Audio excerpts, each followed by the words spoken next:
Chapter 1. Personal information given, yet no benefits received. April 28th. In the male dormitory room 404 of Southern Polytechnic University, Su gazed at the digits displayed on his phone balance, pondering his predicament.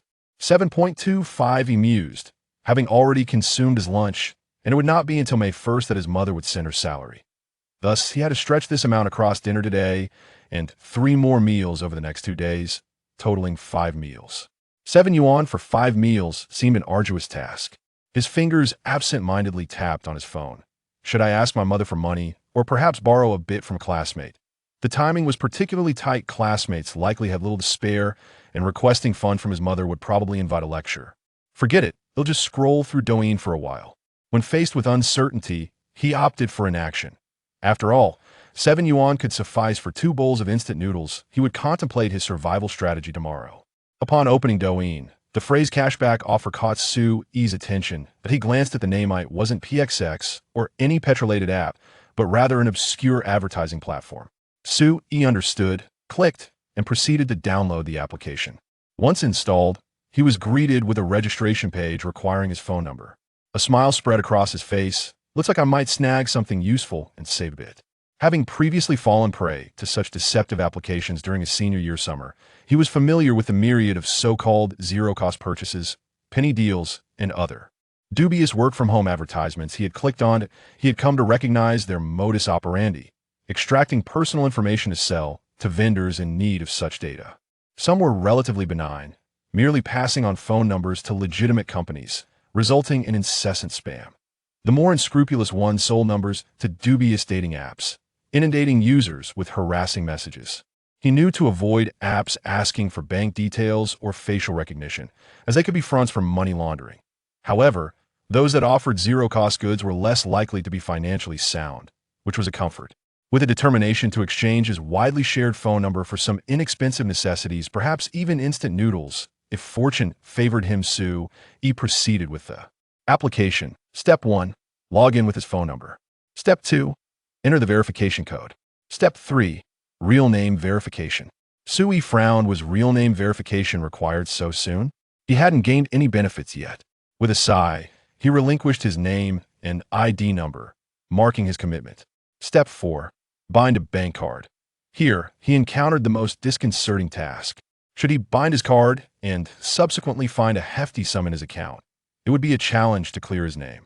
He was someone who relished small savings, a trait not uncommon among those for financially constrained backgrounds. Yet his education had imparted a clear lesson. Such frugality often led to deception. The requirement for a bank card made him hesitate. Thankfully, there was an option labeled Others, which he clicked to change the binding to WeChat. That he selected the WeChat account he typically used for payments. Wait, what the? I've given all my personal information and received nothing in return? Su's composure shattered as the app vanished immediately after binding his WeChat account. And no matter how he scrolled through his phone, he could find no trace of that application. The file manager and browser bore no trace of the download, even upon clicking the app.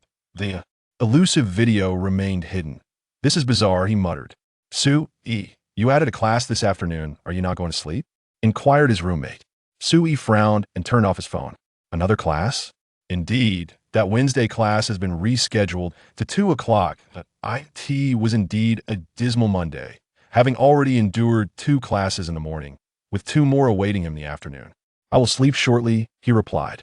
A midday nap is essential for university students. Previously, he had never indulged in one, but now, in college, he either rose at noon or succumbed to the allure of an afternoon nap. Undeterred, he scrolled through his phone again, but the app still eluded him. What was its name, anyway? He realized he had forgotten entirely. It was as if he had encountered a ghost. He powered down his phone, climbed into bed, and surrendered to sleep. After his afternoon classes, Su gradually dismissed the matter from his mind. It was not until dinner that it resurfaced. With only 7 yuan to his name, he opted for instant noodles. In his childhood, when finances were tight, his mother forbade him from consuming instant noodles. Even through high school, she would prepare home-cooked meals and deliver them to school. Now, however, in university, instant noodles were a daily staple. He queued to pay 2 packets of noodles for 5 yuan, covering dinner and lunch for the following day. WeChat Pay, 5 yuan. Upon completing the transaction, a series of numbers flickered in the lower right corner of his screen, leaving him astonished. Yet the cashier had already called for the next customer, compelling Su Yi to suppress his surprise as he stepped outside. The lines of text had yet to vanish, drawing his attention to the center of the screen. Successful transaction, 5 yuan. Refunded amount, 5 yuan. Cost of goods, 1.4 yuan. Socially recognized value, 5 yuan. Personal recognized value, 5 yuan. Su Yi feigned interest in his phone while, in truth, he was engrossed in the text. Upon returning to his dorm, he had completed reading the descriptions of the lines. The refunded amount was straightforward. Whatever Su Yi spent, he would receive back, suggesting that in the future, his expenditures would no longer require actual money. The cost of goods indicated the actual expense of the item he had purchased, distinctly calculated without considering capitalist exploitation or the brand's production value, allowing Su Yi to grasp the cost of goods when he made a purchase. The cost of goods could vary, with the same item potentially possessing different costs under various circumstances. The socially recognized value referred to the worth of the item as acknowledged by the majority in society. The more society valued a purchase, the greater the potential refund Su Yi could receive. For instance, the instant noodles he held, a long-stable food item, were universally agreed upon to be worth their price. The personal recognized value was simply how much Su Yi believed the item was worth, which would determine his refund. Before he settled into his dorm, the text before him vanished after he read the explanations. Nevertheless, the 16.4 yuan credited to his account was undeniably real. The current issue at hand is whether it pertains to money laundering or some other circumstances. Su Yi recalled the software that had mysteriously vanished at noon. Accustomed to maintaining a skeptical and vigilant attitude towards everything, Su Yi found himself hesitant to spend the 16.4 he possessed. Despite having consumed numerous narratives of system flows and tales of extravagant wealth, he was neither a time traveler nor devoid of family, rendering this situation rather unexpected for him. He felt compelled to investigate. Upon clicking on the transfer notification, the transaction record inexplicably vanished from screen. Su Yi was taken aback and quickly checked his balance. 18.65 was still present. Staring blankly at his phone, he questioned its authenticity. Was he destined to transform into the protagonist of a novel, becoming wealthy, displaying ostentation, and charming the beautiful school goddess? Surveying his surroundings, he noticed his roommates still dining in the cafeteria. Damn! Su Yi let out a primal scream, a release of 20 years of frustration, echoing the countless dreams he had harbored since childhood of what he would do once he became wealthy. "What the hell, you lunatic!" came a reprimand from the corridor. With an awkward chuckle, he cleared his throat and approached the wash basin, splashing cold water on his face. Confirming that he was indeed awake and not merely emerging from a midday slumber, he grabbed his phone and stepped outside. Who, in their newfound wealth, would still resort to instant noodles? Certainly not him. Chapter 2. Poverty to the point of not knowing how to spend money. My name is Xiang Dali. After enduring 19 years of poverty, I discovered a system in university that promised rewards for spending. The more one spent, the greater the returns. Had I not been inept at spending money, I might have believed it. Su Yi, clutching his phone, made his way to the school cafeteria, grumbling to himself. With only 18.65 to his name, extravagant spending was out of the question, and it was time for dinner. Upon arriving, he found the cafeteria bustling with students just released from class. Spotting a less crowded window, he approached and stood behind one person in line. Before long, it was his turn. "Is this enough?" the lady at the counter asked, holding up a bowl for Su Yi to see. He glanced at it. In the past, it would have sufficed. But not now. He intended to pile on the vegetables and eat heartily. "Less, please. I won't finish it," he said. "What would you like?" "A chicken leg." Su Yi pointed out, aware that in this cafeteria, items like chicken and duck legs came at an extra cost, and he was there to spend. The lady extracted a larger chicken leg for him. "Anything else?" He indicated a meat dish in front of him and added, "and some cabbage." The lady quickly served him 2 scoops, calculated the total in her head, and announced, with the chicken leg, that's 15. Just within his budget. Su Yi produced his payment code and completed the transaction. WeChat Pay, 15 yuan. Transaction successful, 15 yuan. Refund, 15 yuan. Cost of goods, 8 yuan. Social value recognized, 22 yuan. Personal value recognized, 18 yuan. Total refund, 63 yuan. Seeing the figures on his screen brought him immense relief and a sense of glee. He was a person who found contentment in simplicity, with 63 yuan credited back to him and a bowl of chicken leg rice in hand. He felt he had not lost anything even if the system were to vanish. It was akin to selling personal information for 70 yuan, a far better deal than the initial thought of merely purchasing instant noodles or toilet paper. Should the system persist, he would be in for a significant gain. Suppressing his excitement, Sui tucked his phone away, balanced his plate, and began to search for a seat. In the bustling cafeteria during mealtime, finding a place to sit often relied on divine favor. Evidently, fortune smiled upon Sui that day. Within a minute of emerging from the window, he discovered a table with 3 vacant seats. Though he was slightly nearsighted and disliked wearing glasses, he approached the table only to find a small-statured girl seated there, her expression as cold as ice. Sui felt a twinge of awkwardness. To sit or not to sit? The prospect of searching for another seat was daunting. Finally, he decided to inquire, hoping for the best. "Excuse me, is anyone sitting here?" Lan Hui lifted her gaze to the male student who asked and replied curtly, "Yes. You can sit. Thank you." Sui sighed with relief as he placed his bowl down and settled into his seat. He picked up his chopsticks and sampled the food. It was unappetizing. Sui, with a sullen expression, lifted his gaze to the nearly empty window of the restaurant, taking note of the sign, vowing never to return. Was it a failure? Never mind. It would be a waste of food. He might as well eat. Although the meat and vegetables were poorly stir-fried, the chicken leg was quite decent. The sweet and savory sauce was evenly coated, and while the texture of the chicken was subpar, it was at least tender enough to complement the rice. Sui opened Douyin, showcasing his meal with the chicken leg in a borderline video. As he was focused on his meal, Lan Hui, seated at an angle across from him, found the attention she was receiving somewhat peculiar. Since she had arrived to dine, she had noticed several men glancing at her intermittently, exhibiting a hesitance to approach. This was becoming unbearable, yet here was a young man who dared to engage her in conversation and possessed a certain charm.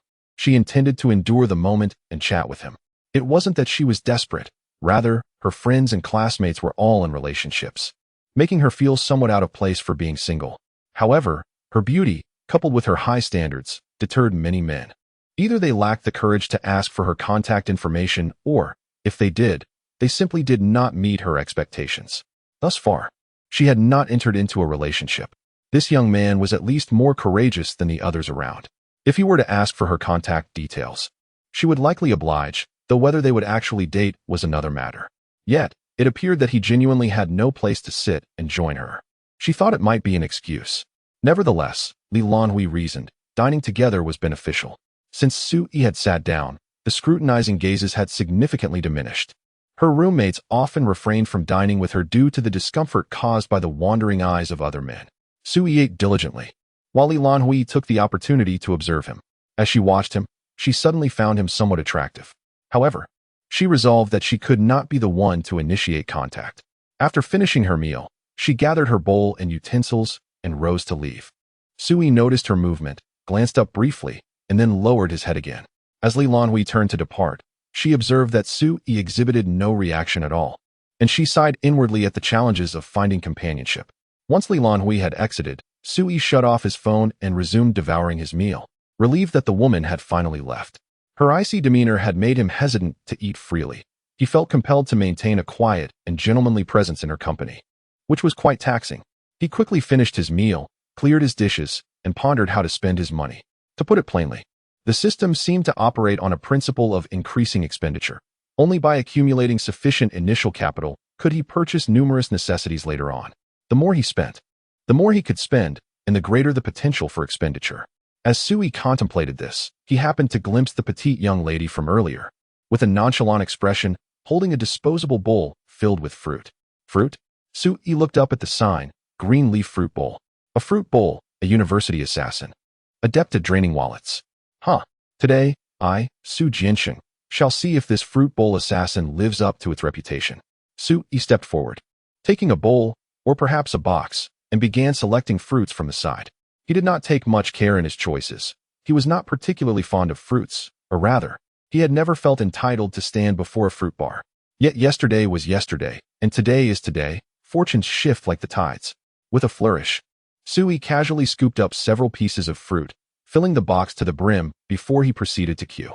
Lan Hui, who had already noticed the handsome young man who had dined with her earlier, watched in quiet astonishment as Sui carelessly piled fruits into his box.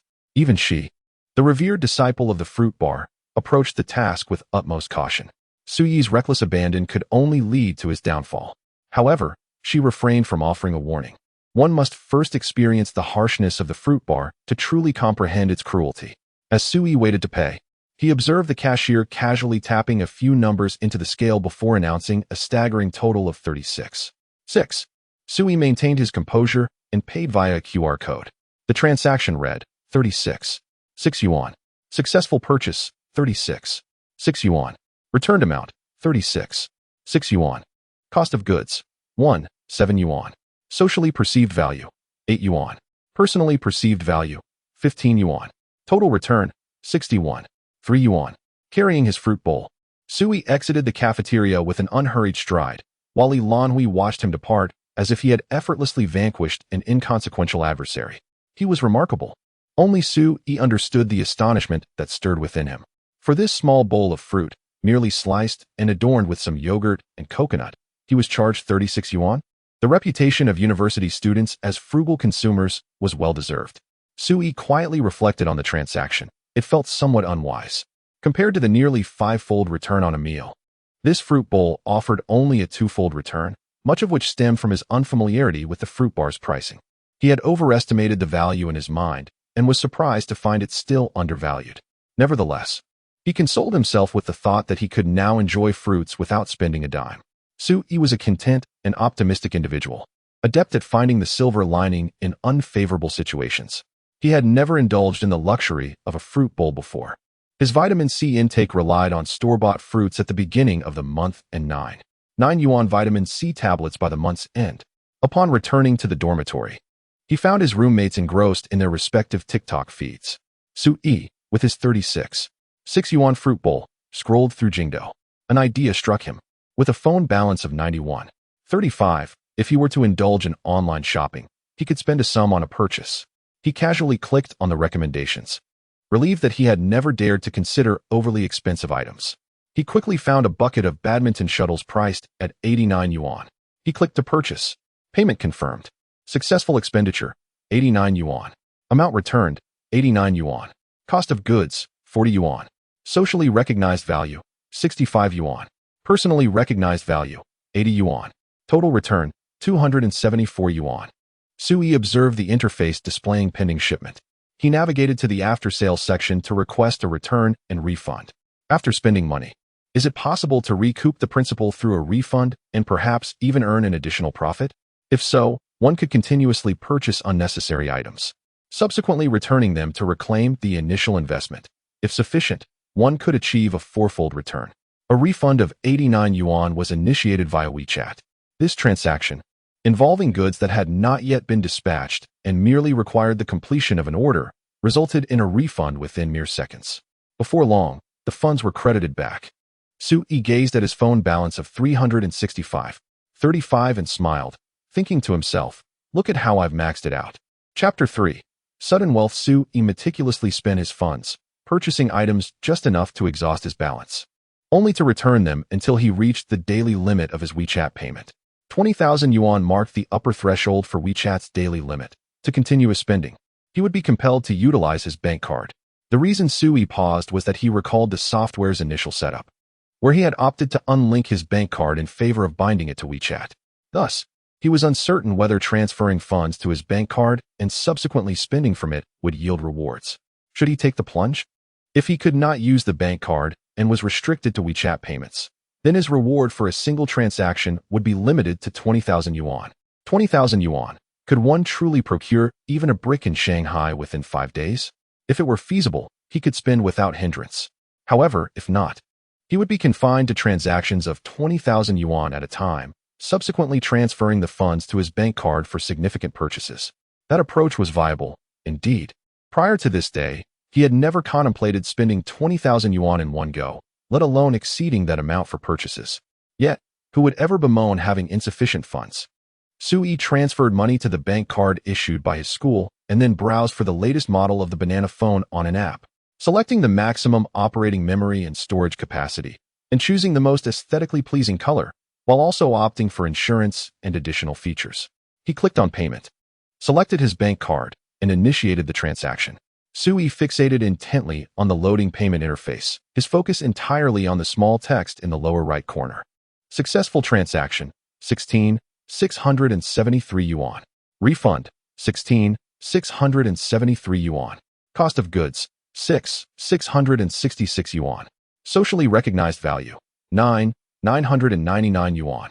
Personally recognized value, 5,000 yuan. Total rebate, 38,338 yuan.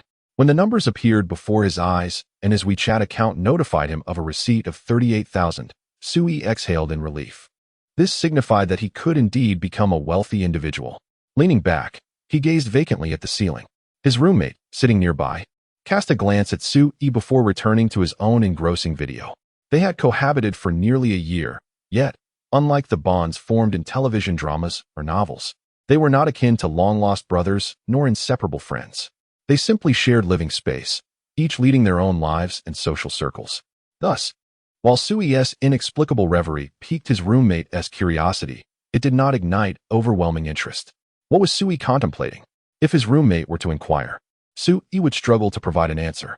What occupied his mind? Thoughts of how to spend his newfound wealth, considerations of what to do now that he was affluent.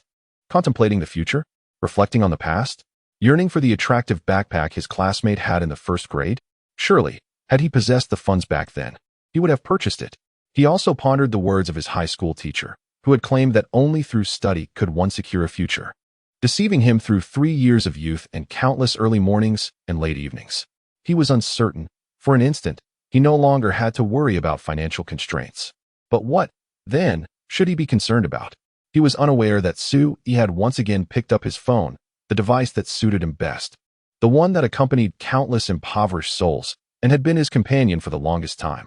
Everything was encapsulated within this tiny gadget.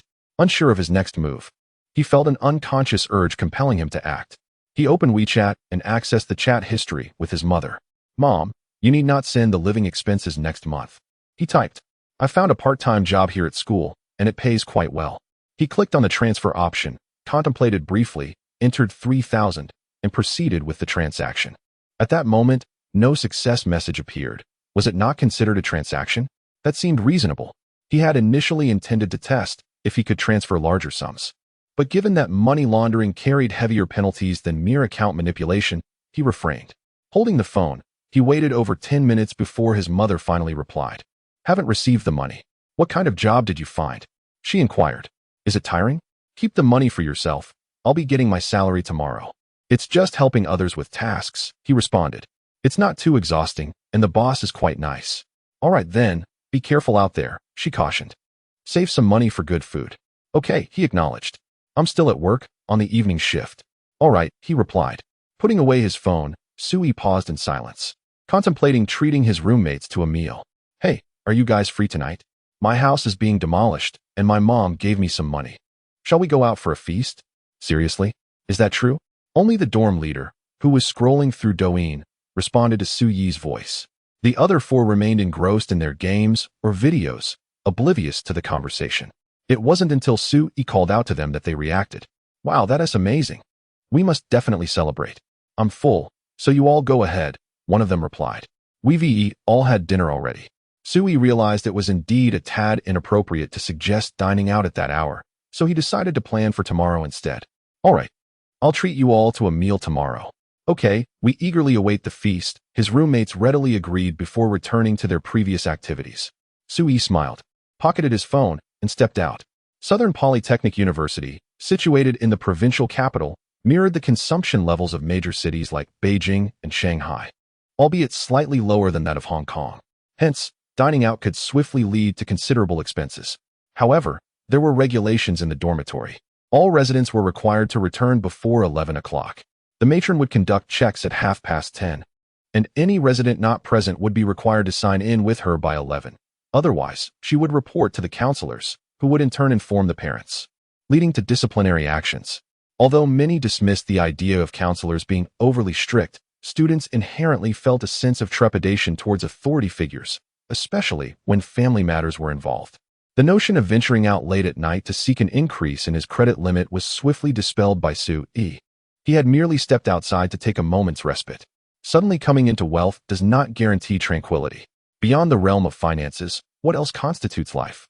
In his youth, his family often lamented the hardships of earning a living, emphasizing the necessity of diligent study to secure financial success and asserting that wealth would shield one from the cruelties of others. Yet, what is one to do with this unexpected fortune? He is already financially secure. What lies ahead? The evening breeze, gentle yet tinged with the lingering chill of late winter, whispered through the air as April waned into May. The moonlight had long been subdued by the omnipresent glow of light pollution, with street lamps temporarily assuming the role of a continuous lunar presence. Along the path from the male dormitory to the playground, myriad young men hurried to their clandestine rendezvous. In the past, he had either failed to comprehend or had been too timid to acknowledge this reality. During those times, merely sustaining himself was an exhausting endeavor. He could scarcely afford to cater to a partner's emotional and material needs, let alone find the means to save for even 2 movie tickets in a month. How could one aspire to cultivate a romantic relationship, promising happiness to a woman, under such constraints? Yet now, it seems that such possibilities have opened up to him. Suyi's expression bore an unusual complexity. Perhaps he should entertain the idea of romance? This thought had taken root deeply within Suyi's mind. Chapter 4. Why do I never encounter those dramatic moments of retribution? Suyi is an individual with minimal material desires, or rather, he has long been entrenched in a phase of heightened material needs that he could not fulfill. Consequently, since high school, he has accustomed himself to suppressing his material cravings, delving deeper into the exploration of his spiritual values. Most children from impoverished families navigate life in this manner. They dare not voice extravagant demands to their parents, knowing full well that such desires cannot be met. They harbor aspirations to alter their circumstances, yet in childhood, they lack the means, only to discover in adulthood that many pursuits necessitate qualifications and channels. Thus, they place their hopes for fate's alteration upon the college entrance examination. Suyi exemplifies this narrative.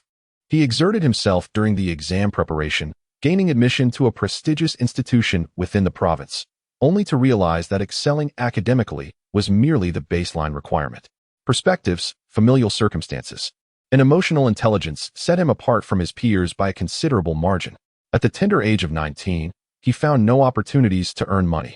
Little did he anticipate that on an ordinary afternoon, amidst the mundane, he would stumble upon a chance to transform his destiny. Suyi retrieved his phone once more. His recent frequency of phone usage had become rather excessive, and upon checking his WeChat balance, he was astonished to find 103. After a prolonged period of repression, his material desires surged back with a vengeance, leaving him momentarily at a loss for what to do. With money in hand, he pondered what to purchase. As he strolled along the bustling street, surrounded by peers, he opened Jingdog once again, not to accumulate wealth, but to acquire items that would comfort the 6-year-old child within him, who once stubbornly expressed anger in a supermarket. He had already bought bananas through his phone. Yet he realized that the foreign system might not suffice. Thus, he decided to purchase a domestic model as well. Furthermore, knowing his mother adored photography, he resolved to acquire a phone suited for capturing beautiful images. A new computer was also on his list.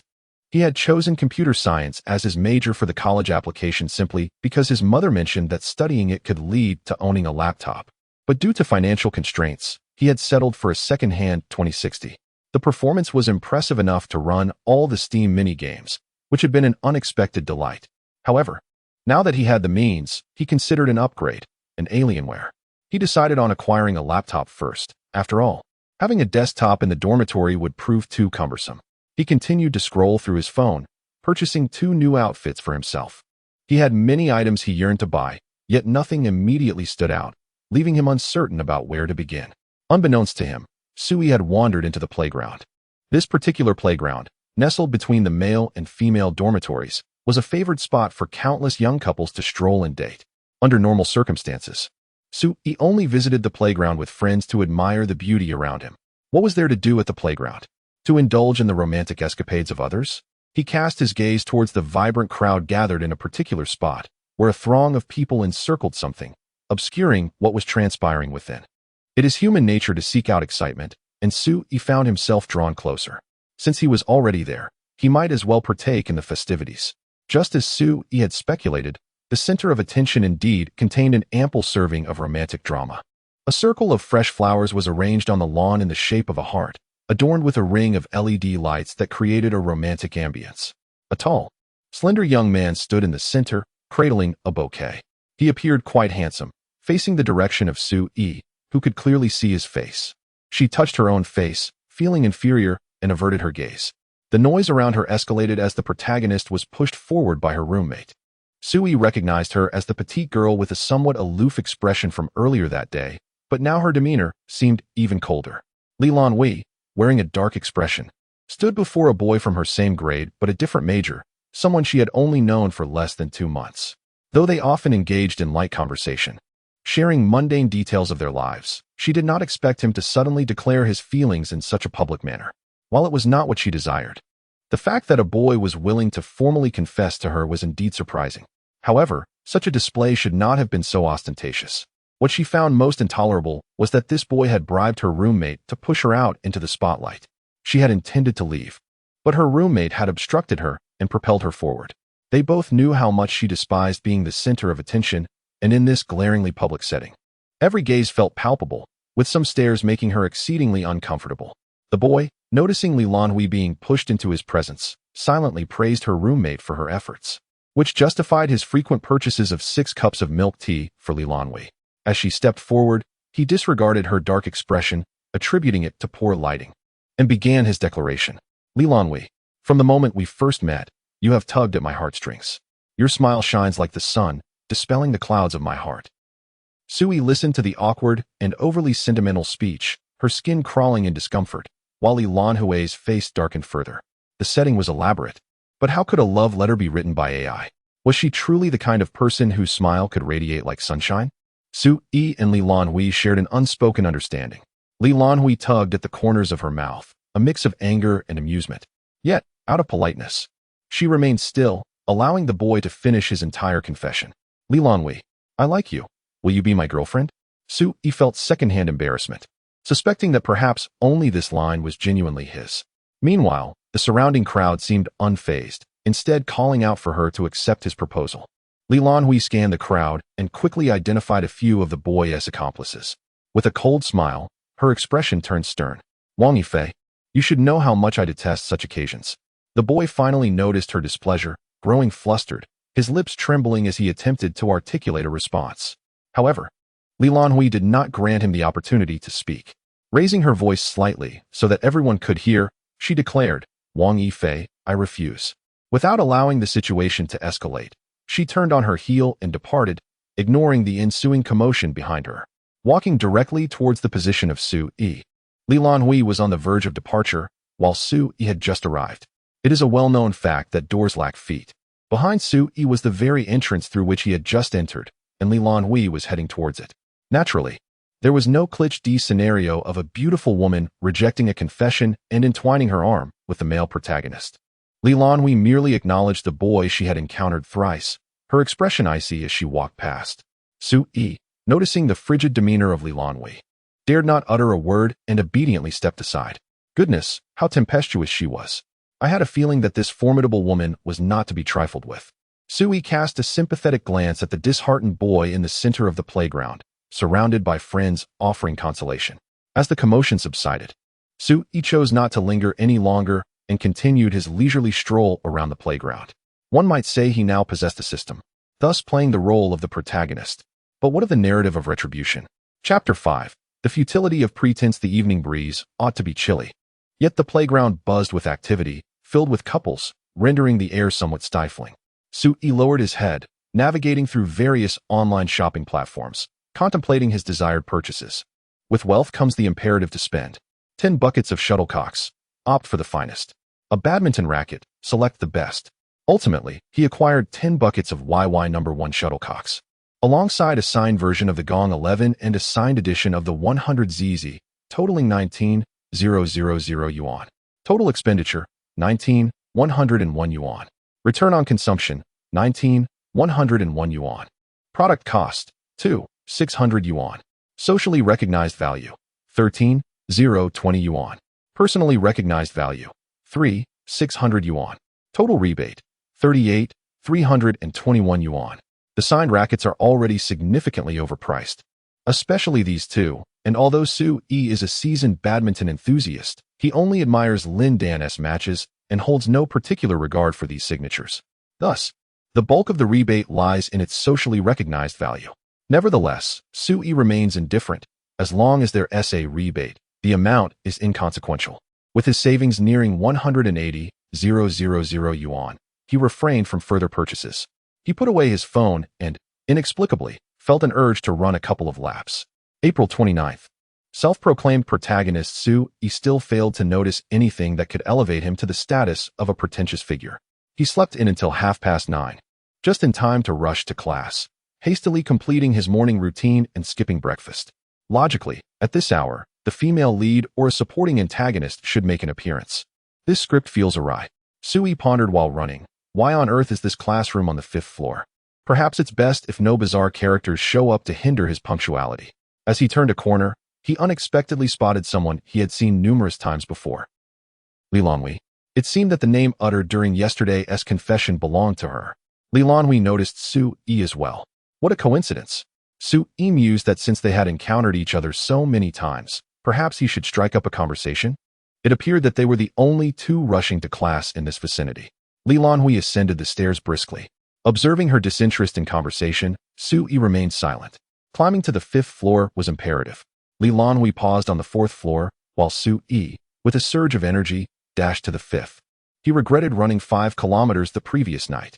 Speaking of which, had Lan Hui been on the 4th floor? He recalled not having seen her in earlier classes. Upon reaching the classroom, Su-yi settled next to his roommate, panting heavily. He glanced at his book, only to realize, crap, I brought the wrong one. Chan, are you coming? Came a voice from behind, a friend from the neighboring dorm. Wait, let me scan the code. The instructor for their major courses utilized a learning app for attendance, confirming each student's presence. After scanning, Su-yi promptly opened his app. Just the right amount. Old 8 went to attend class. Lan Hui entered the classroom, glancing distantly at her roommate who had so unceremoniously pushed her aside the previous night, and coldly took a seat on the other side. She had little to say to the traitor who had been bought off by outsiders and betrayed her. The reason she walked alone today was simply that she did not wish to associate with such individuals, deliberately spending a few extra minutes in the bathroom. To her surprise, she encountered that person again, someone she had seen numerous times over the past 2 days. She found herself drawn to the boundary that person exuded. Their encounters had never involved any deliberate approach or flirtation. Each was occupied with their own affairs, neither imposing nor disturbing the other. She mused that she had likely ignored the other twice already and must have become a source of annoyance, or so she thought. At that moment, her phone vibrated. It was a message from the badminton club requesting all officers to attend a meeting tonight at 7 p.m. in classroom 307 of the Comprehensive Education Building. Attendance was mandatory, and absences without valid reasons were not permitted. Those with evening classes were to contact the vice president, Wu Jingyi, before 4 p.m. Anyone unable to attend for valid reasons should inform their respective department heads before the same hour. Lan Hui casually replied with an acknowledgement. It was rather convenient. She wouldn't have to spend the evening confined to the dormitory with them. After reviewing the message, Su-yi recalled that it pertained to the annual school badminton competition. Given the prowess of Southern Polytechnic University, renowned for its comprehensive capabilities, including badminton, setting aside the school team, even the casual players possessed considerable skill. Naturally, this led to the annual competition. Summoning all club officers at this hour likely indicated discussions regarding the event. Deciding to go, Su-yi sent the vice president the name of his class, conveniently opting to skip evening study. He rose from his bed, contemplating dinner. His roommate, Li Ming, engrossed in a game, responded during a break in his search for resources, saying he would be occupied for a while. Others downstairs also declined to join. Then I shall go alone. At 5:30, during the peak dining hours, he lingered in bed a little longer. Now it was nearly 6:30. Finishing his meal, he planned to arrive just in time for the meeting. At 6:55, Su-yi underestimated the distance from the cafeteria to the teaching building and arrived a bit late. The front rows were already filled, and feeling awkward about entering through the front, he slipped into a less conspicuous spot at the back. As he settled in, he glanced up and met the gaze of the person beside him.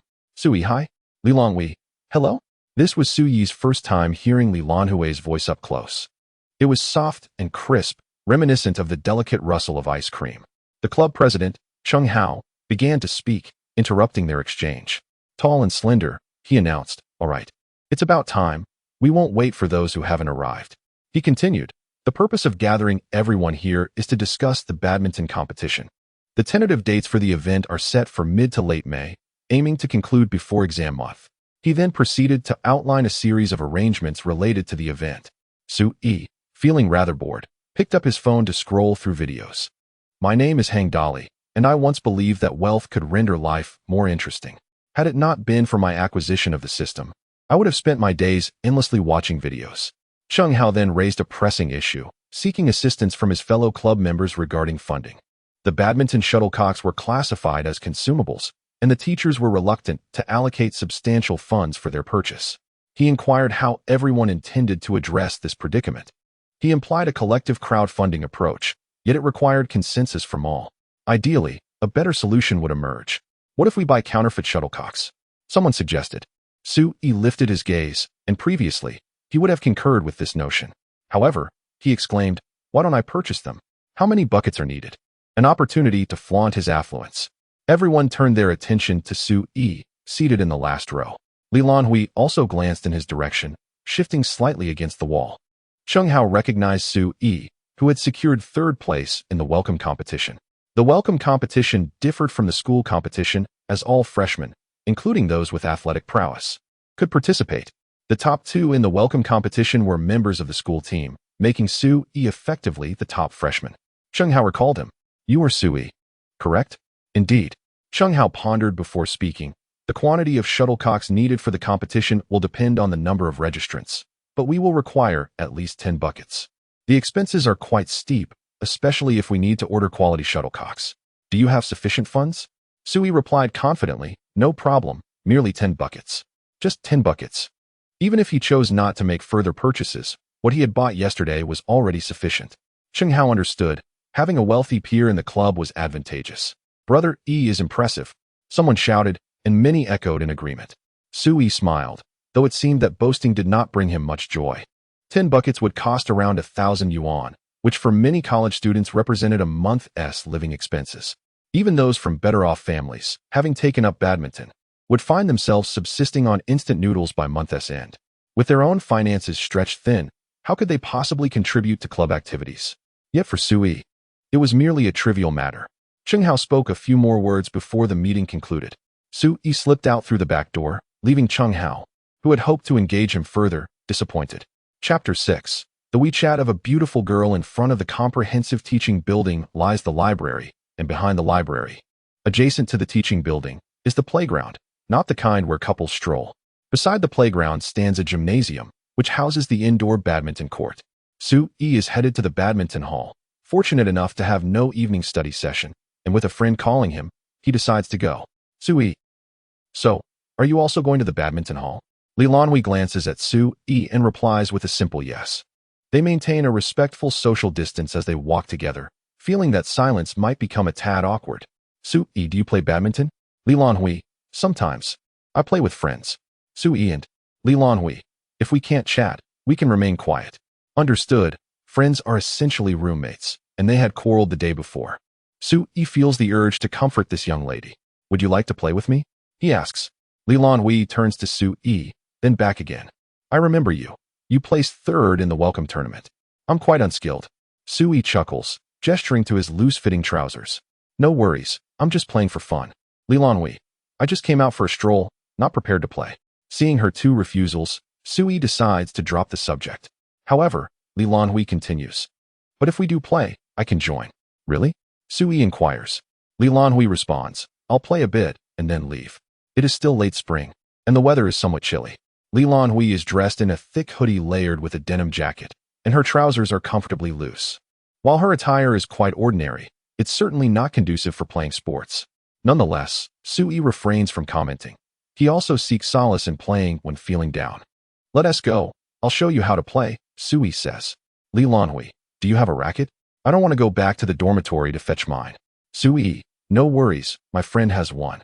After this exchange, they fall into silence, primarily due to Lan Hui's icy demeanor. As a pure-hearted youth with no romantic experience and little familiarity with conversing with girls, Su Yi feels hesitant to engage further. They head straight to the badminton hall.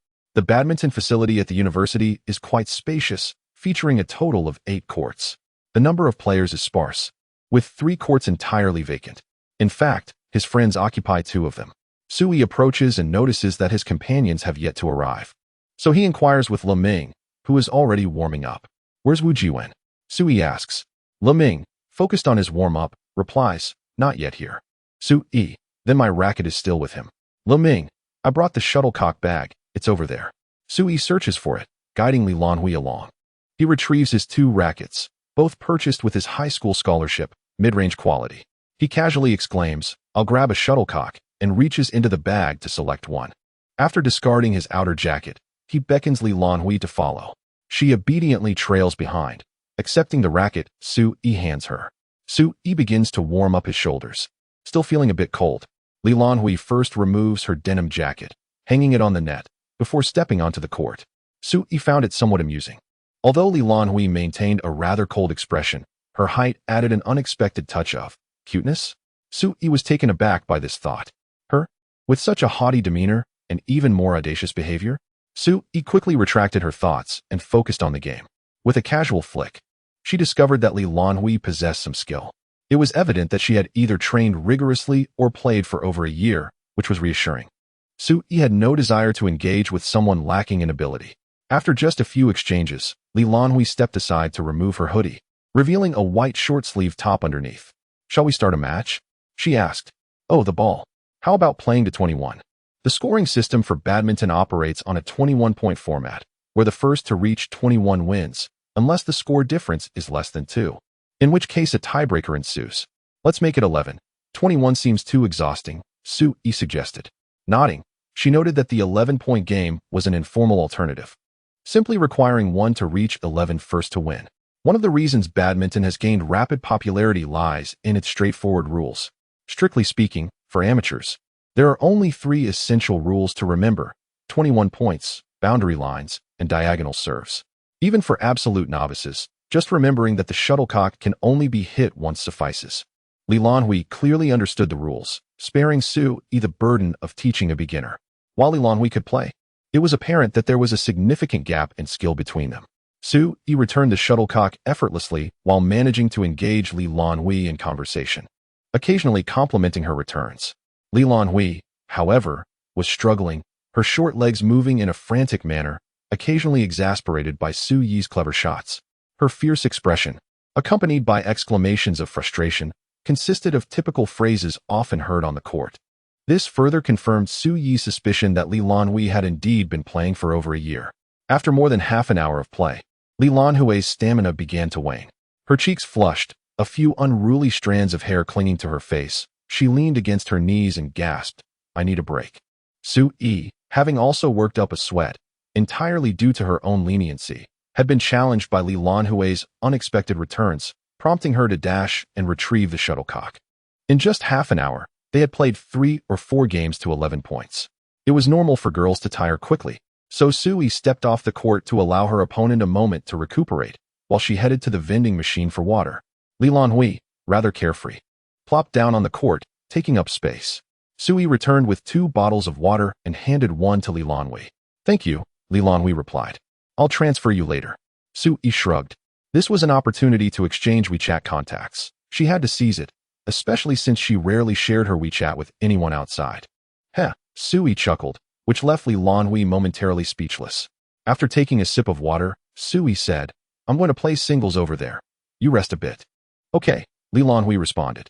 With that, Su Yi ran off to play singles, which was considerably more intense than her match with Lan Hui. Meanwhile, Lan Hui sat on the court, turning her attention to Su Yi's game.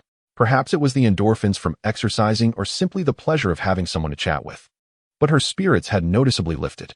The youth before her appeared considerably more agreeable, certainly more so than those boys who, with their intentions fixated on romance and physical intimacy, sought to draw close to her with palpable insincerity. Moreover, they shared a common interest. Before long, Su Yi stepped off the court and approached Lan Hui. This left Le Ming standing alone on the court, gazing blankly at his racket. Was it not my impeccable form today that allowed me to outplay Sui? Sui inquired. Have you had enough rest? Lan Hui nodded in affirmation. As Sui took his position opposite her, Lan Hui, holding the ball, suddenly spoke up. Sui, could you teach me how to play? Chapter 7, Malicious Intent. Sui exclaimed in confusion. I said, teach me how to play, Lan Hui articulated clearly. Word by word. Sui nodded. Sure, teaching someone to play is quite normal. Lan Hui's ears turned slightly red as she fanned herself, her face flushing. Sui grasped the racket in his left hand, wiping the sweat from his right palm. He had already discerned that Miss Li possessed a foundational knowledge of badminton from their previous singles match. She had mentioned playing during her high school years, with her best friend having taught her the game. However, their singles match had only lasted half an hour, and Lan Hui had not elaborated further. So Sui began by teaching her the basics. Do you know how to grip the racket? Sui inquired. Lan Hui nodded, gently holding the racket, her delicate fingers waving towards Sui. Her pristine fingers tightly clasped the black grip, the knuckles clearly defined as she exerted pressure. Sui then asked, what about your footwork? This time, Lan Hui fell silent. It's all right. Not knowing footwork is quite common. What aspect are you focusing on? Sui recalled Lan Hui mentioning that she had signed up for women's singles last year, initially hoping to invite her roommate for doubles, but her roommate had declined, leading to the cancellation of the plan. Lan Hui replied, singles, I want to earn points in this year's competition. Earning points meant advancing through 2 rounds, with a larger participant pool, reaching the top 16, with fewer players, advancing to the top 8. Then let us start with the high clear. The high clear is one of the fundamental actions in badminton, defined by striking the shuttlecock with sufficient force to send it high and far. It serves as the simplest method to distinguish between seasoned players and novices. Any proficient badminton player can easily dominate a novice with a well-executed high clear. Sui first engaged in several high clears with Lan Hui, until he found himself moving from the backcourt to the net, realizing that Lan Hui struggled to return the shuttlecock. He then stepped around the net to approach her. Raise your racket. Let me show you how to grip it. Under normal circumstances, Lan Hui maintained a proper grip, but when lacking strength, her grip resembled that of a fly swatter. Adjust it to resemble mine. Lan Hui complied quietly. Noticing no further need for correction, Sui abandoned the idea of physically adjusting her grip. He then demonstrated the stroke himself, with Lan Hui mimicking his movements. Wherever Sui could correct her with the racket, he did so, and in instances where the racket could not rectify her form, he gently guided her hands. Although Lan Hui's body felt soft and warm after their session, Sui remained focused on the instructional aspect, solely aiming to correct her movements and power application. Afterward, he allowed Lan Hui a moment to acclimate before resuming their high clears. If she underexerted or misexecuted, he would step in again. Meanwhile, other players had ceased their games, gathering to observe Sui's instruction. A plump player, resembling a kung fu panda, nudged his companion Lu Ming. Hey, is that Sui? Lu Ming replied. How would I know? I came along with Sui. Kung Fu Panda remarked. So you came together? Indeed, we came together, once we arrived. We went over there to play, Lu Ming responded. A chorus of whispers erupted. Lan Hui remained unaware of the curious glances and gestures directed at Sui from behind. Yet Sui was very much aware. Sui gestured with his eyes, signaling for him to leave. His companions understood the hint, exchanged ambiguous glances, and casually returned to their game. By the way, what did that girl look like? Lu Ming inquired. I think I caught a glimpse. She had a proper nose and eyes, came the reply, laced with exasperation. Noticing his friends had wisely distanced themselves, Sui circled back to offer instruction to Lan Hui. The high lob in badminton is a movement that engages the legs, waist, shoulders, and arms. The leg and waist movements were relatively straightforward, and Sui adeptly taught them with his racket. However, the twisting and exertion required from the shoulders and hands proved to be more challenging, necessitating his direct assistance. After guiding Lan Hui through several exchanges, she became fatigued and took a break. Sui was then drawn away by his friends to partake in a game. As Lan Hui exited the court, she donned a sweatshirt and grasped her racket, reflecting on her thoughts, which wandered far and wide, occasionally glancing towards Sui. Attracting someone's interest fundamentally relies on a commendable outward appearance, encompassing not only physical attractiveness, but also personal hygiene, effective attire, and the nuances of initial eye contact and behavior. Sui and Lan Hui's first encounter occurred in the cafeteria. Aside from his looks, nothing else particularly stood out, so she hardly took notice of him. However, during a later interaction when they borrowed a seat, he maintained an appropriate boundary and refrained from intrusive glances, preventing their initial meeting from becoming overly awkward, thereby leaving her with no negative impression. His looks were indeed a point in his favor. Their second meeting took place on the playground, marked by an unfortunate encounter, as Lan Hui was in a foul mood and found anyone repulsive. Fortunately, Su-yi did not make the mistake of approaching her. Their third meeting was a brief encounter at the stairwell of the teaching building, and the fourth was the present moment. Su-yi still retained his appealing looks. Dressed in a checkered work shirt with a white undershirt and relaxed black cargo pants, though not entirely in line with Lan Hui's aesthetic, his face certainly did not detract from his overall appearance. Nonetheless, she had been feeling quite low for several days and lacked the inclination to scrutinize any man approaching her. It was not until the game commenced that her mood began to lift. Badminton was a sport she cherished, perhaps the only one she had truly engaged with. Just holding the racket brought back the joy of playing with her best friend during high school, significantly improving her spirits. Once she had released her negative emotions, she finally noticed the boy she had encountered several times over the past 2 days. With a furtive glance towards Su-yi, she recognized her behavior was rather inappropriate.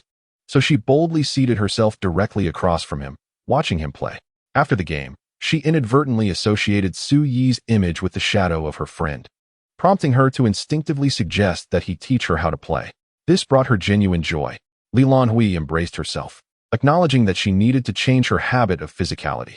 Su-yi, noticing her interest in the game, felt compelled to perform well. Realizing he could not afford to slack off if he wished to approach her again, he resolved to play earnestly, or perhaps even with fervor. Yet, badminton, unlike basketball or soccer, does not thrive on rallying cries of camaraderie or courage to boost performance. The more one rushes with passion, the more prone one becomes to mistakes. Maintaining focus and composure was essential to truly showcase one's abilities. Lemming is not incompetent. His prowess lies just beneath Su-yi's, though not by a great margin. Moreover, he possesses the advantage of having maintained his touch through continuous practice. Logically, victory should be elusive, yet Lemming's emotional intelligence shines through. Thus, Su-yi merely perspired a bit, not that it was insignificant, yet ultimately emerged victorious. Typically, a loss would entail stepping back, but who is Su-yi? He embodies responsibility and accountability, always eager to lend a helping hand and to do good. Even in victory, he graciously concedes to allow others the opportunity to play. Approaching Lan Hui, he remarked, "Your recent smash was quite impressive." Su-yi thought he might have misheard. Lan Hui rolled her eyes, maintaining her icy demeanor. Unfazed, Su-yi pressed on. Lan Hui pushed herself up, intent on continuing. This time, she added some footwork. At 9 o'clock, observing the breathless Lan Hui, Su-yi suggested, "Why not take a break? I'll escort you home afterward." Lan Hui, lacking the energy to respond, merely nodded. Su-yi took the racket from her, returning it to Wu Jiwen's bag, who was standing nearby. "Are you just going to leave?" Wu Jiwen asked, somewhat astonished. Su-yi replied, "Yes, I'm taking her home." "Hey, you little rascal," Wu Jiwen exclaimed, now agitated. Su-yi, unperturbed, simply chuckled. This only heightened Wu Jiwen's urgency. "It's not you, is it?" Su-yi clarified, "Just friends." With that, he departed. Chapter 8. He harbored ulterior motives. He had nefarious intentions, yet he dared not act. After Su-yi finished his, Lan Hui, having donned her attire, was engaged in stretching. Once she completed her stretches, the two departed together. "Luming, I recall our basketball games typically concluding around 10, correct?" Wu Jiwen, that scoundrel. Their games usually lasted until 10, followed by a visit to the cafeteria for a late-night snack, ensuring they returned to their dormitory before 11, the hour when the matron locked the doors. However, Su-yi, that rascal. Luming and Wu Jiwen exchanged glances, sensing something amiss. They resolved to interrogate him next time. Upon exiting the gym, the cold wind howled, dispersing the youthful, innocent sentiments harbored within the hearts of the 19-year-olds. The biting breeze rendered Lan Hui's already frosty demeanor even more frigid. The flicker of warmth within Su-yi was extinguished by the gusts. "It's truly cold," he remarked, rubbing his hands together. Lan Hui remained silent. Su-yi, undeterred, continued to engage in simple conversation. "Do you have any plans for the May Day holiday?" Lan Hui shot him a cold glare. Su-yi, startled, hastily elaborated, "Well, since the competition is in late May, I thought it would be better to practice during the holiday. I wanted to inquire if you would be free to train." Lan Hui, I originally had plans. Originally? Sui inquired. I had made arrangements with my roommate to go out. Seeing that their conversation had successfully taken a turn, Sui sighed in relief. Did you have a falling out with your roommate? Is it because of yesterday's incident? Lan Hui nodded, yet exhibited no inclination to elaborate. Would you care to discuss it? He prompted. There's really nothing to say, she replied. Indeed, there was little to discuss. Previously, Wang Yifei would occasionally bring her milk tea, each flavor perfectly suited to her palate, along with small gifts like cakes that resonated with her aesthetic sense. At school, they would often cross paths during their free time, and she had once thought they shared a special connection. However, in hindsight, it seemed her roommate had been secretly informing Wang Yifei about her preferences. It was no wonder that every time she received milk tea, there were 4 cups. It must have been a gesture of gratitude from Wang Yifei. Moreover, the impromptu stroll to the playground yesterday likely stemmed from prior discussions among her friends. The public confession on the playground was probably her roommate's idea. Yes, she had mentioned in the dormitory her desire for a sincere confession, not one designed to attract attention in a public setting, especially when her roommate pushed her forward. Presenting her to Wang Yifei, she felt that the bond of friendship paled in comparison to a man's sweet words and a few cups of milk tea. Thus, she walked away in displeasure. Yet, had her roommate truly committed any wrongdoing? Was it not natural for someone who expressed a desire for romance to facilitate a connection with a suitable young man? One who genuinely admired Lan Hui and whom she did not find repugnant? Nevertheless, Lan Hui's abrupt departure left them in a difficult position, especially after having accepted Wang Yifei's generous offerings of milk tea. When he finally mustered the courage to confess, the intended recipient had vanished, leaving them all feeling somewhat disgraced. Resolving the matter is not particularly difficult. It merely requires both parties to apologize and communicate openly. After all, how could a wild man compare to the bonds shared among several individuals? However, this situation touches upon the delicate issues of face and dignity for the youth involved, leading to the question of who should apologize first. No one is willing to take that step, and thus, the relationships among the group have become strained. Sui, having witnessed the conclusion, likely has an inkling of what transpired among them. The solution is straightforward, yet does Sui truly need to propose a resolution? His intentions seem dubious. Are you returning to the dormitory without any concerns? Lan Hui shot him a glance. Sui responded with an awkward smile. It's fine. I've grown accustomed to solitude. Sui hastily put forth his suggestion. What if we rent a place together? Lan Hui looked at him in surprise, clearly taken aback by his proposal. I mean it. Let us share a rental. I have been wanting to move out as well, Sui clarified. Lan Hui turned to scrutinize the boy who had made such an imprudent suggestion. Beneath the starlit sky and illuminated by the bright lights of the playground, Sui's flushed face and evasive gaze were etched in Lan Hui's memory. She smiled softly. That could work. Sui, momentarily stunned, asked, Shall we go look at some houses during the May Day holiday? Lan Hui nodded. Compared to someone like Wang Yifei, who effortlessly navigated the realm of romance, Lan Hui preferred a more innocent approach. Sui struggled to contain a smile, his emotions difficult to articulate. Lan Hui was strikingly beautiful. Her heart-shaped face smaller than Sui's palm, her long hair just past her shoulders, slightly curled, tied up in a bun for playing basketball. Her large eyes, which Sui could not quite categorize, were captivating, complemented by a high nose and a smile that seemed to hold a secret. This was the first time Sui had witnessed Lan Hui smile. She had not laughed even during their games. A sense of unease crept in, as if his ulterior motives had been laid bare. When Lan Hui noticed Sui's lingering smile, she found it difficult to maintain her own.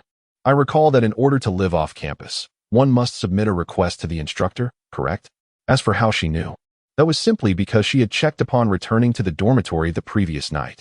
Sui nodded, acknowledging that he would need to write a formal request and obtain parental consent. In university, academic qualifications hold little value, time is often squandered, and even blood seems to lose its worth. Yet, a person's presence remains invaluable. The nature of university life has transformed. Whether one learns or pays tuition is inconsequential, as long as one does not lose themselves during their studies. Thus, regulations surrounding absences and overnight stays have become stringent. For instance, at their school, the dormitory supervisor conducts random checks, and the entrance system monitors those who fail to return. It's not too bad on my end.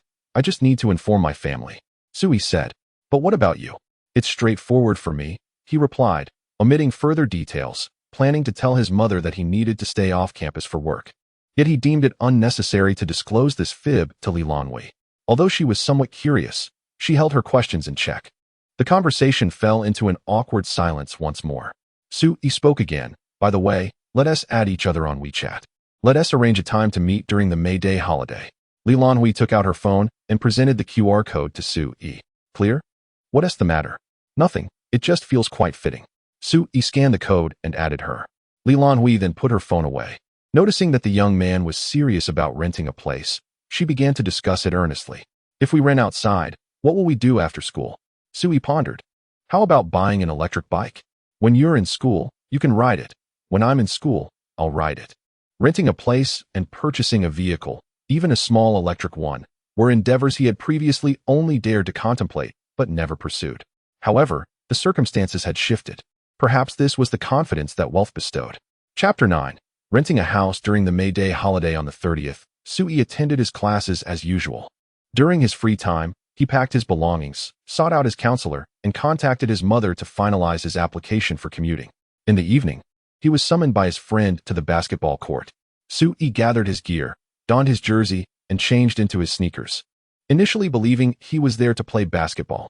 Upon his arrival at the court, he was immediately encircled by his friends, for burly men wielding rackets, blocking his path.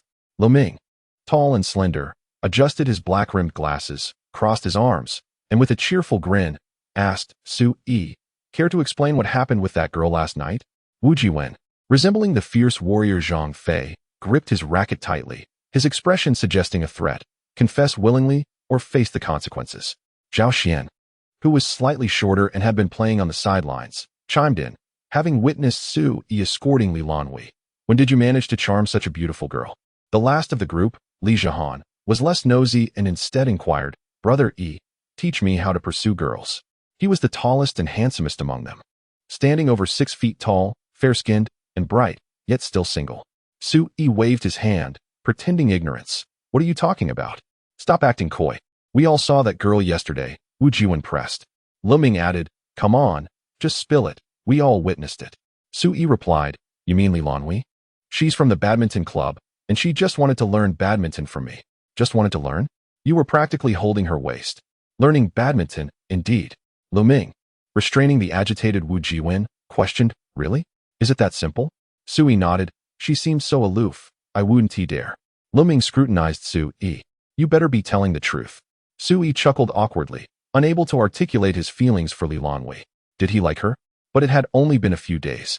Perhaps it was merely infatuation. Lo Ming waved his hand dismissively. All right, enough of this. Let's play some basketball. Zhao Xian turned to leave, bored and disappointed at the lack of gossip. Li Zhihan, however, lingered, unwilling to part from Su-yi, Brother Yi. Please teach me how you managed to attract such a lovely girl. Su-yi replied, I didn't really attract her. We just met at a club meeting and decided to play basketball together. Brother, next time, take me along. He implored, eager for advancement. Su-yi retorted, don't call me brother. Even calling me father won't help. I have no idea how I managed it myself. He pondered the speed of their relationship, transitioning from casual encounters to potential cohabitation, or rather, shared renting. Su-yi's expression turned peculiar, realizing the pace was indeed swift. The next morning, at the entrance of Southern Polytechnic University, Su-yi was absorbed in his phone. Huang Dali, have you arrived? Jing, almost there. Today was May Day, and the two had arranged to meet at the school gate to view potential housing. Su-yi, adhering to his routine, arrived half an hour early. He switched off his phone, using the screen to illuminate his face as he absent-mindedly adjusted his hairstyle. This was his inaugural outing alone with a girl. And to claim he wasn't nervous would be disingenuous. Have you been waiting long? The clear, somewhat monotonous voice broke through his thoughts. Su-yi turned to look. Lan Hui was dressed entirely in black, her slightly curled hair cascading down. She wore a black leather jacket lined with a black turtleneck sweater, paired with loose black jeans and sturdy black combat boots. A cool girl persona, if one overlooked her height.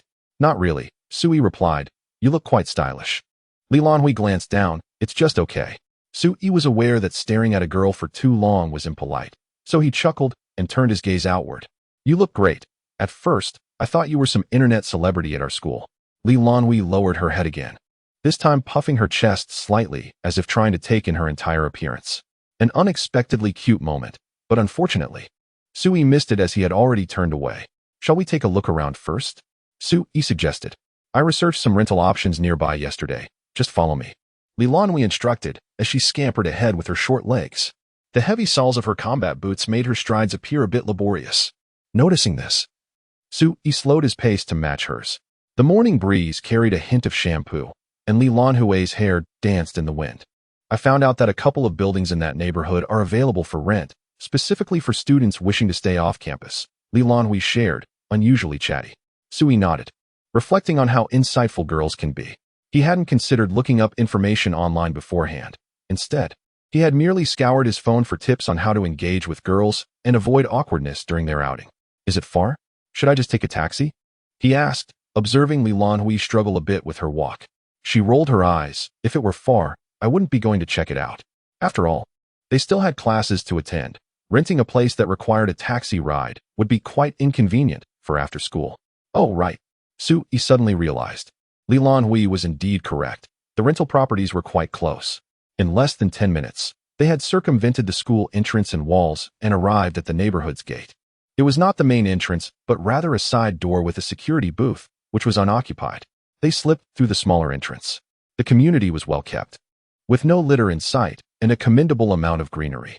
The streets were filled with peers, with only a few older women carrying baskets passing through.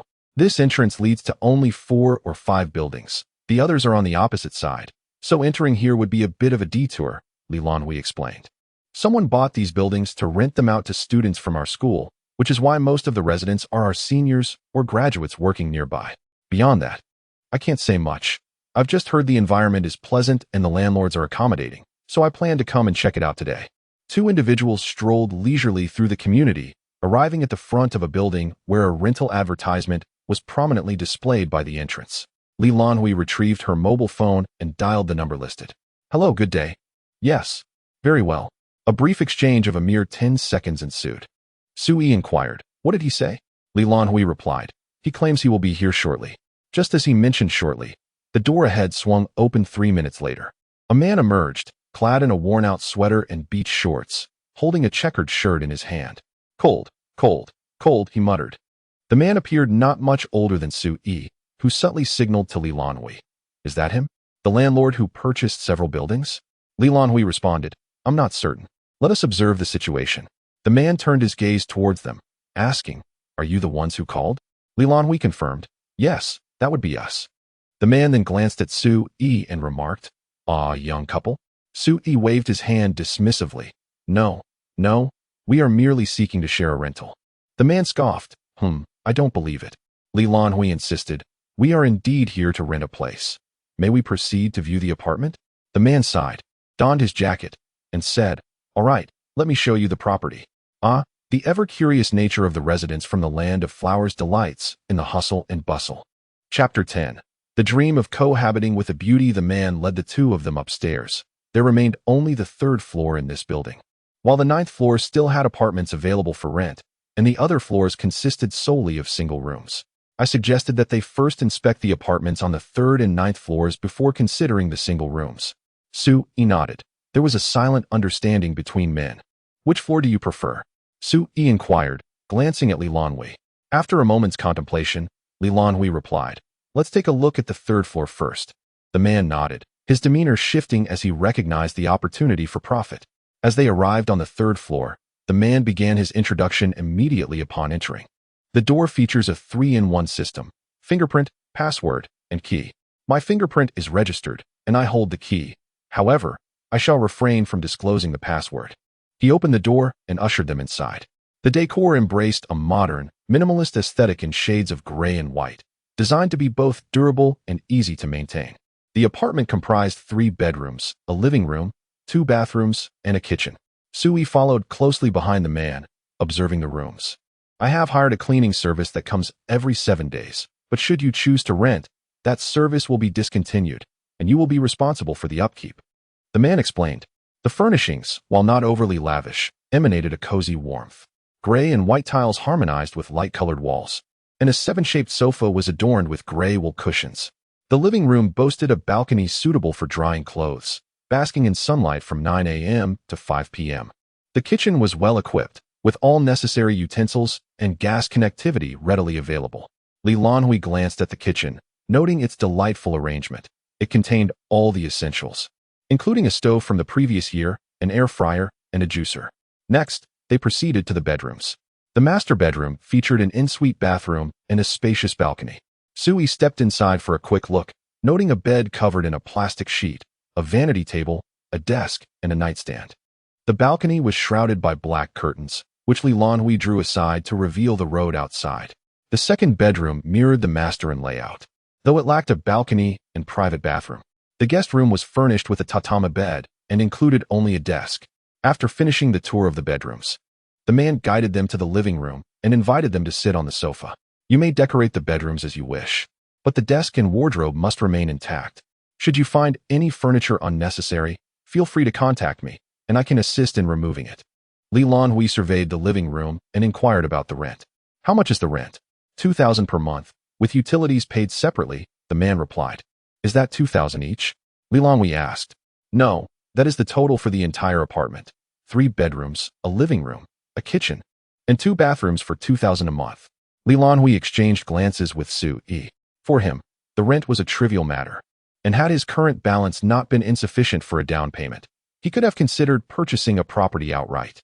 Lan Hui remained contemplative, realizing that for such a rental price, it would only cost each of them 1,000, and if a third person were to join, they could secure the apartment for just over 800 each. It was indeed an enticing offer. However, she was reluctant to invite a third person to reside with them. Lan Hui spoke up. If we lease the place, can we prevent others from renting it? The man shrugged. Of course, my room is priced at 2,000. Whether or not you wish to allow others to share the rent is entirely up to you. Sui interjected. Rent is not the issue. He too did not want a third person residing there. The man chuckled at the remark. Feeling somewhat embarrassed by the laughter, Sui inquired. What are the monthly utility costs here? The man replied. For 2 people, utilities are approximately 500 a month, possibly higher in the summer. Sui turned to Lan Hui. Lan Hui asked, may we see the 9th floor? The man nodded and led them to the 9th floor. However, the renovations had been executed by a contractor following a specific design plan. Aside from the load-bearing walls and differing layouts, the decoration style remained consistent. Lan Hui asked, shall we rent it? Sui responded, I think it's acceptable. It's nearby, the decor is quite nice, and it's not overly expensive. Lan Hui nodded. 3 or 9? Sui pondered. 3, I suppose. It's better to have an easy escape if something goes awry. Agreed. They then approached the man to discuss the rental agreement. To Sui's surprise, the usually aloof Miss Li exhibited commendable social skills and negotiation prowess. Ultimately, they secured the apartment at a monthly rate of 1,800. Upon returning to the 3rd floor, the landlord assisted them in setting up their fingerprints and provided them with the access codes.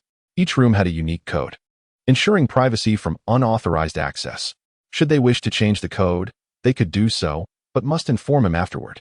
The lease required a minimum of 6 months, with a deposit of 2 months, refundable upon vacating the premises. Afterward, the man produced a payment code and the contract. All the details are in the contract. Feel free to review it, he said.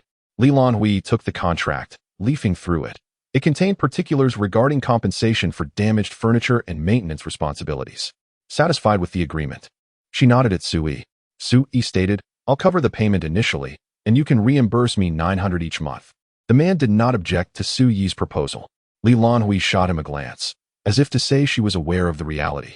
Knowing that the landlord primarily dealt with students, it was improbable for any student to pay half a year's rent up front. They typically paid monthly. However, she chose not to confront Sui about it. Sui signed the contract and transferred 14,400. Upon receiving the funds, the man took his leave, leaving Sui and Lan Hui in the room. Sui glanced at the master bedroom. You should take the master. It has a private bathroom, which is more convenient for you. Lan Hui, without hesitation, nodded in agreement. Shall we return to fetch our belongings? Indeed. They headed back to their dormitory to transport the luggage they had packed the previous night to the apartment. Sui's transition went smoothly. His roommates merely expressed their sentiments about his departure. Yet, for the residents of the area, the changes felt significant. Conversely, things took a peculiar turn for Lan Hui. Although when Sui inquired, Lan Hui merely responded with calmness, failing to attract the attention of her roommates. Sui felt otherwise. Despite further questioning, Ms. Li remained silent, coldly regarding Su Yi. It was nothing significant. It was merely the hesitance of those who shared a close bond to intervene, coupled with the indifferent gazes of those with whom she had a strained relationship as they watched Lan Hui depart. Chapter 11. A new shopping experience. Lan Hui's luggage far exceeded Su Yi's.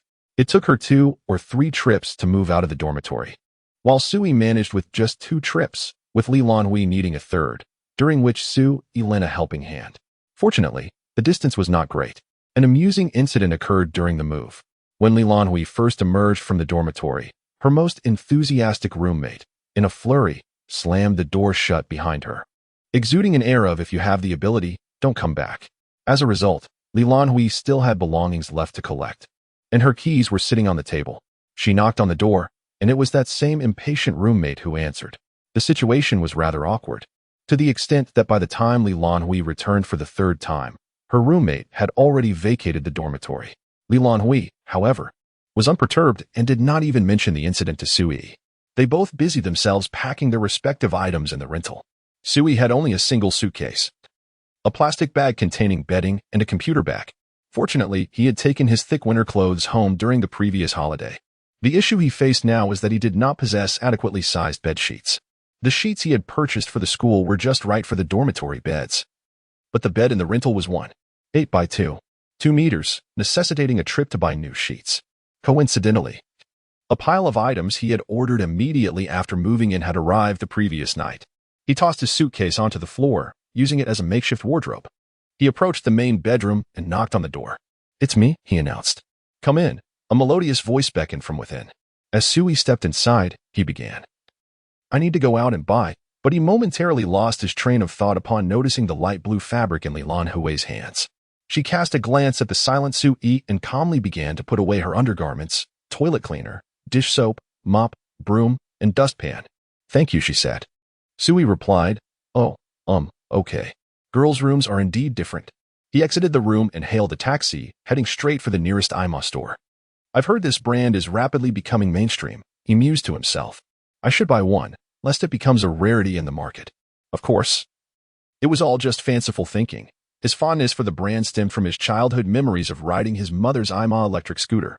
While Xinjiang may not rival Beijing, Shanghai, or Guangzhou in many respects, its transportation system was undoubtedly among the best in the nation. A taxi ride cost him less than 10 yuan, and he soon arrived at the IMA store near the school. The transaction was successful.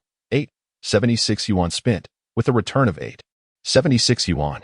The cost of the product was 0.54 yuan, while the social recognition cost was 6 yuan, and the personal recognition cost was 12 yuan, totaling a reimbursement of 27.3 yuan.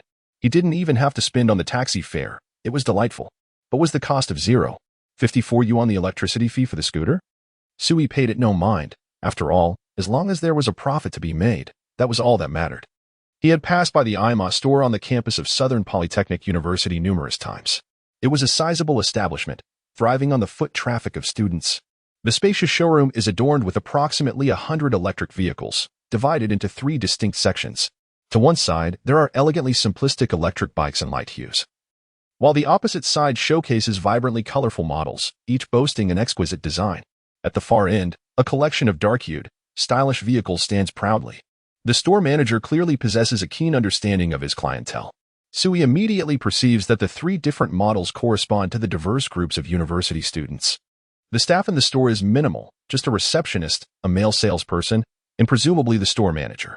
Despite the constant influx of students, the manager appears relaxed, engrossed in his phone, only attending to customers when they raise their hands for assistance. Su Yi approaches the section with the light-colored vehicles, contemplating his options. If he were purchasing for himself, he would certainly venture over to the darker models, which he had merely glanced at earlier. But a few caught his eye with their undeniable charm. However, since he is buying for Miss Li, it seems prudent to explore the lighter options. As for the charming models designed specifically for female students, he doubts Miss Li would appreciate those. Su Yi imagines Lan Hui clad in black, her demeanor aloof, perched atop an electric bike adorned with a feline motif. Amused by his own thoughts, he wipes away a bead of sweat and begins to earnestly select a vehicle he believes Lan Hui might favor. His own preferences are indifferent. He sees little distinction among the pale and pastel shades, perceiving them as virtually identical. Sifting through the options, he spots a sizable green-plate electric bicycle, devoid of pedals. "Excuse me, sir?" he calls out. The manager, momentarily setting aside his phone, responds, "Yes, here I am." Sui inquires about the price of the vehicle he is pointing at. The manager glances at the bike and remarks, "Excellent choice, my friend.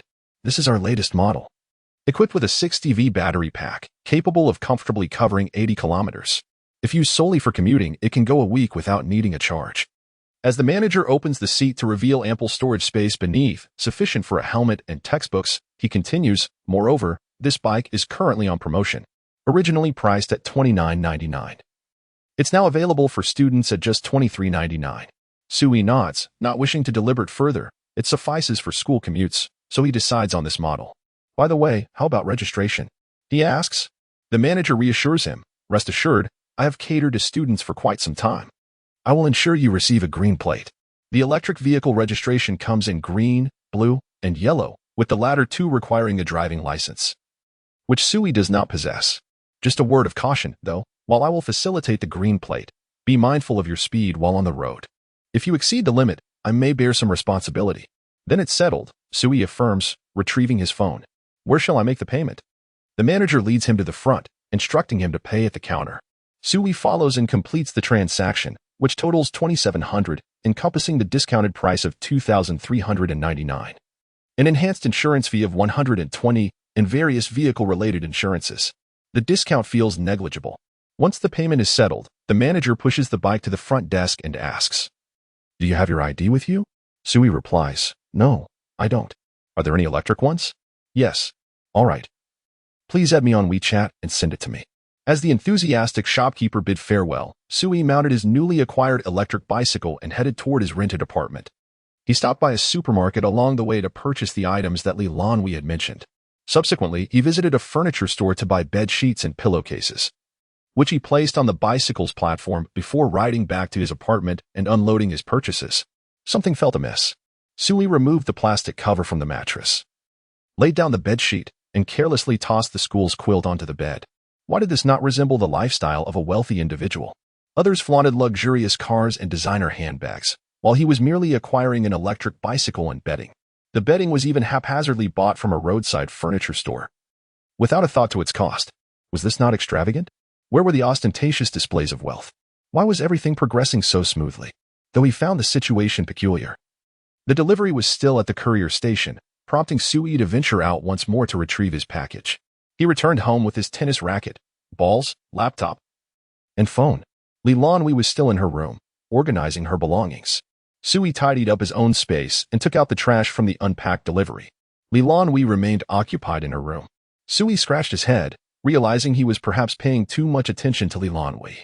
A Navi young man had never encountered such feelings, longing to see someone and wishing to converse with them. Sui's expression was one of confusion. Something was definitely off. Fortunately, Lan Hui opened the door. Chapter 12. The blissful daily life of cohabitation. Sui felt an inexplicable sense of relief when he saw Lan Hui finally emerge from her room. Lan Hui sat beside Sui with an air of indifference, her gaze fixed on him as he fiddled with his newly acquired iPhone 15 Pro Max. "Have you tidied up?" she inquired. Lan Hui nodded. Noticing her reluctance to engage in conversation, Sui restrained his impulse to speak and busied himself with his phone. However, accustomed to the Android system, he found navigating the unfamiliar iOS quite challenging, particularly with the necessity of a paid user store and account registration. After observing him struggle for a while, Lan Hui could no longer tolerate his ineptitude. "Give me your phone," she commanded. "Ah?" Sui responded, obediently handing his phone to her. With adept skill, Lan Hui adjusted the settings and navigated through various menus, turning features on and off with ease. "What about your previous phone?" she asked. Sui retrieved his old phone, purchased after graduating high school. Following her directive, he unlocked it. Moments later, a pristine banana phone was placed into Sui's hands, preloaded with essential applications, while those requiring authentication had been unlocked. All he needed to do was insert his SIM card and log into a few accounts. It turned out that she was not a tyrant, but rather a benevolent figure. "Some services require payment. If you wish to use them, log into WeChat and pay for yourself," she said. Sui nodded, inserting the SIM card into the banana phone. "Thank you," he murmured. Lan Hui remained aloof, her mind seemingly adrift. She was weary, having spent considerable effort packing her belongings and organizing her thoughts, leaving her disinclined to expend any energy on pleasantries. Noticing her disinterest in conversation, Sui busied himself with the phone, transferring all the information he could, particularly on WeChat. Afterwards, he returned to his room to tinker with his computer. Verification? No. Downloading games? Yes. He purchased a plethora of acclaimed games on Steam, but found himself unable to download them as he had yet to buy a mouse and keyboard. He promptly ordered a keyboard and mouse through his phone, a high-end linear mechanical keyboard for $18,969 and an ROG Dragon Scale ACE Extreme mouse for $5,398. Are they functional? Are they aesthetically pleasing? I shall purchase them first and ascertain their quality upon arrival. If they are unsatisfactory, I shall simply acquire alternatives. Having completed his orders, Sui reclined on his bed, feeling an overwhelming sense of emptiness. After spending money on all the items he desired, he was left with a void, yearning for even a single engaging word from Lan Hui. Lost in thought, he was interrupted by a knock at the door. I'm going out to buy groceries. What would you like for lunch? She asked, her tone still cold. Sui replied, anything is fine. He often found himself astonished by Lan Hui's capabilities. They were both university students, yet she could cook. Was it not customary for students to rely on takeout for lunch and instant noodles for dinner? Furthermore, what did she mean by asking what he wanted to eat? Was she truly going to prepare a meal for him? It felt like genuine cohabitation. Thank you. Oh, by the way, Lan Hui, I have successfully purchased the electric bike. The key is at the entrance, and the bike is white with a cartoon cat on the front light. Riding the cat-themed bike. Lan Hui has accomplished her plan. Understood. Without entering the house, she spoke and then departed. Those who have cooked before know that preparing a meal for one is often more challenging than for two. Thus, for Lan Hui, expressing gratitude seems unnecessary. Sui turned over and began tidying up the room. He was exceedingly anxious. If Lan Hui were to see his room in such disarray, it would surely tarnish her impression of him as someone who lacks cleanliness. No, he must finish cleaning before Lan Hui returns. With the bike at her disposal, Lan Hui did not take long to buy groceries. The convenience store was conveniently located downstairs, and she quickly gathered essentials like oil, salt, soy sauce, and vinegar. However, due to her obsessive cleanliness, she refused to use the chopsticks provided by the landlord and rode to the supermarket to purchase 4 pairs of chopsticks. Upon returning to the rental, she ignored Sui, who was fussing around in the room, and began preparing her meal. The kitchenware was all provided by the landlord and remained unopened. It was likely that the utensils would be replaced with each new tenant. The rice cooker was ready to use, and it was free of dust, yet Lan Hui still washed it thoroughly. The rice was freshly bought by Lan Hui, personally carried back. She first took a few green onions to test her knife skills, seeking the right feel. Then, she began to showcase her impressive culinary techniques. By the time Sui emerged from his room, he was greeted by the sight of 3 bowls of dishes. The first was a spicy stir-fry of pork with the essential chili peppers from Xiangxiang, with the peppers cut long and sharp, and the meat sliced thinly in the northern Xiang style, glistening with soy sauce. Although Sui could not cook, he rated this dish a perfect 10. Next was a comforting tomato and scrambled egg dish, where the eggs were whisked to a paper-thin consistency and the tomatoes were rich yet intact, complemented by water spinach. It was not a vegetarian dish. Did you make this? Sui asked, inadvertently posing a rather foolish question. What is your profession, Master Chef? Lan Hui rolled her eyes. Serving herself. Sui remarked, you seem rather aloof, chefly. Holding his bowl, he savored the spicy stir-fried pork she had prepared. Tears came to his eyes. The last time he had tasted such fiery chili stir-fry was at home, at school, to cater to the palates of outsiders. The cafeteria had watered down the spice levels to an extreme. This flavor was simply authentic. Sui spoke earnestly. Thank you. Lan Hui replied. Even if you thank me, I want to be cooking every day. It depends on my mood. Sui responded. No, that is not what I meant. I was suggesting that I will go grocery shopping in the future. It doesn't feel right to eat for free. Lan Hui questioned. You can buy groceries? With skepticism. Sui hesitated, and Lan Hui pressed on. Does the spiciness of the chili depend on its tip or root? Sui could only mutter. The spiciness depends on this young girl. Lan Hui scoffed, feeling somewhat belittled. Sui then proposed, in that case, let me accompany you for grocery shopping. I can't keep eating for free. Lan Hui wiped the smile off her face, returning to her stoic demeanor as she continued to eat. She was accustomed to silence during meals and remained uncommunicative. Sui often wondered if she were a pampered young lady, hence he internally referred to her as Mississippi. However, today's meal dispelled his doubts. Could the young lady truly cook for herself? And so deliciously? He meant no disrespect towards the young lady, yet in Suyi's eyes, she embodied the image of someone untouched by the mundane tasks of life. If he were the young master, he certainly would not deign to prepare his own meals.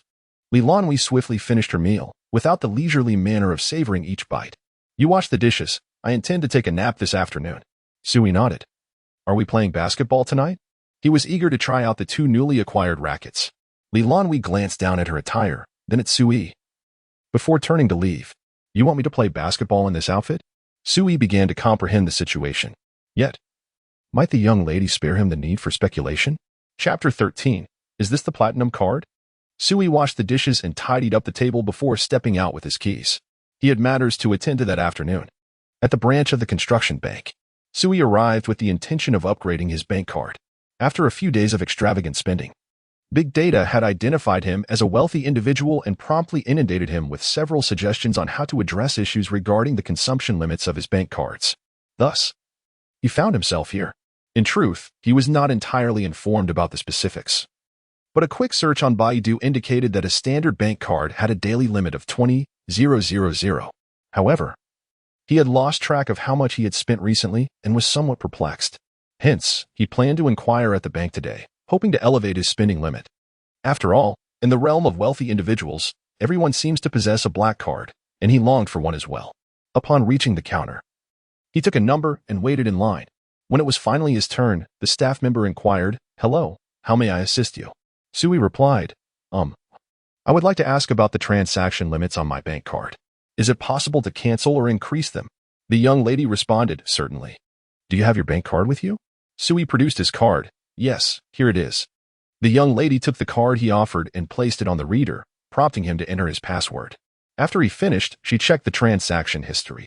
Observing the recent transactions of 10,000 and 20,000, totaling nearly 100,000, along with an income that was approaching 300,000, she fell into contemplation. While she had encountered numerous wealthy second-generation individuals in Star City who spent extravagantly, they all exhibited distinct characteristics: showy consumption, adorned in designer brands, and ostentatious behavior. In stark contrast, Suyi was dressed in inexpensive clothing, lacking any associations with luxury items. How could a seemingly unremarkable student, someone she would not have glanced at on the street, possess such financial activity? Perhaps she should start paying more attention to the students she passed by in the future. Despite her astonishment, the young lady maintained a polite smile, her demeanor becoming noticeably warmer. Hello, at our counter, we can assist you in upgrading to a gold card, which allows for a single transaction limit of 20,000 and a daily limit of 50,000. If you use card payments, you may spend freely. Suyi attempted to comprehend this. So, in essence, he could purchase items online worth up to 20,000 at a time, but no more than 50,000 in a day? Is there a higher limit available? The young lady's smile nearly faltered. Had she underestimated this affluent individual? A higher-tier bank card could not be processed at this counter. If you require one, I can call the manager for you. Suyi nodded. Please do summon the manager. If possible, he wished for an even higher limit. Ideally one that would allow him to purchase anything directly from his phone. All right. Young, handsome, devoid of the typical failings of wealthy heirs, and affluent. How enticing. Under the gentle persuasion of the young lady's phone call, the manager soon emerged from the office at the back. He was a middle-aged man, tall and well-proportioned. Greetings. Mr. Su, I presume? My surname is Zhang. Suyi grasped Manager Zhang's outstretched hand, responding, Hello, Manager Zhang. This was his first encounter with such a high-ranking official. Releasing the handshake, Manager Zhang led Suyi, saying, Mr. Su, shall we discuss this in my office? This way, please. Suyi followed Manager Zhang into the office. Manager Zhang invited Suyi to take a seat and proceeded to boil a kettle of water. Mr. Su, would you care for a drink? Suyi felt somewhat overwhelmed by his enthusiasm, replying, Just warm water will suffice. Manager Zhang poured a cup of warm water for Suyi and settled down opposite him. Mr. Su, I understand from the front desk that you wish to increase the spending limit on your bank card, correct? Suyi nodded in affirmation. Manager Zhang continued. There are two methods by which we can raise the limit. One is to directly modify your account using your bank card, which allows us to immediately elevate your limit. The second method involves upgrading the card's tier, which will also enhance the limit. If you opt for the first method, we simply need to sign a few contracts. But please note that this option does not come with any additional services. Should you choose the second method, we will provide a card upgrade along with the increased limit, as well as services including, but not limited to, access to airport VIP lounges, expedited service for transactions, and 24-hour dedicated online support. Sui decided. Then I shall go with the second option. He realized that previously, he would have certainly chosen the first option. In fact, he had never considered this matter before. Manager Zhang nodded and retrieved a stack of documents, stating, "I can authorize your application for a platinum membership, which offers a daily spending limit of 2 million and no annual spending cap. However, please note that if you use WeChat Pay, you will still be subject to their limits. I recommend downloading our app, as payments made through it will incur no restrictions." Upon finishing his explanation, Manager Zhang produced a sheet of paper, adding, "In addition to this, platinum members enjoy the aforementioned benefits. Of course, if Mr. Su is not satisfied, I can also apply for a black card membership on your behalf. However, obtaining a black card requires a minimum annual deposit and a full year of transaction history. I suggest that Mr. Su consider applying for it next year." Sui nodded, examining the perks associated with the platinum card: airport VIP lounges, concierge services, hotel booking discounts, designated drivers, fitness services, health care, flight delay insurance, card loss protection, and public transport accident insurance. It became clear to him how the affluent live. Sui was profoundly impressed. "I will take the platinum card," he declared. Manager Zhang nodded in agreement. "Very well, Mr. Su. Please review this contract. Once you sign, I can promptly process your platinum card application." Sui looked over the stack of contracts, unable to comprehend much, and simply signed, signing, and signing. As Manager Zhang explained the contents of the contracts, he helped Sui turn the pages, moving swiftly from one document to the next. After approximately 20 minutes, Sui finally completed the signing of all the contracts. Manager Zhang rose and said, "Please wait a moment. I will fetch the card for you shortly." After a brief interval, he approached Sui, presenting a platinum card. Sui examined the card, which gleamed with a silvery hue, the card number elegantly embossed in gold. Its overall design mirrored that of a standard card, yet it exuded a weightier and more refined texture. Subsequently, Manager Zhang placed a stack of papers before Sui, a mischievous smile gracing his lips. "Mr. Su, might you consider these investment products?" "Investment products?" Sui's attention shifted towards the documents. There were 3 categories in total. The first, with no minimum investment, offered an annual interest rate of 0.54. The second required a minimum of 100,000, boasting an impressive annual interest rate of 5.7. The third demanded a minimum investment of 1 million, with a purchase term of no less than 5 years, providing a nominal interest rate of 0.5, yet accompanied by numerous appealing benefits. Under Manager Zhang's persuasive guidance, Sui decided to invest 100,000 in the second option, committing for 3 years. As he signed the contract, the figures before him rendered him momentarily speechless. Successful expenditure, 100,000 yuan. Refundable expenditure, 100,000 yuan. Cost of goods, 0 yuan. Social recognized value, 117,100 yuan. Personal recognized value, 117,100 yuan. Total refund, 334,200 yuan. Wait a moment. An investment product could yield nearly triple the return, and after 3 years, this sum would remain in his bank account, accruing interest. A bold idea sparked in Suyi's mind. Manager Zhang, having organized the contract, gazed at his new client with a radiant expression. Investment products were challenging to sell. Most individuals preferred to deposit their funds in banks, content with meager interest rates, yet that interest did not contribute to his performance. Only those who purchased his investment products could be deemed his benefactors, while those with millions stored in their accounts merely supported the banks, for which he would still have to provide service. Unpleasant. He yearned for more clients like Sui. Unconsciously, Manager Zhang's gaze towards Sui brimmed with eagerness. However, Sui remained oblivious to the fervent look in Manager Zhang's eyes, his mind consumed solely by his grand financial scheme. With a casual farewell, Sui took the stack of contracts and exited the bank. Chapter 14. Master Li's Culinary Skills, a Bowl of Glimmering Noodles.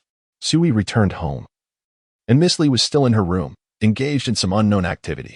To his surprise, he found himself particularly concerned about Lan Hui, attributing this sentiment to the fact that she was his roommate. It seemed quite natural to care for one's roommate, didn't it? Sui settled down in his room and opened his computer to search for stock trading and financial management. He deftly bypassed a plethora of advertisements that appeared to be algorithmically inserted, clicking instead on an article titled Beginner's Guide to Stock Trading.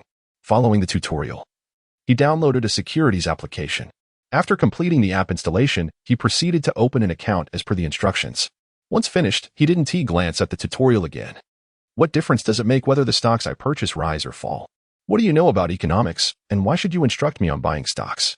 Sui casually ventured into the stock market, executing a successful transaction. 1,000 yuan spent. 1,000 yuan returned. 0 cost of goods. Social recognized value. 20 yuan.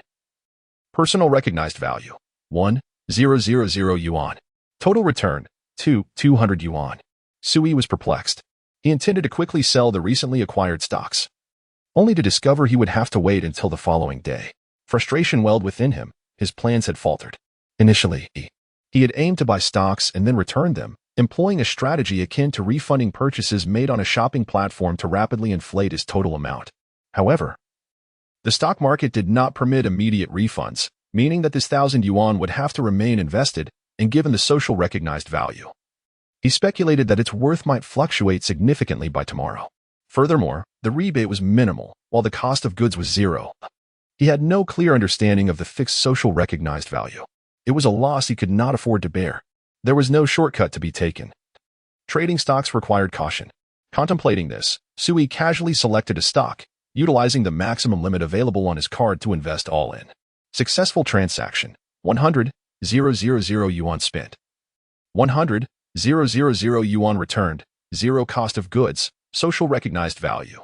160,000 yuan. Personal recognized value. 1,000 yuan. Total return. 261,000 yuan. Has it been withdrawn? Should I buy more? Oh, I've reached the limit. Never mind, Sui mused, calculating how many years of average savings it would take to acquire that black card. At 5 in the afternoon, after spending the entire day in her room, Lan Hui finally emerged. Sui, lounging on the sofa, greeted her. Lan Hui responded with a cool nod. As she passed by him, she headed straight for the refrigerator, peering inside at the leftovers Sui had stored from lunch. There was a bit of peppered pork, some remnants of tomato scrambled eggs, and the water spinach had barely been touched. Are you eating noodles?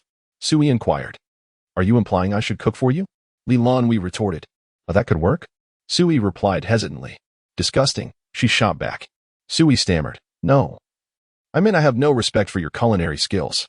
Indeed, she had never intended to suggest anything of the sort. Sui, although that was not my intention. Are there any culinary requirements? Lan Hui glanced at Sui and pursed her lips. Sui, feeling defeated and dejected, sank onto the sofa. He resolved to disturb her while she prepared the noodles, hoping to sabotage the evening meal. Lan Hui, could you please go buy some noodles for me? Sui sprang up, sure. He had not contemplated anything prior to this. Grabbing the keys, Sui exited. Lan Hui watched him leave in haste, a faint smile playing on her lips. So beautiful, yet regrettably, Sui failed to notice. In front of the kitchen, Sui shamelessly squeezed in. He wished to observe the tricks Lan Hui might employ to undermine him, an act of stealthy learning. Lan Hui, unfazed, inquired. Egg? Sui attempted to decipher her meaning. Ah. Yes. Lan Hui continued, fried egg or boiled egg. Sui replied, scallion egg. He endeavored to stump Lan Hui. Lan Hui, She remained unperturbed. With one hand, she cracked an egg, whisked it swiftly, and sprinkled scallions. Heating the pan, in no time, a perfectly shaped egg adorned with evenly distributed scallions emerged. Then, Lan Hui proceeded to wash the pan and pour in water, preparing the ingredients. Sui barely caught a glimpse of what she was adding before he hastily prepared 2 bowls. As the water in the pot began to bubble, she added salt and oil, stirring it. Sui fell silent, utterly perplexed by this step. The mastery of Lan Hui was formidable. Uninterested in Sui's presence, she mixed the salt and oil, then added 2 handfuls of noodles. Having mastered Sui's appetite from their simple lunch, she knew that this amount would be just right for both of them. Seeing this, Sui smiled. With his years of experience cooking instant noodles, he understood that one must wait for the water to boil before adding the noodles. This round, he had lost. After adding the noodles, Lan Hui waited for the water to bubble vigorously, then added a touch of cold water, causing the froth to vanish miraculously. Sui fell silent once more. Seizing a moment, Lan Hui glanced back at Sui. Smile? Keep smiling. After adding cold water twice more, she picked up the noodles with chopsticks. Briefly immerse them in cold water. Do you prefer soup noodles or mixed noodles? Sui, soup noodles. He had even contemplated mixed noodles. Impressive, my sister. Lan Hui poured some boiling water from the side into the bowl containing the prepared sauce, then separated the noodles from the cold water bowl, garnishing them with scallions and adding a scallion egg. You can use the leftover dishes from lunch. Serve yourself. With that, she pushed the beautifully arranged bowl of noodles towards Sui. Sui gazed at the bowl, vibrant in color and rich in aroma. What else could you possibly be incapable of, masterly? Hurry and eat. After dinner, shall we play ball? Sui. After dinner, Lan Hui tossed over her shoulder. You washed the dishes and retreated to her room, leaving Sui questioning whether the post-dinner ball game was merely a figment of his imagination. It was not until he finished washing the dishes that he saw Lan Hui standing in the living room, dressed in a white sports outfit with a casual jacket thrown over it. Sui, did you not say you wouldn't play? Lan Hui, I never said that. When did she ever claim she wouldn't play? Sui, let me change my clothes then. It was chilly this morning, and I've been wearing long sleeves without changing. Lan Hui nodded. Sui returned to his room, unpacked his newly arrived paddles, and grabbed a bucket of balls. He changed into his shoes. Oh, I could also buy a new pair of shoes. The ones he was wearing had been on his feet for nearly 3 years. Lan Hui took Sui's paddles and balls and placed them in her bag. Oh, I could buy a bag too. Sui thought as he observed Lan Hui's dual-shoulder racket bag. What are you looking at? Let's go. Sui. Upon descending the stairs, the two of them gazed at Xiaobai. Xiaobai was the name Sui had given to the electric scooter. Sui handed his hat to Lan Hui while he donned the hood of his jacket. Sui, I'll buy a helmet tomorrow. Lan Hui looked at her helmet, adorned with a yellow and white kitten design, complete with 2 cat ears. That was precisely why she had no desire to ride it after the first time. Lan Hui fixed her gaze on Sui. Sui chuckled awkwardly. Well, you wear it for safety. Lan Hui pursed her lips and put on the helmet. Sui noticed she was now wearing the kitten helmet. Sui, it's quite adorable. Lan Hui stared. Sui, really. Lan Hui continued to gaze. Sui ceased speaking and hurriedly drove to school to play. Another evening spent joyfully playing while instructing. Sui found a sense of accomplishment on the court. Look, Lan Hui still cannot outplay me. Chapter 15. A day in the life of Lan Hui on the morning of May 2nd, at precisely 7 o'clock, Lan Hui awoke. Having cultivated the habit over the years, she rose promptly at this hour. Before she embarked on her academically demanding high school journey, her mother would often rouse her for morning exercises before breakfast was prepared. Thanks to her mother's encouragement, Lan Hui's biological clock still adhered to this 7 o'clock routine, even amidst the rigors of high school. As she threw off her covers, she noticed the stillness next door and instinctively moderated her movements. Although the room was well soundproofed, she preferred to be cautious. She changed out of her black thermal pajamas into a loose-fitting white short-sleeve shirt and randomly selected a pair of casual, loose-fitting sweatpants from her collection. Her vast wardrobe consisted predominantly of black and white garments, with only a few pieces adorned in eccentric colors for badminton attire. After dressing, rather than rushing to wash up, Lan Hui drew back the curtains of the balcony and laid out her yoga mat to begin her stretching routine. The vigorous play from the previous night had left her thighs, waist, and shoulders sore due to the intensity of the game, and the brief stretches on the court had proven insufficient for relief. Thus, she dedicated this morning to further stretching. Once her stretching session concluded, Lan Hui proceeded to her morning hygiene routine. After brushing her teeth and washing her face, she settled at her vanity to indulge in her daily skincare regimen. A simple application of essence, a facial mask, moisturizer, and eye cream marked the completion of her routine. No girl possesses a naturally flawless complexion. It is the result of considerable investment of time, effort, and resources. Yet her routine did not cease there. One would not assume that only the face requires care. A slender figure merits attention as well. Lan Hui returned to her yoga mat to practice yoga. From a young age, her mother had enrolled her in yoga classes to cultivate her poise and grace, starting from the 3rd grade. During her boarding days, the cramped and noisy environment made it challenging for her to engage fully in her practice. Now, residing in a rented space, she relished the opportunity to devote herself entirely to her exercise regimen. This was indeed a welcome change. As she flowed through her yoga poses, she glanced towards Sui's room, reflecting fondly on her encounters with him and the moments they had shared. All was well. After approximately half an hour of yoga, Lan Hui rose, exhaling deeply. She selected a black denim jacket from her wardrobe, as May had arrived, yet the morning air remained brisk, especially noticeable as she felt a chill after her light perspiration. Although it was not particularly early anymore, it was already 9 o'clock, and she wondered if Su-yi had yet to awaken. Peering towards the stillness next door, she mused, lazy pig.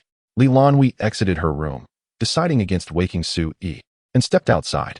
The vicinity of Southern Polytechnic University boasted a vibrant food street. However, it was situated near the banks of the Xiang River, quite distant from her rented accommodation. Fortunately, small vendors often gathered at the university entrance. At 9 o'clock, it was still too early for breakfast. However, the vendors had long grown accustomed to the routines of university students, well aware that this was the opportune moment to sell breakfast. Thus, when Lan Hui sauntered to the school gate, a dozen vendors awaited her selection. The rice noodles were too abundant, leading to a late lunch. The fried rice was too heavy. Who in their right mind would sell fried noodles and rice so early in the morning? The Jianbing Guozi. That was a possibility. With her hands tucked into her pockets and a cold demeanor, her piercing gaze rendered the vendors hesitant to call out to her. After a leisurely stroll, Lan Hui found little that piqued her appetite, ultimately settling on a breakfast stall that emitted an enticing aroma. Specializing in breakfast, it offered Xilong Bao, large meat buns, steamed dumplings, and xiaomai. Without waiting for the vendor to inquire about her order, Lan Hui spoke up. 1 meat bun, 1 vegetable bun, 1 cup of soy milk, and 2 meat buns and a youtiao, packaged separately. The vendor, though initially taken aback, swiftly matched her pace. And by the time Lan Hui retrieved her breakfast and reached for her phone, the total was calculated to be 16.5 yuan. Lan Hui was momentarily taken aback, relieved to avoid asking for the price, and proceeded to pay. The vendor thought to herself, little girl, you still need to practice to keep up with me. After completing her transaction, Lan Hui departed, her left hand holding the breakfast meant for Su-yi, while her right hand clutched her 2 buns, nibbling as she walked. She still had a package to collect, books she had ordered that were delivered to the school. The courier station was not far, and upon finishing her breakfast, Lan Hui arrived just in time. She entered with her usual cold expression, scanned for her package, scanned the code, and exited without engaging in conversation or making eye contact with anyone. Having retrieved her package, she returned to her rented room, only to find Su-yi's door still devoid of activity. Lan Hui opted for her customary cold demeanor as she knocked. I bought you breakfast. What reason do you have not to eat? Knock, knock, knock. She waited 2 seconds in silence, then knocked again. Not answering, are we? Inside, Su-yi finally stirred. Lan Hui remained silent, and after a moment, Su-yi opened the door. Her gaze involuntarily drifted to Su-yi's physique. Snow White. She then handed him the buns. Breakfast. With that, Lan Hui turned to leave. Su-yi, taken aback, accepted the food and glanced at his phone. 9:30. Isn't this a bit early? Under normal circumstances, he would have scolded her for being unreasonable. However, with Lan Hui delivering breakfast, he found no grounds for reproach. Oh well, I suppose I should brush my teeth. Lan Hui returned to her room, placing the package on her desk. She pressed her lips together, unable to suppress a faint smile. She hadn't anticipated that Su-yi would possess such an appealing physique.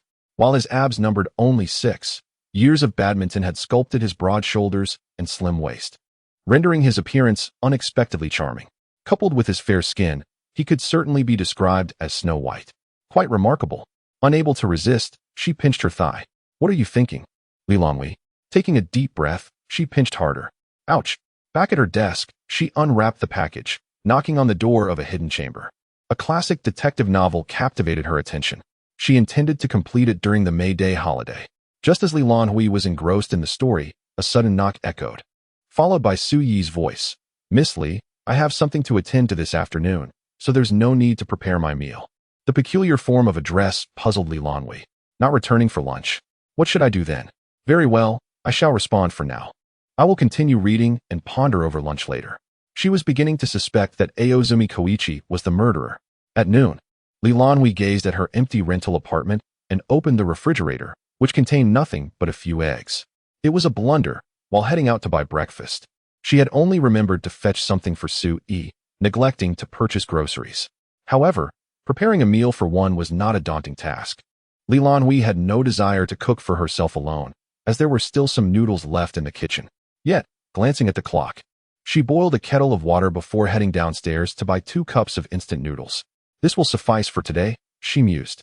She left 1 cup on the table, wondering if Sue-yi would return for dinner.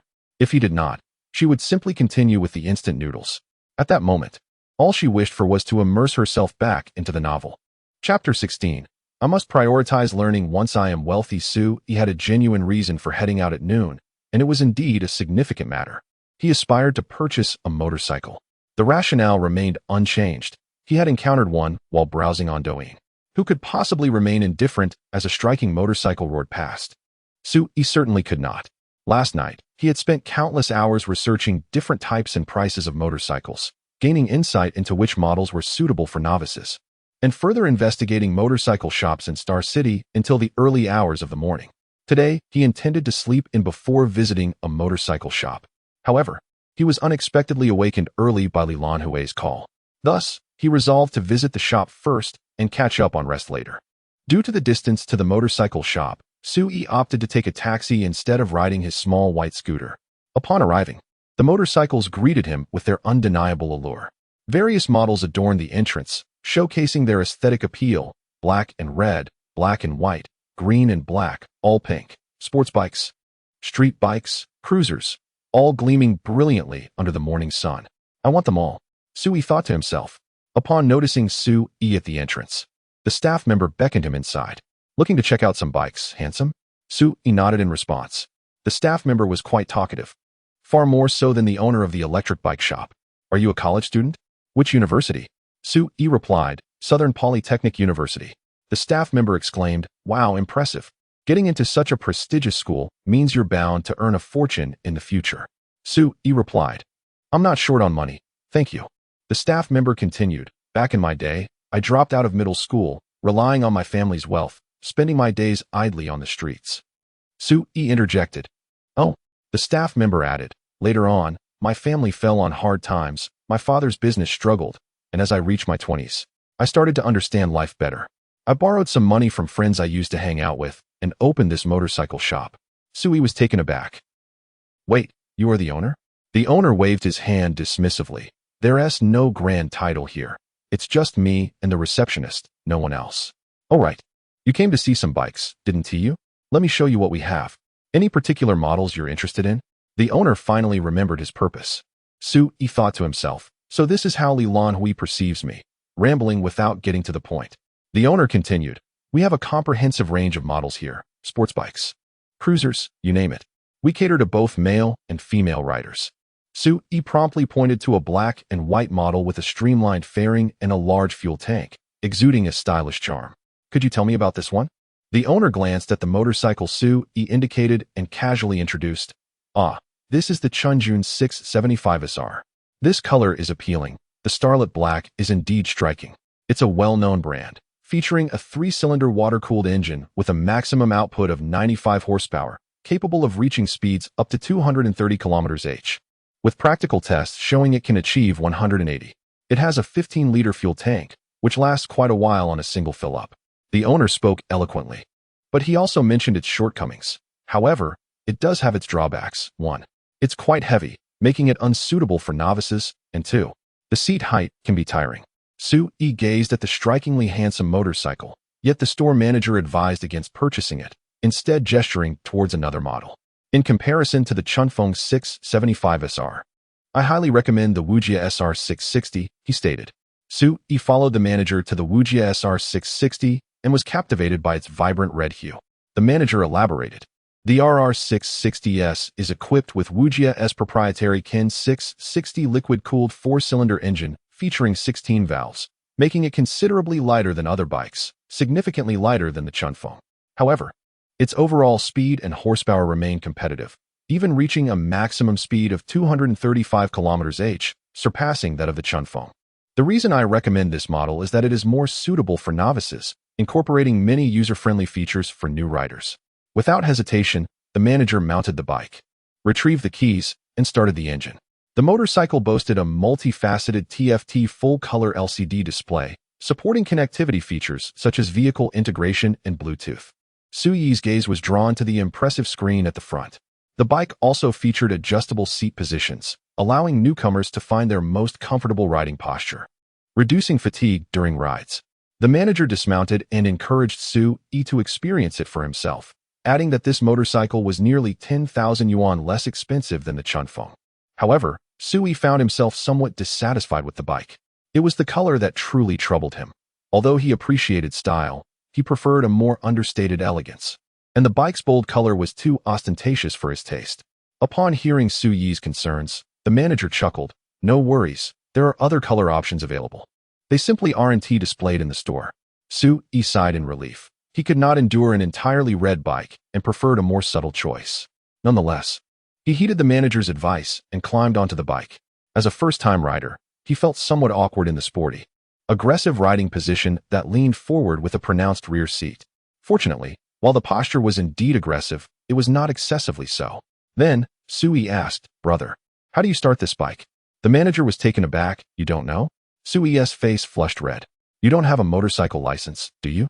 The manager observed Su-yi, who, under his guidance, had finally managed to shift into first gear and move the bike. Simply sitting on the motorcycle and feeling the engine's rumble ignited a deep affection for this magnificent toy within him. Having wealth meant the ability to acquire toys at will, did it not? Dismounting, Su-yi pointed to the bike beneath him. "Brother, is there a black and white color option? If I buy this one, I might as well get that Chunfeng model as well." He had just noticed the price tag on the side, over 30,000 yuan.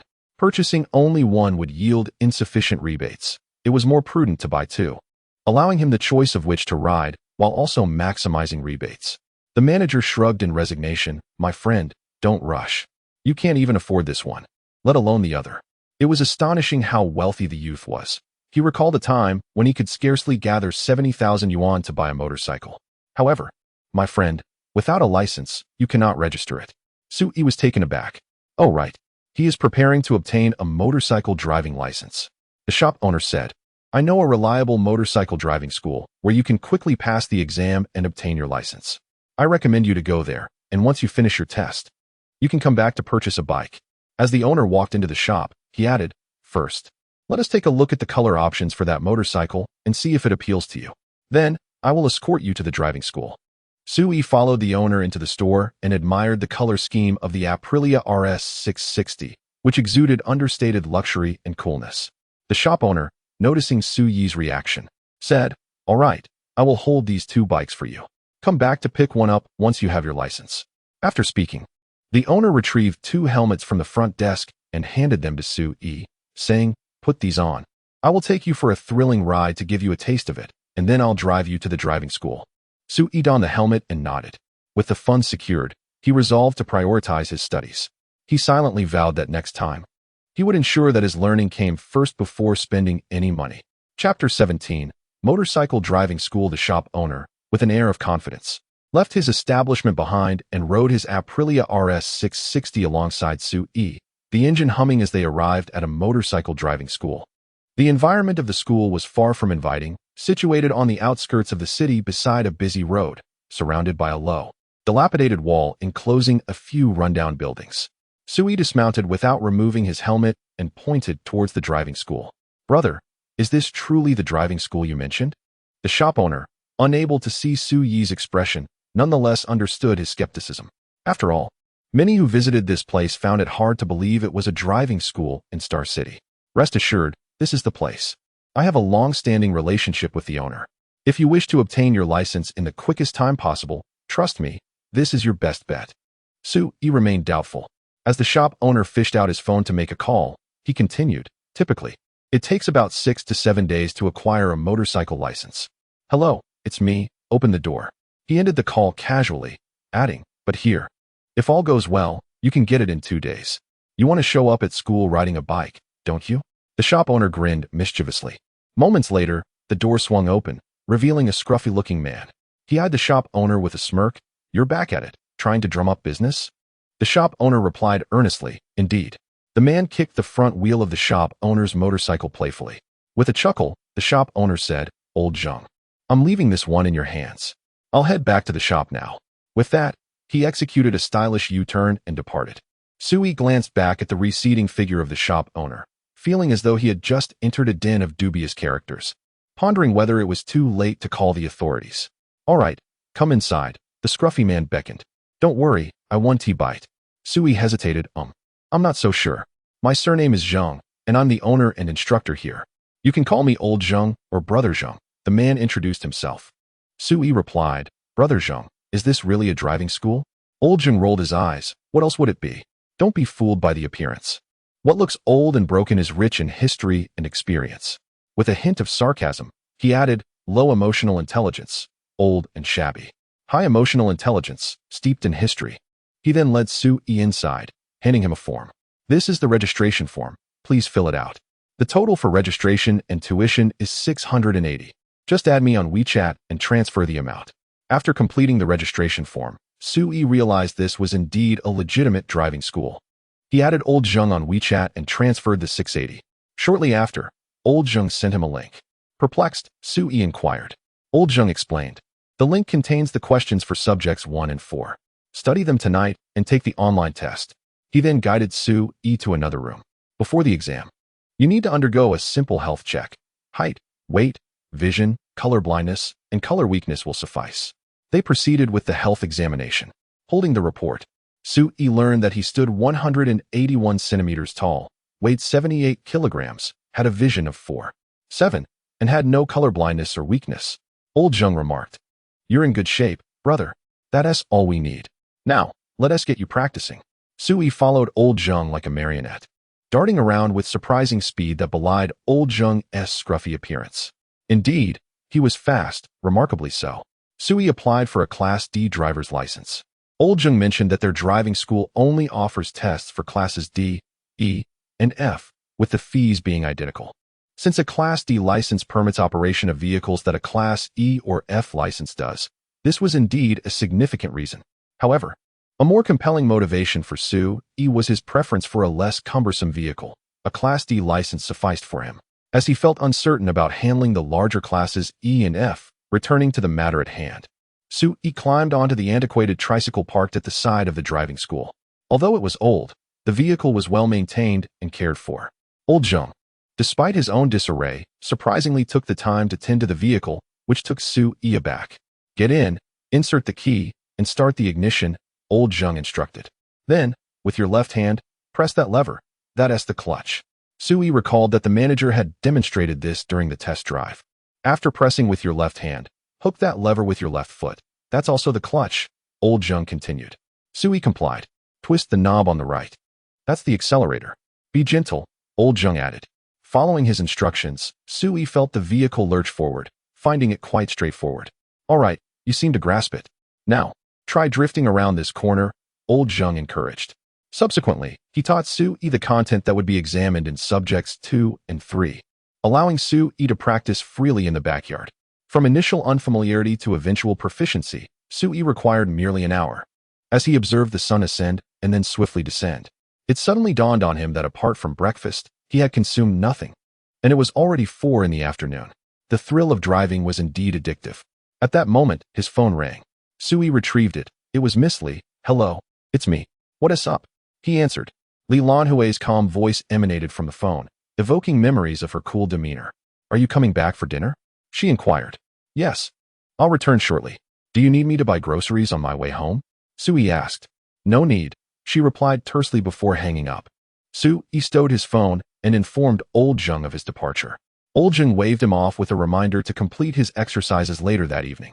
Sui then took a taxi home, only to realize that the manager had dropped him off quite far from his residence. The fare amounted to 32 yuan. A bit steep. Fortunately, he had the system to rely on, eliminating the need to consider carpooling.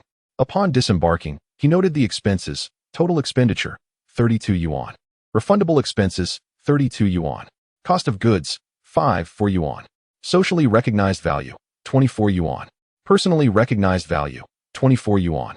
Total refund, 4 yuan. The 24 yuan reflected the price after carpooling, and he pocketed an additional 85 yuan, returning home in high spirits. Upon arrival, he discovered that the car keys were missing and that Lan Hui was not home, presumably out buying groceries. Hesitant to intrude upon the sanctity of the kitchen, he retreated to his room. He recalled having purchased stocks the previous day and decided it was an opportune moment to sell, curious as to the returns. His first transaction involved 1,000 yuan. Without analyzing the trends, he executed the sale, yielding 964 yuan. Not too shabby. He hadn't lost much in a single day.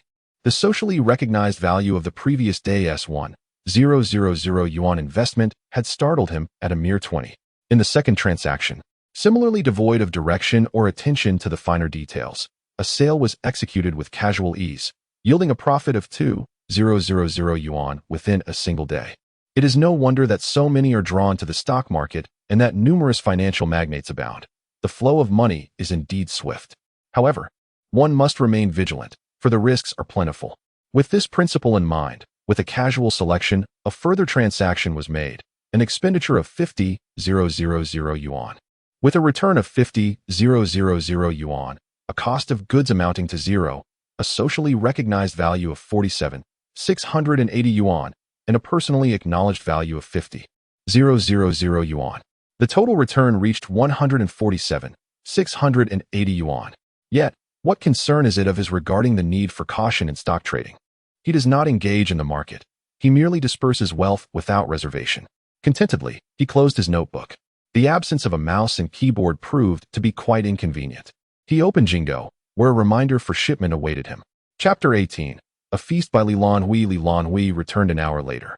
Su-yi, ravenous, lay languidly on the sofa, his phone stubbornly held aloft, the screen fixed on the chat interface with Lan Hui.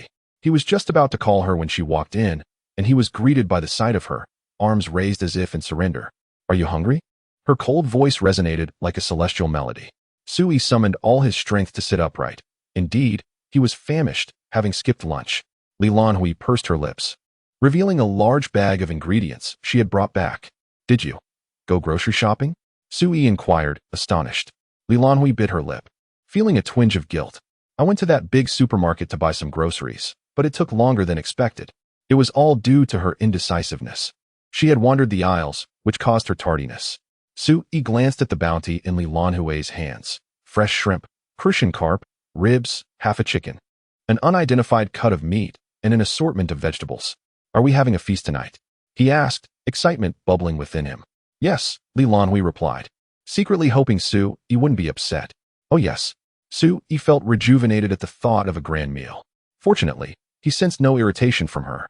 Lan Hui declared, "I'll go prepare the meal. It will take a little while. Do you need any help?" "It's not right to feast without contributing," he offered. "But weren't you just lamenting your lack of energy? You were practically in a daze," she teased. "If I help, wouldn't it expedite the process? Reducing my hunger pangs?" Su-yi countered, a knowing glint in his eye. Lan Hui shot him a meaningful glance. "Are you sure?" Together, they entered the kitchen. The shrimp were alive, chosen for their freshness, and Lan Hui instructed Su-yi to assist in preparing them. He stood there, holding a bowl of shrimp, bewildered by the task at hand. "How do I process these?"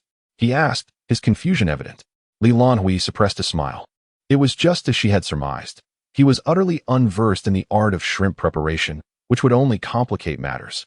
Resigned, she retrieved a pair of scissors and deftly snipped off the shrimp heads, skillfully opening the shells and extracting the veins. Understanding dawned on Su-yi as he accepted the scissors. He could manage shrimp, but he lacked the knowledge of how to transition live shrimp into a more manageable state. Lan Hui had resolved this conundrum with her straightforward method. After removing the veins, it was time for a wash. Su-yi nodded, commencing the task with newfound determination. Meanwhile, Lan Hui diced beef, glancing over at Su-yi, who was surprisingly adept at the shrimp preparation. To her astonishment, he efficiently extracted the veins, one shrimp at a time. His movements surprisingly practiced. Noticing her gaze, Su-yi preemptively explained, "I don't cook because I struggle with controlling the heat, often burning the dishes and failing to balance flavors. However, I am proficient in preparing ingredients, having assisted my mother in the kitchen during holidays, where I learned a great deal." Lan Hui nodded, relieved. That simplifies things significantly. With that, she returned her focus to her own task, feeling a sense of camaraderie in their culinary endeavor. The two individuals divided their tasks. One prepared the meal while the other gathered the ingredients, swiftly bringing to life the dishes envisioned by Lan Hui. Steamed shrimp accompanied by a spicy dip. What kind of spice? Little chili peppers. Then came the Crucian carp soup, enriched with egg flowers, its broth a pristine white, exuding an incredibly fresh aroma. The sweet and sour ribs, draped in a thick syrup that could be stretched, were garnished with sesame seeds and scallions, achieving a stunning aesthetic. The potato and beef stew, too hot to sample, was left untouched by Sui. Additionally, there were 2 vegetarian dishes that were decidedly unappealing. Indeed, for each dish, Chef Li kept in mind her assistant who had not eaten all afternoon. For every completed dish, she would set aside a portion to cool, later feeding it to Sui. The potato and beef stew, being the last dish to simmer, was not offered to him. The table was soon laden with their culinary creations. Sui gazed at the array of dishes they had diligently prepared together. Suddenly struck by an impulse to capture the moment with his phone, Lan Hui removed her apron and served 2 bowls of rice, urging him to stop taking pictures and to eat instead. Sui complied, but then sensed something was amiss. Why did it feel so peculiar? He glanced at Lan Hui, who was now close enough that he could only see the top of her head. Too close indeed. Their proximity, as they moved in harmonious coordination within the kitchen, imbued him with a strange sensation. As she served him rice, that feeling intensified. Why are you dawdling? Lan Hui asked, noticing his distracted demeanor. Aren't you hungry? Oh, right. Sui replied, taking the bowl and sitting down at the table. He began to eat absent-mindedly, but couldn't resist stealing another glance at Lan Hui. The odd feeling grew stronger as they sat together to dine, almost as if they were a married couple. Sui's face flushed. Lan Hui cast him a sideways glance. Not hungry?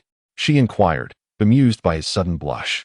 Sui hastily resumed his meal, convincing himself that he must have misunderstood the situation.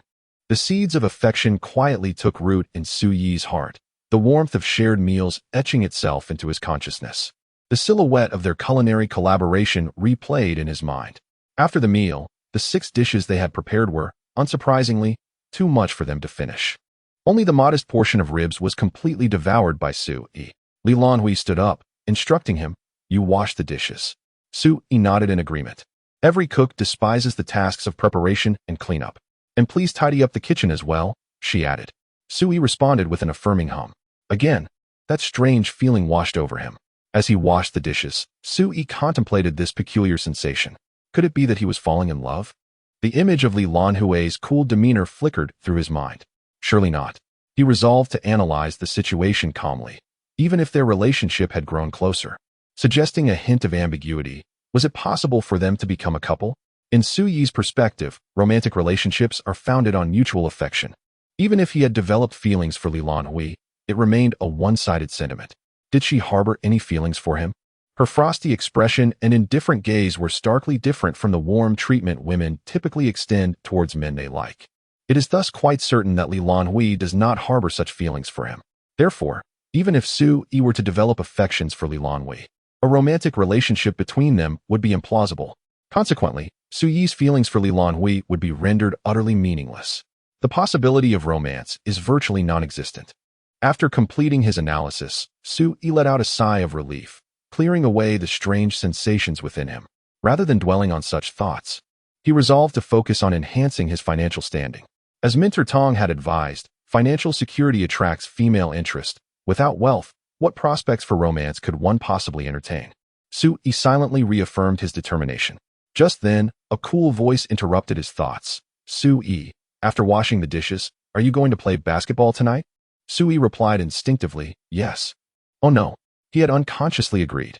Lan Hui responded, then I will go change.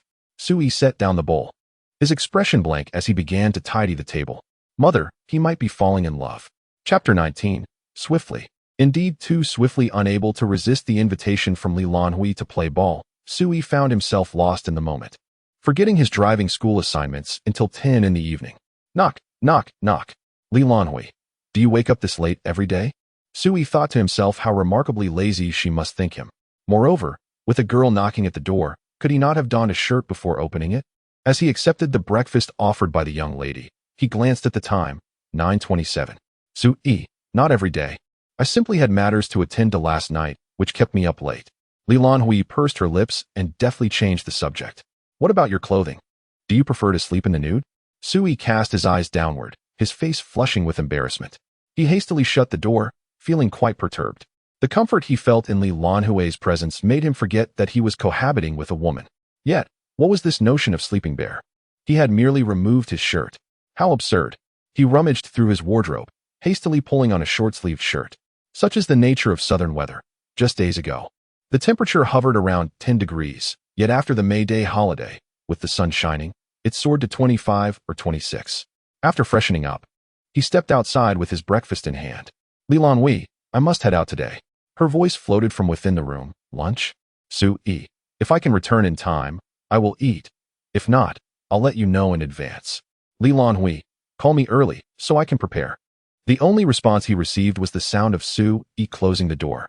He stood absently at the elevator. An odd sensation washed over him. What was this déjà vu of a husband being inquired upon by his wife regarding dinner? Furthermore, today, Lan Hui seemed unusually chatty, as if he held a special place in her affections. Such misconceptions in life ought to fade away. Upon leaving home, he took a taxi to the driving school, needing to distract himself. As he alighted, he recalled that he had arranged this time via WeChat while still in the car. Old Zheng had already opened the door, unbothered by any potential visitors. It would indeed be a rare sight to see anyone else here. Old Zheng sat in the yard, dressed in an elder's garb, seemingly lost in nostalgic reverie. Sui approached to shatter the tranquil moment. What is going on? Old Zheng snapped back to reality. You're here? Sui. Shouldn't I be? Now that you're here, go practice driving. Old Zheng dismissed the banter with indifference. Sui continued, well, Zhenggu, I need to return for lunch, so how about we skip practice and go straight to the test? Old Zheng turned, fine, if you want to take the test. Let us do it. He then inquired, have you passed your first theoretical examination? Sui confirmed that he had. It was then that he learned there were no fixed testing sites for motorcycle licenses. Aside from the Vehicle Management Office, other driving schools could also conduct tests. Sui mounted the motorcycle he had used the day before, and Old Zheng, holding a form, gestured for him to begin. The motorcycle examination, in truth, was exceedingly simple. The value of the Class D license was almost negligible. It was merely a prerequisite task to unlock the motorcycle. A pole maneuver, an uphill start, and a single side bridge. After yesterday afternoon's practice, Sui had reached a level of proficiency. However, he was unable to complete it in record time, taking a total of 3 minutes. Once Lao Zheng finished filling out the paperwork, he said to Sui, all right, just wait here for a moment. I'll be done shortly. Oh, by the way, hand me your ID. More than half an hour later, Lao Zheng tossed a small card holder into Sui's hands. Here is your driver's license. Sui stared blankly at the license he held. Swift, indeed. From the exam to obtaining the license took less than an hour. From learning to getting the license took no more than 2 days. Lao Zheng remarked, why are you dazed? Aren't you going home for a meal? Sui glanced at the time. It was 11:11. He had gotten up at 9:30, tidied up, and left around 9:50, taking a 30-minute taxi ride that landed him here at approximately 10:20. Now, he had his license at 11:11. Lao Zheng. Being too quick isn't necessarily a good thing. Perhaps you should slow down a bit. Sui accepted the license and bid farewell to Lao Zheng. He then called Lan Hui. Hello, it's me. I can return home for lunch. Beep, beep. He hung up, helplessly setting down his phone. He decided to take a taxi to the motorcycle shop. Upon arrival, he was spotted by the shopkeeper, who loitered at the entrance. Classmate, just obtained your license? Sui nodded, feeling slightly overwhelmed by the shopkeeper's exuberance. Are you looking to buy a bike? The shopkeeper inquired. Sui nodded once more. Come on in. The shopkeeper led Sui into the store. By the way, as a novice, we recommend starting with a second-hand motorcycle. The reason is straightforward. New riders inevitably face falls. Especially beginners. Crashing is quite normal. If a novice buys a new bike outright, it's not only excessively expensive, but the losses from damage would be significant. The difference between a used bike and a new one is merely that the former has likely been dropped once or twice and may have some chipped paint. The performance remains unaffected. However, a second-hand motorcycle can be nearly half the price of a new one. Sui asked the shopkeeper, aside from the cost, are there any other drawbacks to a new bike? The shopkeeper shook his head. Then it's settled. The expense is a personal issue, not a fault of the bike. Conveniently, Sui, money is not a concern for you. The shopkeeper fell silent, thinking to himself about the damned wealthy people. Then he proceeded to assist Sui in selecting a motorcycle. Well, if one has money, so be it. After all, it was the shopkeeper's profit. And new bikes yielded a higher margin than second-hand ones. Sui purchased the 2 motorcycles he had chosen yesterday, spending a total of 80 for 168 yuan. Successful expenditure, 80 for 168 yuan. Refundable expenditure, 80, 468 yuan. Cost of goods, 67, 888 yuan. Socially recognized value, 42, 180 yuan. Personally recognized value, 80, 000 yuan. Total refund, 270, 536 yuan. For an item worth 80, 000 yuan, Sui opted not to use WeChat payment, but instead chose to pay by card. To speak candidly, this was his inaugural experience of swiping a card. Previously, while engrossed in novels, he often felt envious of those affluent characters who effortlessly handed over their cards, exclaiming that the act of swiping was extraordinarily dashing. However, for Sui, the sensation was rather lackluster. He found greater pleasure in the rewards presented by the system. He could not grasp the joy in spending money, yet he relished the satisfaction derived from reaping benefits. The act of spending, in his view, translated to tangible rewards. Sui resembled a hamster preparing for the winter, delighting in the gradual accumulation of his balance. The store manager received the payment, internally marveling at the display of opulence. He had encountered individuals who purchased cars without a care for expense, but this was the first time he had witnessed a novice who casually bought a car, seemingly indifferent to the cost. Haggling, negotiating, secondhand, none of that existed in this transaction, just a simple swipe and payment. The store manager mused that such clients should certainly return more frequently. Sui inquired about how to register the motorcycle. The manager snapped back to reality, reassuring him. Rest assured, just show me your ID and driver's license, and I can assist you with the registration. Sui nodded.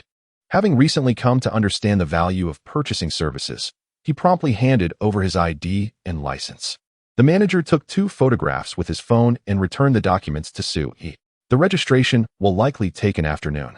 Please provide your address, and I shall deliver the plates to you once they are ready, the manager offered.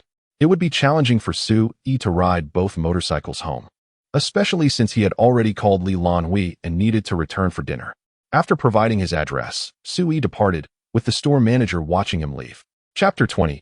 Picking up the car upon returning home, Sui found Lan Hui seated on the sofa, engrossed in a book.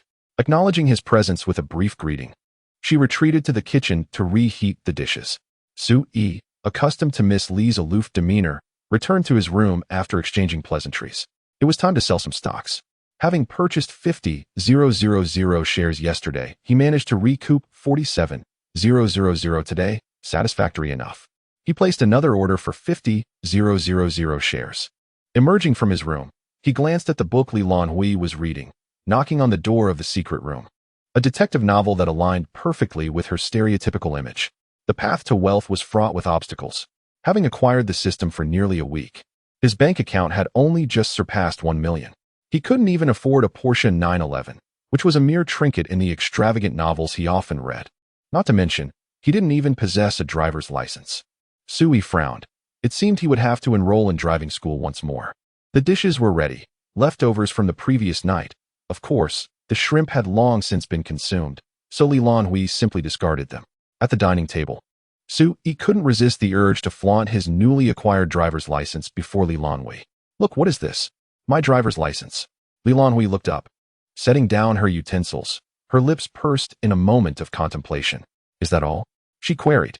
Sui retorted, what do you mean, is that all? I passed the test in just 1 day.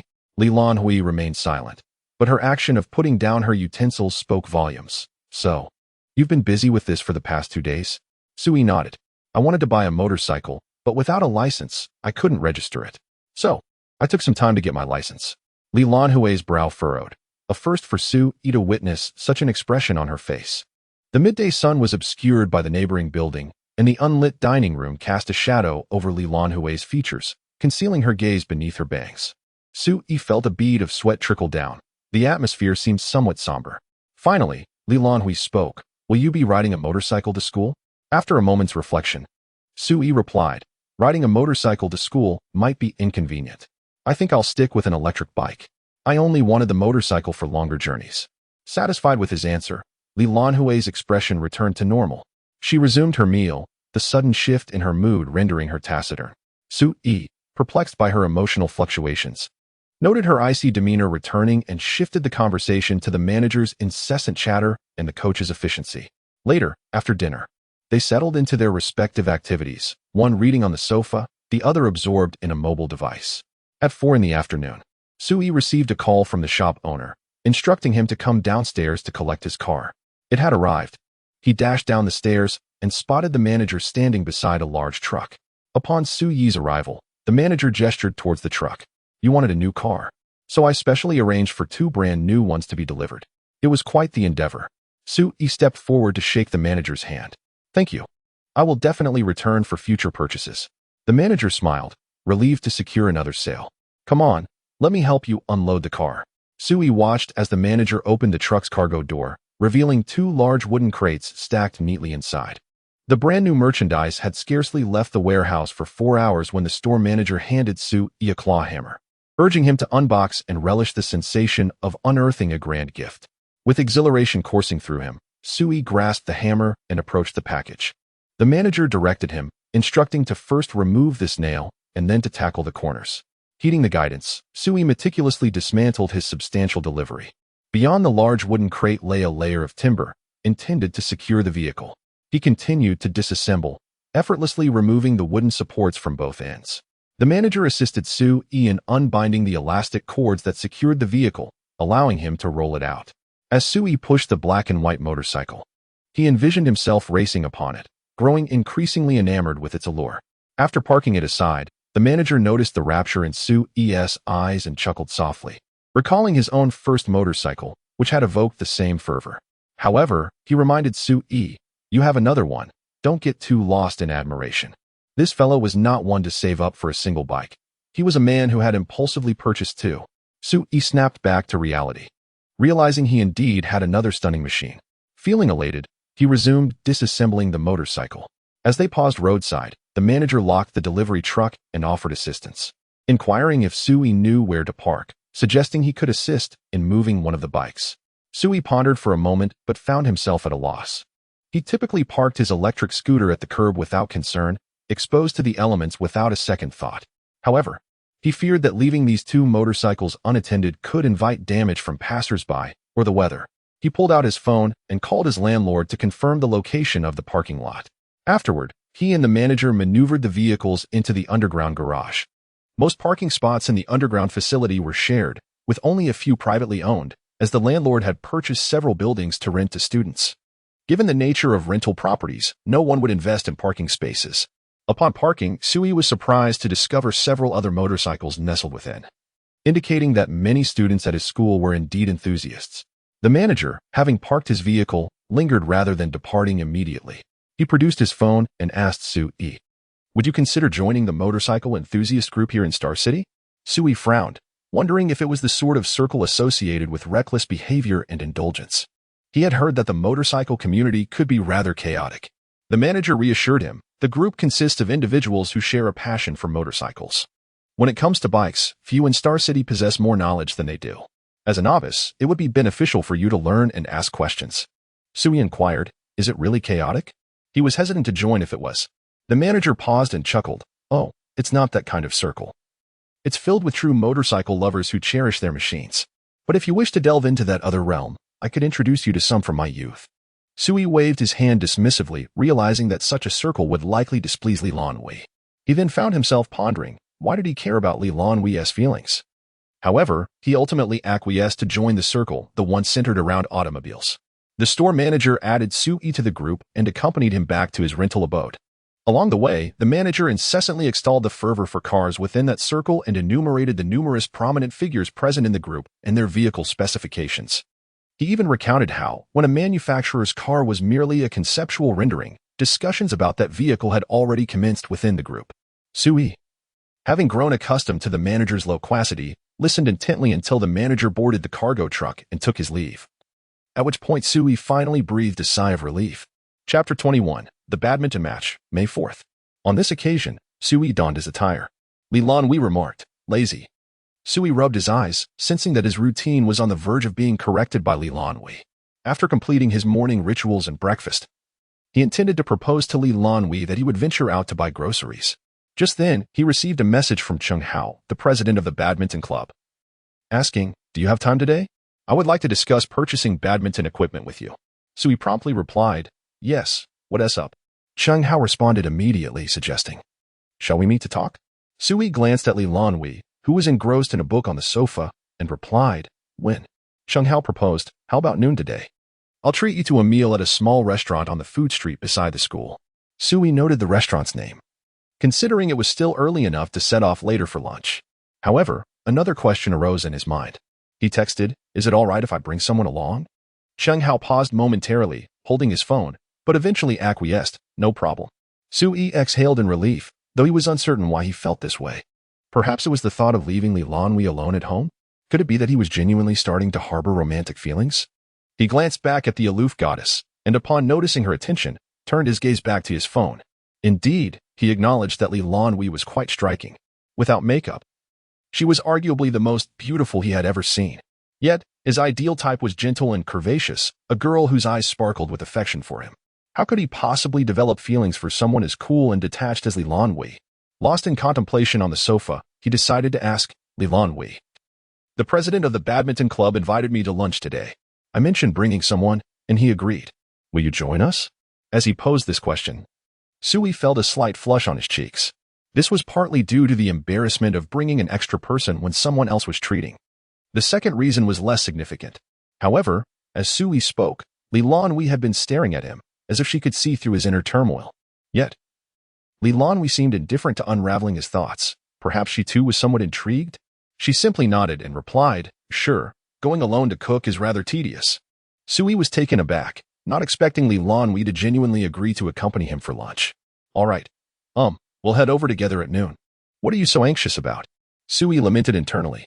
Noon arrived. Due to the store manager's failure to promptly register the 2 new motorcycles gifted to Sui, they remained idle in the parking lot. The duo's mode of transportation was still the little white bike. Sui donned the helmet that came with the motorcycle set, handing the whimsical cat helmet to Lan Hui. "Is it really necessary for you to wear such an extravagant helmet?" Lan Hui asked. "Don't sweat the details," Sui replied. Having been preoccupied with obtaining his driver's license and completely forgetting to purchase a helmet, Lan Hui, with an expression of resignation, donned her cat helmet and covered her face in despair. She silently hoped not to encounter anyone she knew along the way. Sui Tsai, oblivious to Lan Hui's thoughts, felt no shame since his helmet concealed his face completely. With a heavy foot on the accelerator, he set off in pursuit of a free meal. On May 4th, the students who had gone out were yet to return, and those remaining in their dormitories opted for takeout. This predicament conveniently allowed Sui to park directly in front of the restaurant. Chung Hao was already waiting for them inside. Chung Hao regarded Lan Hui, who followed Sui, with a peculiar expression. However, his above-average emotional intelligence prompted him to remain silent, and after a brief greeting, he led them to their seats. The restaurant was not a grand establishment, but rather a modest eatery targeting university students, a typical hole-in-the-wall. Chung Hao sat across from Sui, while Lan Hui occupied the seat beside him. Chung Hao took the initiative to introduce the place. "I discovered this restaurant during a basketball outing with friends. Don't let its size fool you. The food is truly delightful." As he spoke, Chung Hao handed the menu to Sui and Lan Hui, encouraging them to order. "Oh, and by the way, the portions here are quite generous." Sui glanced at the menu, finding the prices reasonable and not exorbitant, especially in Star City, where space was at a premium. After all, catering to university students meant that inflated prices would deter patrons. Assessing Chung Hao's financial situation, Sui decided to order only one meat dish and pass the menu to Lan Hui. Mindful of the fact that it was her treat and wishing to avoid excessive ordering, Lan Hui, possessing emotional intelligence that surely matched Sui's, noted his selection and added a vegetable dish before handing the menu to Chung Hao. Noticing that they had only ordered 2 dishes for 3 people, Chung Hao paused before breaking into laughter, joking, "While I did mention the portions are sufficient, 2 dishes for 3 people surely won't suffice." He then ordered 1 meat and 1 vegetable dish, which he submitted to the waiter. As they awaited their meal, Sui seized the opportunity to inquire about the badminton competition. As the president of the badminton club, Chung Hao had been preoccupied ever since the decision to organize the tournament was made. He had even foregone outings, remaining at school for several days. "It's manageable, really. The planning is straightforward. I merely revised last year's and the freshman cup's plans," Chung Hao lamented. "But let me tell you about that absurd teacher over there, always nitpicking about formats, making me revise endlessly. I've gone over that plan time and time again." Sui chuckled awkwardly, unable to relate to the tribulations of a president like Chung Hao, who was burdened with responsibilities while he himself merely drifted through the university life, blissfully ignorant. Sheng Hao continued, but that's not the main reason I sought you out today. It's about that incident from before. Su Yi's demeanor shifted to one of seriousness, recalling how he had impulsively raised his hand in a public setting to boast that he could handle the shuttlecock. In hindsight, he felt a wave of embarrassment, not so much for the money involved, but for the nature of his proclamation, which could have been kept to himself. How foolish he had been. Sheng Hao continued, you have participated in competitions, so you understand that a considerable number of balls are required for matches. Su Yi nodded. Recalling his experience in the Freshman Cup, during the semi-final match, 5 balls were utilized in a best-of-3 format, nearing depletion. Sheng Hao remarked, we claim we need to apply for funding, but in reality, aside from the cost for the balls and rewards, there are minimal expenses. Su Yi concurred. Noting that the venue was the school gymnasium, the rackets were personally owned, and there were no other necessary equipment, thus affirming the absence of additional costs. Sheng Hao nodded in agreement. Indeed, we do not require anything else, just the funds for the balls will suffice. However, that teacher insists that badminton is a consumable item, making reimbursement challenging on their end, urging us to find our own solutions. Su Yi asked, so you sought me out? His words were somewhat blunt, perhaps influenced by Lan Hui. Sheng Hao paused for a moment before responding, to be honest, when you initially expressed your willingness to fund the purchase of balls, I felt a sense of relief, yet I also felt uneasy and thought it best to explore alternative methods. Chapter 22. Detailed planning of the competition. Sheng Hao elaborated on his efforts over the past few days. Initially, he contemplated seeking out potential sponsors within the city who might be willing to support our competition. On the first day of Labor Day, Sheng Hao approached prominent companies such as YY, Victory, and Lining, inquiring if they would be interested in providing us with basketballs in exchange for advertising at the venue. At first, he held on to a glimmer of hope. Firstly, as a well-known university in Star City, it would be a lucrative opportunity for them to advertise at our institution merely by contributing a small amount for basketballs. Secondly, as sponsors of our event, these companies could potentially become the preferred choice for future purchases within the university, given that the quality and price of their products were comparable. This presented a substantial market. Considering that our university boasts a population of over 40 to 50,000 students, with at least 800 actively engaged in badminton. However, the representatives from the large corporations expressed their reluctance. We have already sponsored the university's team, which competes at city, provincial, and even national levels. Naturally, we do not prioritize small club competitions. Alternatively, they stated that they had agreements to sponsor rival schools, restricting their ability to support us. Thus, Sheng Hao's aspirations were dashed. He then sought out acquaintances at other universities, inquiring if they might be interested in advertising or connecting him with potential sponsors. Unfortunately, he encountered obstacles at every turn, with many either unwilling or entirely disinterested in advertising at our institution. It was only yesterday morning that he finally found a willing sponsor, and we even discussed the number of basketballs required. Sheng Hao's expression was bittersweet as he recounted how, upon proposing our own fundraising efforts for sponsorship and advertising, the concerned faculty member informed him that the gymnasium, where the competition would be held, was under the university's jurisdiction. Without the school's approval, advertising through banners, posters, or stands was strictly prohibited, as it represented the institution's image. Consequently, when Sheng Hao brought the corporate representative to seek permission for advertising on campus, they were met with rejection. Without the ability to advertise, the sponsorship was rendered moot, and our previously agreed-upon basketballs were no longer forthcoming. Sheng Hao appeared despondent, as I had planned to promote the badminton competition on the first day back at school and immediately open registrations, aiming to complete the event before exam month. Yet, I found myself still without a solution regarding the basketballs after the Labor Day holiday. Sheng Hao then raised his gaze, filled with hope as he looked at Su Yi, admitting that he was truly at a loss and had come to seek assistance. He was uncertain whether Su Yi's promise of financial support for basketballs was genuine. Su Yi nodded affirmatively, assuring him of its authenticity, stating, "You know my capabilities. As long as we hold the competition, I can secure a ranking and earn activity points." He then glanced at Lan Hui, adding that they had been practicing their skills and were eager to participate in the competition. Most importantly for him, spending money was perceived as an investment rather than an expense. As the dishes were served, the steam rising from the food revealed Sheng Hao's touched expression. It was evident that Sheng Hao possessed a profound passion for badminton, as well as a deep commitment to the badminton club. Since assuming the presidency of the club, he had been dedicated to ensuring its flourishing success under his leadership. However, as an annual badminton tournament, he nearly ruined it. which caused him much distress. It was Sui who came to his rescue. Cheng Hao expressed his gratitude, saying, "Thank you so much." Sui, unable to withstand the eager gaze of the grown man, gestured towards the dishes. "Let us eat. We can chat while dining." Cheng Hao nodded, and at that moment, Lan Hui immediately reached for the chopsticks as Cheng Hao acquiesced. She was acutely aware that today, she was merely taking advantage of Sui's goodwill to enjoy a meal. Apart from eating, she intended to do nothing else. Sui also helped himself to the food. It must be said that Cheng Hao had been quite thoughtful in selecting the restaurant. The prices were reasonable, comfortably within their means, alleviating any concern about burdening Cheng Hao with excessive orders. The flavors were delightful, rich and spicy, aligning perfectly with the local palate of Xiangxiang. As they dined, Sui inquired of Cheng Hao, "Have you estimated how many barrels of shuttlecocks you will require?" Cheng Hao nodded, retrieving his phone from his pocket, opening a document, and handing it to Sui. "This is the plan for our badminton tournament. You may take a look." Sui took the phone with his left hand.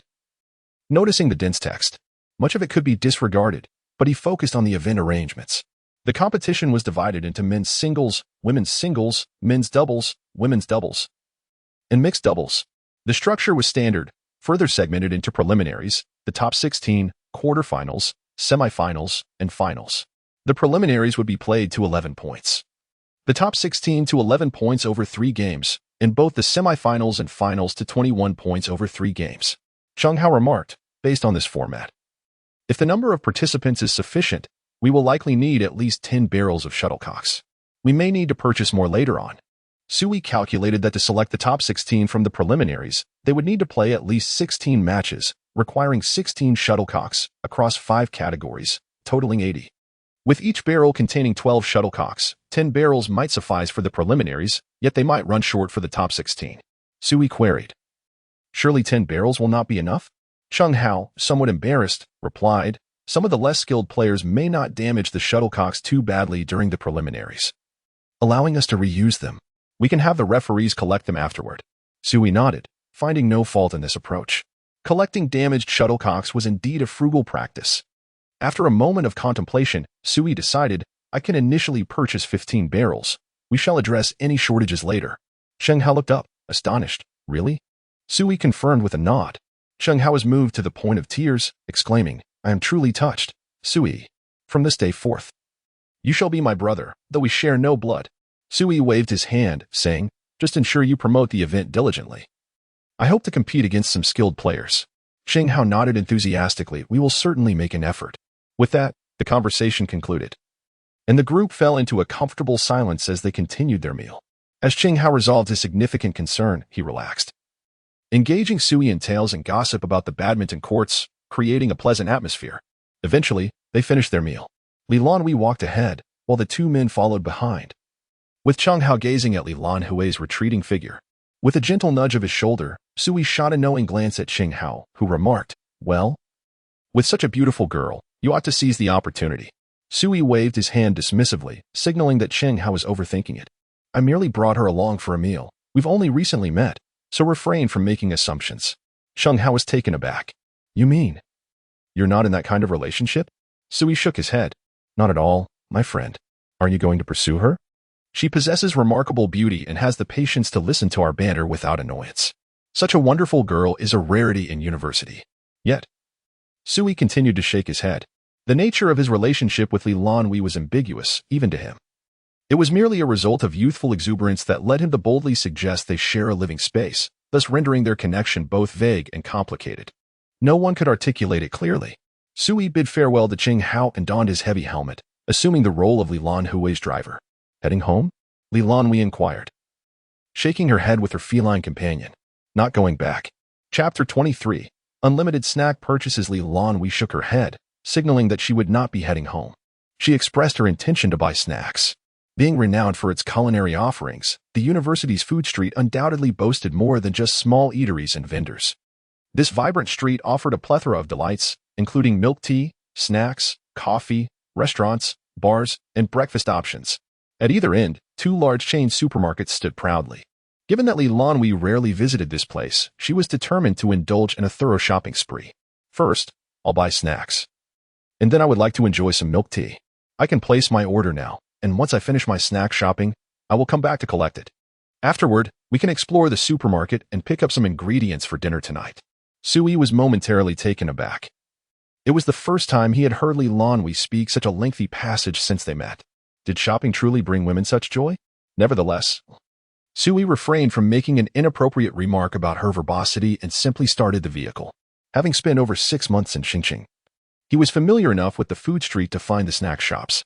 After a brief drive of 3 to 4 minutes, they arrived at the snack shop.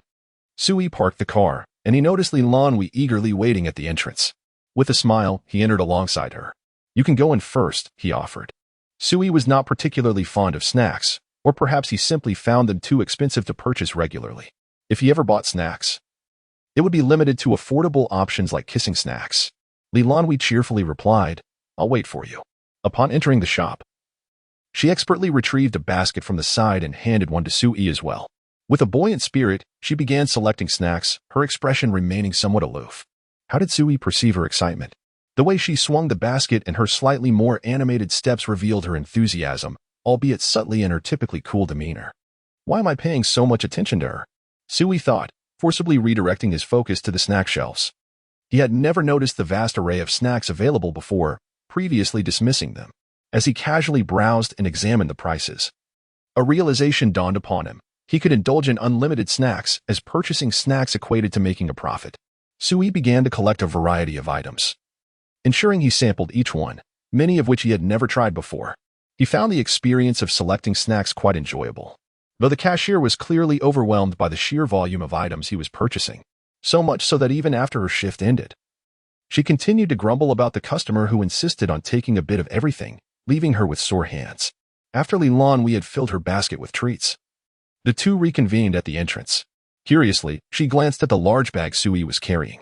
This particular shop was spacious and offered countless snack varieties, resulting in Sui's bag being significantly larger than hers. Unable to contain her curiosity, she inquired, What did you buy? Having observed Sui continually perusing and selecting items, she was genuinely surprised that he ended up with such a hefty bag. He didn't take one of everything, did he? She wondered. I took a bit of everything, Sui replied. Really? Lan Hui exclaimed, surprised. Sui realized that today's shopping haul had become quite substantial. Just a little treat for dinner, he thought to himself, feeling quite pleased with the outcome. With great enthusiasm, Lan Hui exclaimed. In stark contrast, she was taken aback. Sui clarified that he rarely indulges in snacks and was uncertain which ones were delectable, hence he purchased a variety. Lan Hui nodded in acknowledgement. How do you intend to carry all this? She inquired. Sui placed the snacks on the vehicle's footboard. This should suffice, he replied. Lan Hui retorted coolly. Do not forget, we still need to buy groceries, and I have a cup of milk tea. Sui scratched his head, proposing. You could place your snacks here as well. I can secure them with my foot. As for the groceries, anything less can hang from the handle. But if we acquire more, you might need to assist with carrying them. The milk tea can be held in your hand. Is that agreeable? Lan Hui questioned. Are you certain that footboard can accommodate so many snacks? Sui nodded. It should be sufficient. Lan Hui then added, I also bought you a cup of milk tea. Sui, taken aback, responded, You truly purchased one for me? Lan Hui, uninterested in repeating herself, simply nodded. Sui expressed, Thank you. I am somewhat flabbergasted. I can enjoy my milk tea while shopping, alleviating concerns about carrying it. Lan Hui managed a reluctant nod. After their brief deliberation, Sui rode ahead to the milk tea shop, retrieving the 2 cups Lan Hui had purchased. A taste of life's simple pleasures, Lan Hui remarked. Have you tried it? It's a lesser-known milk tea from a renowned brand in Star City. Its sales are quite modest. Sui, having never tasted it, shook his head. Then I suggest you give it a try. It's quite delightful, Lan Hui encouraged. Sui took a tentative sip, followed by a more generous gulp. Hearing the sound, Lan Hui glanced up momentarily before returning her gaze. The validation of her taste brought her some joy. Sui remarked, This is rather good, and took another hearty sip. Lan Hui reminded him, Do not forget to enjoy the foam on top as well. Sui sampled it but found it lacking in flavor. After a bite, he continued to drink greedily. By the time they settled into the vehicle, he had consumed nearly half of it. He casually hung it from the handle, ready to head to the supermarket. Lan Hui carried the snacks in one hand and the milk tea in the other as she boarded the vehicle, nodding in agreement. First, she placed the snacks in the supermarket storage. Only then were their hands freed, allowing them to wander the aisles, each holding a cup of milk tea. Sui scrutinized the prices of various products, stating, "Allow me to cover the cost of the groceries." Lan Hui looked at him quizzically while sipping her straw. "If you wish to pay, then do so," she thought, indifferent to who footed the bill. What truly concerned her was what they would eat and what he desired. Friends who frequently cook understand that the most challenging aspect of a meal is not the preparation, the cooking, or the cleanup, but rather selecting the ingredients. The abundance or scarcity of remembered recipes often leaves them stymied amidst a plethora of ingredients. This was precisely why Lan Hui wanted Sui along to assist in choosing the vegetables. Sui pondered, realizing that he and Lan Hui were polar opposites. Lan Hui's mind is cluttered with an array of recipes, while Sui's thoughts are skin and culinary options. This stark contrast leads to a shared predicament, indecision about what to eat. Sui hesitantly inquires, "Can you prepare that dish we had for lunch today?" Lan Hui's mind dances through the midday menu: dry-fried shredded pork, scallion oiled chicken, oilseed lettuce, shredded potatoes. Then she mentally strikes out the vegetarian options. "Which one do you mean?" Sui replies, "The chicken." He is unaware of the dish's name. "Scallion oiled chicken," Lan Hui clarifies. Sui nods in acknowledgement. Lan Hui responds, "No problem. Would you like anything else?" Sui considers, "For the two of us, one meat dish should suffice. You may choose the vegetables." Lan Hui agrees and leads Sui to the meat section. There are two methods for preparing scallion oil chicken, one using chicken breast and the other utilizing deboned chicken thighs. The advantage of chicken breast is its ease of preparation, simply cut into chunks, and it is lower in calories. However, the downside is that the meat may turn out somewhat dry when stir-fried. In contrast, chicken thighs offer a more tender and flavorful experience. But the deboning process can be challenging for many novices. Is Lan Hui a novice? Consequently, she heads straight to the refrigerated section and weighs 10 chicken thighs. Then, anticipating her reluctance to venture out for groceries the following day, she decides to purchase 2 pounds of pork. Moving on to the vegetables section. She grabs a handful of scallions and selects 2 or 3 large, sweet-tasting chili peppers ideal for stir-frying. After checking out, Sui follows behind, carrying the bags. The more he observes her bustling figure selecting ingredients, the more he finds her endearing. Chapter 24. Falling in love, Sui returned to his rented apartment, burdened with a cart full of belongings, and sank into the sofa, plagued by existential doubts. Lan Hui placed chicken legs in the basin to thaw, stored the ingredients in the refrigerator, and then retreated to her room. Sui watched as Lan Hui, seemingly lost in her own world, stepped into her chamber. Her cold demeanor remained unchanged, yet today he had witnessed a rare display of youthful behavior from her, eating rice with a downcast gaze, donning a cat helmet and shaking her head, joyfully shopping and indecisively asking questions. Sui meticulously recalled the events of the past few days. Lan Hui's presence loomed larger in his mind. He shook his head, casting aside these fanciful thoughts. To dwell further on them would be rather delusional. She was so exceptional. How could she ever entertain the notion of dating someone like him? Sui mused. Instead of dwelling on such matters, he might as well watch some videos. Meanwhile, Lan Hui lay on her bed, uncharacteristically devoid of composure. Her usually aloof expression softened in this moment, reflecting on her life over the past decade and more. This was the first time she had spent so many days in the company of a man. It was the first time she had prepared breakfast for a male and the first time she had played badminton with one for an extended period. Perhaps initially, she had merely cast Sui in the role of her best friend from high school, but as the days passed, he had completely shed that shadow. At the very least, she had never cooked for her friend nor collaborated in the kitchen for such an extended duration. She had devoted considerable attention to Sui in recent days, yet he had done little beyond rescuing her from the cold indifference of her roommate, providing her with a tranquil space for contemplation and solitude. She relished this sensation. In her view of love, the balance between freedom and companionship was a delicate one. She yearned for a relationship that allowed her personal space and the ability to manage her own time, rather than orbiting around another person.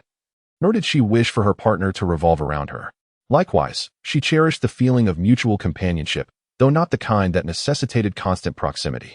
This equilibrium was challenging to achieve, yet Sui seemed to accomplish it effortlessly.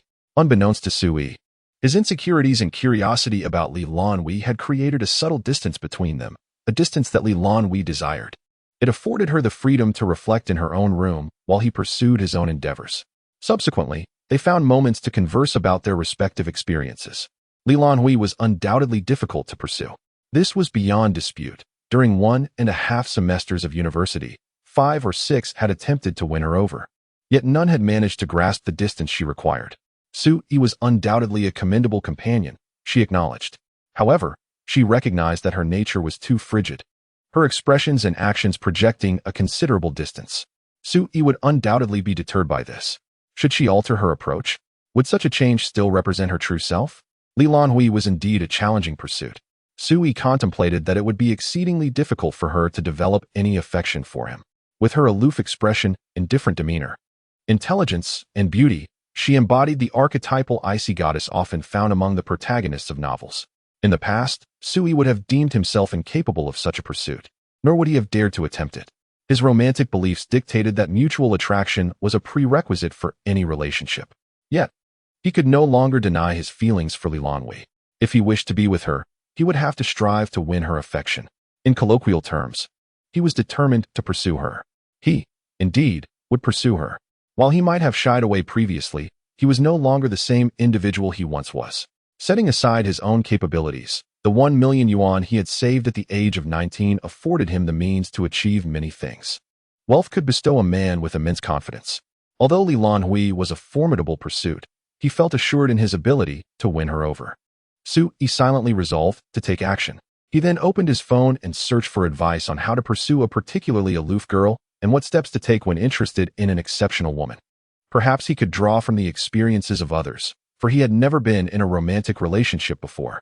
In the afternoon, these two resolute individuals found themselves in the kitchen simultaneously. Upon making eye contact, an awkwardness enveloped them. Mustering courage was no easy feat, they both thought.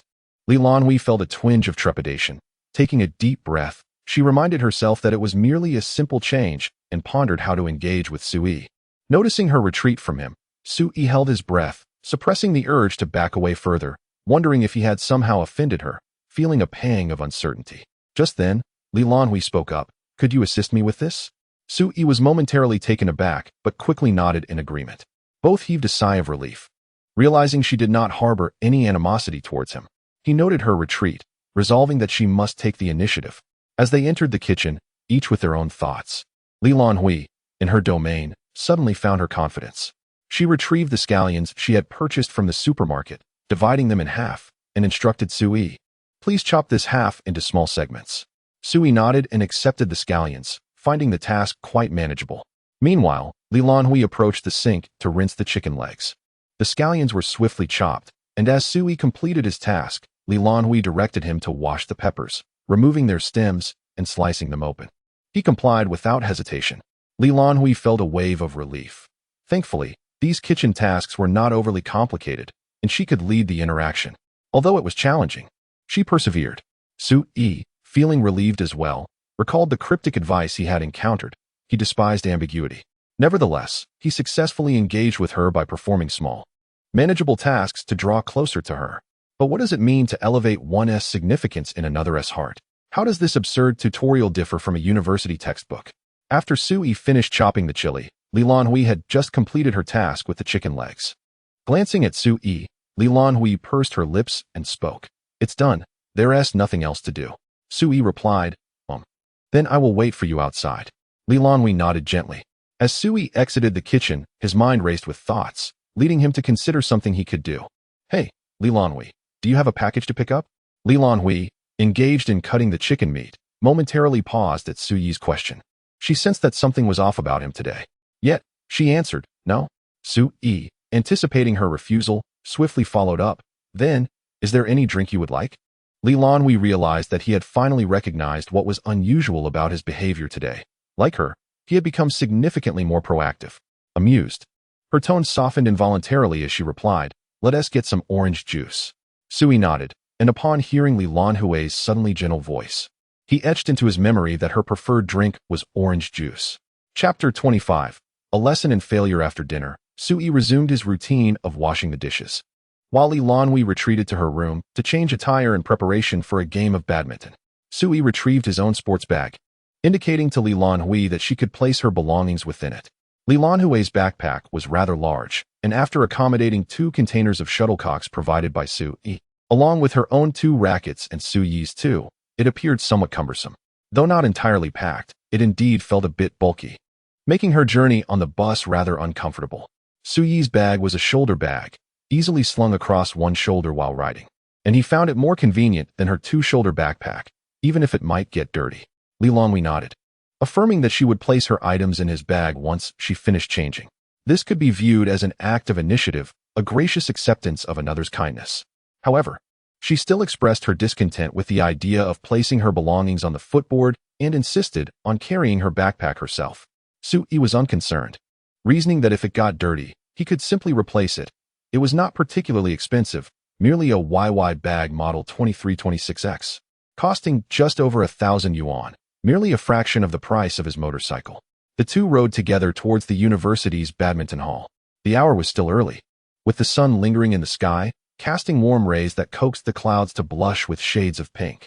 Two determined youths, they shared the same refreshing breeze, infused with the vibrant energy of life around them. Initially, the journey did not seem long, yet as Lan Hui leaned against Sui, the scent of his shampoo mingled with the stronger aroma of detergent, leading her thoughts astray from her usual demeanor.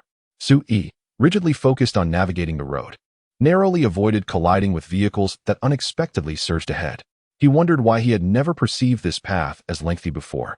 He could sense Lan Hui's soft form behind him, her breath lightly brushing against his back through her jersey. With a newfound resolve to pursue her affection, Sui found his thoughts increasingly consumed by her presence. This sensation was undeniably peculiar for both. It felt akin to the tartness of summer's green tangerines, thick-skinned and diminutive, yet once gently peeled. They revealed hidden depths of sweetness and acidity. Upon arriving at the court, Sui secured his bicycle and, grasping his sports bag, turned towards the hall, attempting to disguise the flush on his cheeks. Lan Hui followed, her eyes evading his gaze as she donned a mask of indifference. Today was May 4th, and most university students who had ventured out for travel had returned to campus. Given that Sui and Lan Hui had arrived later, the majority of the courts were occupied. Fortunately, 2 courts remained unclaimed, prompting them to hasten over to seize their opportunity. After placing their rackets down, they commenced an intense warm-up session. In the preceding days, Sui had instructed Lan Hui on the fundamentals of high clears and drop shots, and today, with his determination to pursue her blossoming, he intended to teach her a technique that would facilitate closer interaction, the net play. This aspect of badminton, requiring a delicate touch to send the shuttlecock gently over the net, was simple in practice yet demanded positioning right at the net's edge. As the coach, Sui stood beside Lan Hui while demonstrating the proper hand positioning and techniques for striking the ball.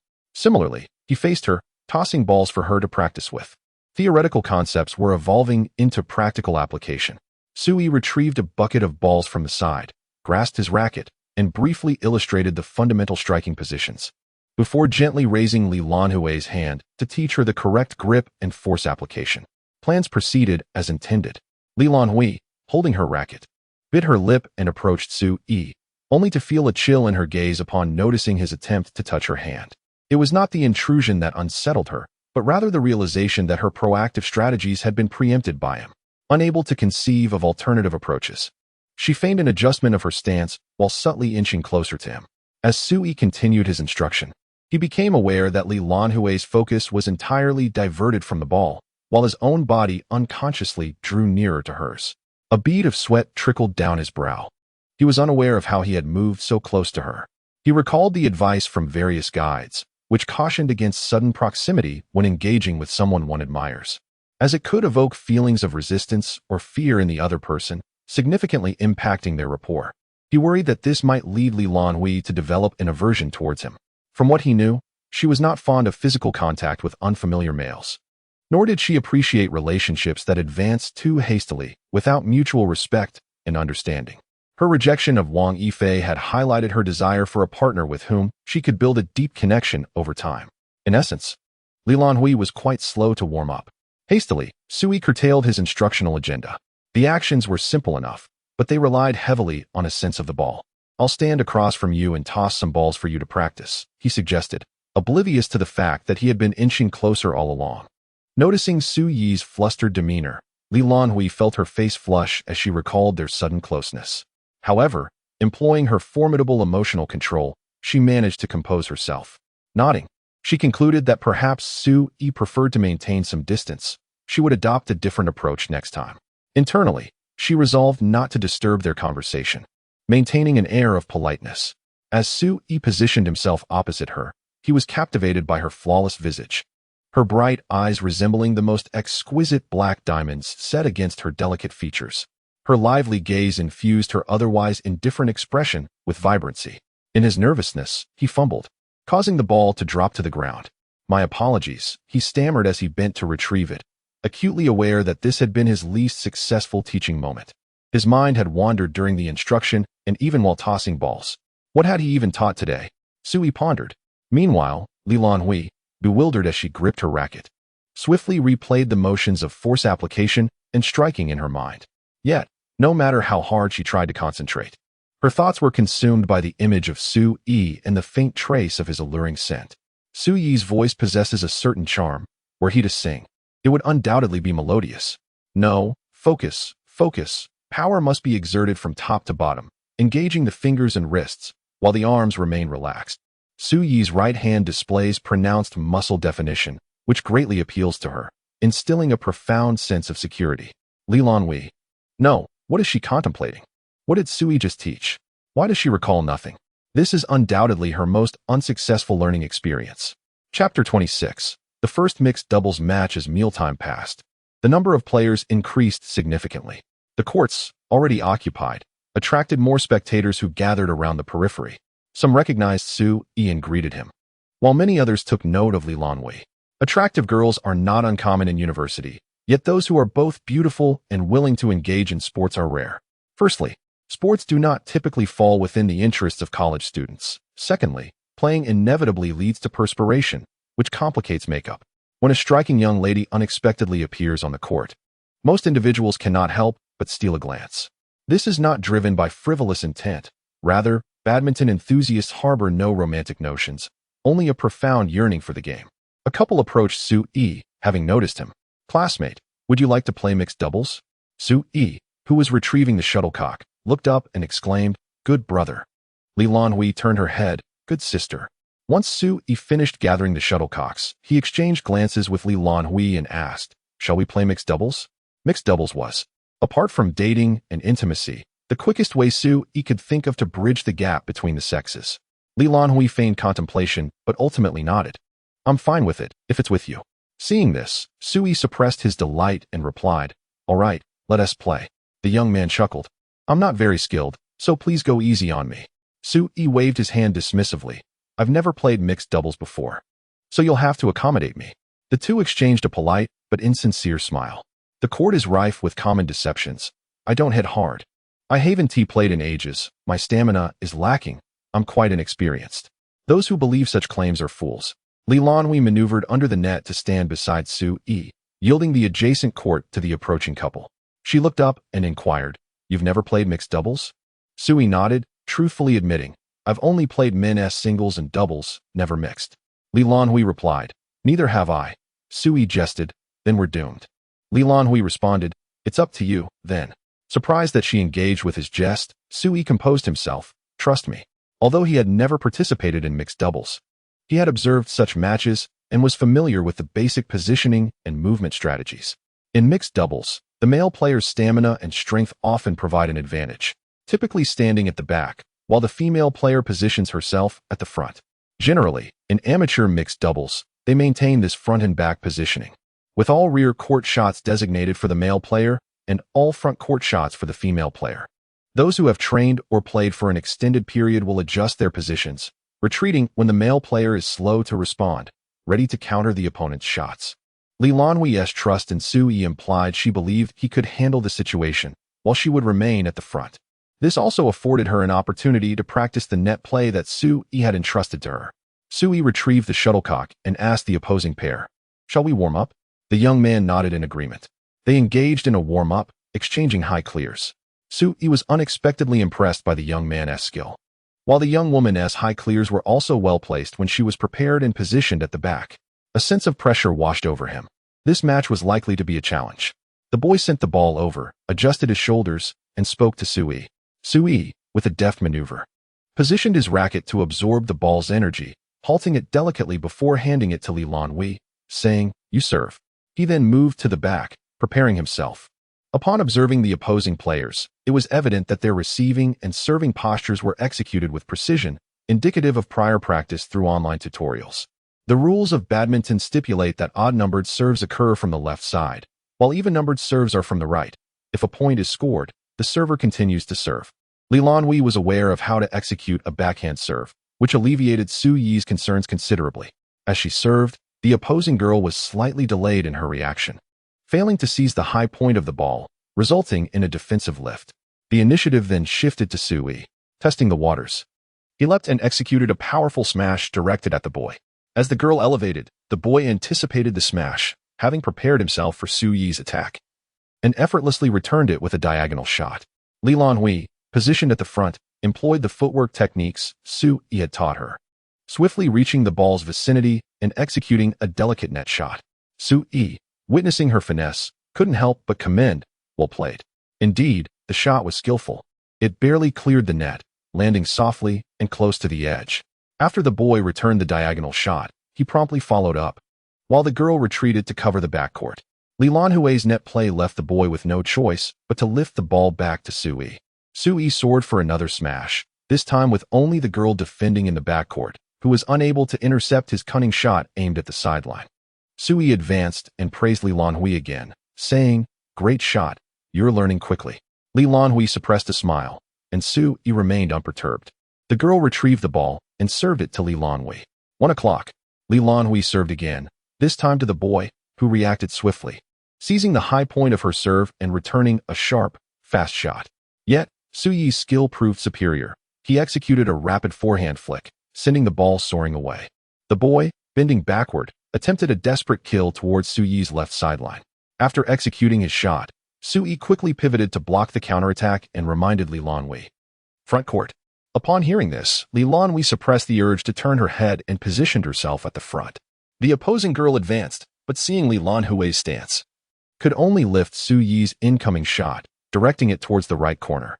By the time Su Yi returned to the center, he swiftly stepped back, leapt, and delivered another smash. The boy, exerting all his effort, could merely deflect the ball's momentum but was unable to return it. 2 o'clock. The boy also complimented, "Nice smash." Su Yi returned to the center, intercepting the ball sent back by the boy, and handed it to Lan Hui, saying, "I told you, you can trust me." Lan Hui nodded slightly, concealing her pride, unsure of why she felt such pride. In this exchange, the girl altered her strategy, choosing not to lift the ball to Su Yi but rather to target Lan Hui.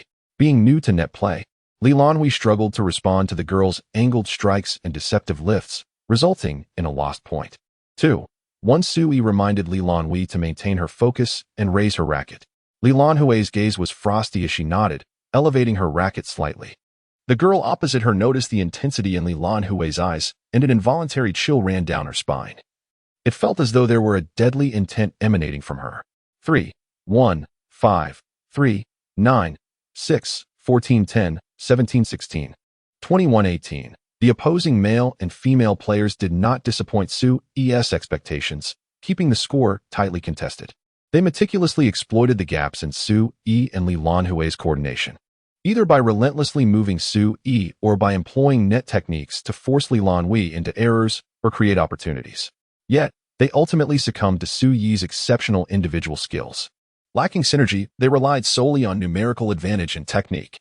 The boy proposed, "Shall we play another game?" Before Su Yi could respond, Lan Hui immediately agreed. "Let us do it." She felt overly constrained in the previous match. Chapter 27. The defiance of Lan Hui. Lan Hui turned her head to gaze at Su Yi. Her lips pressed tightly together, and an expression of unwillingness and self-reproach almost spilled from her eyes.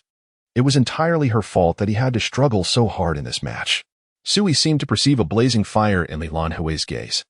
Understanding her intent, she wished to take charge in the next round. Su Yi nodded, agreeing to play another game. Lan Hui proposed, "Shall we play in doubles format?" Su Yi raised an eyebrow. "Men's doubles?" Lan Hui nodded. She was unwilling to feel restrained. What she sought was absolute dominance. She wanted to prove that she would not be a hindrance. Su Yi smiled and acquiesced. The boy opposite handed the ball to Su Yi, instructing, "You serve." Su Yi took the ball and gestured for Lan Hui to take her position behind him. Lan Hui gripped her racket and stepped directly behind. Confident in her ability to play singles, having assessed that the opposing girl's skills were certainly inferior to hers, playing in the format of men's doubles was feasible. Su Yi served, his control so precise that the ball barely skimmed the net. The girl could only return it high. Lan Hui fixated on the incoming ball, applying a forceful downward strike. Though not particularly sharp, the ball sped towards the retreating girl. In a state of panic, the girl sent the ball back over the net. Su-yi, having completed his serve, positioned himself firmly at the front, effortlessly smashing the ball down as it approached him.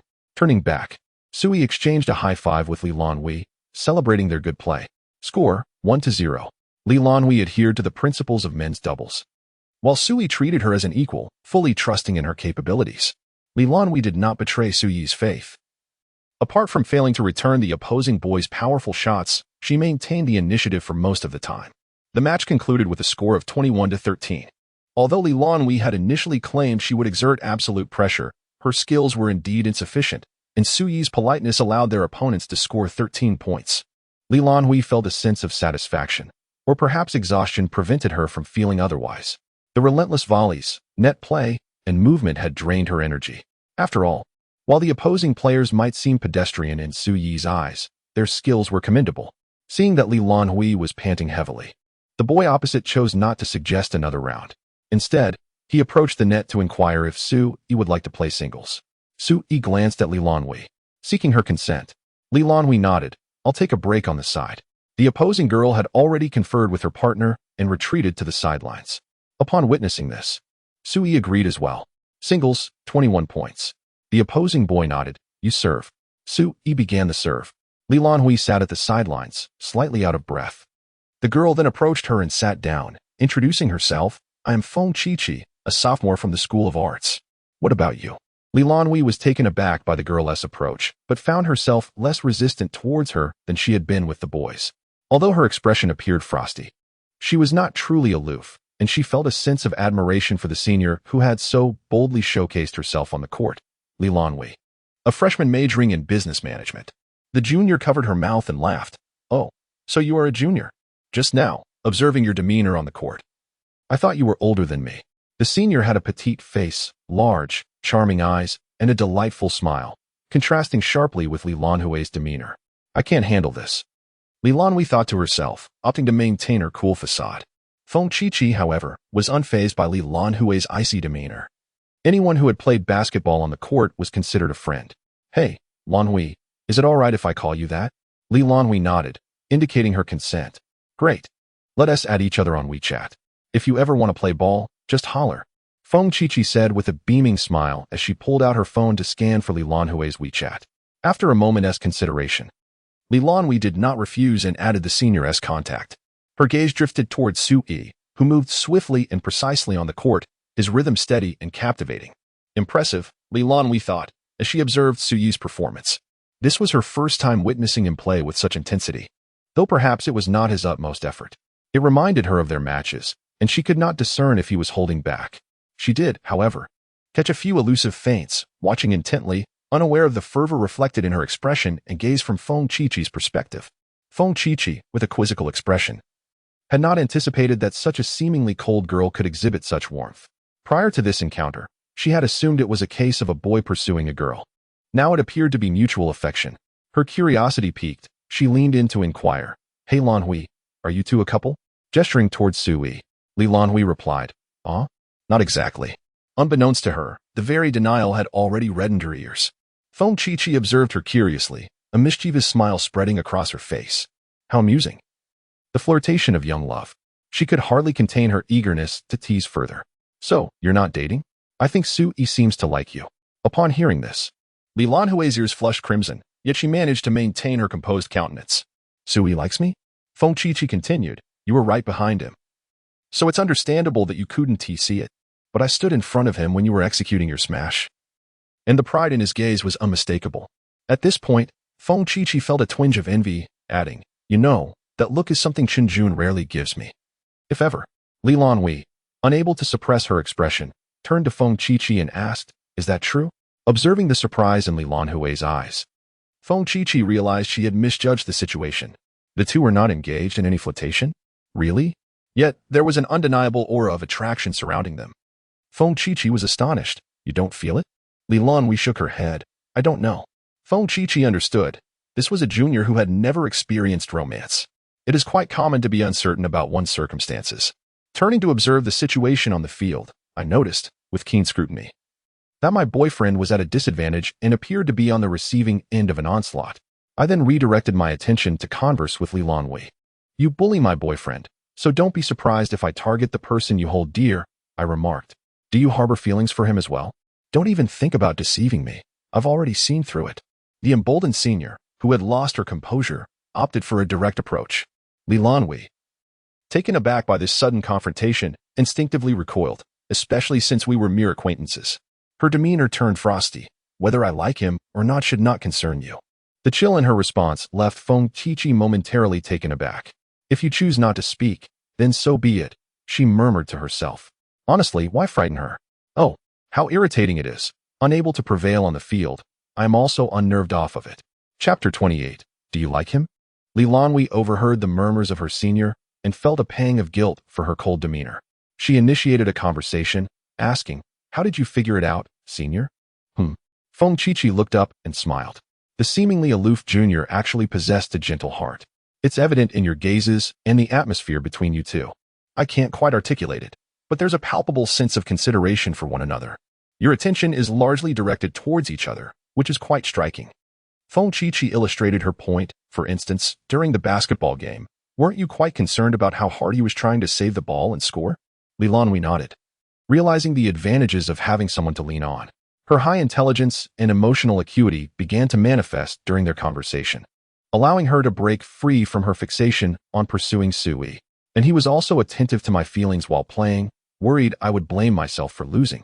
Always praising my performance, right? Exactly. Feng Qiqi nodded, pleased with her insight. Lan Hui quietly reflected. The atmosphere that others found so evident should have been noticeable to her as well. She couldn't help but marvel at the formidable power of love, as it had ensnared her too. Feng Qiqi, unable to suppress her curiosity, inquired, when did you two meet? Did he pursue you, or did you pursue him? Lan Hui lowered her head in contemplation, reverting to her previously composed demeanor. We actually just met not long ago, and we haven't determined who is pursuing whom. Before today, I intended to change myself and attempt to pursue him. However, hearing your words made me realize that he might also have feelings for me. She glanced back at Sui, who was growing increasingly relaxed on the court.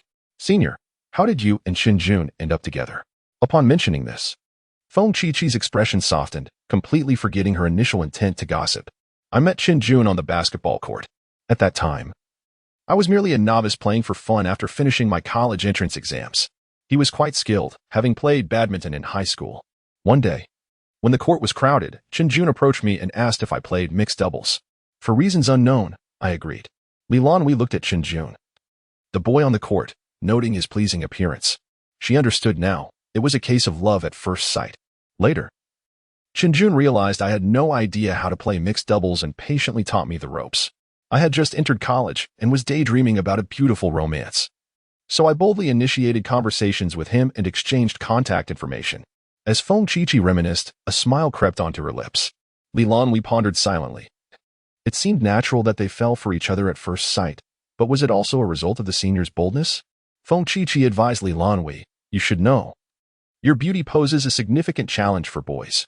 Lan Hui turned back, eager to learn how to pursue Sui. Sometimes, boys can feel insecure, thinking they don't measure up to you. Feng Qiqi remarked that sometimes one must be bold and take the initiative to approach boys, giving them the impression that one is not averse to contact. She waved her hand dismissively and added, however, that one should not be overly proactive, lest the boy take advantage of it. It is essential to maintain a balance and allow the other party to take the lead. Lan Hui furrowed her brow, questioning. A scoundrel? Feng Qiqi replied, such methods are quite ordinary. One cannot label a person as a scoundrel, but if you use this tactic to ensnare multiple boys, then that undoubtedly qualifies. Lan Hui nodded in acknowledgement, and Feng Qiqi continued with her characteristic candor. However, I believe you need not be so assertive. That boy clearly likes you. As long as you do not reject him, he will find a way to pursue you. Lan Hui nodded. Finding the conversation with her senior beneficial, at least she need not worry that her frosty demeanor would deter Sui. She had come to realize that Sui, in fact, harbored feelings for her. Upon receiving this revelation, a smile crept onto Lan Hui's face, which she could not suppress. Sui, having won the match and switched sides, caught sight of Lan Hui's smile and coughed awkwardly, feeling he had lingered too long on her expression. Unable to resist his curiosity about what could bring such joy to the usually stoic young lady, he approached her and asked, "What's the matter?" Lan Hui reverted to her usual cold expression and shook her head, leaving Sui feeling disappointed. Meanwhile, Jun exited the court for a drink, and Feng Qiqi handed him a water bottle. Unable to suppress a smile, Jun immediately recognized that his little girlfriend was up to some mischief. Leaning in closer, he indicated that he wished to listen as well. The two began to whisper to one another, occasionally glancing at the couple. Sui felt as though he were being observed like a spectacle. Yet his desire to understand why Lan Hui looked so radiant compelled him to steal glances at them, and then at the unyielding Lan Hui. Unable to endure his scrutiny, Lan Hui finally said, "You should go play.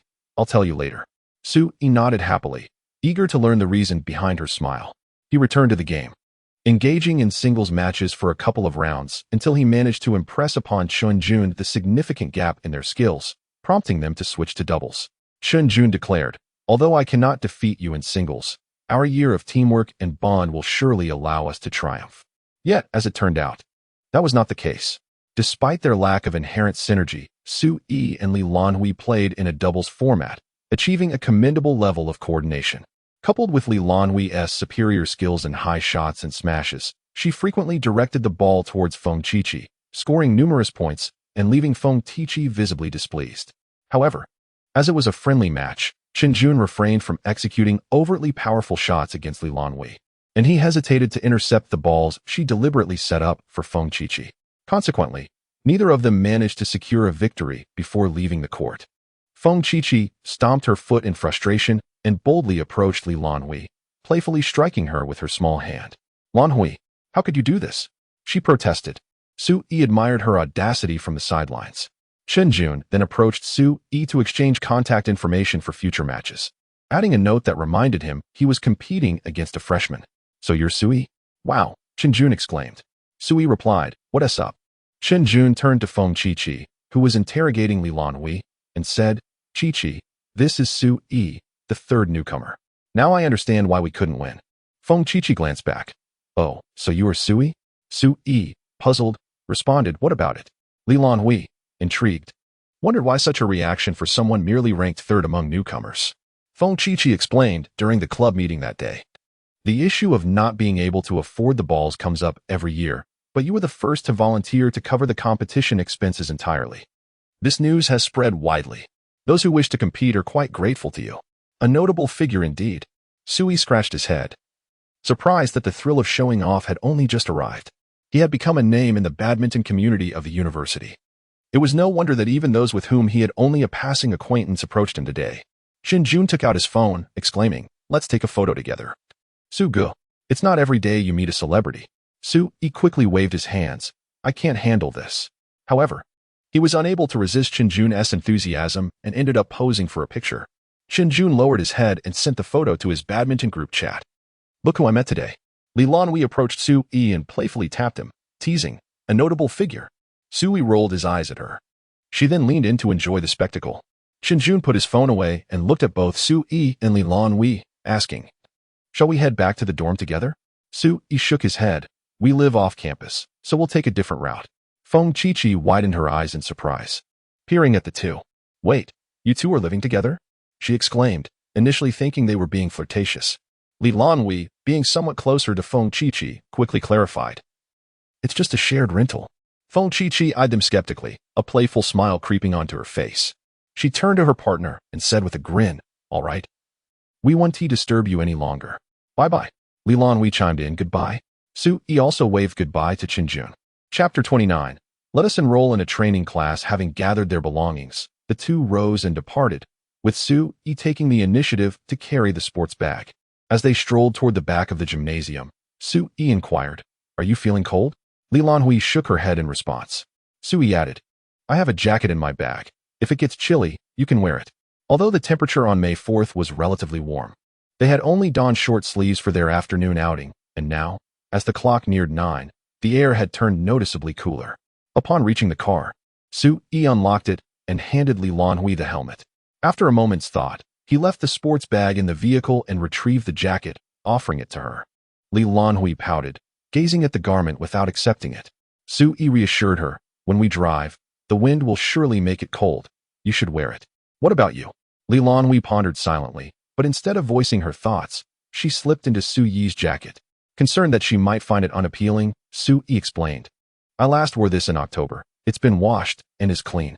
Lan Hui lifted her hand to sniff the cuff, detecting only a faint scent of laundry detergent. As Su Yi started the car, Lan Hui instinctively settled into the back seat. The evening breeze was indeed brisk.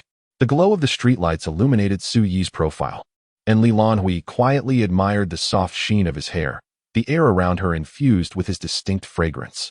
Fresh from their game, traces of perspiration clung to Su Yi's skin, accompanied by a subtle mist.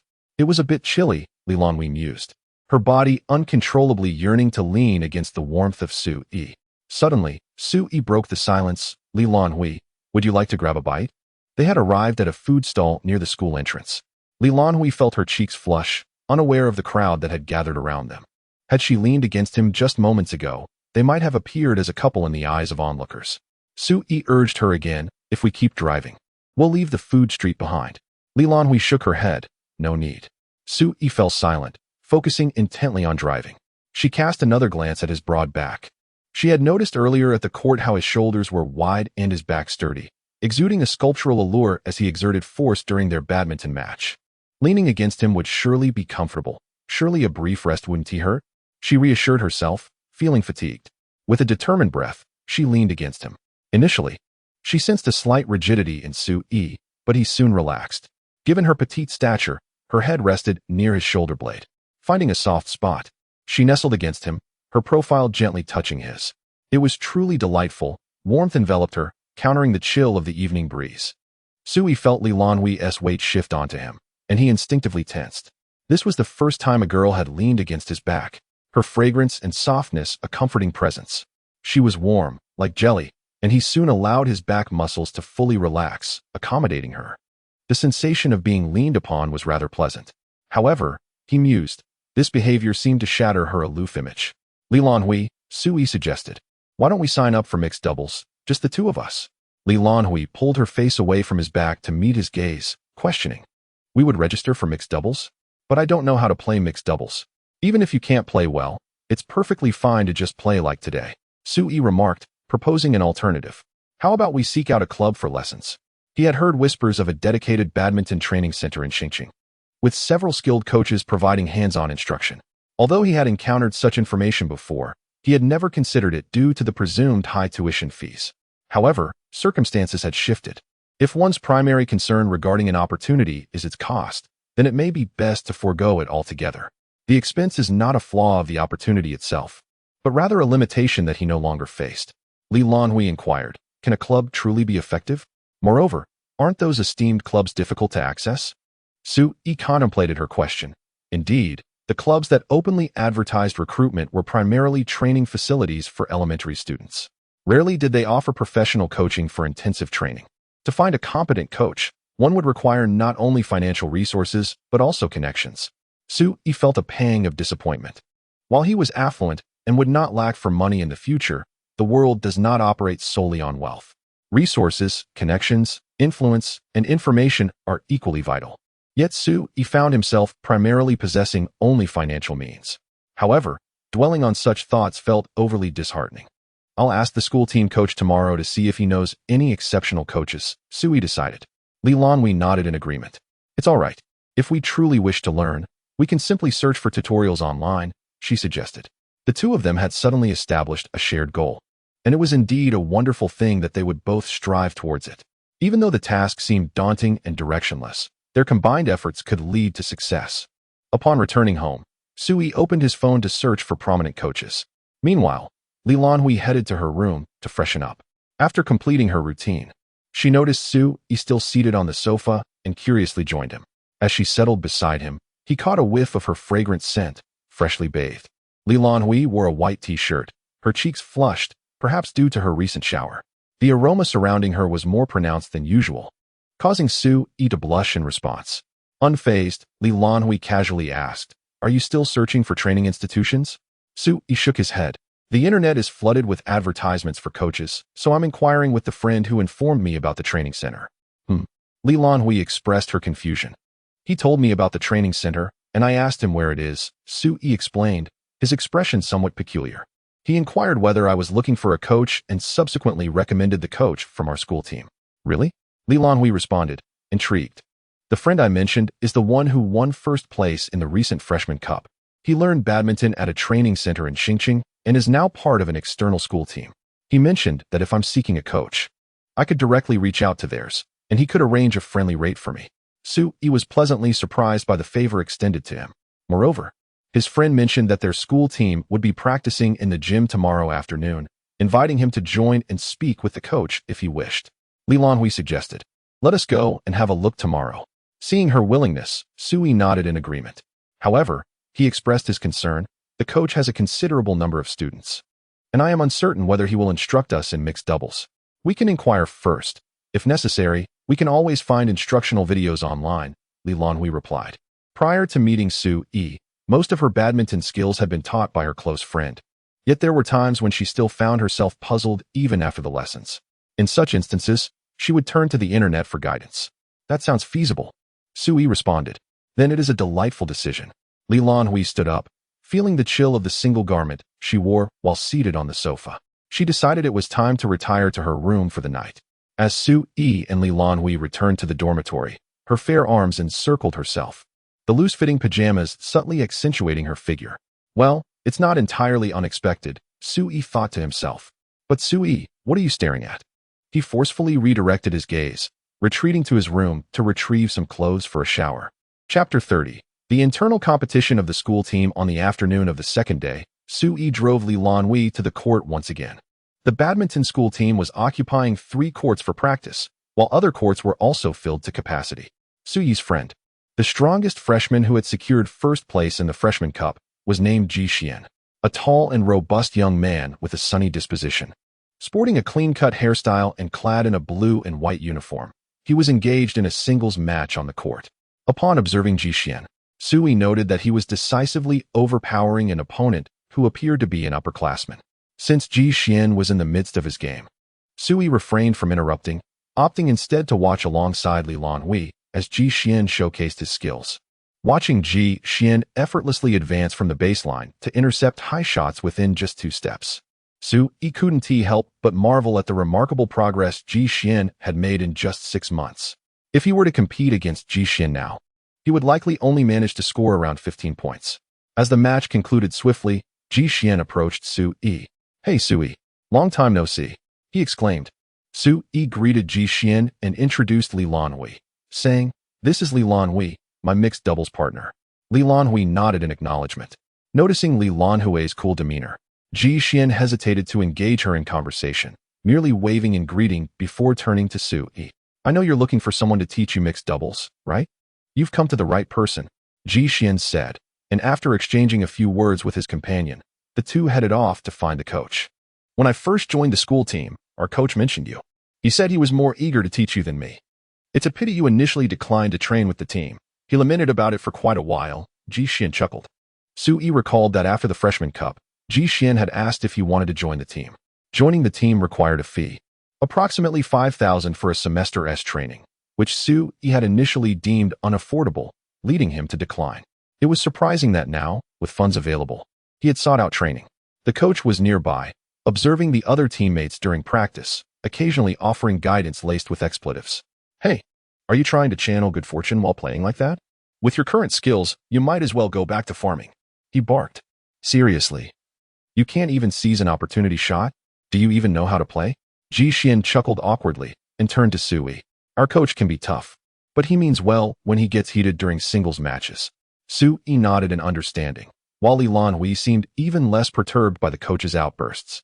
Seeing that neither of them was bothered, Ji Xian felt relieved and approached the coach. Coach Chun, Su Yi is here," Ji Xian announced. The coach, who had been preparing to continue his tirade, immediately halted and turned at the mention of Su Yi's name. Upon seeing Su Yi, his eyes lit up as he walked over, wiping his hands. "Su Yi, right? Hello. You can call me Chen Gu, Chen Shu, or Coach Chen, whatever you prefer." The two by the sidelines gaped in astonishment at the coach's unexpected demeanor. They exchanged glances, incredulous. "Is this really our coach?" Ji Xian smirked, fully aware of how fond his coach was of Su Yi. Such emotions cannot merely be encapsulated by the phrase eager for love. Sui was momentarily taken aback, not expecting Chen Jiao, who had just been vocally critical, to suddenly adopt a demeanor that was both approachable and somewhat enthusiastic, which was somewhat alarming. "Ah, hello. Teacher Chen. This is my partner, Lan Hui." Upon seeing Lan Hui's frosty expression, Chen Jiao composed himself and replied, "Greetings, Lan Hui." In the presence of her mentor, Lan Hui offered a polite acknowledgement, "Hello, Teacher Chen." After exchanging pleasantries, Chen Jiao redirected his attention to Sui. "I heard from Xiao Xian that you are looking for a coach to teach you mixed doubles, am I correct?" Sui nodded. Chen Jiao patted his chest, declaring, "That would be me. I can indeed teach mixed doubles. In fact, as a coach for the school team, you can rest assured of my teaching prowess and expertise." Chen Jiao seemed to be fervently promoting himself, akin to a sales pitch. Ji Xian was puzzled as to why Chen Jiao held Sui in such high regard, especially since he had emerged victorious during the competition. Yet in Chen Jiao's eyes, it appeared that Sui surpassed him in some way.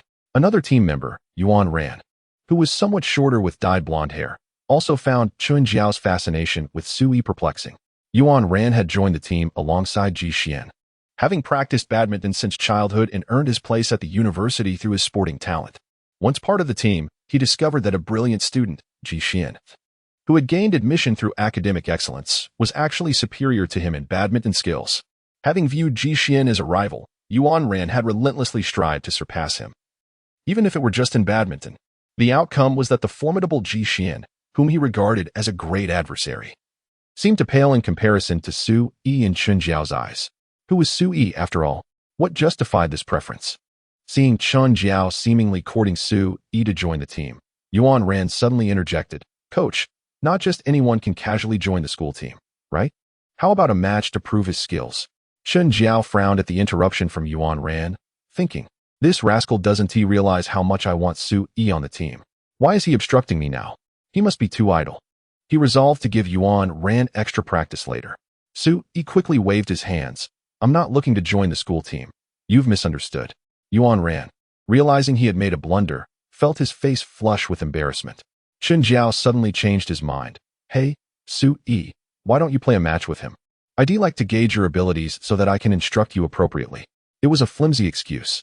Sui looked incredulously at Chen Jiao, wondering why he had assumed he wanted to learn badminton here.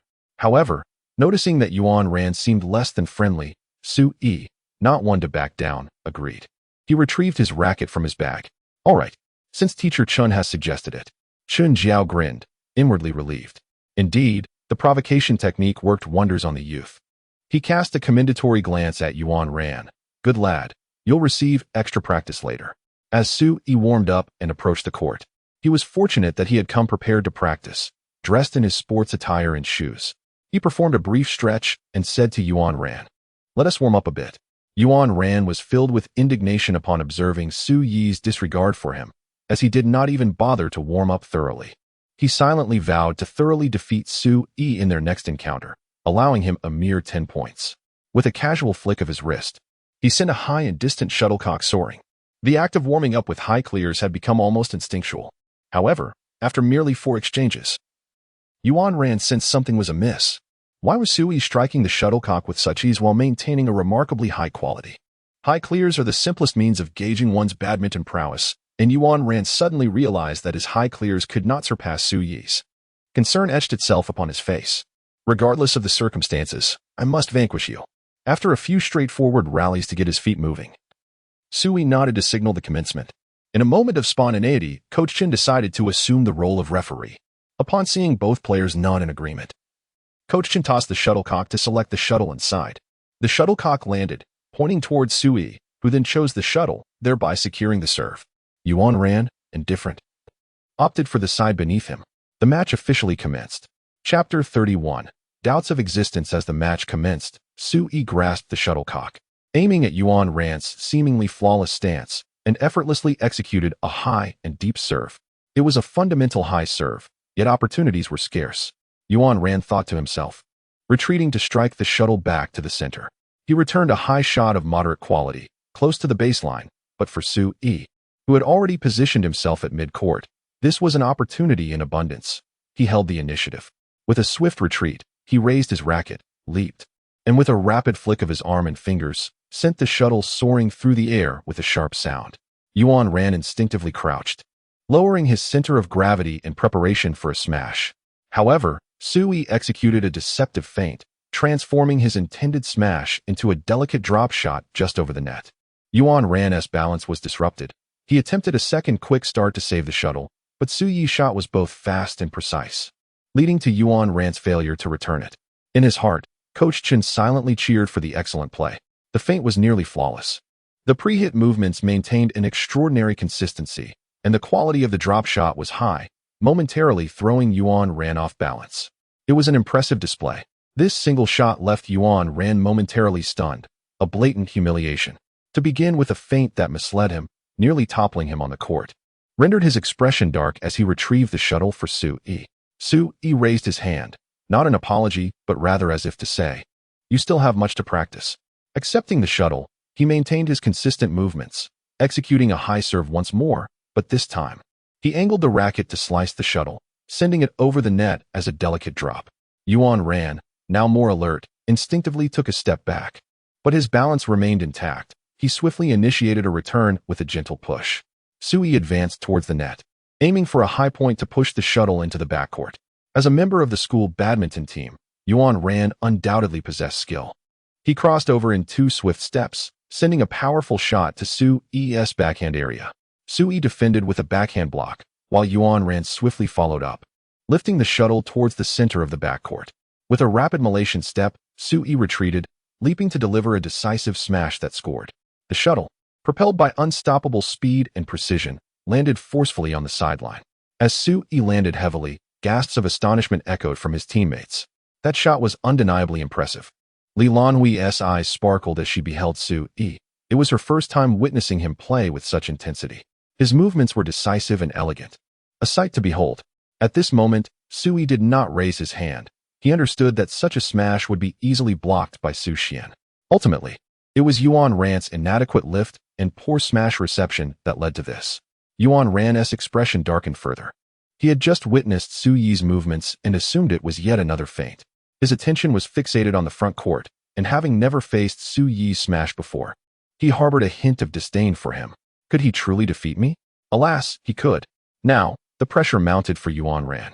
When a player's smashing ability reaches a level capable of securing a point with a single hit, any high lift becomes fraught with the risk of losing a point.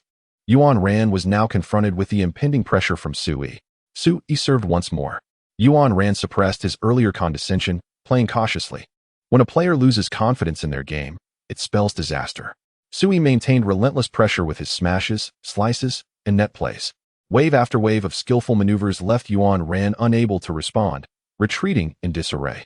Coach Chen watched in delight, his heart bursting with joy. This young man possesses remarkable acumen on the court.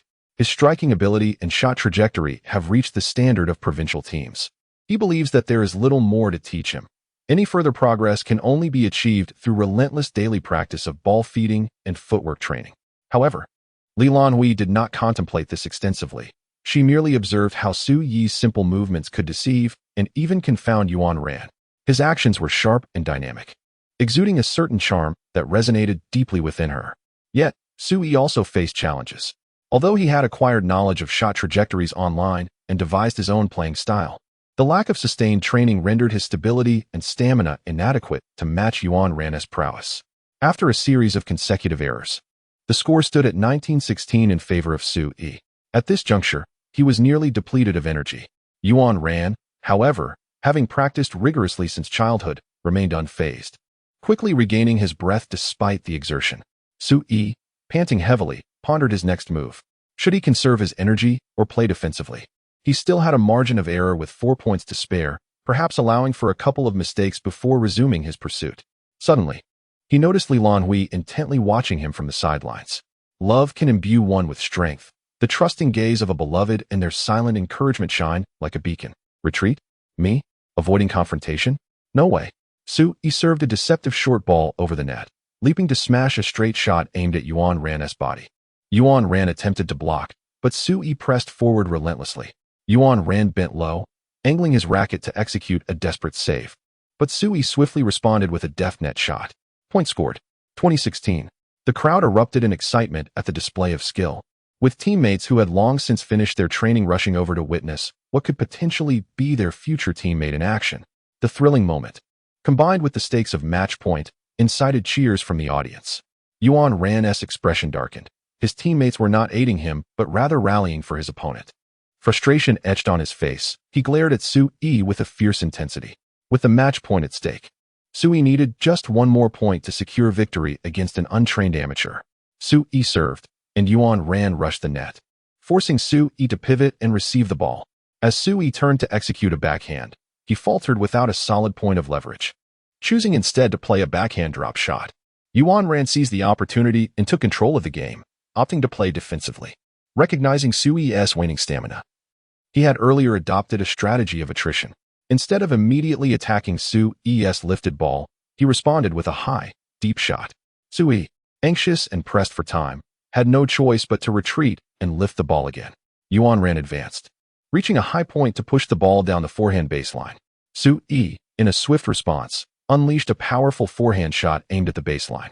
Wow! This remarkable forehand drive astonished Coach Chun. It was a signature move reminiscent of Lin Dan. To witness such prowess today from an amateur was utterly unexpected. Yuan Ran initially intended to press forward at the net, but unexpectedly, Sui struck the ball to the backcourt. Unable to retreat in time, the ball touched the ground, prompting Coach Chun to blow the whistle. The match concluded, with Sui emerging victorious. Cheers erupted from the sidelines. Yet some spectators noticed the unusual pallor on Yuan Ran's face and ceased their applause. Ji Xian and Lan Hui approached Sui. Ji Xian remarked, "Well done, Sui.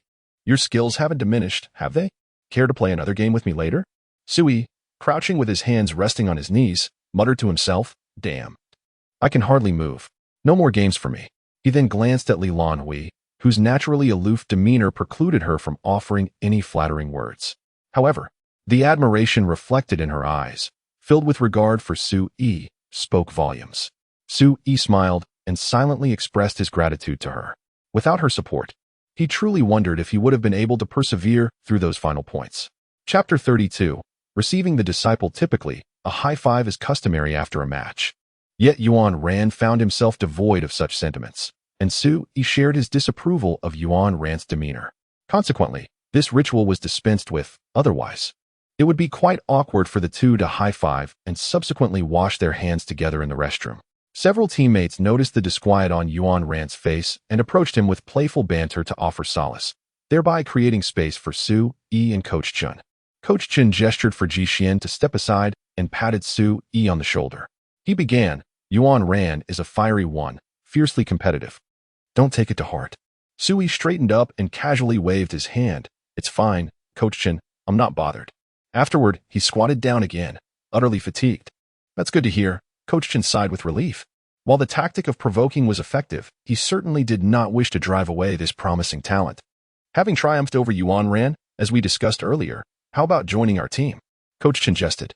Sui looked up, bewildered. "Huh? Ha ha." Coach Chun chuckled, regretting that this promising talent could not be formally recruited. He returned to the previous topic. "You're seeking a coach for mixed doubles, am I correct?" Sui nodded. "I wish to sign up for mixed doubles, but we lack synergy, and with competitions approaching, I was hoping to find a coach for some last-minute practice." Coach Chun glanced at Lan Hui, who was handing Sui a bottle of water. "Ah, what a lovely young lady," he remarked. Then turned his attention back to Sui. "Are you two dating?" No, just friends," Sui replied, feeling somewhat embarrassed. Lan Hui pursed her lips, her thoughts inscrutable. Coach Chun, wearing an understanding smile, continued, "Is it the competition organized by the school?" Sui nodded again. "I know quite a few coaches, but most are focused on teaching skills and footwork. Rarely do they instruct on how to develop chemistry between two players," Coach Chun observed, as Sui and Lan Hui listened intently. "Moreover, given your prowess, I believe you could achieve commendable results without extensive practice for such a minor school tournament. However, if you genuinely wish to train, I don't think you need to seek external coaches. I can take you on myself." With that, Coach Chun unveiled his true intentions. "Though I cannot integrate you into the team, if I am your coach, it will be known that I trained you. That would bring me honor. A humble coach, seeking disciples." Sui looked to Lan Hui for her opinion. He noticed her eyes conveyed indifference, as if to say, "I'm fine with whatever." Lan Hui remained wordless. merely continuing to offer water. Upon accepting the bottle, she finally relented. Su-yi took the water and agreed to Coach Chun. All right, Coach Chun, we shall train under you. Coach Chun was elated, finally securing this promising talent. Wonderful, wonderful. I will prepare a training regimen for you right away. Su-yi interjected, Coach Chun. We haven't discussed the fees yet. Oh, what do fees matter? It's merely a matter of teaching you mixed doubles. No need for that. Coach Chun waved dismissively. Su-yi's expression fell. He leaned against his legs, sighing. It seems the opportunity to spend money has vanished. He had anticipated spending several hundred for a few lessons, potentially racking up thousands over a few days. Take a break. I will arrange your training shortly. Chun instructed before departing, intent on checking in on Yuan Ran, needing to inspire that young man.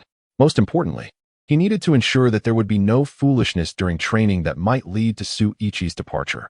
Yuan Ran pondered aloud. So, will love fade away? Chun replied. Indeed, my focus lies solely on him.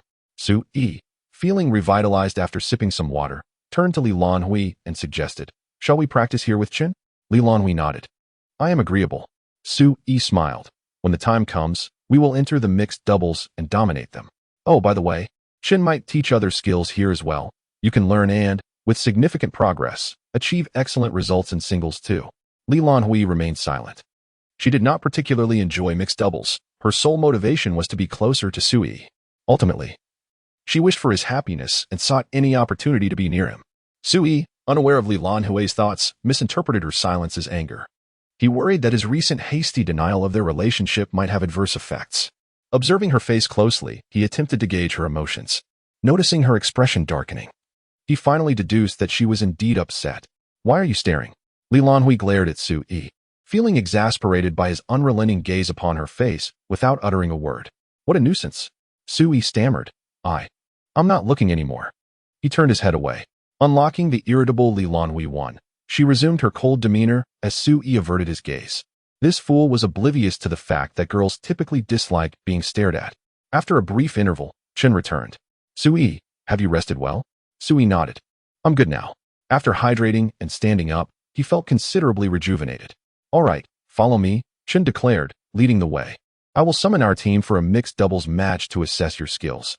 They proceeded to a nearby court where teammates Zhang Bohan and Guo Xiaoxin awaited. Zhang was stocky and muscular, while Guo was tall and slender, sporting a short haircut. The duo stood confidently, hands on their hips, casually gripping their paddles, tilting their heads to observe Su-i and Lan Hui's approach. Lan Hui's breath hitched slightly. This was the synergy of the school team's mixed doubles. Their movements seemed sculpted from the same mold, their expressions and gazes nearly identical. Could she and Su-i ever achieve such harmony? Coincidentally, Su-i was contemplating the same question. Their eyes met, and it was evident that both harbored concerns. Yet that shared glance steadied their resolve. Their own synergy was not lacking. Chin instructed, you will compete against them first. Afterward, I will determine how to enhance your mutual understanding. Relax and play. Su-i advised Lan Hui. Lan Hui nodded slightly. Although she had previously participated in the Freshman Cup, the sensation of playing in front of her coach was distinctly different. A twinge of nervousness enveloped her as she stepped onto the court, compelling herself to relax and earnestly showcase her true abilities. However, her efforts were met with overwhelming defeat, 21-11. This was the outcome of their match, where they managed to score merely 11 points against their opponents in a seemingly well-synchronized mixed doubles game. Lan Hui felt disheartened. During the match, her opponent showed no regard for sentiment or decorum, relentlessly targeting her with powerful smashes, deft drops, angled shots, and deft net plays. Throughout the entire game, Su-i barely had the opportunity to touch the shuttlecock. As he left the court, he cast a worried glance at Lan Hui, concerned that she might be saddened by the loss. Despite her disappointment, Lan Hui was not one to wallow in despair. She swiftly composed herself and, addressing Su-i, offered an apology. I am sorry for holding us back. Yet, her gaze turned resolute as she declared, it won't happen again next time. Chapter 33. The subtle harmonization with Lan Hui. At this moment, Coach Chin approached, first affirming the prowess of Zhang Guo and his companion, then offering words of consolation to Lan Hui. He reassured her that losing to the two of them was not a source of shame. In fact, achieving such a score was commendable, considering they had previously competed against the strongest players in the province. Coach Chin's comforting words had the desired effect. As Lan Hui's previously stiff and aloof demeanor softened into a neutral expression, Sui felt a wave of relief wash over him. He genuinely feared that after today's match, Lan Hui might refuse to play with him again, once he had provided consolation. Coach Chen shifted to a more serious tone. I believe you both have identified a particular issue after this round. Sui seized the opportunity to respond. Yes. The disparity in our skill levels is quite pronounced. Lan Hui nodded in agreement. I fear I am holding us back, as my performance has cost us many points. Coach Chen acknowledged this, displaying his professionalism as the school team coach. Indeed, the gap in your skills is significant. However, this is not the most pressing issue. It is quite normal for male and female players to exhibit differences in strength during mixed doubles. The primary concern lies in your handling of the game. He gestured towards Sui. You are accustomed to singles play, and your experience in men's doubles has conditioned you to rely on your own strength and engage in speed-based duels. However, in doubles, you tend to overly accommodate your partner, trusting that they can execute the shots you desire. Sui nodded, recognizing his fault. In his previous men's doubles matches with his partner, Le Ming, he had the assurance that even if he failed to position himself correctly, Le Ming could cover for him and create opportunities for scoring. Thus, he had grown accustomed to delegating many responsibilities to his teammate. Yet, Lan Hui was not that kind of partner. Their considerable skill disparity often led to situations where Sui felt secure in letting Lan Hui handle the reception of the ball, only to find that she was unable to do so. Consequently, he found himself diverting much of his focus towards her. Coach Chun then addressed Lan Hui. Your issue lies in a lack of trust in your partner. You often believe you can resolve many situations on your own. But in doubles, it is impossible for one person to cover all the ground. Lan Hui nodded in understanding. In light of the challenges you both face, I will outline a brief training plan, Coach Chen stated authoritatively. First, you will continue to play mixed doubles with Zhang Bohan and his team. For the first round, Lan Hui, you are to remain at the front and only receive shots at the net, turning back to perform 1 squat each time you do so, followed by 10 squats while retreating to the mid-court. In the second round, Sui, you will assume the front position with similar penalties as Lan Hui. Both nodded in agreement, and Coach Chun acknowledged their compliance with a nod of approval. Off you go. The two took to the court. Lan Hui reminded herself to trust Sui, standing at the front. She could not resist the urge to glance back repeatedly to see if he needed her to retreat for the ball. Ultimately, Lan Hui completed 58 squats. In the second round, despite her still aloof expression, those familiar with her, particularly Sui, could sense an undercurrent of self-reproach and frustration within her. Doubt plagued her, leaving her to lament why she could not place her trust in Sui. Sui stood at the forefront, while Lan Hui, lost in her thoughts, struggled to make a decent shot. The disparity in their skills was evident, and with Lan Hui's distraction, they continued to concede points. The score was 21-7. With all 7 points being accrued by Sui at the net, Lan Hui's lack of focus led even Sui, who had initially believed in her abilities, to doubt whether she could score at all. She occasionally glanced back, greeted by the staggering number of 94 squats. Upon seeing this remarkable figure, Sui silently reflected and turned his gaze towards Lan Hui, the source of the issue. Lan Hui, shedding her usual aloofness and pride, lowered her head, bracing herself for reprimand. It was indeed her lack of skill, compounded by her persistent distraction. Sui found it hard to maintain composure in the face of Lan Hui's dejected expression. Lan Hui. Suddenly, she felt at a loss for words. Coach Chen, I know you both have a multitude of thoughts swirling in your minds. It's likely that you won't perform well until you've gained clarity. Sui and Lan Hui nodded in agreement. Therefore, you should commence with your squats. Utilize this time for introspection. After delivering his directive, Coach Chen moved towards Zhang Bohan. Sui set down his racket and guided Lan Hui to the side to begin their squats. She managed 58, while he did 94. The disparity was glaringly apparent. Lan Hui, I'm sorry. Sui, I'm sorry.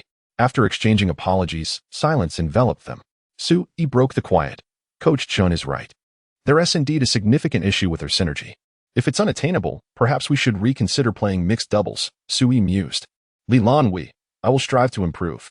It was her disbelief in him that betrayed his trust. Sui looked at Lan Hui in astonishment, surprised that she felt this way. He felt a wave of guilt for even contemplating giving up. Sui squatted in unison.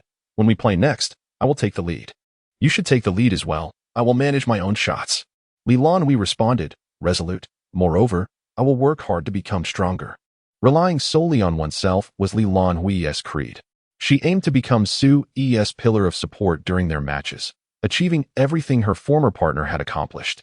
This shift aimed to instill a measure of skepticism in Su regarding his reliance on teammates, while simultaneously nurturing a sense of trust in Lan Hui towards her partner. This was Coach Chen's objective after observing their match, and all his strategies were devised with this goal in mind. To his surprise, this ambition witnessed significant progress within just 2 sets, thanks to their responsive synergy. Once the squats concluded, both Lan Hui and Su found their legs weak and breathless. Collapsing onto the ground, Lan Hui supported her waist. Having performed fewer squats, she merely felt soreness. Su, however, leaned on his legs, having pushed himself to the brink with his squats, his thighs feeling as though they might give way. Consequently, the remainder of their training was cancelled. Their sole purpose for the day was to identify and reflect upon the issues at hand. Coach Chen allowed them to return home. Su limped out, his steps faltering. Lan Hui packed her golf bag and approached Su, offering it to him. "You carry the bag," she said. Su grimaced as he accepted the bag with his right hand, his entire weight shifting to the right. Lan Hui then moved to his left, attempting to support him. "I'm not tall enough," she muttered, as Su's shoulder nearly reached the top of her head. In a bid to assist, she resorted to nudging his hand with her own head. Lan Hui's expression darkened, noticing the young lady's intention to help.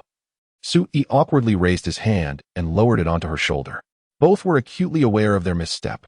Between a man and a woman, there could never truly be a purely innocent gesture of support, particularly in such an intimate manner. The petite Lan Hui seemed ensconced in Su's embrace.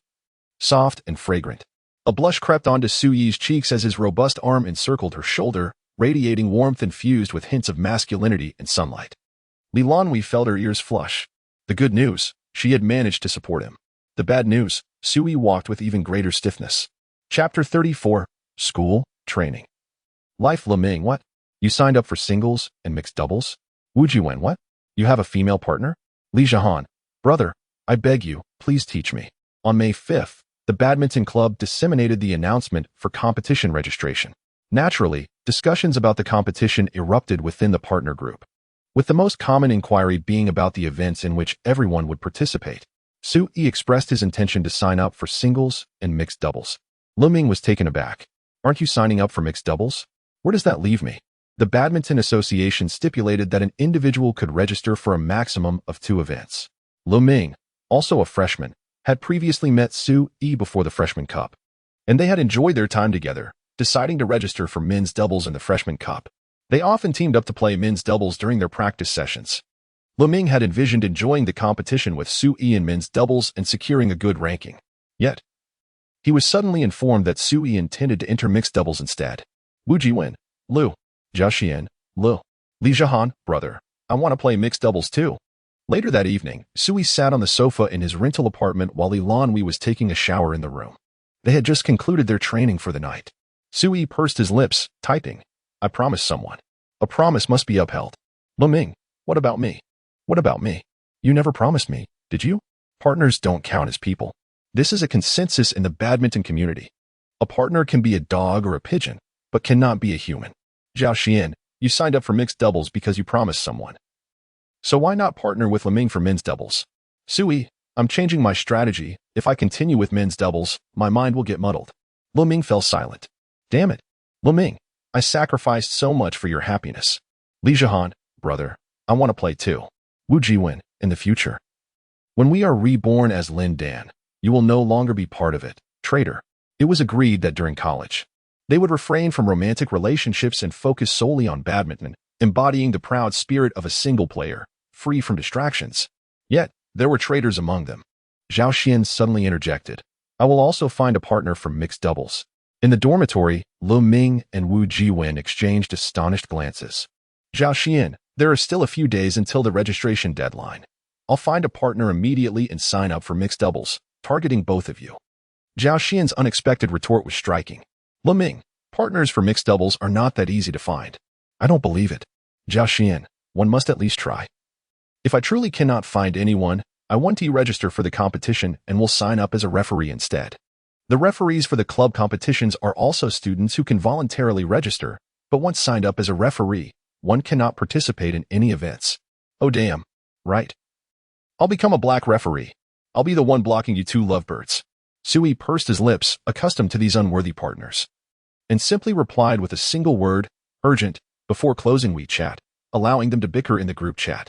He turned to see Lan Hui, dressed after her shower, approaching the sofa. Are you signing up? Lan Hui nodded gently and settled beside Sui. Baiji's face bore a rosy hue, dispelling his usual aloofness. The fragrant scent of shower gel lingered around him, mingling with the warm, fading steam. His demeanor contrasted starkly with Lan Hui's typical self, exhausted from training. Her normally upright posture relaxed as she leaned against the sofa, revealing a hint of feminine softness. Sui handed her his phone, displaying the registration interface. The registration for mixed doubles required both players to input their team details simultaneously, including their grade, major, class, name, and contact information.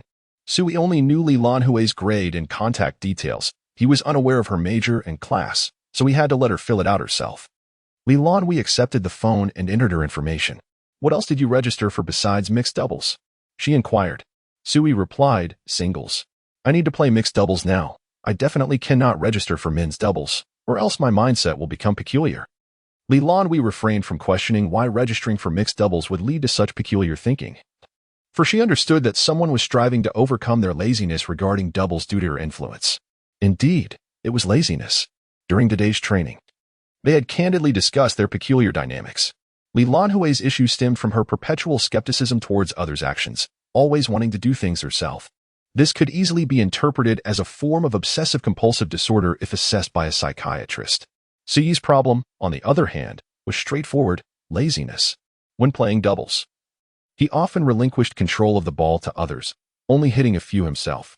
This was also an issue during their mixed doubles, where the significant disparity in skill levels between genders could lead to Lan Hui being overwhelmed. Sui was endeavoring to conquer his laziness in doubles. If he were to revert to men's doubles at this juncture, it would spell disaster. His persistence and transformation were made for her sake. Though Sui remained silent about his struggles, Lan Hui comprehended. However, she too chose not to vocalize her understanding, instead cherishing this effort in her heart. This was his endeavor for her, and she would silently reciprocate with her own efforts. Upon completing the information, she returned the phone to Sui and retrieved her racket from her bag, resuming her seat across from him, quietly observing him. Sui, bemused, watched the young lady pacing, eventually returning to the sofa with her racket. I'm not very skilled at spinning the ball or serving yet, Lan Hui gestured. Teach me. Sui chuckled softly, taking the racket from her hands, and began instructing her on the proper grip and movements. This was her effort for him. She recognized her lack of skill, yet she was determined to improve. In the morning, Lan Hui had an 8 A.M. class. While Sui had no lessons that day, she left early with her keys, returning briefly to place breakfast on the table before knocking on Sui's door and departing for class. Having been accustomed to Lan Hui's schedule, Sui lingered in bed for less than an hour after her knock, rising early to eat the now-cold breakfast. He contemplated the necessity of purchasing a microwave, one that could keep food warm, and promptly took out his phone to place an order. The advantage of wealth lies in the ability to resolve life's inconveniences with monetary means, thus eliminating discontent. If a cold breakfast is unpalatable, one can simply discard it and procure a new one, or opt for a microwave to keep it warm. While discarding food for a fresh purchase may seem economical, it constitutes a waste of resources. Hence, Sui opted for the slightly more expensive route, investing in a microwave for preservation. Having acquired a microwave, why not indulge in an air fryer as well? Sui perused furniture, ultimately deciding on a multifunctional microwave that would address frying, baking, and warming needs. Successful expenditure, 748, 1 yuan. Refund, 748, 1 yuan. Product cost, 210 yuan. Socially recognized value, 3,000 yuan. Personally recognized value, 6,000 yuan. Total refund, 19,948, 1 yuan. Next, perhaps a high-speed blender? Successful expenditure, 10,599 yuan. Refund, 10,599 yuan. Product cost, 3,142 yuan. Socially recognized value, 4,000 yuan. Personally recognized value, 800 yuan. Total refund, 18,541 yuan. The privilege of affluence allows one to purchase items without concern for potential losses, utility, or price fairness. one can acquire freely, unburdened by the question of whether funds are being judiciously spent. Chapter 35 at 10 o'clock. Just as class was dismissed, Lan Hui called. Hello? The cold tone of her voice dispelled Su Yi's lingering drowsiness. Ah, what is up? Su Yi replied. Have you gotten up yet? Lan Hui inquired. Yes, I'm up, Su Yi mumbled. What is going on? I only have this one class. Come to the school gate, and I'll take you to buy groceries. Su Yi glanced down at his slippers and shorts. Hold on, I need to change. Okay. Lan Hui nodded before hanging up. Upon arriving at the school gate, Su Yi spotted Lan Hui, who was the center of attention among the crowd. She wore a black windbreaker on top and black cargo pants below. With her left foot planted firmly on the ground, her right hand gripped the bike's handle, while her left hand held her phone. If it weren't for her little cat helmet, she would resemble a goddess of the Bronze Age. Lan Hui, engrossed in her messaging app, contemplated whether to send Su Yi a nudge. However, Su Yi approached confidently and took a seat on the back of the bike, leaving the surrounding students, whose eyes were filled with envy but whose courage was lacking, stupefied. While they hesitated on the sidelines, he boldly traversed the path. Lan Hui had been preoccupied with her phone, but upon seeing Su Yi hop on, she tucked her device away, revved the throttle, and sped off, leaving behind a crowd of bewildered faces. He just got on like that? Su Yi joked. You look quite adorable in that helmet. They're all daring to steal glances at you. Lan Hui, focused on the road, replied, That's not funny, Su Yi. I was complimenting you on your cuteness. Su Yi attempted to clarify. Feeling the weight of their gaze was uncomfortable for Lan Hui, battling against the wind, her voice drifted softly, perhaps tinted with genuine admiration, yet not devoid of lewd glances. Su Yi had anticipated that such perceptions resided within Lan Hui's mind and hastily apologized for his jest. Sorry about that. Lan Hui shook her head, guiding Su Yi to the supermarket on the food street.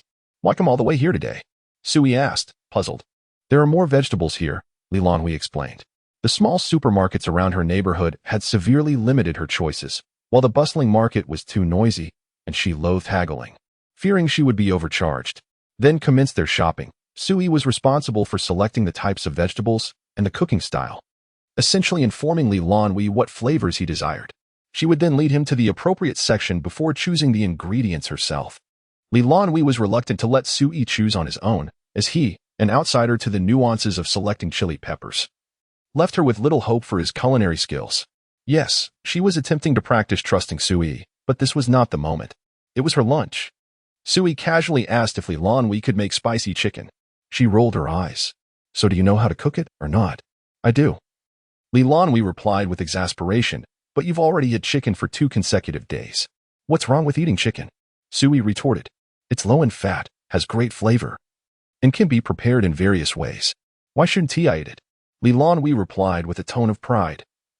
I simply don't want to cook the same dish for several days in a row. Su Yi remarked, this is spicy chicken. Yesterday we had scallion oil chicken. They're not the same dish. Lan Hui steadfastly insisted they were indeed the same, dismissing Su Yi's request to purchase chicken. It was frustrating to be asked to choose a dish yet have one's opinions disregarded, and Su Yi silently grumbled to himself.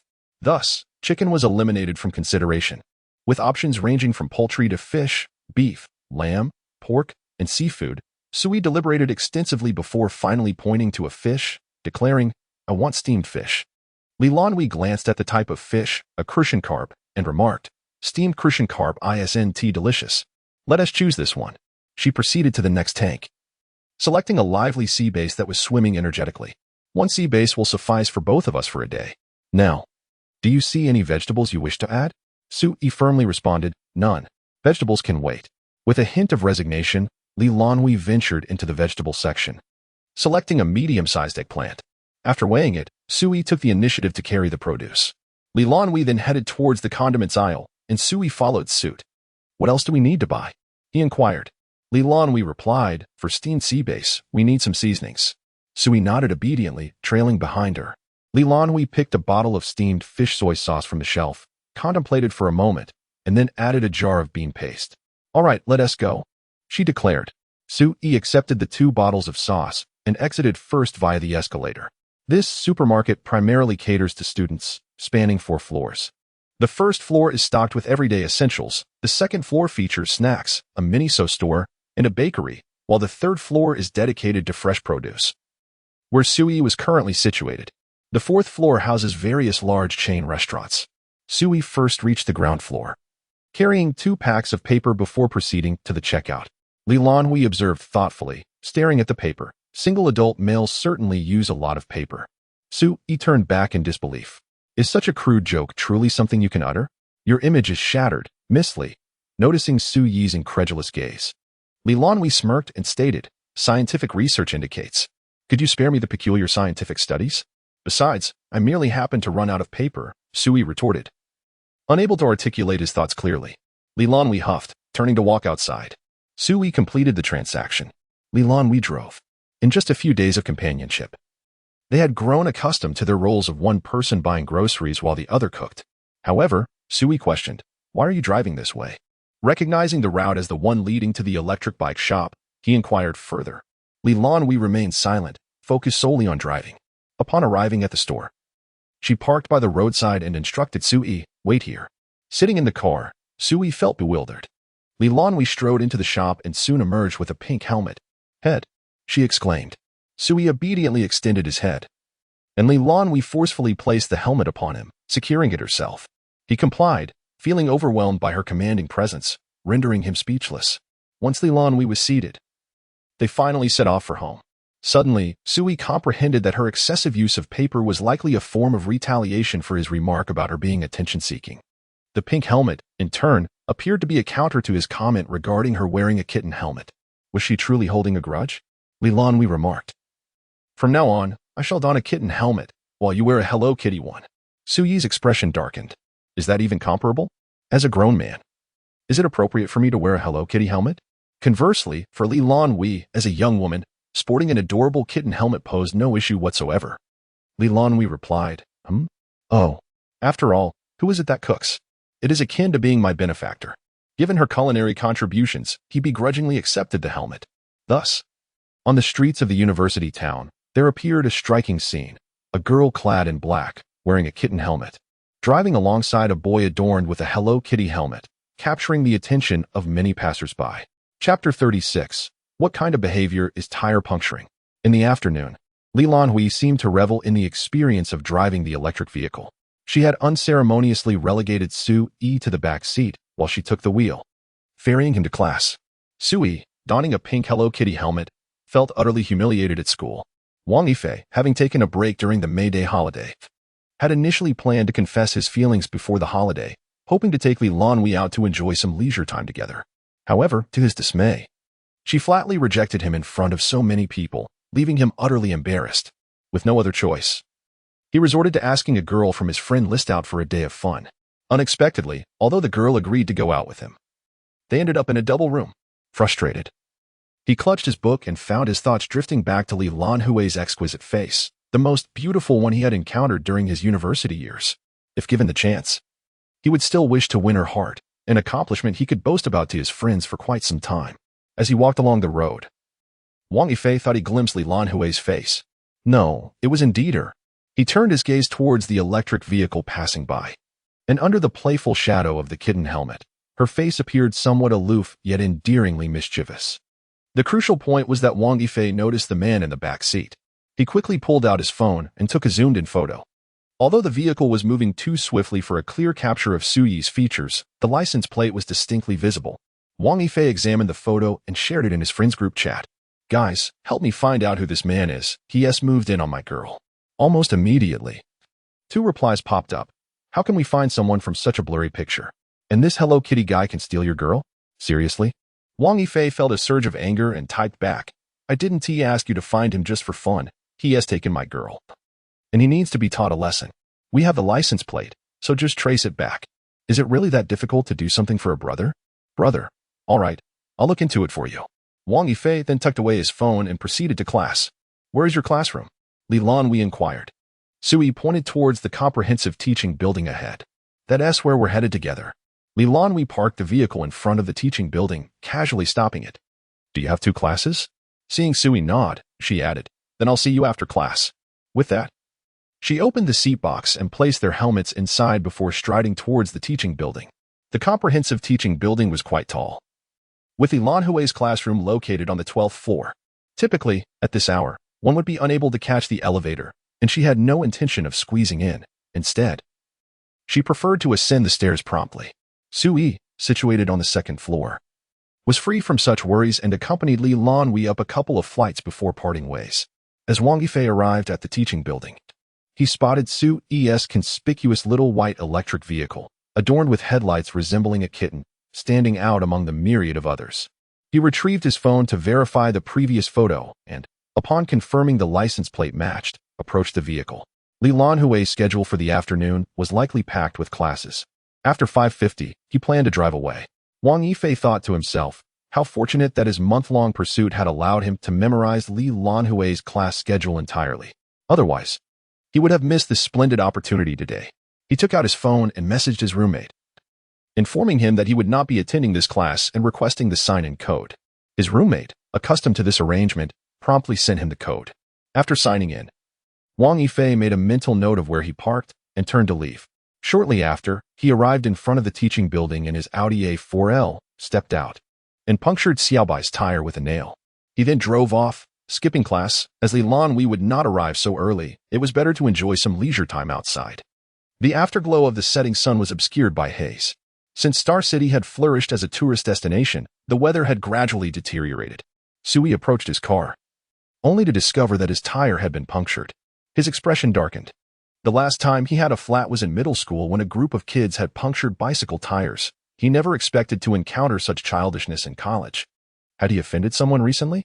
Sui pondered, unable to recall any conflicts. He decided to wait for Lan Hui to come down and have a look. After a while, Lan Hui descended the stairs, clad in a black windbreaker, beads of sweat glistening on her forehead. There was no need to rush, Sui noted, seeing her drenched in perspiration, likely having sprinted down 12 flights of stairs. As she approached, she took a deep breath, clearly feeling the strain. Noticing Sui standing by the car, she curiously asked, "Why are you just standing there?" Sui stepped aside, revealing the large hole in the tire. "The tire has been punctured," he replied. Lan Hui, upon hearing this, fell silent and looked down at the tire with a frown. Who could be so childish? Sui shrugged, indicating his lack of knowledge on the matter. At that moment, an Audi A4L pulled up beside them, and the window rolled down. "Fancy seeing you here." Lan Hui, "Oh no, a flat tire. Do you need a ride home? I heard from your roommate that you've moved out. Where are you living now?" Sui discreetly glanced at the man in the car. How could this guy, from such a height, even see the flat tire? Jeremy Renner should step aside and let him take over the role of Hawkeye. Sui subtly signaled to Lan Hui, indicating that this man was the culprit. Lan Hui nodded in agreement. The perpetrator had come to the scene of the crime to revel in the police's helplessness regarding his methods. Though Wang Yifei was not particularly cunning, Sui spoke up. "I remember saving those elastic ropes when I bought my motorcycle. How about I drive back, grab the ropes, and take Xiaobai to get it fixed? Shall I wait for you here?" Lan Hui inquired. Sui glanced at the Audi again, wondering if it was feasible. "All right," she confirmed. "Then I will head back to get the car." Sui dashed home to retrieve his motorcycle, leaving Lan Hui beside Xiaobai, both of them completely overlooking Wang Yifei. Wang Yifei found himself at an impasse, unable to move forward or retreat. Nevertheless, his audacity prevailed as he sought to engage Lan Hui in conversation. "Who is that boy to you?" he inquired. Lan Hui remained silent. Wang Yifei pressed on, but his efforts were met with continued silence. It was not until Sui arrived, piloting the impressive Wujie RR660S, that Lan Hui finally disregarded Wang Yifei's presence entirely. Wang Yifei's countenance darkened as he beheld the motorcycle. Initially assuming the young man to be a mere penniless student, he believed that with his own financial resources and determination, it would be a trivial matter to extricate this individual from Lan Hui's life and win her affection. However, to his astonishment, this so-called impoverished student was the owner of a Wujie RR660S. While the motorcycle was not exorbitantly priced, merely over 10,000 in its second-hand state, one must recognize that motorcycles serve a playful purpose, whereas his Audi was intended for transportation. Is it conceivable that a $10,000 toy could compare to a $260,000 vehicle in terms of financial standing? The disparity was unmistakable. Sui approached, fastening an elastic cord to the handlebars of Xiaobai, instructing Lan Hui to stabilize her balance upon the motorcycle. He then revved the engine, the robust power of the machine pulling Xiaobai forward. Despite the flat tire, which posed a risk to the axle, Sui was unfazed. Replacing an axle was a minor expense. As for Wang Yifei, who was he? Throughout this encounter, neither individual had deigned to acknowledge Wang Yifei with even a glance. Chapter 37. crushing him with strength. Sui, riding his motorcycle, towed By along. Maneuvering through a turn as Lan Hui adeptly followed suit. At the IMA shop, the manager observed with curiosity that this strikingly beautiful young woman had visited twice in a single day. Just yesterday, she had inquired about a charming helmet, to which he had suggested that such a whimsical accessory did not align with her demeanor. After all, her ensemble of black attire exuded a cool sophistication that would clash with a Hello Kitty helmet. This afternoon, she returned. Was she perhaps looking to return the helmet? It wasn't until Sui entered the shop, donning the Hello Kitty helmet, that the manager realized it was intended for her boyfriend. Sui approached the manager, asking, "Excuse me, can I have a tire changed here?" The manager snapped back to reality, realizing it was a tire issue. What seems to be the problem? Sui exchanged a glance with Lan Hui. It might be best to avoid discussing the incident of a college student experiencing a flat tire akin to a primary school mishap. "We ran over a nail on the road," he explained simply. The manager nodded and summoned the shop's sole male employee. Initially, Sui had assumed he was merely a salesperson, but to his surprise, he also dabbled in repairs. Sui advised Lan Hui, "Let us call the coach and inform him we'll be late for training." He then accompanied the male employee outside to inspect the motorcycle. The employee conducted a brief examination, effortlessly prying off the outer casing with a screwdriver, revealing a minor puncture. As he transformed into a seemingly emotionless quoting machine, he stated the repair costs: 15 for a patch, with 3 options for a full tire replacement, 80, 100, or 120. Sui opted for the 120 option. The employee was taken aback. It was rare for someone to opt for a replacement for such a small hole. "All right, please proceed to the front to settle the payment," he instructed. The manager was indifferent, focused solely on collecting the payment. Sui paid at the front desk, mentioning he would return for the motorcycle later, and then rode off with Lan Hui towards the sports field. The following day, both were scheduled for an early class. Lan Hui maintained her disciplined routine, rising early to stretch and head out for breakfast, while simultaneously rousing a certain sluggish individual who had yet to rise for their early engagement. "I thought having an early class would motivate you to wake up," she teased, yet still handed Sui his breakfast. Sui scratched his head. It was not yet 7:30, a time that clashed severely with his usual habits. Nevertheless, he was already awake. After brushing his teeth and changing into the 2 garments he had promptly purchased, he spent half an hour in the restroom. Upon emerging, he spotted Lan Hui waiting at the door, keys in hand, her expression stern. "If you dawdle any longer, I might just lose my patience," she warned. Understanding the urgency in her gaze, Sui grabbed the breakfast from the table and followed her downstairs. Neither mentioned the possibility of riding separate vehicles to school. It remained customary for Lan Hui to ride her motorcycle while Sui accompanied her. The good news was that their class schedules were highly compatible.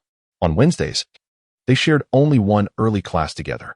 The unfortunate news was that Wang Yifei was also aware of this arrangement. At 10 o'clock, Sui and Lan Hui had planned to go grocery shopping together. However, as they descended the stairs and approached their motorcycle, the familiar presence of 4 circles appeared beside Lan Hui. "Lan Hui, where are you headed? May I accompany you?" Sui exchanged glances with Lan Hui, silently questioning. Is that all he can say? Lan Hui merely shrugged, responding, "I don't know." Wang Yifei sat in his car, observing 2 individuals exchanging glances filled with unspoken affection. Seemingly oblivious to his presence, his expression twisted in fury, he felt an overwhelming urge to slam the steering wheel and accelerate recklessly. Yet, with Lan Hui standing steadfastly beside the man, he restrained himself. It wasn't until the pair departed on an electric scooter that he finally turned away. On the electric scooter, Sui caught sight of Wang Yifei's exit in the rearview mirror and seized the opportunity to tease Lan Hui, saying, "He still seems quite infatuated with you." Lan Hui retorted, "Pa, as far as I'm aware, he took another girl out during the May Day holiday." Her disdain was palpable. Sui responded, "Ah, that truly is repugnant." He was taken aback and inquired, "What can we do to make him keep his distance from you?" Lan Hui replied, "He is a coward who fears the strong. As long as one possesses greater strength, he will naturally retreat. In simpler terms, if you are wealthier than him, he will stay away." Sui asked, "Is he wealthy?" He pondered whether Wang Yifei's savings of over 100,000 yuan would suffice. Lan Hui calmly elaborated. "His family has a bit of money, but his allowance is meager, around 3,000 yuan a month." 3,000 yuan. A sum that would have once prompted Sui to call him young master, now seemed trivial to him. "Curious," he remarked. "I noticed his car. Is it an Audi? Is it valuable?" Intrigued, Sui wondered how he could afford to entertain girls on such a limited budget. Lan Hui provided her insight, stating, "That car is an Audi A4L, a 2022 model worth approximately 260 to 270,000 yuan. It was a gift from his father on the day he completed his college entrance exam. The senior female students, seasoned by experience, would not be swayed by an Audi A4. Only first-year girls would fall for such a ploy." Sui grasped the situation. He was using his looks and a bit of wealth to deceive Navi newcomers. Upon arriving at the supermarket, Sui alighted from the car and opened his banking app to check his balance. He illuminated the digits on his phone screen for Lan Hui to see. How does this power compare to his? Lan Hui glanced at the 7-digit figure before her, and for the first time, she raised her eyes to meet Suyu's gaze, replying succinctly, "Overwhelming." Hearing those words, Sui felt a sense of relief. Overwhelming? How shall I confront him? Is there a specific strategy required? He concluded confidently. I shall simply confront him directly. Next time we meet, I'll ensure he keeps his distance from you. Lan Hui remained silent, pursing her lips. In truth, she had left half a thought unspoken. Wang Yifei was indeed a coward who would retreat if faced with someone stronger. However, the subject of this strength was the pursuer. If Lan Hui had a suitor with greater power than Wang Yifei, the latter would relinquish his pursuit. Yet, if Sui were to demonstrate his superiority to Wang Yifei, it would inadvertently signal that he himself was a contender for Lan Hui's affections. Never mind, Lan Hui mused. Sui will surely not grasp this nuance, so I shall refrain from enlightening him. Later that afternoon, Wang Yifei inexplicably learned that Lan Hui and Sui were scheduled to practice at the gym, prompting him to park his car in front of the badminton hall well in advance. This time, Sui chose to take the initiative. Upon exiting the vehicle, he strode directly to the front of the Audi and rapped on the window. Wang Yifei was taken aback that this fellow had the audacity to approach him. So, a dilapidated vehicle is impressive, is it? Wang Yifei promptly rolled down the window and, without hesitation, exclaimed, "You dare to come here, huh? Since you come knocking, I'll warn you, stay away from Lan Hui." As Wang Yifei caught sight of the balance displayed on Suyu's bank card, his words faltered, and he burst into a mix of anger and amusement. Who do you think you're fooling with that screenshot? Do you believe I'm easily intimidated? You, a pathetic, impoverished wretch, trying to act tough? Sui silently swiped the screen, exiting the balance interface to reveal his personal profile, then pointed to the card number. Throughout the encounter, he remained mute, observing Wang Yifei as one might watch a buffoon. At this juncture, Wang Yifei found himself at a loss for words. He hastily rolled up the window, too intimidated to utter a harsh retort, and retreated in reverse. Chapter 38. The eve of the competition, Sui chuckled as he observed Wang Yifei fleeing, seeking to bask in the praise of Lan Hui. All right, I've taken care of it. Lan Hui decided to offer a few words of commendation. Thank you. Yes, that is indeed praise. Sui was truly astonished. He had never before heard Lan Hui utter a simple thank you. Quite a rarity indeed. It seemed that Lan Hui could no longer endure Wang Yifei's incessant harassment. No need to thank me. I find that guy rather irritating as well, always trailing behind us. Let us go. It's time for training. The competition is approaching. The registration deadline is this week, right? Sui nodded, quite soon. With only 2 days remaining until the registration deadline, Lemming had signed up solely for the men's singles event. He recollected the time during the Freshman Cup when he spotted an exceptionally handsome young man on the court, someone who rivaled his own appeal. Out of curiosity, he had inquired if the young man could play, leading to an impromptu match. To his surprise, the young man's skills were formidable, prompting them to register for men's doubles together. Under the young man's guidance, they triumphed in all their matches, clinching the championship in men's doubles at the Freshman Cup. He had anticipated that in the school competition, he would once again pair with the young man and showcase their prowess, exuding the confidence of first-year students. However, to his dismay, the tides had turned. Sui had inexplicably abandoned his brotherhood, forsaking 6 months of camaraderie to frolic with a girl he had just met in mixed doubles. How could Sui be so foolish? Had he not heard the adage that women only lead to trouble, while brothers are the ones who can be relied upon? Today, he found himself back on the court, searching for a partner. Regardless of gender, he needed someone to team up with for doubles. Otherwise, if he only registered for singles, a poor ranking would yield insufficient points. The participation award for a single event was a mere 2 points, and one had to advance to the preliminary rounds to earn those points. Without a doubles registration, he could only add 2 points from the preliminaries, lacking confidence in securing a place in the top 16. Thus, he needed the doubles event to secure 4 points from the preliminaries, which was essential. With these thoughts swirling, Leming glared fiercely at Su Yi and Lan Hui, who were engrossed in their training. Those two, he muttered disdainfully, continuing to wander the court, hoping to find a willing partner to play with.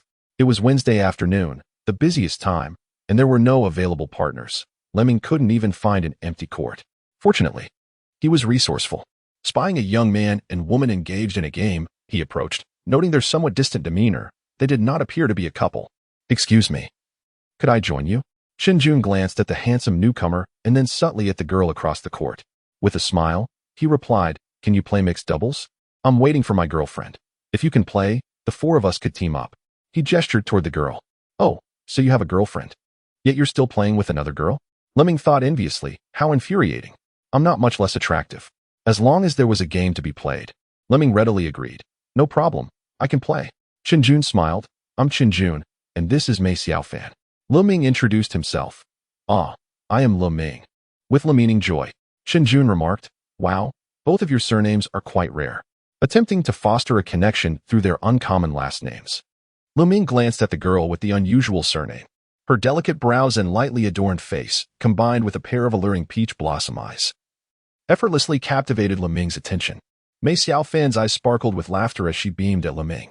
Despite his self-assuredness of having encountered myriad women, Leming found himself momentarily flustered. At that moment, Feng Qiqi made her entrance. Observing the trio, she approached her boyfriend, and before she could inquire, she caught sight of Leming's expression and her best friend's flirtatious gaze. Instantly, she comprehended the situation. The matchmaking angel spoke up. "Is this student joining us for a mixed doubles match?" Qinjun nodded. "Great. Then you will partner with her, and we shall face the two of you." Feng Qiqi swiftly divided the teams, placing Leming on Mei Xiaofan's side. Naturally, Leming could not awkwardly insert himself between the two couples, and Mei Xiaofan had no objections. Thus, the teams were established.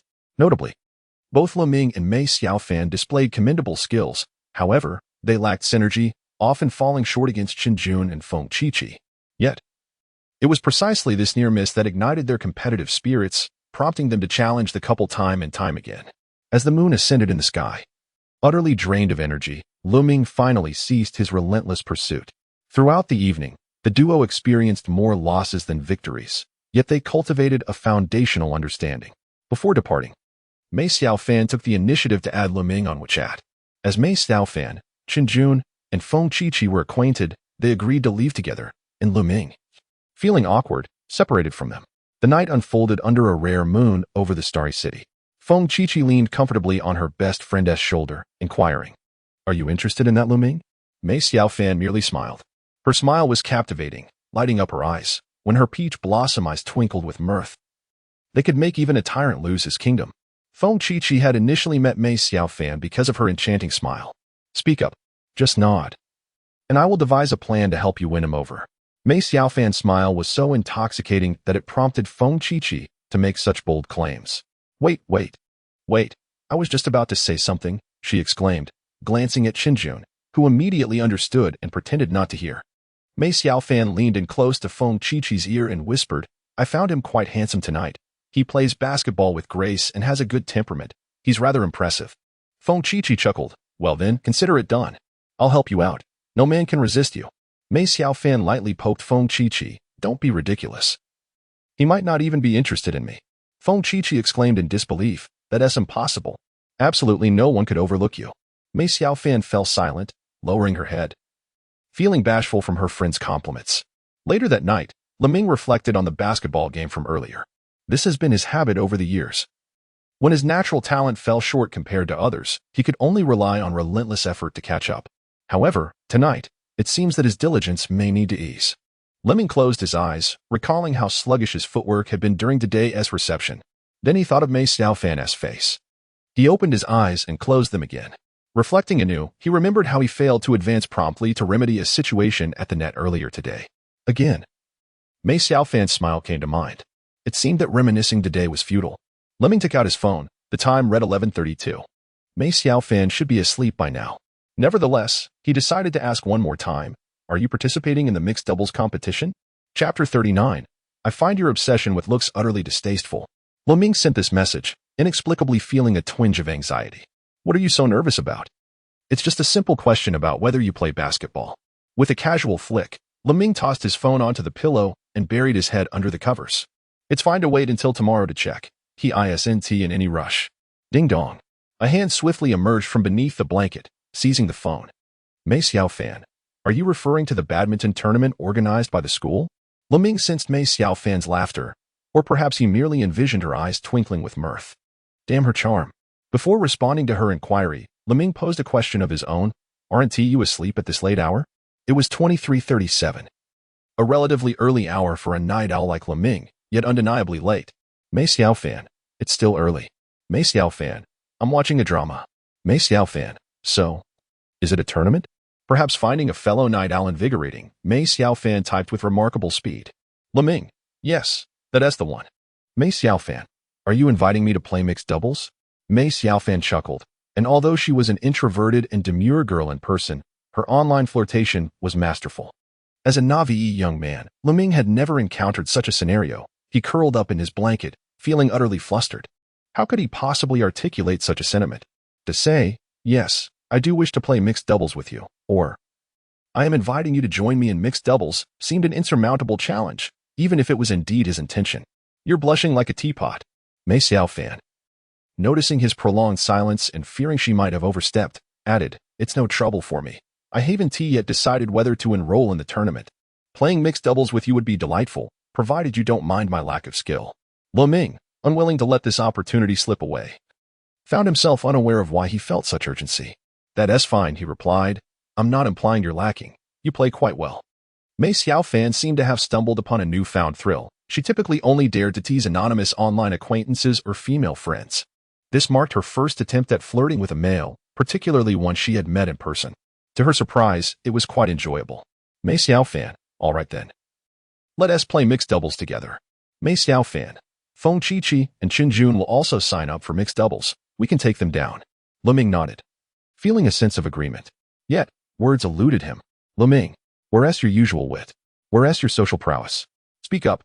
Fortunately, Mei Xiaofan was quite the conversationalist. Tomorrow, Feng Qiqi has invited me to play. Shall we practice in the afternoon and then decide whether to fill out the registration form? Seeing how well Mei Xiaofan had organized the plans, Leming could only reply, sure, I have no commitments tomorrow afternoon. Mei Xiaofan, following Leming's lead, remarked in an exaggerated tone, I genuinely envy your sparse class schedule.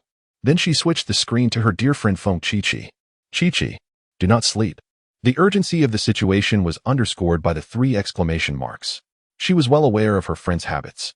At 23:40, her companion should have just concluded a lengthy phone call, indulging in her personal time. As anticipated, Feng Qiqi promptly responded, what's wrong? Mei Xiaofan sent over the chat log with Leming and remarked, we're playing ball tomorrow afternoon. After reading the conversation, Feng Qiqi replied, got it. Mei Xiaofan smiled and continued the dialogue with Leming. Their exchange continued until nearly 1 o'clock, at which point Leming reluctantly paused. Don't you have class in the morning? You should get some rest, it's quite late. Mei Xiaofan glanced at the time and realized it was almost 1. Oh no, I need to wake up early tomorrow. Leming chuckled, urging her, hurry and sleep. Mei Xiaofan replied, yes, I'm going to bed now. Good night. You should also turn in early. Leming gazed at the screen where the words good night appeared, feeling as though his heart had been pierced by Cupid's arrow. Indeed. Good night. He typed the farewell letter by letter. I'll sleep shortly. Mei Xiaofan responded with a simple mm, and then silence fell between them. Leming stared at the screen, feeling a profound sense of loss. 10 seconds passed in the chat, and he found himself experiencing withdrawal symptoms. Not even distractions like games or social media could spark his interest. Not even the thought of X. This is bad, Leming thought, as the clock struck 1. A time when he would usually feel exhilarated, he recalled Mei Xiaofan's suggestion to sleep early. Perhaps I should rest, he mused. He placed his phone beside the pillow and drifted into the earliest slumber since starting university, dreaming only of Mei Xiaofan's smile. The following afternoon, Leming arrived punctually at the badminton court, immediately spotting Mei Xiaofan seated at the sidelines, occasionally glancing toward the entrance. He rushed over, and upon noticing him, Mei Xiaofan stood to wave. Over here. Her enchanting smile was one he would never forget. It was the most beautiful smile he had ever encountered. As he approached, Mei Xiaofan took his hand and led him to a bench. I've been waiting for you. What does waiting for him mean? Leming was puzzled. Looking up, He saw his junior and daughter-in-law playing against Qin Jun and Feng Qiqi on the court. Lu Ming was taken aback. Pointing at Su Yi and Lan Hui, "Do you know them?" Mei Xiaofan shook her head with a smile. "I didn't know them before today. We were playing here this afternoon when Qin Jun spotted them and invited them over." "Are they people you recognize?" "Recognize? That's an understatement. It was precisely because of those two that he had come looking for a partner. However, he kept this to himself, merely nodding. That guy is Su Yi. He was my previous doubles partner." Mei Xiaofan. "Oh, Mei Xiaofan, you must be quite remarkable as well, to be able to team up with such formidable individuals." "So impressive? How strong could he be?" "Surely not significantly stronger than I am?" Lu Ming raised his head to observe the arena, only to realize something was amiss. Yesterday, he had found it rather challenging to contend against Qin Jun and Qiqi while partnering with Mei Xiaofan, yet now, under the techniques of Su Yi and Lan Hui, they seemed utterly defenseless. A grave expression settled upon Lu Ming's face as he inquired of Mei Xiaofan, "Are we up next?" Mei Xiaofan, glancing towards the sidelines with a hint of trepidation, replied, "Yes, they were originally supposed to have another round, but now that you are here, we will rotate." Lu Ming nodded, shedding his outerwear designed for the evening chill. He began to warm up in place. The weight of pressure bore down on him, and he hoped not to embarrass himself too greatly in the forthcoming match. Observing Lu Ming's serious approach to warming up, Mei Xiaofan couldn't help but chuckle softly. How delightful. Chapter 40. The harmony of thoughts and cooperation. Qin Jun's hard skills still fell short. No matter how well he and Feng Qiqi collaborated, they could not compete against the formidable presence of Su Yi in the backcourt. One man can hold back 1,000. Lan Hui stood at the net, still navigating her belief in Su Yi, adapting quite well, and had largely ceased the habit of glancing backward. In simple terms, their synergy had significantly improved. The joy of playing increased by 1. Affection rose by 1. The elation of victory surged by 1. With their visible cooperation complemented by Su Yi's exceptional skills, triumph came effortlessly. After several rounds, Lan Hui finally descended without wearing a scowl. Following the match with Qin Jun, he crouched down, panting heavily. "I can't go on. I need a break. The guy I mentioned earlier has arrived. You all can play first." Feng Qiqi felt little pressure and was still relatively energetic. She pointed towards Lu Ming and Mei Xiaofan. "Yes, you two can play with them first. We need a breather." With that, she assisted Qin Jun off the court. In truth, they weren't exhausted to the point of being unable to walk, Su Yi observed. They simply enjoyed each other's company too much. Sweaty and clinging together must be quite uncomfortable, Su Yi mused, glancing at Lan Hui. Noticing his gaze, she looked up, bemused, then turned to watch Lu Ming enter the court, a figure that seemed vaguely familiar. Su Yi smirked. "No need for confirmation. It appears you recognize him." Lan Hui pondered. "Recognize? Who?" Su Yi whispered. "He was my former men's doubles partner. He approached me to play men's doubles before." Lan Hui understood, feeling a surge of competitiveness. "So, we shall dominate." Taking her man? Not even if he were a male. However, she caught sight of the girl beside him. Su Yi remarked, "Oh, isn't that her?" Lu Ming glared intensely at Su Yi, reflecting on how his choice to abandon him had led to his current predicament. But then he hesitated, initially furious. He recalled Mei Xiaofan's smiling face. Perhaps it was thanks to Su Yi that he had found this charming senior. "Brother, ease up a bit." "Thanks, man." Lu Ming's expression shifted from anger to confusion, ultimately transforming into gratitude, which left Su Yi feeling somewhat uncomfortable. What was up with this guy? That look made him uneasy. "No way am I easing up." Mei Xiaofan, already aware of the connection between Lu Ming and Su Yi, remained unfazed by their reactions and simply stood quietly with her racket. The gaze of this younger girl seemed fierce, her expression menacing, typically shy in front of others. Mei Xiaofan appeared even more timid under Lan Hui's scrutiny. Noticing that the junior seemed rather easy to intimidate, Lan Hui's heart softened, and she resolved to ease up a little. Amidst this inexplicably tense atmosphere, the match commenced. Although Su Yi claimed he would not hold back, he felt a pang of guilt for having left Lu Ming to play mixed doubles alone. It was hardly fair. Moreover, seeing his friend finally paired with a pretty senior for mixed doubles, he thought it only right to allow some leniency, giving his good brother a chance to shine. The level was controlled to a standard comparable to lemming. Lan Hui had long been prepared to ease off and did not play too aggressively. The key point was that after a few exchanges, both players discerned each other's intentions. They were on the same wavelength. Su Yi and Lan Hui simultaneously felt a surge of joy and seized the moment to refine their coordination. The strategies for mixed doubles are limited and relatively simple to practice, Zhang Buohuan noted.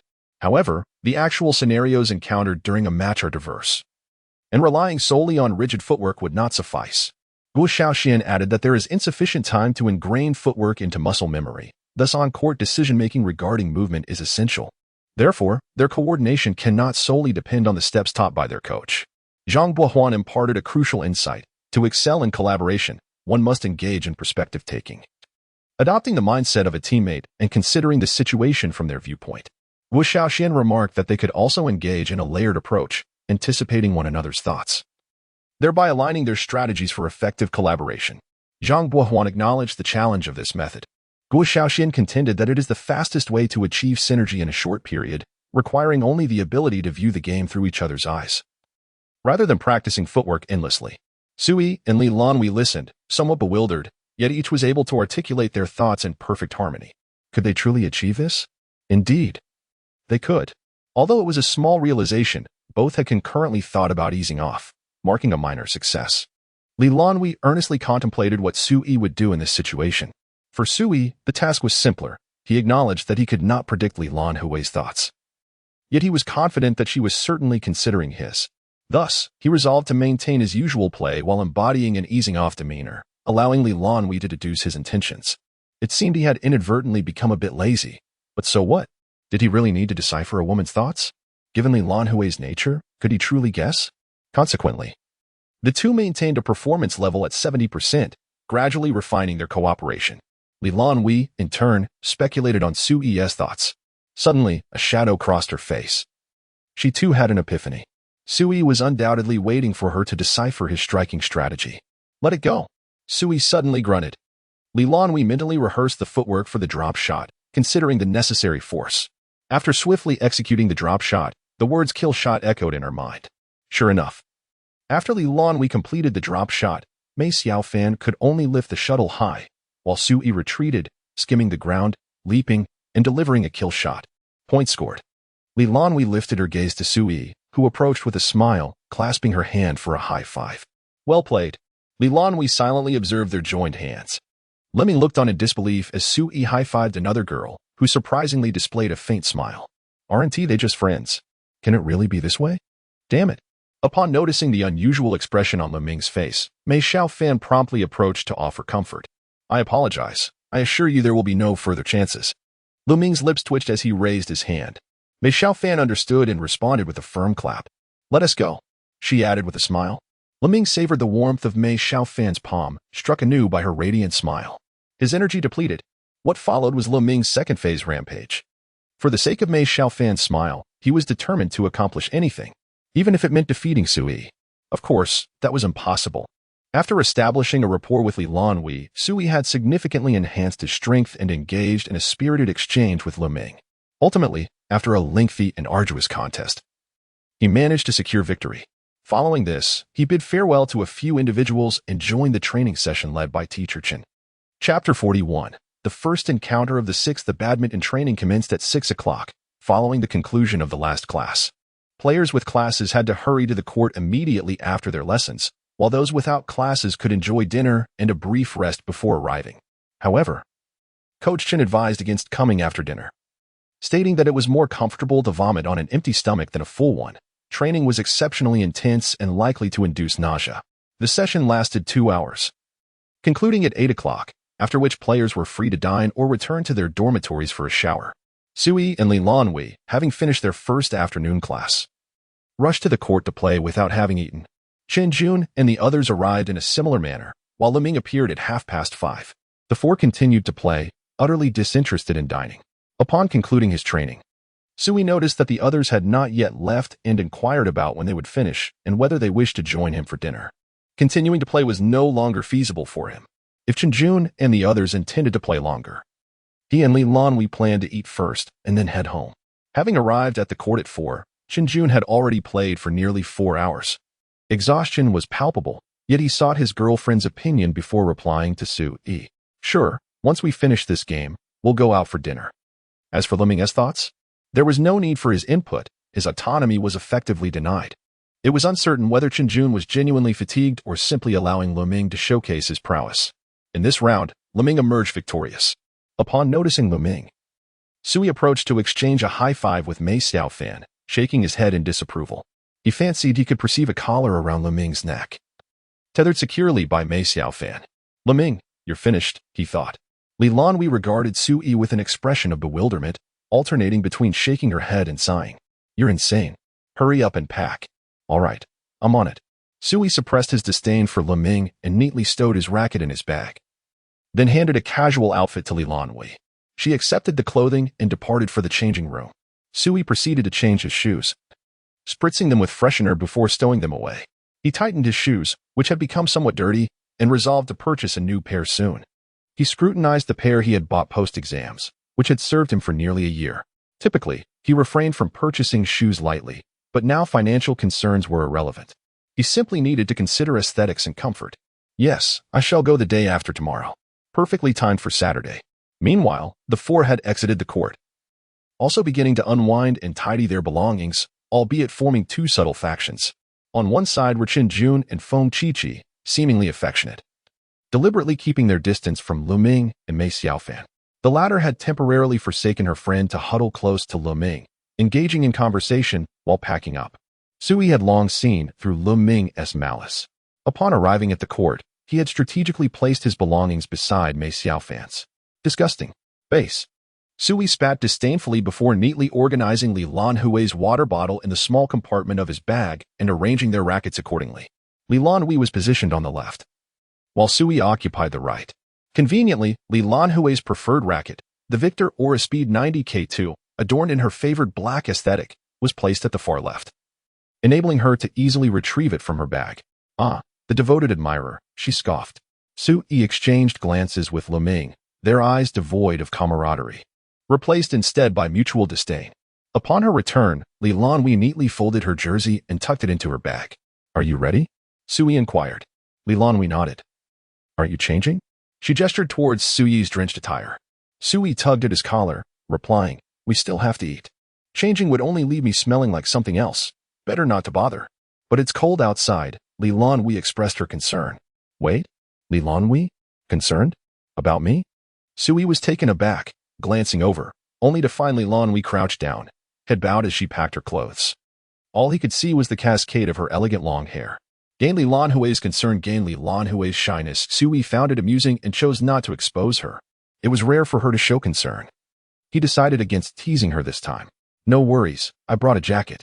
I'll just throw it on later, he said, lifting his bag as he and Lan Hui stood by, waiting for the other two teams to slowly finish their packing.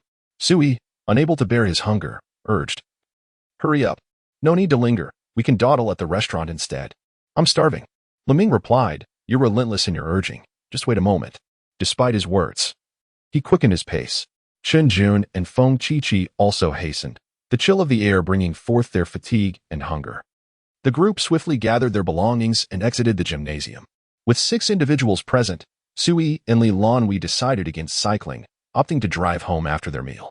Just beside the school gymnasium lay a side entrance, crossing the street from there led directly to the food street. Many couples and fellow players strolled towards the food street to indulge in treats. At 9 o'clock, the atmosphere was vibrant, with numerous men and women congregated around street vendors. Delicacies sizzled on iron griddles, wafting intoxicating aromas that tantalized the appetites of the 6 famished friends. Qin Jun, Feng Qiqi, and Mei Xiaofan were captivated by the food stalls, while Sui's attention was drawn to the hand-holding couples. Leming gazed at Mei Xiaofan. Sui reflected on the warmth of Lan Hui's hand he had held on the court. Leming admired Mei Xiaofan's beauty as her eyes sparkled at the sight of the culinary delights. Men, after all, are compelled to appreciate beauty, especially at the tender age of 20. Yet it is said that a man's heart remains youthful until his last breath. However, a hungry man cannot indulge in lustful thoughts. Thus, Sui led the group to a restaurant recommended by the president. The establishment was bustling with activity, 2 tables occupied by familiar faces from the court. Upon spotting Sui and his companions, the waiter approached, inquiring about their party size, before guiding them to a round table in the hall. Here. They were instructed to scan the code for ordering, with the assurance that assistance was just a call away. Having spoken, she hurried off to serve the next table. The business was bustling, and she was so busy that her feet scarcely touched the ground. Sui scanned the QR code and ordered a meat dish, then handed his phone to Lan Hui. This restaurant was recommended by the president of the badminton club, who claimed that the dishes here were both affordable and delicious. I visited with him once before, and it truly was delightful. Chinju nodded, taking the phone that Lan Hui had passed him. And he leaned in with Feng Qiqi to select the dishes. The phone was then passed to Mei Xiaofan, who, feeling a bit shy, handed it directly to Leming. Leming took the phone and exclaimed with enthusiasm, "Wow, bananas are only 15. Sui, you struck gold." Sitting nearby, Sui responded with a playful punch, saying, "If you call me father, I'll buy you one too." "Really?" Leming exclaimed with joy. Sui retorted, "You can't be serious about that, can you? A call a father is worth 13,000. Why wouldn't I?" Leming countered. Indeed, it was true. A call a father was indeed worth 13,000. And anyone would take advantage of it. Chapter 42. Lan Hui Bala Bala. Sui found it amusing. Although purchasing a mobile phone for Leming was trivial for him, he did not wish for monetary matters to taint their friendship. Even if Leming insisted, he would not yield. "Hurry up and order," he urged. Leming scoffed, then inquired whether Mei Xiaofan had any aversions to certain foods. Mei Xiaofan smiled and shook her head, feeling bashful under the gaze of the others. Lowering her head in embarrassment, Sui regarded the girl with curiosity, perplexed by the charm that had so captivated Leming. Lan Hui nudged him with her elbow, causing Sui to wince in pain, turning to her in confusion. She huffed, "Did you not see that the girl is shy? Why are you staring?" Sui was baffled, sensing her irritation was unwarranted. Could it be jealousy? His expression turned peculiar. The conversation shifted to the dining table. After Leming's inquiries, he took Sui's phone and selected 2 dishes. 6 individuals, 6 dishes, an auspicious number. Upon concluding, Leming returned the phone to Sui, who accepted it and regarded the 6 dishes selected before confirming the payment. He ordered 6 dishes initially, planning to add more if necessary. As the self-proclaimed socialite, Feng Qiqi initiated the conversation, with Leming, the second in command, seamlessly taking over. Chinjun, the pampered partner of the socialite, played the supportive role. Sui, a normal individual, merely responded appropriately. Noticing that Lan Hui and Mei Xiaofan were reticent, the 4 engaged in lively discussion. Their conversation could hardly be described as ordinary. Under Feng Qiqi's intentional guidance, they exchanged information about their respective academic years and specialties, sharing amusing anecdotes from their fields. Eventually, the topic meandered to sports, discussing plans for future competitions. The conversation then divided into 3 groups, one led by Feng Qiqi, accompanied by her devoted partner Chinjun, directing the dialogue. Another led by Leming, accompanied by the reticent Mei Xiaofan, interrogating Feng Qiqi about her past while subtly probing for details on Mei Xiaofan's history. Feng Qiqi understood the underlying intent, revealing snippets of Mei Xiaofan's virtues, expressing her concern for her friend's romantic prospects. The final group comprised Sui and Lan Hui, strategizing together. Sui teased Leming while Lan Hui engaged Feng Qiqi in personal discussions, diverting her attention. If they did not intervene, Feng Qiqi would exhaust the thoughts of the 4 individuals. As the dishes arrived, the conversation shifted to the delicious food, suggesting they could return for meals after their games. Post-meal, the group lingered, deepening their connections before departing. Sui and Lan Hui's vehicle remained on campus, necessitating their return with the others. After dining, they dispersed into pairs. Chinjun and Feng Qiqi led the way, followed by Sui and Lan Hui in the middle, while Leming and the timid Mei Xiaofan trailed behind, whispering to one another. The dynamic was evident. The couple Chinjun and Feng Qiqi, hand in hand, radiated sweetness, while Sui and Lan Hui, like an old married couple, walked side by side in comfortable silence, hands tucked into their pockets. High school students often experience unrequited love, much like Leming, who yearns to draw closer to Mei Xiaofan, yet lacks the courage to approach her. Mei Xiaofan merely smiles, finding amusement in Leming's timidity. Leming delights in Mei Xiaofan's laughter, seizing the opportunity to engage her in conversation, striving to elicit her joy. Meanwhile, Sui observes the lively couple ahead, their sweet banter accompanied by gentle laughter from behind, and he finds himself sighing with envy. How he longs for the vivacity of the girls others admire. His gaze drifts to Lan Hui, who wears a stoic expression, her eyes neither fixed ahead nor to the side, radiating a cool indifference as if the world around her holds no relevance. Alas, the road ahead appears arduous and daunting. He recalls how, when Lan Hui initially rejected Wang Fei, she expressed the desire to be with someone who truly understands her, emphasizing the importance of mutual comprehension in a relationship. Now, Lan Hui knows him well enough, yet his understanding of her remains superficial. He yearns to delve deeper into her essence, but she resolutely avoids any form of communication. How is he to bridge this gap? With a sigh, Sui casually inquires, "Have you eaten enough?" Lan Hui's gaze remains unyielding as she replies, "It's fine." He presses further, "What do you think of the dishes we ordered today?" "They're fine," she responds curtly. Sui, at a loss for words, receives another nonchalant fine from her.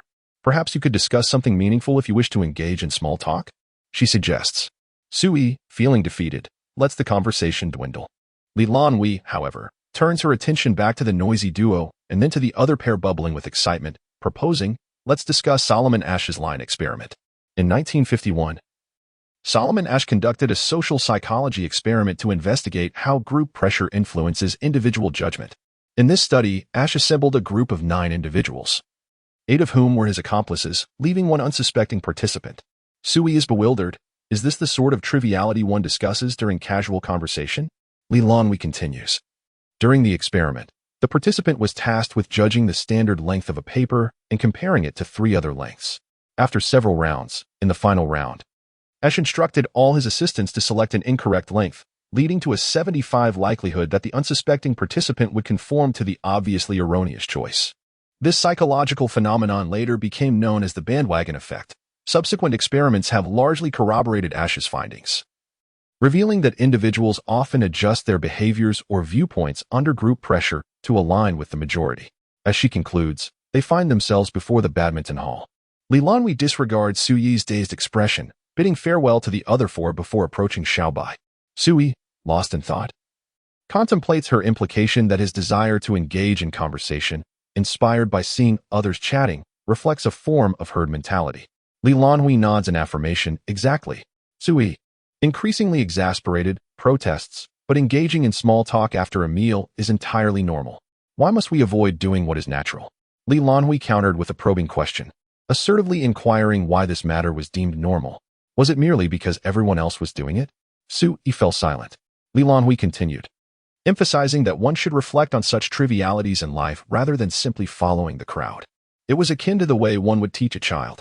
Yet, Lan Hui's intentions were noble. She yearned for a partner endowed with independent thought and character, someone capable of critical thinking in any circumstance. Sui remained silent, akin to a primary school student confronted with a teacher's admonition. Lan Hui felt a pang of compassion but chose to remain silent, as she was not the type to offer consolation. Sui finally spoke, "I think I understand now." It became apparent that the knowledge Lan Hui possessed was of this nature, bringing him a step closer to comprehending her. Sui regained his composure, and upon noticing his renewed vigor, Lan Hui felt a sense of relief and a touch of joy. The car keys jingled, and her tone lightened considerably. Chapter 43. The first attempt at purchasing luxury goods. May 11th, Saturday. This marks the first Saturday following the Labor Day holiday. Countless visitors who flocked to Star City for the holiday have now departed, leaving the city truly belonging to its diligent workers. Yet it is not entirely theirs. Sui ambles along Academy South Road, making his way towards the esteemed Southern Polytechnic University, conveniently located just beneath the renowned Orange Isle, approximately a 20-minute stroll away. Upon the commencement of the academic term, Sui's first endeavor will be to explore Orange Isle.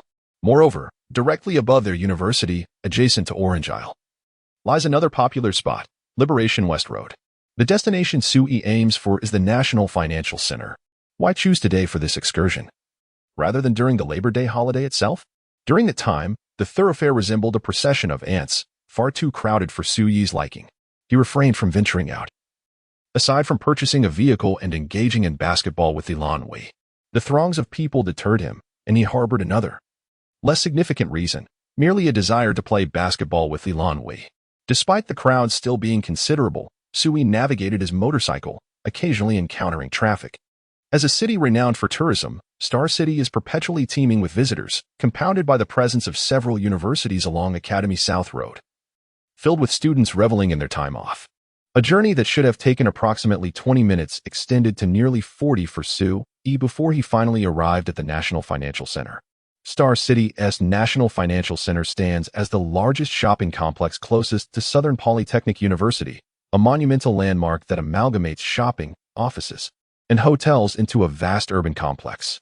It is also a favored destination for countless online celebrities seeking to capture the perfect photo. The previous evening, Sui contemplated purchasing a pair of shoes, Initially, he intended to casually peruse Star City for a pair of Nike or Antas shoes. However, thoughts of Wang Yifei crossed his mind. If Sui did not project an air of strength and instead appeared indifferent, it was conceivable that some oblivious wealthy heir might attempt to approach Lan Hui. To preemptively guard against such imagined rivals, Sui resolved to visit the National Financial Center, intending to procure luxury items that would convey his financial prowess, thereby dispelling any foolish notions held by affluent suitors. While purchasing a car would have been the simplest option, Sui had yet to obtain his driver's license. His plan entailed acquiring a license during the summer, followed by the purchase of a vehicle. Who would dare to approach Lan Hui with mere Audi rings? Such presumption was unwarranted. Yet, that was a matter for another time. For now, Sui's objective was to acquire an ensemble of luxury goods. He parked his motorcycle in the underground garage and emerged, blending into the throng as he approached the entrance. The National Financial Center is vast, featuring a 3-story section designated for photographs, alongside the main building, the tallest in Star City. Following the crowd into the trade center, Sui meandered through various boutique stores filled with plush toys and exquisite gifts, eventually ascending the escalator. There, he was greeted by a dazzling array of shops adorned with opulent decor, each showcasing individual items beneath glass cases, bedecked with a myriad of logos. His first purchase was to be a watch. It is often said that a watch serves as a man's second face, and as Sui wandered through the center, he immersed himself in the experience. Stepping away from the cluster of cosmetic shops, I found myself in a watch store, Hublot. With a quick search on my phone, I discovered that Hublot is a German brand. Is it a luxury brand? I pondered, though $1 million in my account instilled a sense of confidence, prompting me to enter the store. Inside, there was only one attendant, impeccably dressed in a tailored suit, standing tall, with a meticulously groomed appearance, his hair styled with wax. Upon my entrance, he disregarded my casual attire and greeted me with enthusiasm. "Good day, sir. Welcome to Hublot." I realized that the portrayal of haughty salespeople in novels was utterly misleading. Regardless of the circumstances, luxury goods stores, particularly those in large malls, employ carefully selected individuals who possess both responsibility and genuine warmth. Those who judge by appearances do not ascend to such esteemed positions. I nodded in response. "Hello. I'm here to browse watches." The attendant smiled. "Would you like me to provide some recommendations?" "That would be splendid," I replied, appreciating his ability to convey positive energy. The attendant seemed to have undergone training in communication, as his voice resonated with magnetism and his tone was expertly modulated, fostering a desire to listen further. He inquired, "Is this your first time purchasing a Hublot watch?" He glanced at my bare wrist. I answered candidly, "Indeed. It is my first watch." The attendant continued, "Hublot is a luxury brand established in 1980. Though relatively new, it has made significant waves in the watch industry, emerging as one of the most powerful brands in the realm of timepieces." As he spoke, he guided me to the display case, standing before the watches. "Hublot possesses the prowess and prestige to be your inaugural timepiece, and we take pride in that." His words ignited a fervor within me. Had my balance allowed, I would have been tempted to claim the entire store. Such was the testament to the attendant's sales acumen. However, I questioned the brand's recognition. Would an uninformed wealthy heir, upon glimpsing a watch, fail to discern its worth? I entertained these thoughts yet remained eager to hear the attendant's insights. "Please, feel free to browse and see if any design captivates you." He gestured towards the array of watches displayed. There's a saying in the watch industry, purchasing a watch is a matter of fate. At first glance, one can ascertain that a particular watch is meant for them. Hublot also believes in helping clients find their own unique timepiece. As I surveyed the watches, I recognized my limited expertise in horology. To me, these timepieces resembled the mechanical watches I had seen in supermarkets, priced merely in the tens.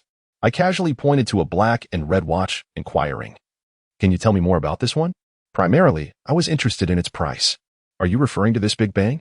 The attendant confirmed and, after Sui nodded, donned a pair of disposable white gloves, retrieving the watch from the counter.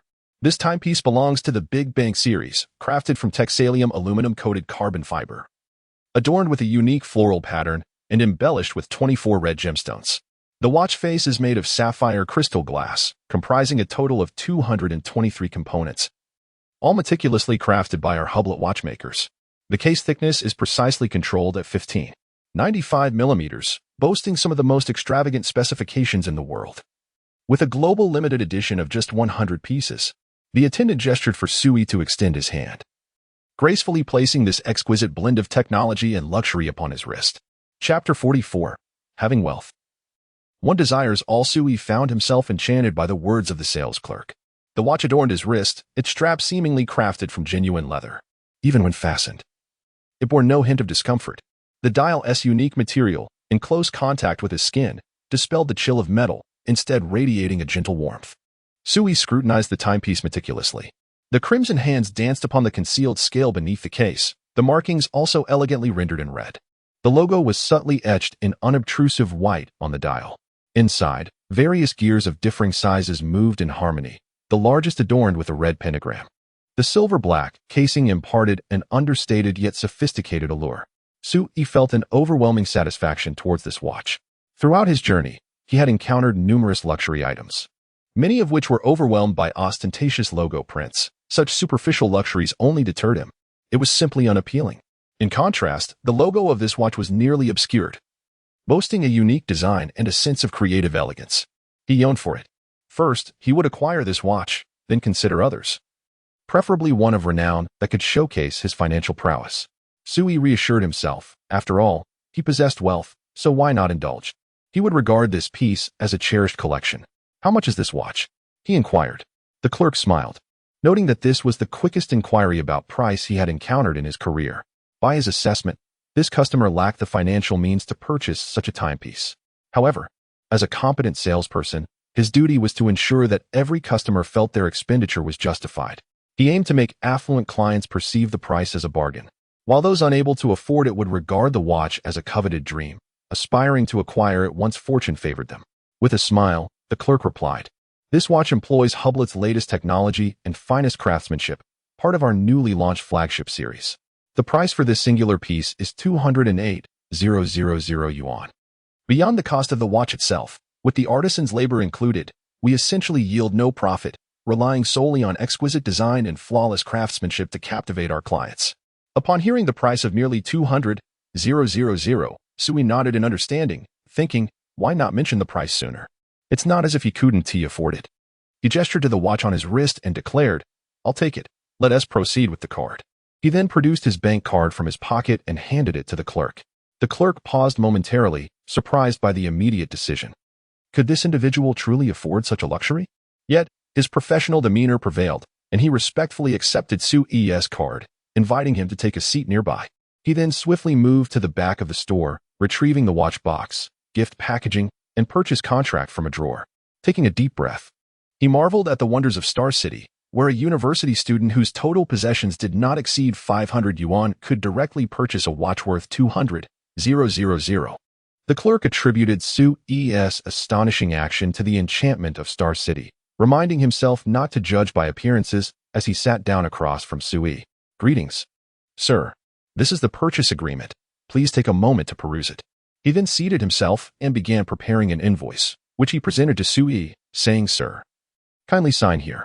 He further elaborated, according to national regulations, mechanical watches priced above 10,000 yuan are classified as luxury items, necessitating the payment of a certain luxury tax.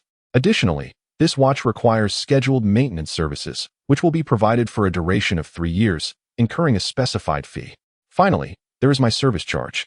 Indicating the figures on the invoice, he informed Sui, "Thus, the total amount you are required to pay for this watch is 405,000 yuan.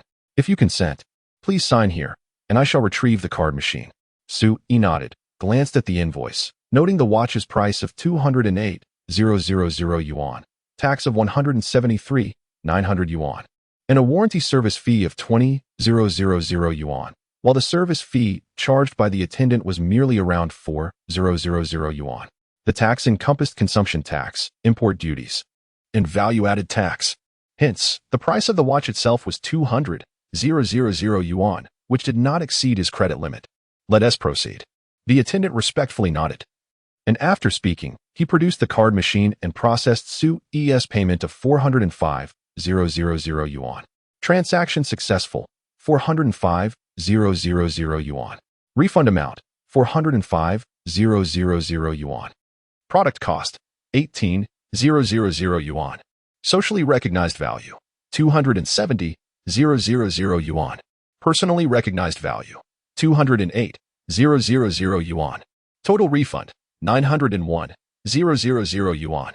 Sui was astounded by the low cost of the product. 18,000, although half of the 40,000 accounted for taxes. The price of the watch still stood at 200,000 yuan. Was this a profit margin of 20 times? It was noteworthy that this watch contained 24 gemstones. Yet the cost was merely 18,000. I have indeed underestimated the luxury market. Sui mused absently as he leafed through the contract. The attendant returned the completed card to Sui and handed him the invoice, saying, "Should you have any questions regarding the contract, I am here to provide detailed explanations." He then inquired, "Do you require the watch to be packaged?" Sui glanced at the timepiece and decided that he need not concern himself with its cost. He simply cherished it. He had surpassed the stage of calculating the worth of goods, although a slight pang of regret lingered. No need for packaging. I shall wear it as is. The attendant nodded, understanding Sui's preference for minimal conversation, and remained quietly seated nearby. Upon finishing the contract, Sui handed it back to the attendant, accepted the watch box and bag offered to him, and exited the store to continue his shopping. As he held the bag, the gaze of the surrounding attendants shifted notably towards him. Previously, while passing by these unrecognized logo stores, the attendants had not completely disregarded Sui. They merely offered him professional smiles. However, now, as he carried the hublet bag, their expressions were infused with enthusiasm. Passers-by also observed Sui entering the store and shortly thereafter emerging, their astonishment evident as they regarded him. In this two-story establishment, they dared only to browse, not to purchase. After all, these boutiques are renowned globally for their luxurious offerings, representing the pinnacle of the luxury pyramid. The value of each item is so exorbitant that a single piece could equate to the monthly or even annual salary of an ordinary working-class family. Sui entered with an air of nonchalance and exited with the same demeanor, naturally drawing the attention of many onlookers. He lifted the bag in his hand, noting that the shopping spree had elevated his balance limit to 2 million, effectively doubling it. The rewards were substantial. Yet he remained steadfast in his purpose, to acquire a luxury item so illustrious that its mere presence would convey immense wealth. Although this watch was indeed costly, it appeared rather unremarkable and bore a logo that was disappointingly diminutive. Thus, he resolved to purchase another piece, a $2 million Rolex. Chapter 45, Tidying Oneself Up. A tycoon must exhibit the flair of a tycoon. Sui perused an entire floor of opulent boutiques, yet he could not locate the Rolex flagship store. After inquiring with several sales associates, he learned that the Rolex store resided on the 10th floor. Thus, he ascended in the elevator to seek out the illustrious brand. His unwavering pursuit of Rolex stemmed from its status as the most renowned luxury watch. Indeed, it was the only timepiece he recognized. Furthermore, adorning himself with such a watch would serve as a testament to his financial acumen. Consequently, he opted to make a purchase from Rolex. He had not forgotten the initial intent behind his visit to the luxury emporium. After a brief exploration on the 10th floor, he soon identified the prominent Rolex sign accompanied by its regal crown emblem. The overall decor featured a luxurious green and gold palette, with only a few display cases showcasing the timepieces. Remarkably, a section of the store was cordoned off, furnished with 3 custom green and gold chairs and a tea table. The exorbitant rents at the Golden Center were indicative of the affluence surrounding such premier luxury brands. Upon noticing the hublet watch adorning Sui's wrist, the sales associate formed an initial assessment of his financial standing. With a warm smile, the associate welcomed Sui, inquiring about his surname. "Su," replied Sui. Maintaining a professional demeanor, the associate ushered Sui to the sofa. "Is this timepiece on your wrist the Hublet Big Bang series?" Sui nodded, prompting the associate to offer genuine praise for the watch. "This piece is among Hublet's most innovative and audacious creations, favored by many fashionable youths. Your taste is truly commendable, Mr. Su." The conversation then turned to business. "Might I inquire what brings you to our Rolex store today?" Sui responded, "I came to browse watches." The associate continued, "Are you considering the acquisition of a Rolex?" "Indeed, as an emerging luxury brand, Hublet cannot compare to our esteemed Rolex, which boasts a rich history and has been chosen by countless celebrities as their cherished timepiece. I am confident that Mr. Su will fall in love with the exquisite elegance of Rolex." The associate swiftly concluded his lengthy spiel and rose to retrieve a catalog from behind the counter. He returned to Sui, placing the booklet on the tea table before him. "This is our complete collection of Rolex timepieces. Please feel free to peruse it. Should any models catch your eye, do let me know, and I can present them for your inspection. By the way, Mr. Su, would you care for a beverage?" Sui accepted the catalog, requesting merely warm water. Selecting a Rolex was straightforward for him. He seldom wore watches and only desired one that appealed to his aesthetic, preferably an expensive one. The associate bowed and proceeded to pour water for Sui. As Sui casually flipped through the catalog, he discovered that it contained no prices, merely brief descriptions of the models. A wave of disappointment washed over him, realizing that the catalog was of little utility. Unable to identify the various Rolex styles or their specific prices, he found the mere visual presentation insufficient. With a dismissive flick, he tossed the catalog aside and rose to explore the timepieces displayed within the store. The decor of Rolex exudes simplicity and elegance, resembling more of a jewelry store than a watch boutique. Unlike Hublett's extravagant artworks or their towering display counters showcasing timepieces, Rolex merely employs transparent glass cases, surrounded by bright, clear white lights that illuminate the watches within, making them shimmer. A staff member prepares hot water and places it on the coffee table, then approaches Sui to introduce the watches on display. Sui interrupts the staff's presentation, opting for a more direct approach. "May I inquire which watch in your store is currently the most expensive?" The staff member, momentarily taken aback by the unexpected query, quickly regains composure, drawing upon years of professional experience to respond. "The priciest men's watch in our store is the Greenwich 2 with a Pepsi bezel. Any more expensive pieces would need to be sourced from headquarters, which could take nearly a month to arrive." Sui nods. "Please bring that watch out for me to examine." The staff member bows respectfully, then makes his way to the central display counter of the store. Retrieving a key to unlock the cabinet, he carefully lifts the watch box with both hands and presents it before Sui. The silver bracelet, paired with the red and blue bezel, creates a striking visual contrast under the light, showcasing a rich interplay of hues. The crown emblem at the head of the watch signifies Rolex's identity and status.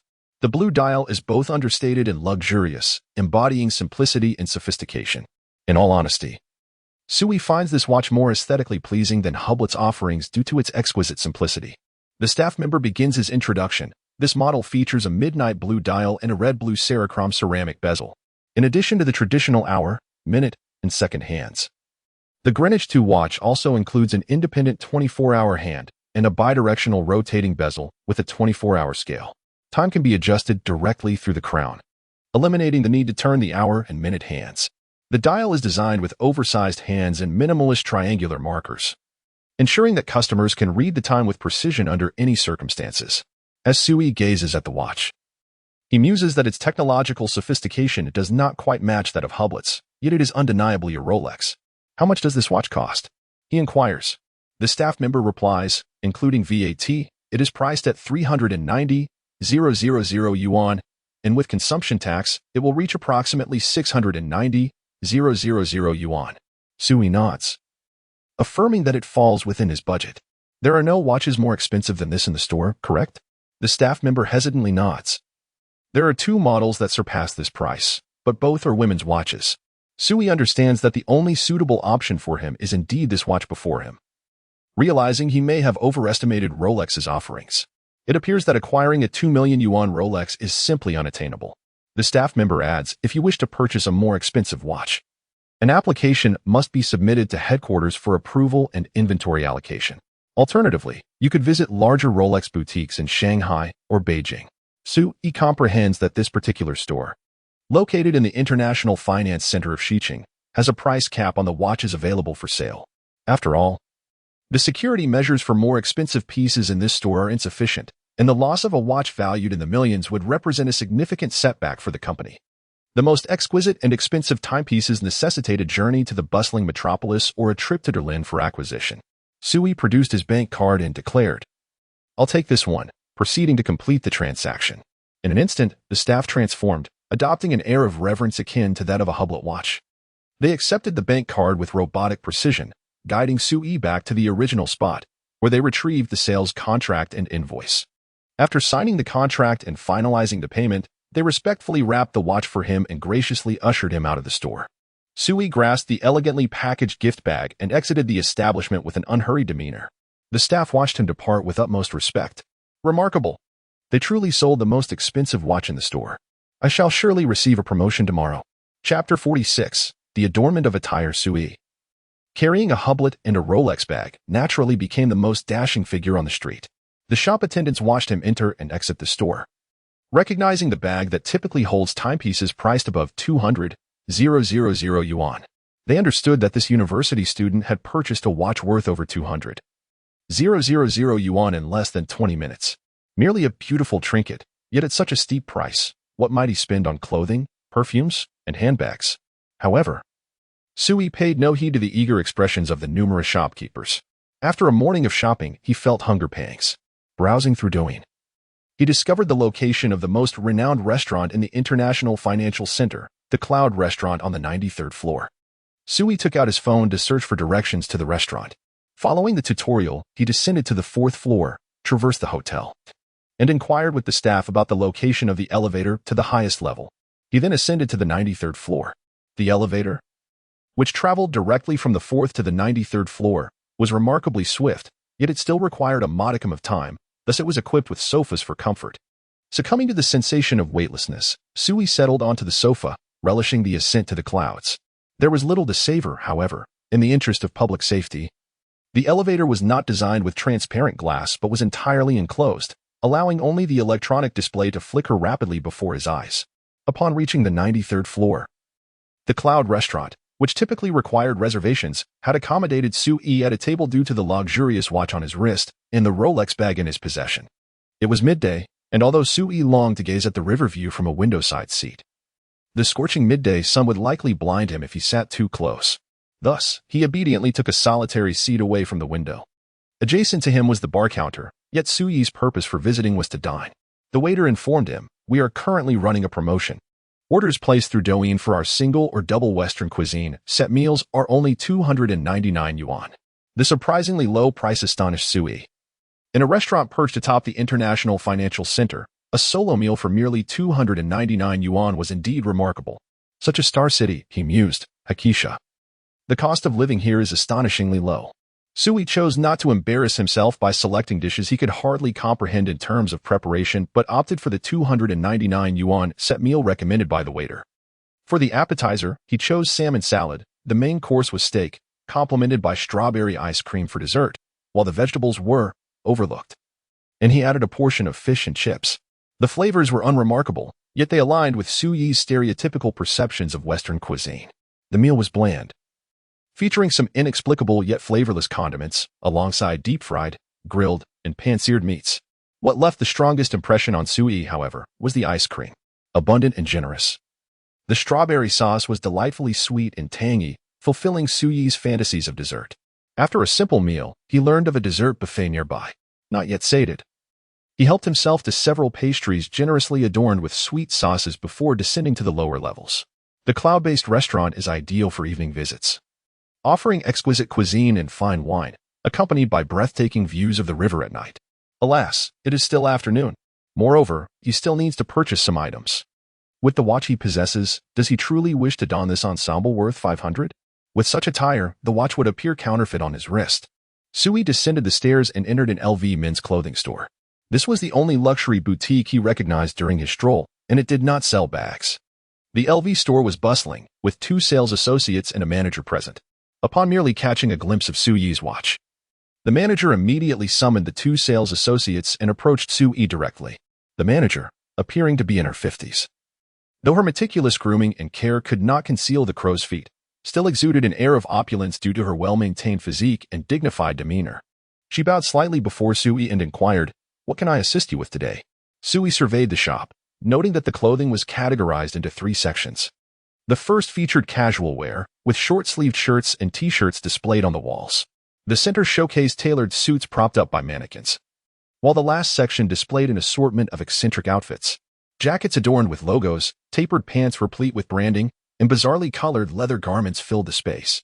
Sui felt a pang of aesthetic discomfort and swiftly turned his gaze to the elegantly tailored suit on a nearby mannequin. This was the only luxury store he recognized. If he failed to find suitable attire, he would have to venture elsewhere to shop. What if he couldn't adequately convey his economic prowess?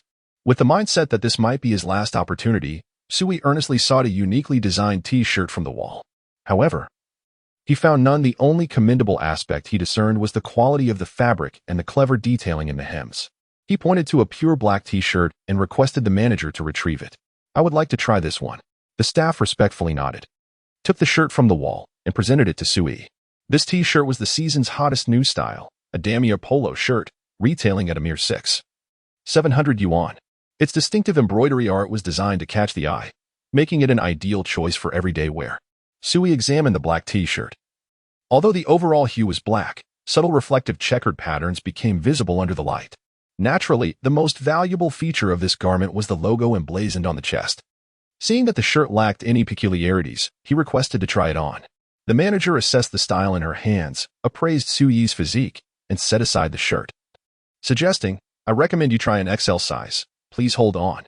With that, she left for the back storage area, soon returning with an XL version of the same shirt, which she handed to Sui.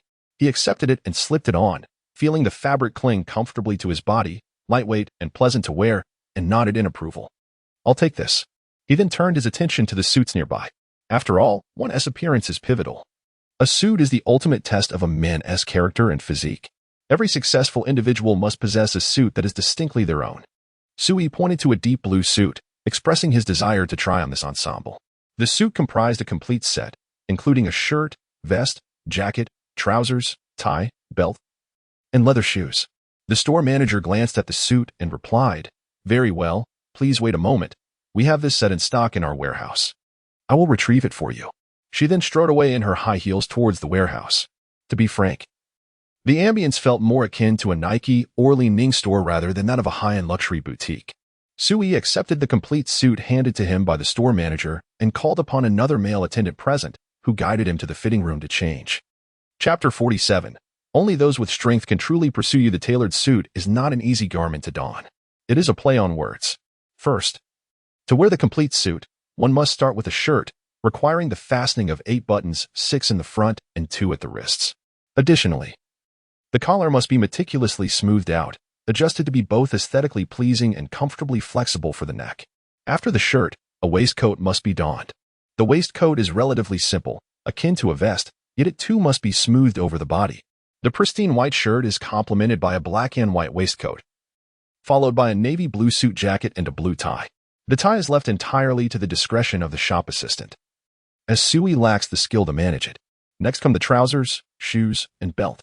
Once fully attired, the assistant meticulously adjusts Suyi's ensemble, fine-tuning the cuffs, collar, lapels, single button, and wrist fastenings. Given the expense of the watch, the assistant even folds back the left sleeve to showcase it. However, the challenge lies in the fit. Once adorned, the formal suit fails to conform perfectly to Suyi's physique. Despite the exquisite fabric and superior craftsmanship, the discomfort remains evident. From an exterior perspective, it appears striking. As Sui examines himself in the mirror, the suit stands impeccably tailored, with flawless stitching that conceals any visible seams. Yet, the varying fabric stiffness in different areas, stiffer on the shoulders and designed to cinch the waist, creates an illusion of broad shoulders and a slim waist. Instantly, his demeanor transforms, exuding an air of affluence. Under the light, the suit subtly reveals the iconic LV pattern, while the silver print on his chest boldly proclaims Louis Vuitton. Despite its numerous advantages, Sui ultimately decides against it. The reason? It does not fit. Merely by slouching, the fabric across his back stretches uncomfortably, and he feels constricted around the waist and underarms. Reluctantly, he removes the suit and opts for a few simple shirts and t-shirts instead, those with discreet logos yet crafted from superb fabric. After collecting the neatly packaged garments, he proceeds to make his payment. He then wanders into several shops with eclectic names, selecting a few more articles of clothing and trousers, thus resolving his summer wardrobe needs. This ensemble of luxury brands and exquisite timepieces makes him appear as if he is a walking banknote, yet it remains understated and not ostentatious, ultimately. Just a few black and white garments. Those with an eye for quality can discern that these pieces are the latest offerings from prestigious brands, each valued in the thousands. Even those less discerning can appreciate the comfort of the fabric and the simplicity of the styles. In the end, Sui makes a stop at a bakery to purchase a small cake, bringing his balance to 400,000. The cake is intended for Lan Hui. Carrying his assortment of bags, he finds it impractical to ride his motorcycle home and opts for a taxi instead. The vehicle can be retrieved later. Upon returning home, he is surprised to find Lan Hui in the living room, engrossed in a drama on her tablet. Upon returning home after a half-day absence, Sui entered with an assortment of bags. Even the usually uncuriously Lan Hui was taken aback and inquired, "What is this?" Sui tossed a pile of clothing and a watch box onto the sofa with his right hand. while placing a cake he had bought for her on the coffee table before Lan Hui with his left. Lan Hui's attention was immediately drawn to the kova cake.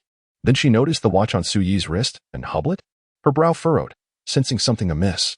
Setting aside her tablet, she gazed at the heap of luxury items on the sofa: Rolex, LV, Armani, Prada, and Boss. Did you rob a luxury goods store? Su Yi slumped down beside where Lan Hui had been sitting. He merely chuckled at the rare sight of Lan Hui joking. After her moment of astonishment, she returned to her seat and asked, I remember you only had $1 million. After buying all this, do you still have money? If he was broke now, she would have to pay for her own groceries in the future. Su Yi chuckled softly, noting that a man's wealth instills confidence. Today's spending spree had indeed bolstered his self-assurance. He pulled out his phone to show Lan Hui his balance. It had been merely $1 million a few days ago, but now it was far more. Lan Hui gazed at the 7-digit number starting with 4, biting her lip. There were few things in the world that could astonish her. $4 million was not an extraordinary sum, yet seeing it in the hands of a 20-year-old Su Yi surprised her nonetheless. So what are these purchases for? Lan Hui scrutinized the 2 watches he had bought. These items were inherently meaningless. Luxury goods were, by nature, extravagant. Spending tens of thousands for a logo was indeed a frivolous act. Su Yi remarked, to demonstrate economic strength, I wish to become your most financially capable suitor. To deter any bothersome competitors from encroaching upon your life. In that moment, he displayed an unexpected courage, openly admitting his status as Lan Hui's pursuer. Lan Hui pursed her lips, realizing he understood the implication of her earlier words. However, she was not the type to be swayed by mere flattery. She calmly replied, You are indeed the most capable among my suitors, and also the one with the greatest potential. This should count as a positive response, albeit with a hint of insincerity. Su Yi responded, Your words are quite insincere, Lan Hui. With a frown, Lan Hui plopped down beside him and resumed watching her movie. Su Yi leaned forward, unwrapping the cake. Let's eat the cake. I bought it specifically for you. Lan Hui's gaze shifted from the screen, taking a glance at the strawberry mousse. I'm on a diet. Strawberry mousse is laden with cream and jam, exceeding my calorie limit. Su Yi was undeterred, handing her a spoon. Just try a bit. If you can't finish it, I will. After a moment's thought, Lan Hui accepted the spoon, resolving to intensify her workout that evening. Let's take a walk later, Su Yi suggested. We can stroll over to the International Finance Center. My car is parked there. We'll walk back, and I can drive us home. Lan Hui scooped a spoonful of cake, mentally calculating that it would take approximately an hour to walk over there and then drive back. That would suffice for her exercise. After speaking, she placed the cake from the spoon into her mouth, emitting an adorable sound. Mm. Indeed.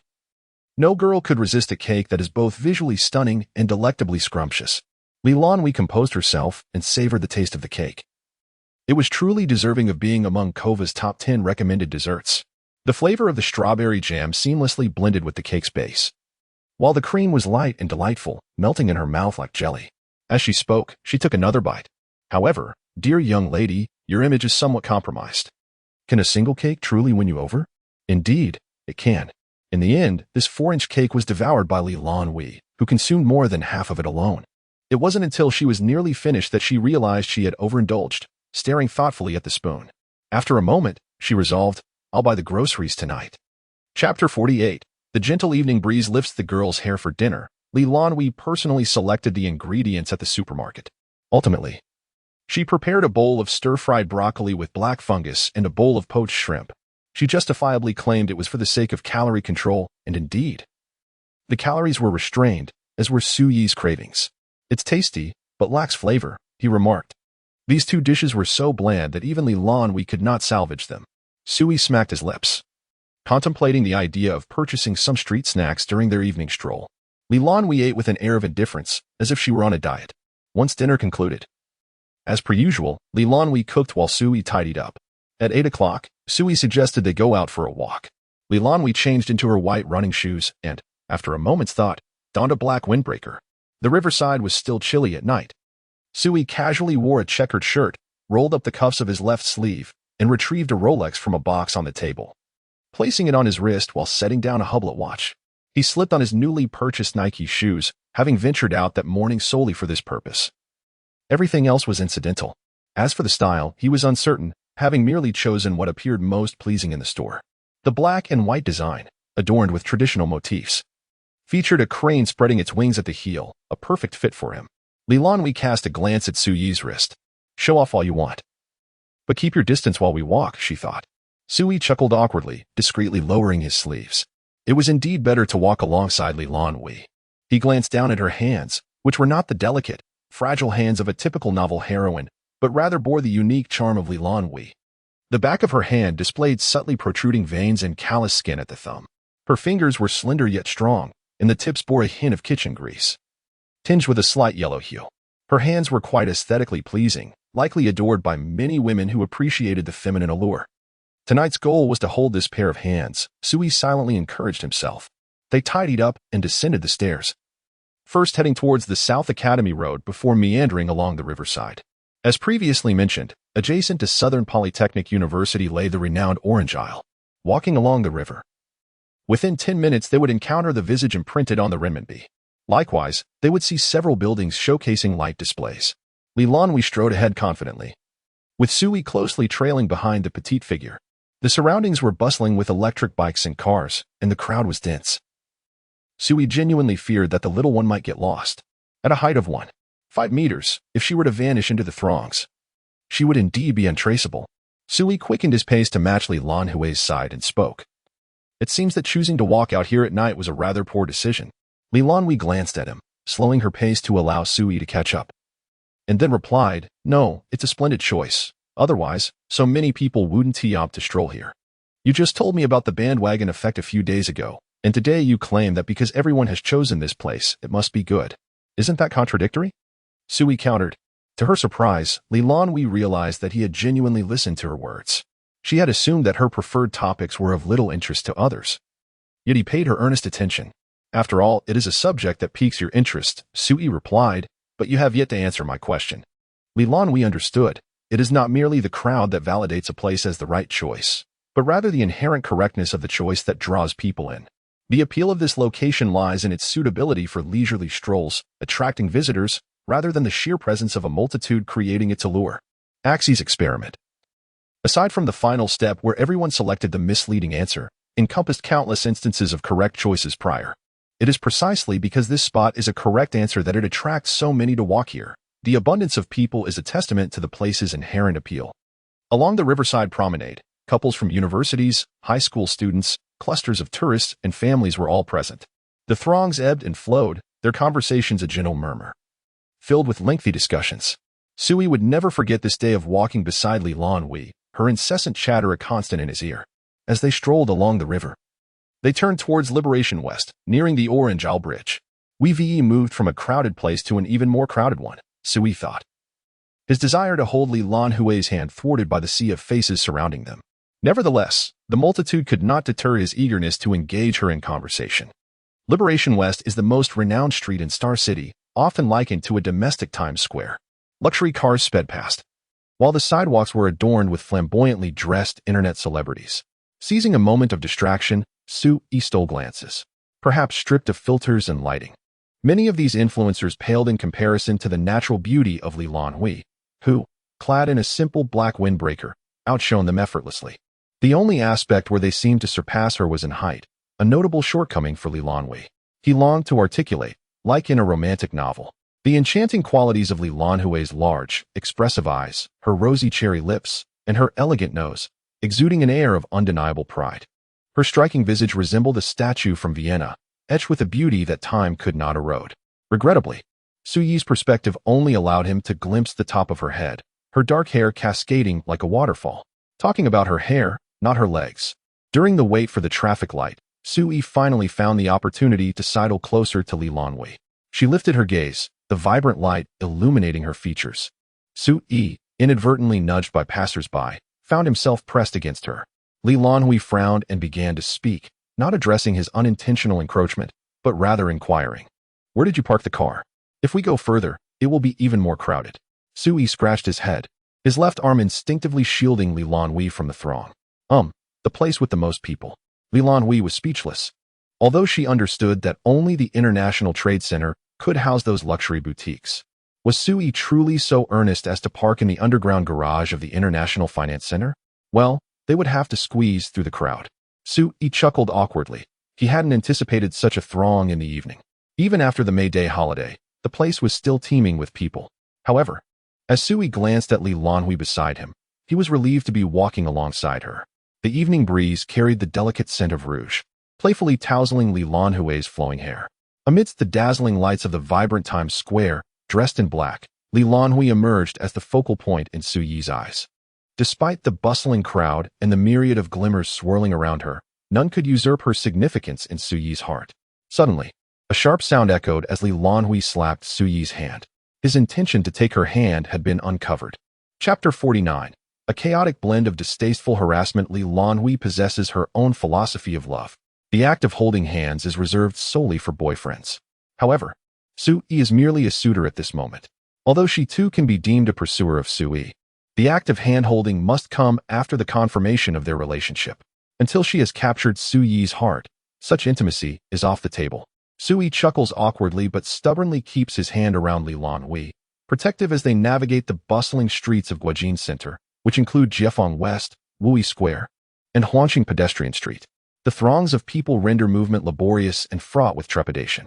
To prevent any possibility of losing sight of her, Sui opts to shield Lan Hui throughout their journey. Yet, Lan Hui dislikes being perceived as a child, prompting her to stride ahead in an attempt to break free from Sui's grasp, who follows closely behind. Though Lan Hui is unwilling to hold Suyi's hand, she is amenable to embracing him while riding in his vehicle. The distinction between sitting in a car and embracing is clear. It is entirely normal to clasp the waist of the individual in front while riding a motorcycle. Lan Hui would never admit that she is simply enamored with Suyi's broad back and the warmth he radiates. When driving Lan Hui, Sui chooses not to take the riverside route, but instead opts for Huanqing Pedestrian Street. This decision stems from two reasons: the chill of the wind while driving, coupled with the dampness of the riverside air and the presence of numerous traffic police in that area. Lan Hui is without a helmet. Huanqing Pedestrian Street is a melting pot of diverse individuals from various corners of the world. At a crossroads, Sui halts at the front, waiting for the traffic light to change. A flamboyant red convertible pulls up beside him, capturing both his and Lan Hui's attention with its striking color. The owner of the vehicle turns to glimpse the long, dark-haired Lan Hui seated behind Sui. A few strands of hair flutter across her brow, and her icy gaze instantly captivates the car owner. An ethereal beauty. In that instant, Sun Yong is convinced that this woman embodies the true love he has been anticipating. As for the man in front of her, merely a triviality. The motorcycle, a Wujin RR660, is nothing more than a low-grade toy he has long outgrown. If it weren't for his family's financial constraints, he would not be limited to driving a Porsche 718 Boxster. In that fleeting moment, Sun Yong resolves to pursue this enchanting girl. Instinctively, he resorts to his usual tactics for attracting women, letting out a sharp whistle. Lan Hui is momentarily taken aback, realizing that the whistle is directed at her, her expression instantly turning frosty. Sui also glances over, his demeanor darkening. Sun Yong, noticing he has caught the beautiful girl's attention, grins and boldly declares, "Hey there, would you like to hop into my car for a breeze?" This approach has proven effective time and again. A Porsche worth over $1 million, capable of enticing many young women to join him for a ride, leading to an enjoyable evening. With a few gifts and sweet nothings, he is confident of winning her over. Sun Yong chuckled with delight at the thought of soon kissing the beautiful face of Lan Hui. Suddenly, a notification pinged. Task. The girl you admire is being approached in an unpleasant manner by a rather distasteful individual. Please make a choice. 1. Strike him directly. This may result in financial loss, disciplinary action, or even detention for fighting. 2. Reason with him. This may prove ineffective and could give the impression that he is easy to bully. 3. Endure the humiliation. Only a coward would choose this. As the traffic light turned green, Sui leaned down to inquire whether Lan Hui's car was expensive. Lan Hui frowned, still feeling disgusted, and guessed that Sui might be planning to stand up for her.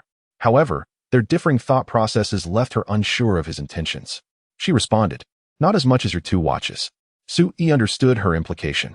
With determination, he planted his foot on the ground and kicked the car door with all his might. "What of it? It's just a car worth less than $1 million. I can afford it," he shouted. Then, he revved the engine and sped off. Both Lan Hui and Sun Yong were taken aback by Suyi's sudden action. Did he really just kick it? How dare he?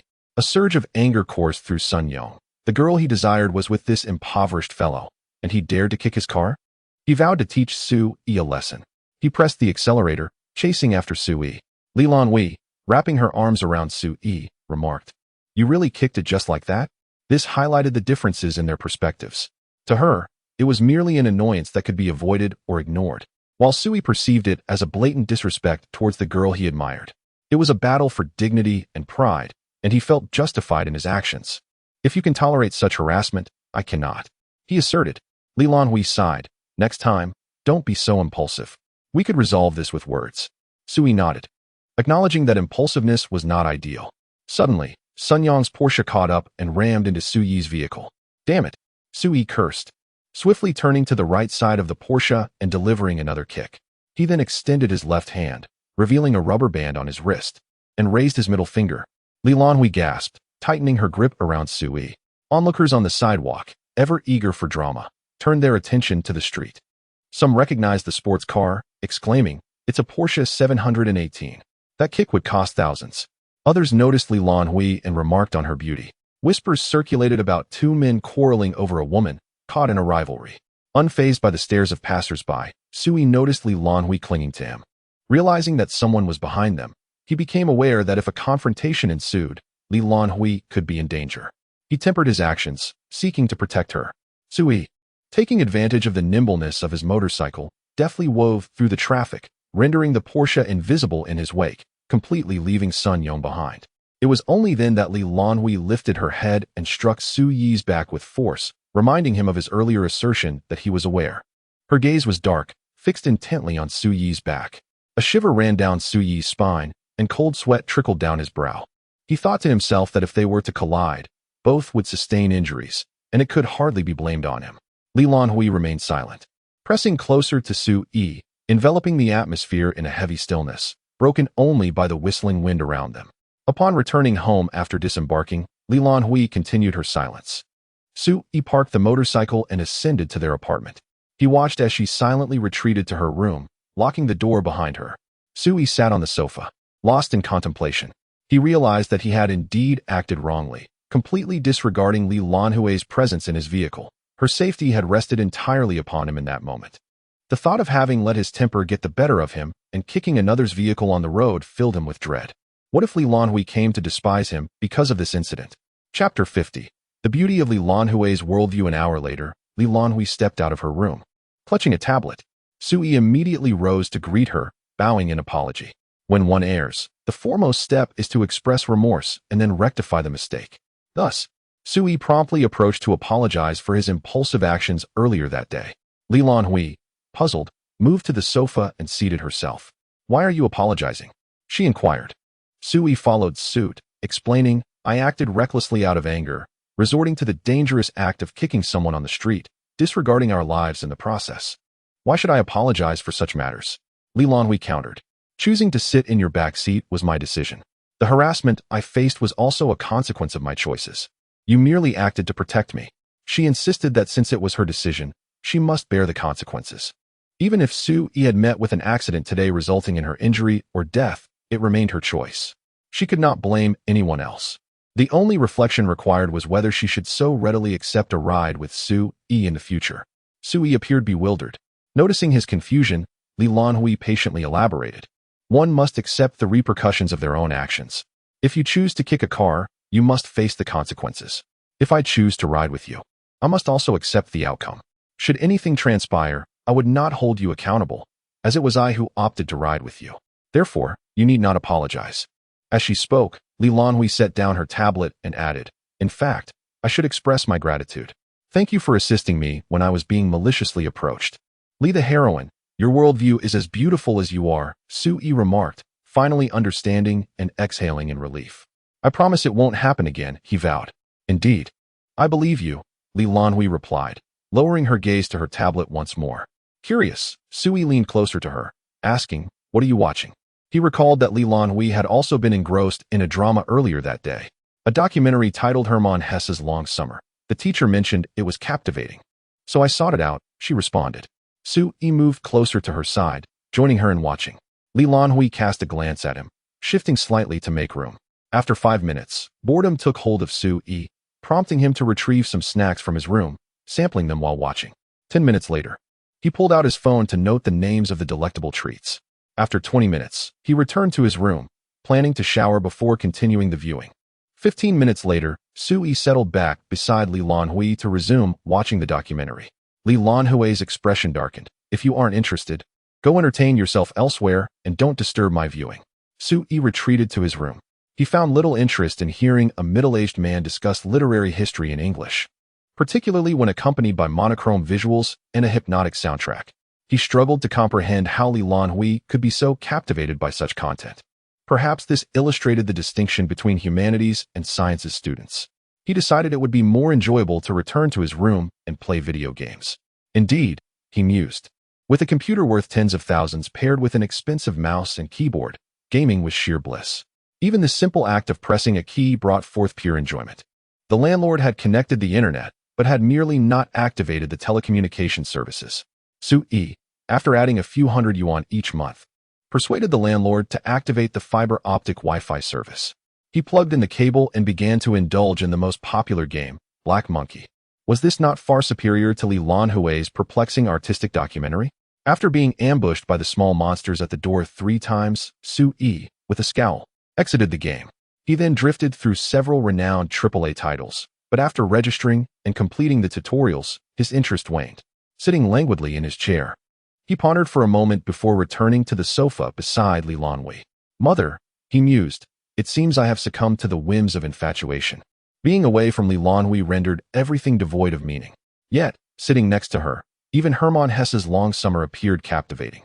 Lan Hui, perplexed by his restless pacing, kindly shifted to make space. Sui seized the opportunity and nestled closely beside her. Fresh from a shower, she exuded a subtle fragrance reminiscent of summer grass by the river, modestly blooming yet imbued with the scent of lotus. While feigning interest in the documentary, Sui's gaze remained fixed upon Lan Hui. Her shoulders were delicately narrow, her chest gently rounded, and beneath her loose pajamas lay a figure of exquisite proportions. Did he truly find himself attracted? Just as Sui contemplated the nature of his infatuation, Lan Hui abruptly turned off the tablet. Startled, he glanced at her, only to find her silently rising to leave. Ah, indeed, the film had concluded. The clock now ticked past 11, and it was time for Lan Hui to retire for the night. Sui lingered on the memory of her disdainful gaze, a blush creeping upon his cheeks, as though she had seen right through him. Throughout the night, he wrestled with his thoughts, unable to comprehend why he was so enraptured by Lan Hui. Certainly, he had long prepared to pursue her, yet he should not have succumbed to such infatuation before even confessing his feelings. What if he failed to win her heart? The following day, Li, as usual, brought breakfast to the slumbering man and returned to the sofa to continue watching her artistic films. Recently, she seemed to have developed an addiction to such works. Just as her teacher had remarked, the deeper one delves into literature, the greater the intrigue it inspires. Every literary figure possesses a unique perspective on the world, time, society, and humanity. Gaining insight into their lives through documentaries enriches one's understanding of their philosophies. The more she contemplated, the greater her admiration grew. The more she reflected, the more she could construct her own worldview. Initially, Lan Hui had chosen a random major within the literature department, unaware that her deepening understanding of literature would cultivate a profound interest.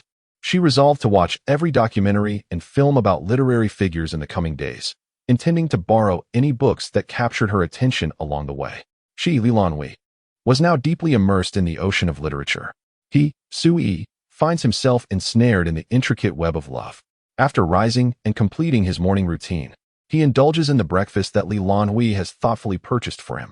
Observing Lan Hui seated upon the sofa, he suppresses the urge to approach her and cling to her side. A man must not succumb to the folly of romantic obsession. It is the lowest point of vulnerability. Lan Hui's worldview has been shaped by the profound reflections of literary figures upon existence, whereas Sui's perspective has been molded by the toxic platitudes of dubious advice and the misguided opinions found in online comment sections. The two are simply incomparable. Chapter 51. The love-stricken mind. There is a saying that resonates deeply. If you admire a butterfly, do not chase it, for you shall not catch it. Instead, cultivate flowers and grasses, and when spring arrives, the butterfly will naturally return. This implies that one must fortify oneself to attract others. Sui kept this wisdom in mind.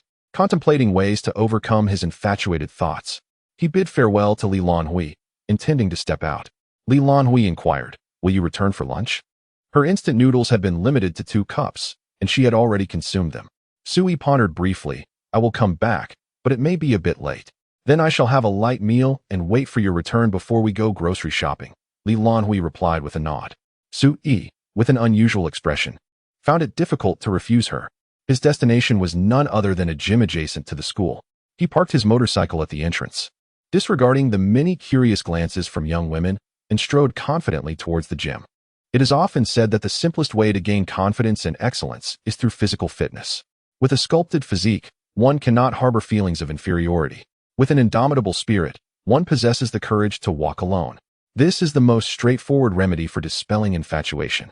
Upon entering the gym, he was greeted by a cheerful young lady at the front desk, where a sign read, "If you are too weak to return the dumbbells to their place, please seek assistance from the front desk." Any man who saw this would certainly ensure the dumbbells were returned. The proprietor was undoubtedly astute.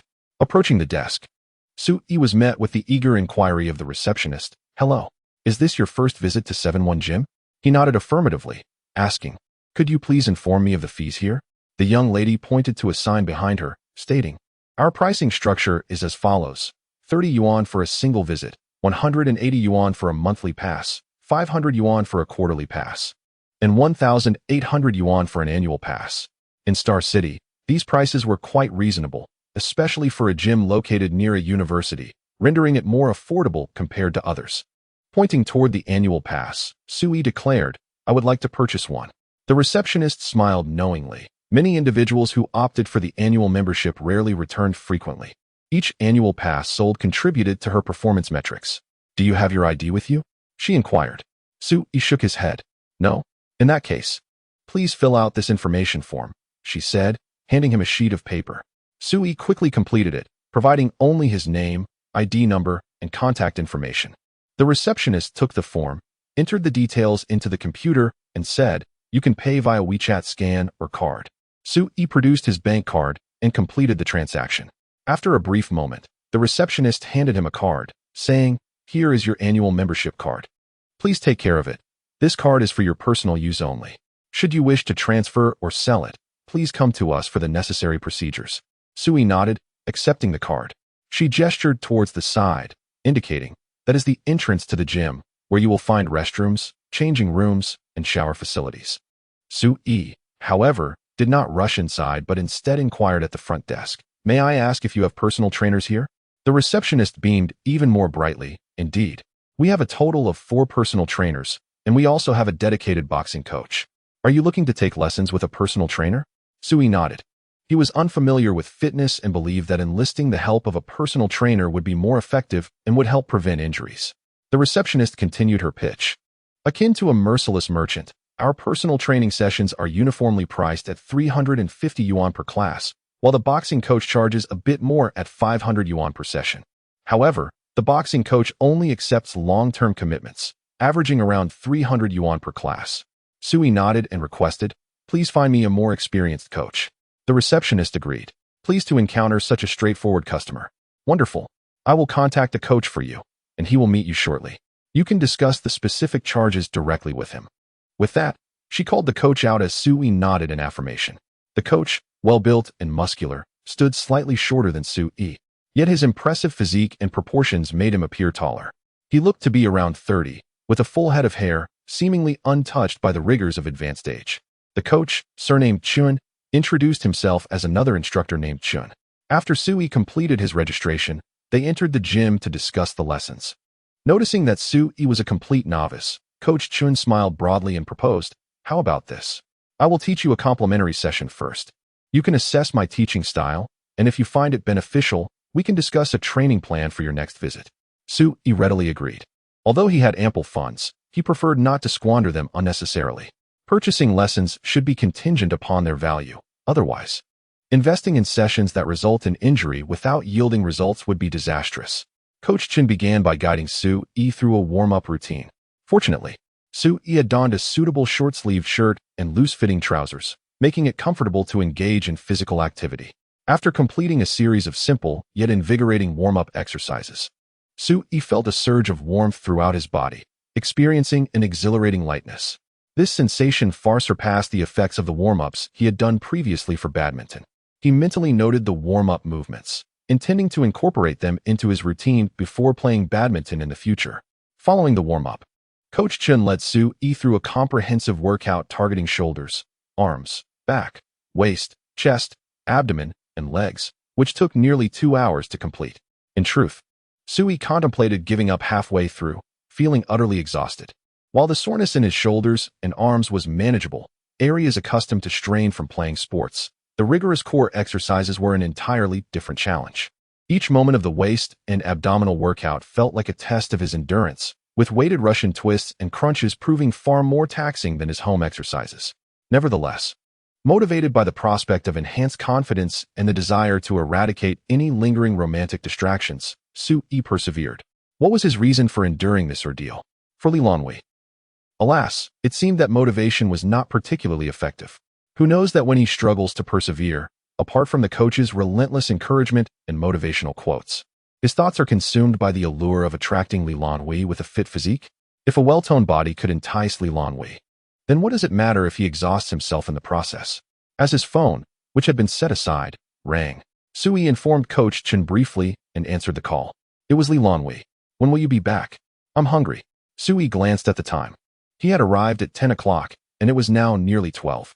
Under normal circumstances, they would have already been preparing a meal in the kitchen. I'll be there shortly. I'll drive over to pick you up. Beep. Lan Hui had already hung up.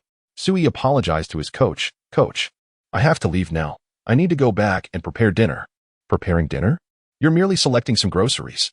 Never mind, selecting groceries is an important task for him. The coach merely glanced at the time and permitted Su Yi to leave, reminding him to take some time to relax since he had also exerted himself today. I didn't realize the time, my apologies. Next time you come, we shall continue our training together. Su Yi replied, all right, I can see significant improvements. I will definitely seek your guidance again and purchase your lessons. Coach Chen laughed heartily. After washing his face in the restroom, Su Yi exited the gym. Off to buy groceries with Lan Hui, he went let it be love-struck. Lan Hui is worth it. Chapter 52. See you at the mixed doubles court. Are you going to play this afternoon? Lan Hui inquired after dinner. Su Yi, who was washing dishes at the sink, lifted his arm and replied, perhaps. I might not be able to. I went to the gym this morning and now my body aches. Have you been training your upper body? Lan Hui teased. To entice you, Su Yi responded candidly. No, how did he become so glib? Lan Hui rolled her eyes. Is your tongue your training focus? Su Yi pondered for a moment. What a splendid idea. The art of conversation determines a woman's happiness. Disgusting, Lan Hui retorted. Then, returning to the matter at hand, she said, Feng Qiqi invited us to play this afternoon, along with Mei Xiaofan and your friend. Su Yi raised an eyebrow, sensing something amiss. Forget about Chen Jun and Feng Qiqi. How did Lu Ming end up with Mei Xiaofan? There must be a situation. I need to check on my son. Then let's play, Su Yi declared. Lan Hui teased, are you sure you can manage? A man must never admit defeat. Su Yi exclaimed in exasperation. When had Su Yi ever been incapable? While one might claim he could not cook, he could never be said to lack skill on the court. Seeing that her provocation had worked, Lan Hui ceased speaking, knowing she simply wished to accompany him to play. Realizing that Su Yi was merely fatigued and not defeated, she thought, there is no reason to be lazy. Let us play. Later that afternoon, Su Yi and Lan Hui arrived at the court, where they found Chen Jun and Feng Qiqi, who had staked their claim early. This time, Lu Ming had arrived even earlier and was already on the court alongside Mei Xiaofan. Su Yi observed the two with a serious expression. A minor error from Chen Jun allowed the ball to return to midcourt, and Lu Ming seized the opportunity, delivering a decisive shot that left Chen Jun stunned. He then turned to high-five Mei Xiaofan. Su Yi's expression darkened further. He seemed to perceive a pink bubble between the two. High-fives aside, what was with the subtle glances exchanged between them? Lan Hui, puzzled, asked, what are you staring at? Your face looks like thunder. Su Yi pointed at Lu Ming on the court. Don't you find their atmosphere rather strange? Lan Hui observed them closely. It is somewhat peculiar. Their coyness resembles that of a young couple. And so what? Su Yi snapped. What do you mean? And so what? That kid hasn't even started dating yet. How could he possibly succeed? He thought to himself, fearing for his brother's tears, yet also wary of his brother's potential success. The dread of personal failure was indeed frightening, but the prospect of his brother's triumph was even more disconcerting.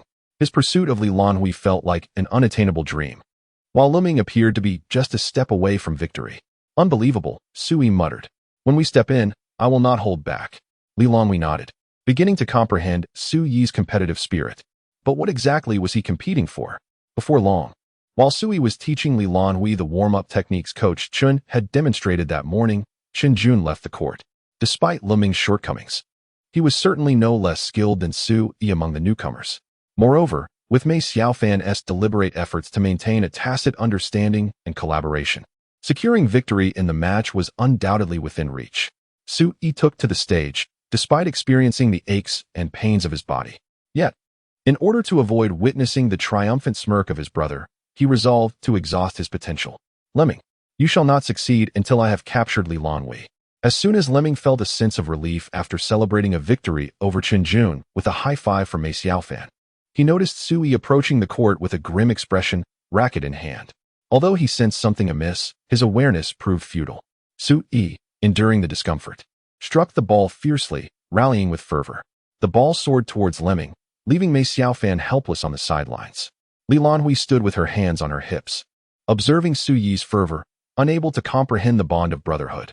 Leming transitioned from exclamations of frustration to an increasing silence, ultimately succumbing to Su Yi's relentless onslaught, losing 21-11, retreating into himself.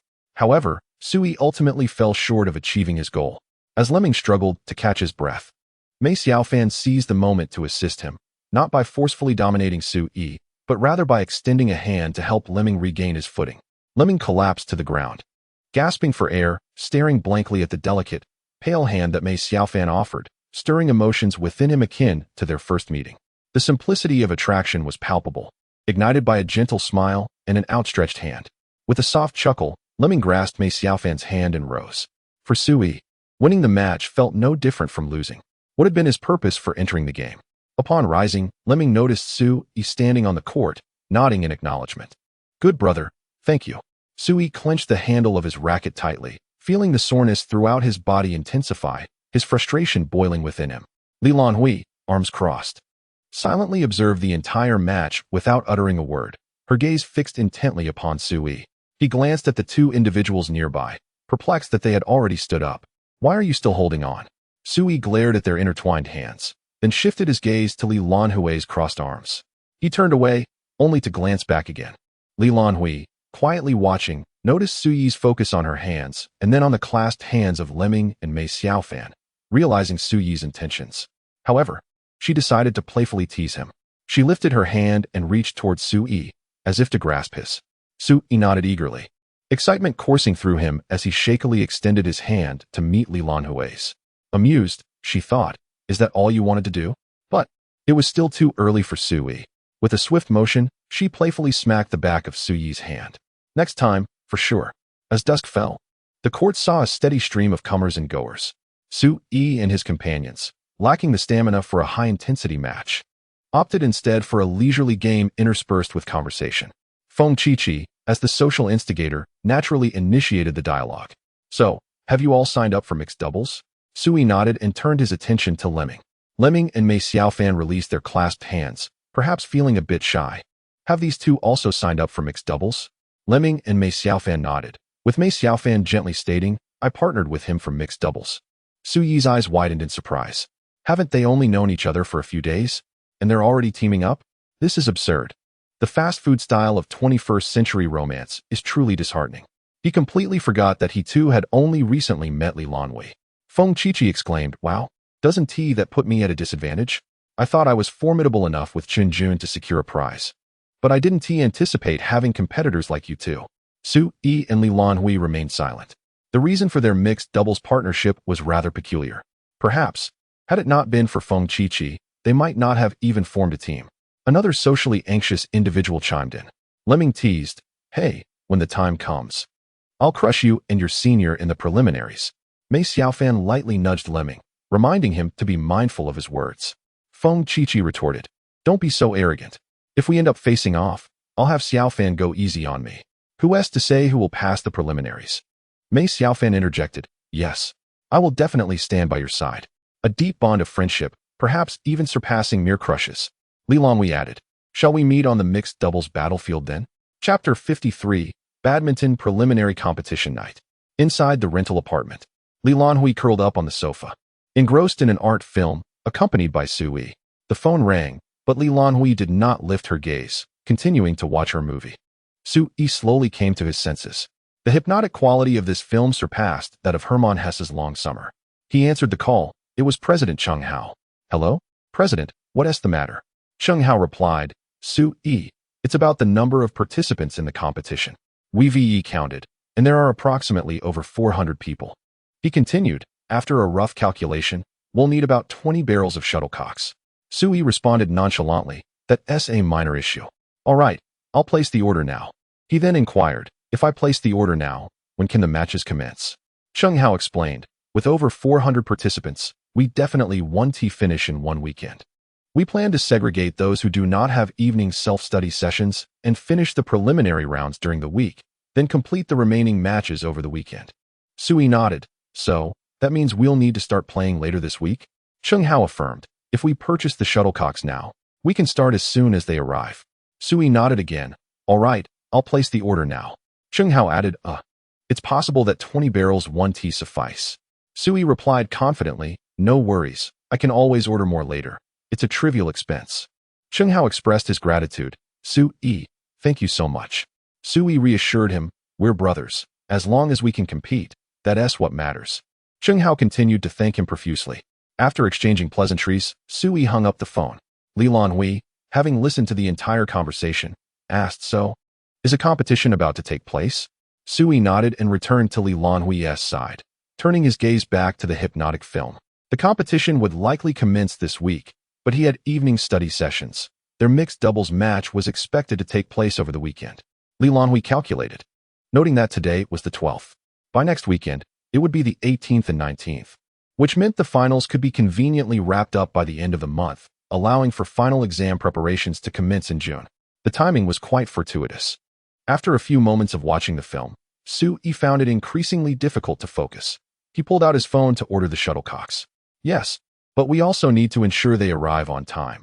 Otherwise, many matches will have to be pushed to next week's evenings, he mused. Lan Hui glanced at Sui's phone, suggesting, if you order online, 20 barrels might be difficult to ship. Perhaps we should visit a physical store tomorrow. Sui pondered this, then opened the map to locate the nearest large sports store. I'll go there tomorrow to buy the shuttlecocks. But wait, how will I carry 20 barrels back? Lan Hui smirked, are you foolish? What? Sui replied, taken aback. Lan Hui, noticing his confusion, clarified. You can place the order there and have them delivered to your location. 20 barrels of balls, nearly equivalent to a box, are assuredly deliverable. A little extra expenditure is a small price to pay. Sui suddenly realized the brilliance of Lan Hui. With her keen intellect, he swiftly placed the order for the balls on Monday morning, taking advantage of the absence of classes, and had them delivered to the school. The badminton club worked diligently, dividing the departments that could compete in the evening matches. They established a rigorous schedule for matches from Tuesday to Friday, without a day's respite. Due to Sui's evening self-study sessions, his singles and mixed doubles matches were scheduled for Saturday.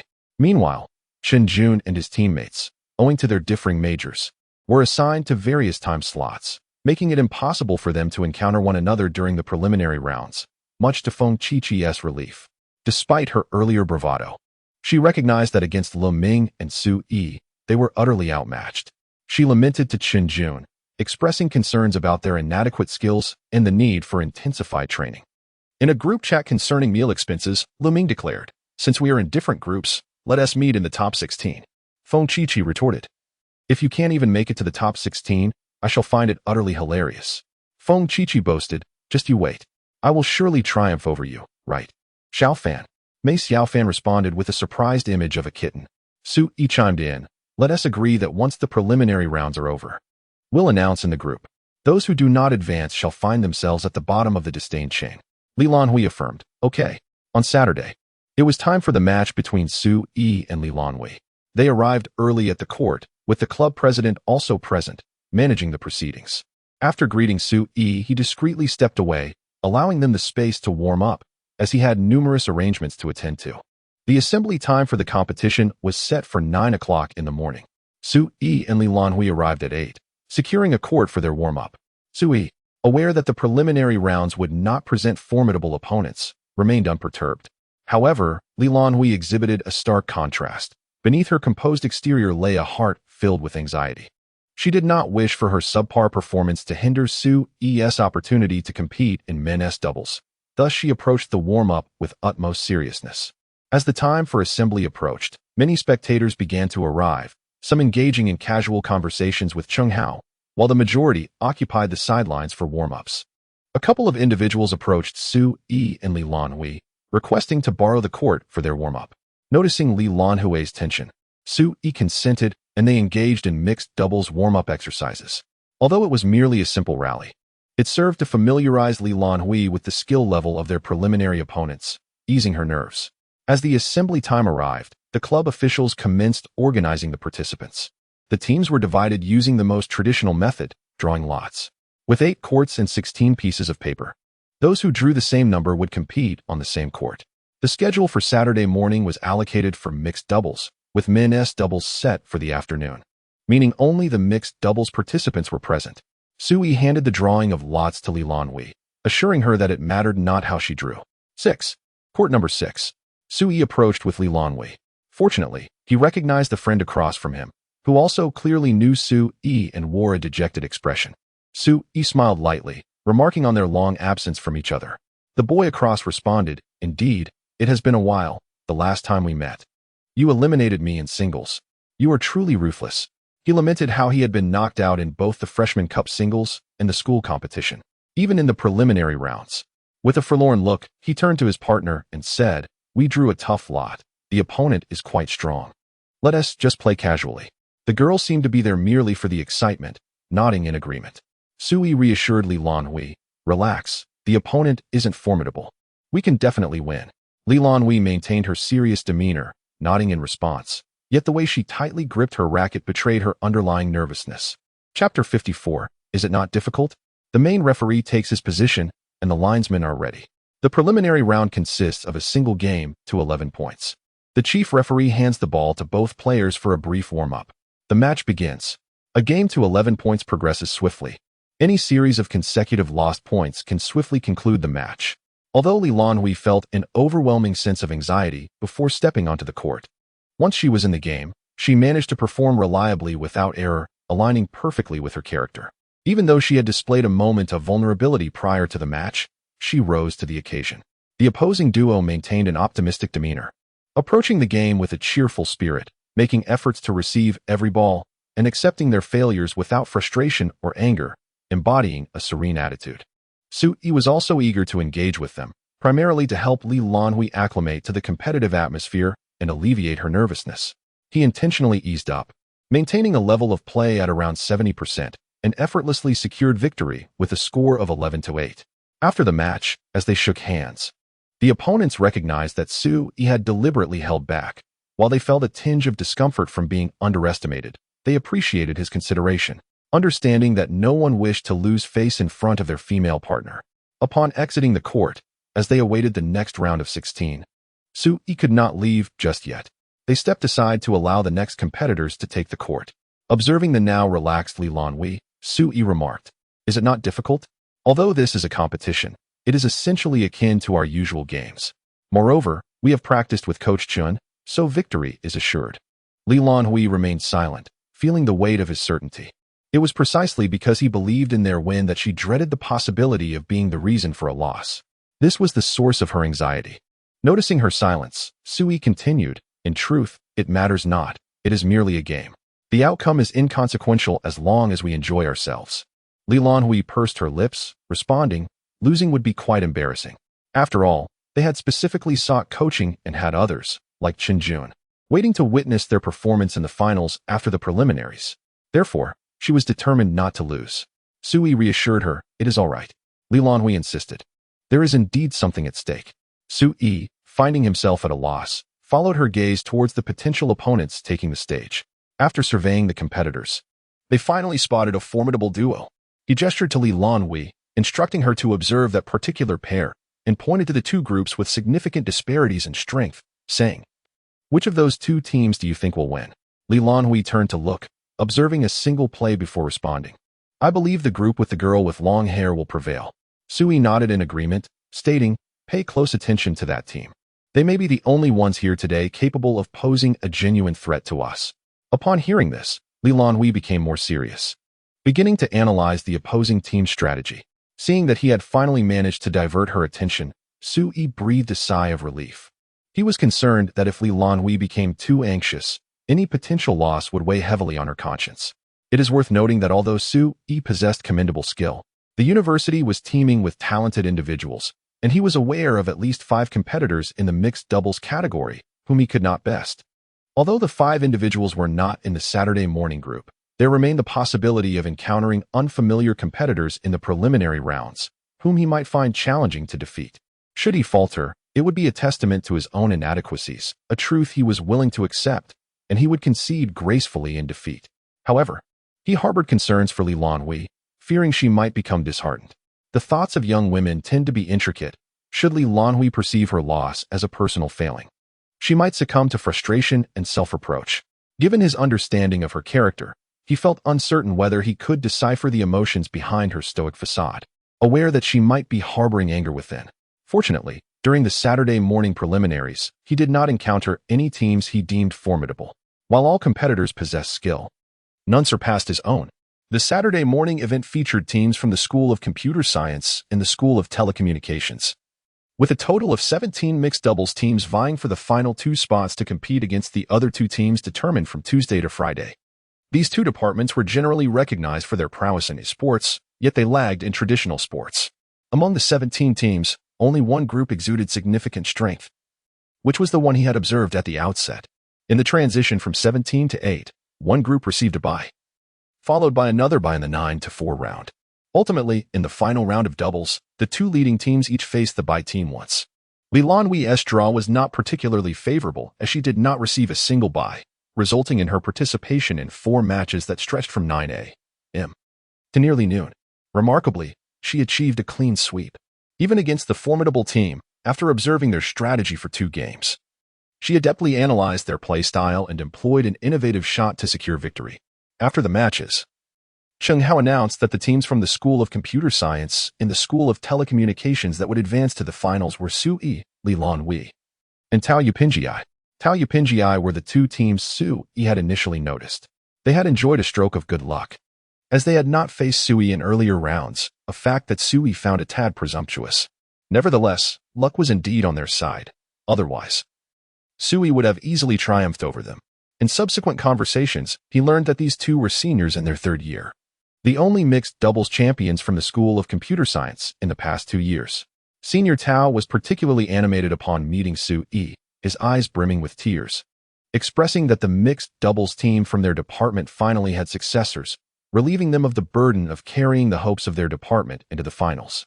Su Yi merely chuckled, contemplating a friendly pat on the back for this newly acquainted senior.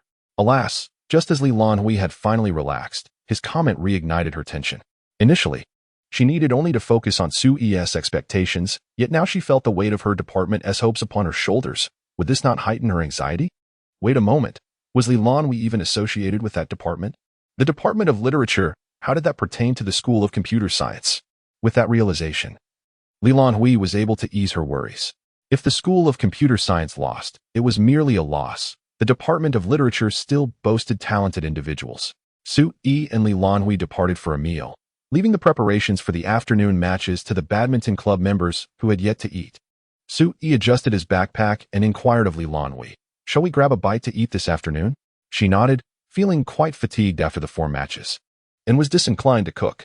Instead of heading to the food street, Su Yi guided Lan Hui to the southern entrance of Huangxing Pedestrian Street, where they dined at Yinzi Lane Home-Cooked Dishes, a modestly renowned Hunan restaurant, where the average expenditure is around 30 per person.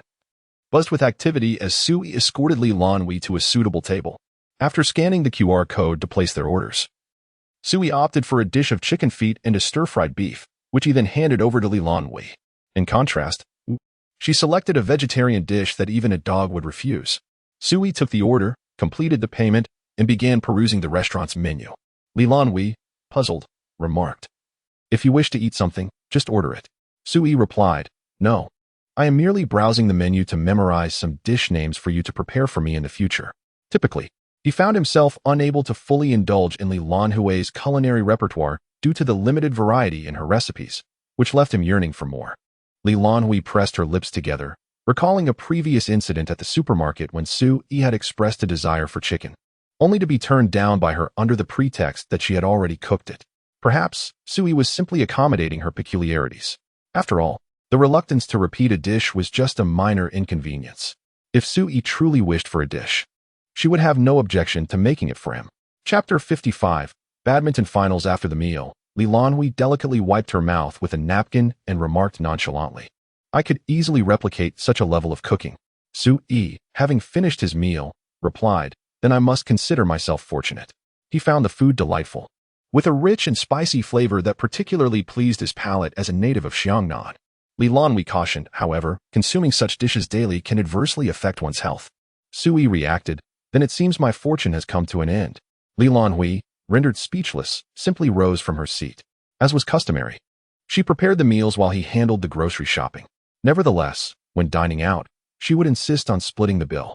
Though she was aware that this modest sum might not matter much to Su Yi, she felt it was essential to contribute. It was a fundamental principle of integrity and the foundation of their friendship. In the afternoon, with no pressing matters at hand, Su Yi took a brief nap after rising from a restless night spent preparing for competition. As he emerged from the bedroom, Lan Hui greeted him. Both Feng Qiqi and Mei Xiaofan had advanced to the finals. Rubbing his eyes, Su Yi had anticipated Lu Ming's progression, but was pleasantly surprised by Mei Xiaofan's performance. However, he had not expected Chen Jun and his team to reach the finals. To Su Yi, aside from the unspoken synergy between two members of Chen Jun's group, there appeared to be no remarkable talents. Lan Hui shared with him the chat history. Feng Qiqiao, "Let me tell you, my luck is incredible. Chen Jun, 1 round off and 1 draw from the weaker group. Feng Qiqi, exactly. We drew a novice in the first round, and then we advanced directly to the semifinals. Lu Ming, but reaching the semifinals means we must continue competing, right? Feng Qiqi, even better luck awaits. In the semifinals, we got a bye, and when we reached the finals, Feng Qiqi, 1 group suffered cramps and could not compete. Feng Qiqi, moreover, the 2 groups that lost left early. Feng Qiqi, so we made it through. Chen Jun, the referee saw us playing well and didn't interfere." Upon reading the conversation, Su Yi realized Lu Ming was in trouble. While he marveled at Feng Qiqi's serendipity, he acknowledged that luck was indeed a facet of skill. However, Lu Ming's situation was distinctly precarious. He was aware that he had a fighting chance against other competitors, but Chen Jun's group posed a unique challenge. Facing Chen Jun, he found himself at a loss for strategy. Feng Qiqi, being Mei Xiaofan's close friend, added to Lu Ming's dilemma, although Mei Xiaofan would not overtly undermine Lu Ming. This connection left him feeling constrained. If he played seriously and suffered a crushing defeat, Feng Qiqi might whisper in Mei Xiaofan's ear, making his efforts to win her affection all the more difficult. Conversely, if he did not play earnestly, a loss could be perceived as him underestimating his opponents, jeopardizing their friendship. Ironically, a group that should have been the weakest among the 10 turned into the one Lu Ming feared the most. A thrilling spectacle awaited. The finals were scheduled for the last weekend in May. On Saturday morning, Su Yi was set to compete in the men's singles. Lan Hui rose early to prepare breakfast for him and called him to rise. Su Yi lay in bed, contemplating whether to forego the singles match altogether. The morning blanket possessed an unparalleled ceiling effect. He was unwilling to rise. Suddenly, Lan Hui burst through the door. This marked her inaugural entry into Su Yi's room. Startled, Su Yi sprang up, for he was still clad in nothing but his birthday suit. At 9 o'clock, the draw commenced. The men's singles was similarly structured, with 10 individuals selected over 5 days to form the top 10. Subsequently, the top 10 would draw lots to determine the top 5, followed by a draw to ascertain the first and second place contenders to decide the top 3. Among the top 10 in singles, Su Yi recognized 3, albeit not intimately. The only one he was well acquainted with was Lu Ming. The other 7 were seniors, leaving only Lu Ming and Su Yi as freshmen. They had already reached the pinnacle of freshman capabilities. However, Su Yi's prowess was indisputable, especially after 2 weeks of rigorous strength training at the gym and coaching from Chun on the court. His skills had evolved significantly since the conclusion of the Freshman Cup. He effortlessly secured victory in the first round. Afterward, he approached Lan Hui with a playful provocation. "I've worked so hard. Don't you think I deserve a few words of praise?"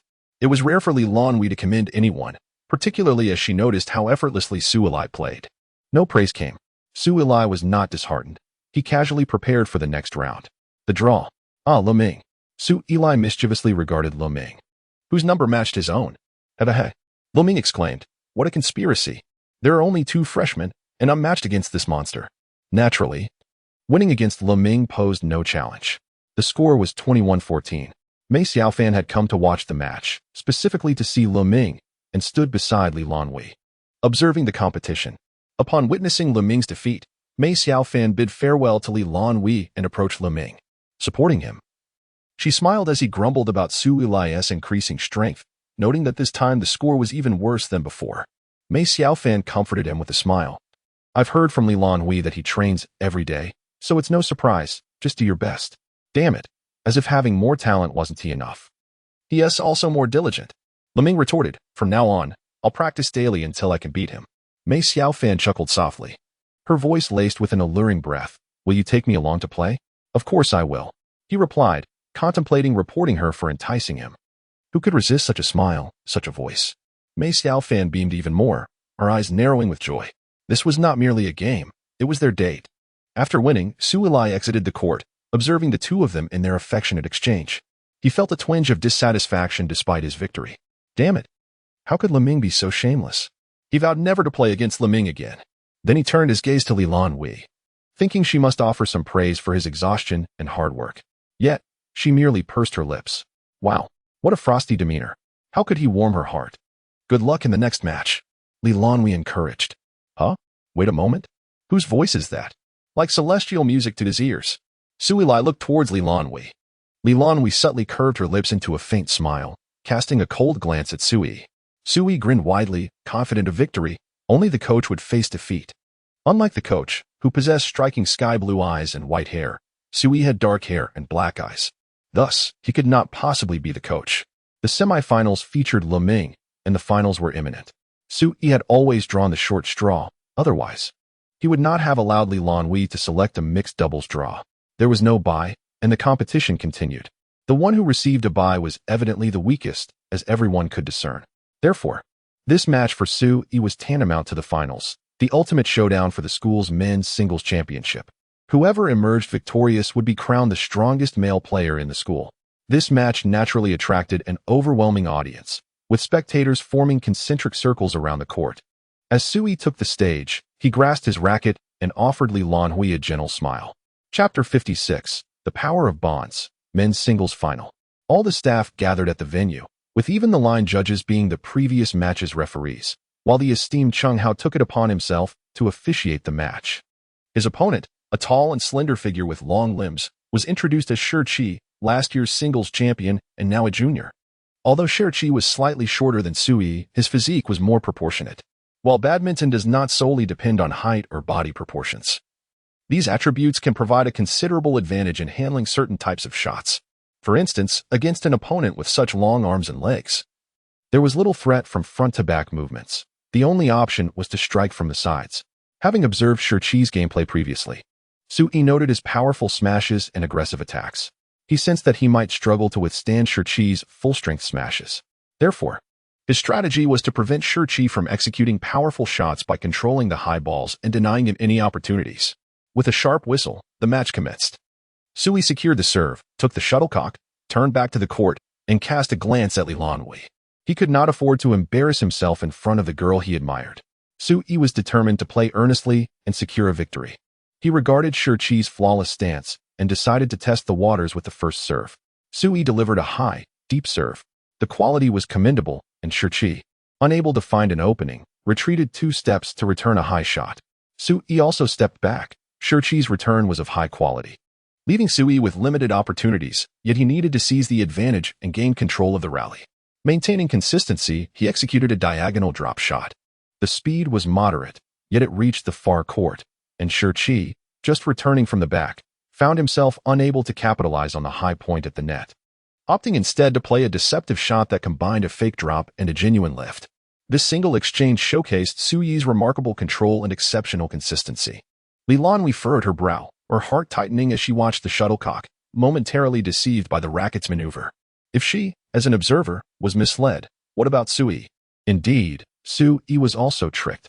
However, after completing his high return, he did not rush toward the net, maintaining his center of gravity. Although he initially surged toward the net's diagonal, He quickly recalibrated and crossed back to the rear court in 2 swift steps, executing a transitional shot. Shi, remaining composed, recognized that he could not seize the opportunity with just 1 shot and opted for a delicate net play. Sui let out a cold laugh, realizing that his opponent underestimated him. Shi's seemingly casual display of skills, showcasing feints without applying them to score or create opportunities, conveyed a subtle message. My strength is undeniable. You are not worthy of my seriousness. This was the underlying sentiment Sui gleaned from Shi's demeanor. Feeling slighted, Sui refused to relent.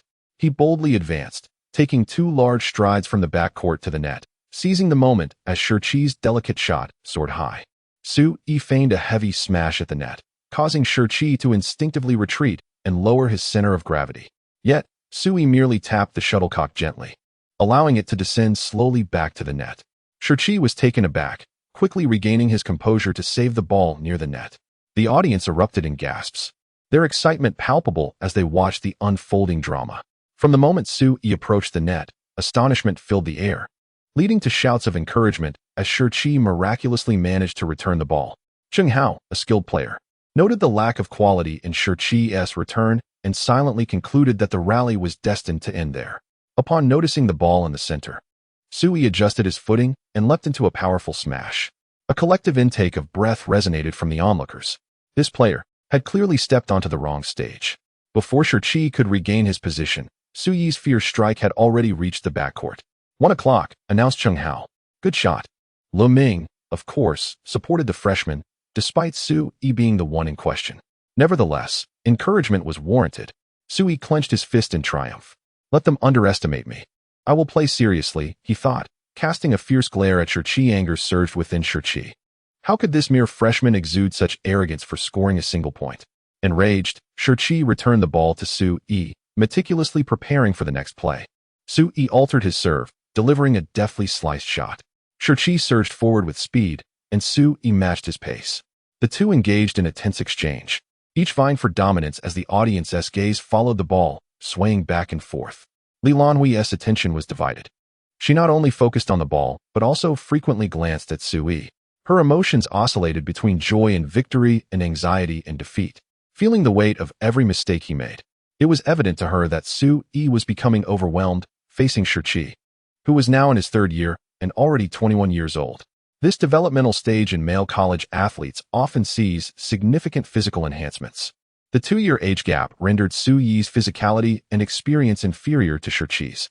Despite Sui's relentless efforts to level the playing field with his skills, it was an arduous task. Ding. The first game concluded with a narrow loss for Sui, 23-21. They switched sides, and Sui took a deep breath as he approached the opposite court. Lan Hui discreetly followed, handing him water. You've got this, she encouraged, her simple words resonating deeply with Sui. After sipping the water, he felt rejuvenated. Yes, I can do this. The water she provided tasted sweet, invigorating him for the second game. As the second game commenced, Shi sensed something amiss. Logically, after a grueling 23-21 match, Sui should have been fatigued. Yet, he displayed an unexpected vigor, launching rapid attacks. Caught off guard by Sui's sudden acceleration, Shi was compelled to match his pace, pushing himself to counter every maneuver. Damn it. He must have taken performance enhancers. Test him, Shi thought in frustration. In the second game, although Shi relied on his physical advantages to secure 18 points, he ultimately succumbed to defeat, 21-18. The third game loomed, a decisive match, where victory required 2 out of 3 wins. Everyone was invigorated, intently watching the match. Lan Hui followed Sui to a different location, consistently standing by his side, ensuring that he could see her silhouette with every serve. Through her actions, she conveyed the most unwavering support and silent encouragement. The audience was divided into 3 factions, one led by Lu Ming, fervently cheering for Sui and applauding his points, another, backed by Shi's connections, rallying for him, and the third comprised mere onlookers, there for entertainment. Empowered by the bonds he had forged, Sui effortlessly triumphed over Shi, leaving everyone eager for the entertaining conclusion of the anticipated third game. Shi was utterly exhausted, his stamina unable to keep pace with Sui. Even during the second game, he pressed Sui without considering his own fatigue, and by the third game, he could barely move. Wow, incredible Sui, exclaimed Lu Ming, the enthusiastic supporter. Well played. echoed Shi, attempting to maintain composure despite his loss. Fantastic, cheered the esteemed Miss Lan Hui, Su Yi's favorite. Su Yi beamed, for it was the first time he had received praise from Lan Hui. He longed to embrace her. Su Yi hurriedly approached with open arms, while the spectators braced themselves for the unfolding drama. Lan Hui stepped aside, leaving him in disbelief. Chapter 57. Du chase you too. The shift in Lan Hui's demeanor left Su Yi feeling melancholic despite his victory. Fortunately, Su Yi soon regained his composure. He first received his award, the certificate having been pre-printed, with his name inscribed on the spot. Following a brief photo session, the event concluded. It was late, and the participants needed to be released for dinner. After watching the match, Lu Ming departed with Mei Xiaofan, who had accompanied him. Su Yi gathered his belongings and followed Lan Hui as she drove away. Lan Hui, what did you put in my drink? It's so sweet, Su Yi remarked, sipping the water she had given him. Initially, he suspected it was merely a psychological effect, but upon tasting it, he realized it was genuinely sweet, prompting him to savor it slowly. Lan Hui, focused on driving, casually replied, I mixed in some glucose. Anticipating the fatigue from the singles match, she had added a touch of glucose to Su Yi's water. Su Yi felt touched. Ah, that explains why I had such stamina during the game. You were replenishing my energy with sugar. Is there strength in bonds? Su Yi mused. Indeed, brother, indeed. Even if it's just glucose. Lan Hui remained silent, concentrating on her driving. In the afternoon, the women's singles and doubles matches commenced. Few female students from Southern Polytechnic University signed up for singles, and even fewer participated in doubles, leading to a smaller turnout for these events, which were scheduled to conclude on Saturday afternoon. Lan Hui had entered the Novice Cup for singles, but only managed to win one game before being eliminated in the preliminaries. However, this time she opted out of singles, choosing instead to earnestly compete in mixed doubles. Originally, Saturday afternoon held no relevance for the two of them. Yet, Mei Xiaofan entered singles and enlisted Feng Qiqi for doubles. Naturally, Lan Hui intended to support her friends. Having cheered for Su Yi earlier in the day, it was only fitting that she reciprocated. Others assist my husband. As his wife, I must return the favor. Ugh. Lan Hui reflected on this thought, questioning why she felt that way. She reassured herself that she was merely cheering for a friend. With Lan Hui attending, Su Yi decided to join as well. Thus, after lunch, at 2 o'clock, they returned to the court to watch the women's matches. The atmosphere was decidedly feminine.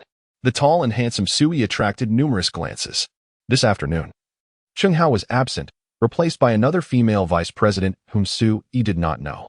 However, he found his gaze drawn to another young man amidst the crowd who was equally captivating to the ladies. Lu Ming, accompanied by Mei Xiaofan, engaged in flirtatious banter. Su Yi scoffed internally at the sight of them before moving closer to Lan Hui, who maintained a respectful social distance from the others. Su Yi felt a twinge of sadness. Lan Hui approached, standing beside Mei Xiaofan, who greeted her with a smile. Ah, Lan Hui, you've come. Yes, I'm here to cheer for you, Lan Hui replied nonchalantly. Having spent a few days together, Mei Xiaofan had come to understand Lan Hui's reserved nature. The heart remains touched. I never expected you would truly come to cheer me on. How moving. Lan Hui was perplexed. Why would you think I wouldn't come? Does she seem so unapproachable? Mei Xiaofan merely smiled and remarked, by the way, Feng Qiqi is over there. They have acquaintances in the Badminton Association, inquiring about formidable opponents. Lan Hui glanced over and nodded. It was indeed something Feng Qiqi would do. Su Yi approached Lu Ming and nudged him playfully. Lu Ming, indignant, retaliated with a nudge of his own. Su Yi taunted, a defeated foe.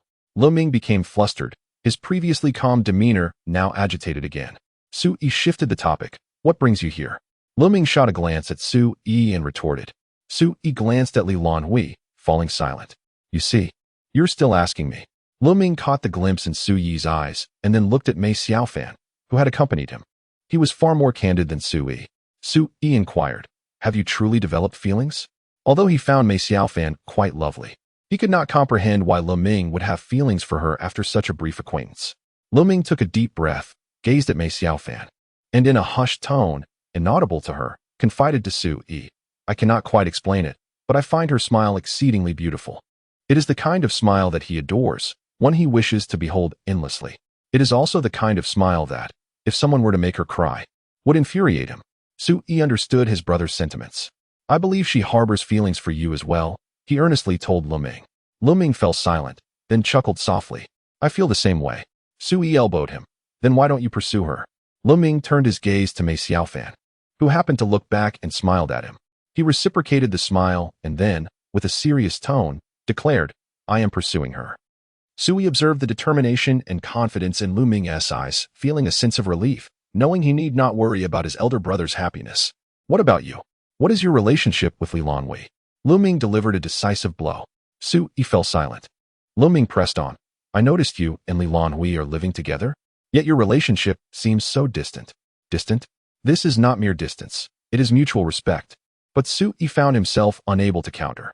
I am still pursuing her. It's just that, you see, with her demeanor, it's not so easy to pursue. Lu Ming sighed, his heart heavy with concern for his elder brother's happiness. He suggested, why not take her to do something she enjoys? Su Yi sighed as well. The difficulty lies in the fact that he did not know what Lan Hui liked. That cold expression makes it hard to discern her affections. Words ceased as Mei Xiaofan prepared for her match. Lu Ming dashed over to cheer for Mei Xiaofan. Su Yi walked over to Lan Hui and stood alongside Chen Jun and Feng Qiqi. Indeed, Chen Jun had also come to cheer for his partner. Su Yi remained silent. This small circle was brimming with love and affection. How overly sentimental. Once again, Su Yi observed Chen Jun and Feng Qiqi, inseparable and sweetly entwined, surrounded by a haze of pink bubbles. A tumult of emotions surged within him as he wrestled with his feelings. Finally, unable to contain himself any longer, Su Yi gritted his teeth and took a step closer to Lan Hui. She turned to face him, her lips pursed. If you come any closer, I'll knock your head off, she warned. Su Yi remained silent, his gaze shifting between Lan Hui's hand and the intertwined fingers of Chen Jun and Feng Qiqi. He looked back at Lan Hui, who provocatively waved her hand in front of him. Unable to restrain himself any further, Su Yi boldly inquired, what must I do to hold your hand? Lan Hui's lips curved into a satisfied smile at his forthrightness. It depends on your performance in the mixed doubles match, she replied. Su Yi's heart leaped with joy. Chapter 58. I must hold this hand on Sunday. The mixed doubles competition was scheduled for the afternoon. There were only 10 pairs in total, and Su Yi's small circle accounted for 3. Fully equipped and determined, Su Yi was resolved to claim victory. This hand, he was certain to hold. Lan Hui, clad in a white sports outfit, stood to the side, holding her racket and pursing her lips. She regretted her words from the previous afternoon. Once spoken, they seemed to invigorate Su Yi, instilling in him an unyielding spirit. If she were to lose the match, Su Yi would undoubtedly be disheartened. As the draw commenced, Su Yi allowed Lan Hui to select. Though one could hardly call it fortunate, it was not unfavorable either. They did not draw the pair of Chen Jun and Feng Qiqi, nor the duo of Lu Ming and Mei Xiaofan. Instead, they faced another formidable team. Su Yi remained silent, focusing solely on scoring. He played aggressively, forcing his opponents to elevate their game. Lan Hui, silent and tense, felt as though this exuberant partner behind her might shatter his racket in a fit of fervor. Did her charm truly possess such power? They had not trained like this before. As the first game concluded, 5 victor pairs were determined. To Su Yi's astonishment, Lu Ming had lost. Lu Ming shrugged, accompanied by Mei Xiaofan, both maintaining a cheerful demeanor. Now, it's up to you, they remarked. We drew poorly against a strong team. No matter how hard we try, we cannot prevail. Mei Xiaofan chuckled, affirming that luck still favored Feng Qiqi, who had drawn the weakest pair among the 10. After a brief respite, the remaining 5 pairs proceeded to draw lots. Feng Qiqi, the fortunate one, advanced automatically to the top 3. The second game was a hard-fought victory for Su Yi, who was utterly exhausted. Lan Hui, however, fared better. Her male opponent was quite gentlemanly, not fixating solely on her during the match. In return, Su Yi had no choice but to devise strategies to score against his male counterpart. Since this was the final match, the Badminton Association was not in a rush. Even after 2 rounds, it was not yet 3:30. Completing the last 3 games would take less than an hour, allowing them to return in time for dinner before 5. Su Yi was granted ample time to rest, sipping on the glucose water prepared by Lan Hui. They no longer needed to draw lots, but would directly face the strongest pair in the final round. Taking a deep breath, Su Yi focused not on his opponents, but on Lan Hui's hand resting beside him.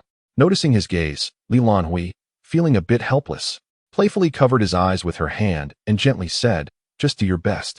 Even if you don't win, I will still hold your hand.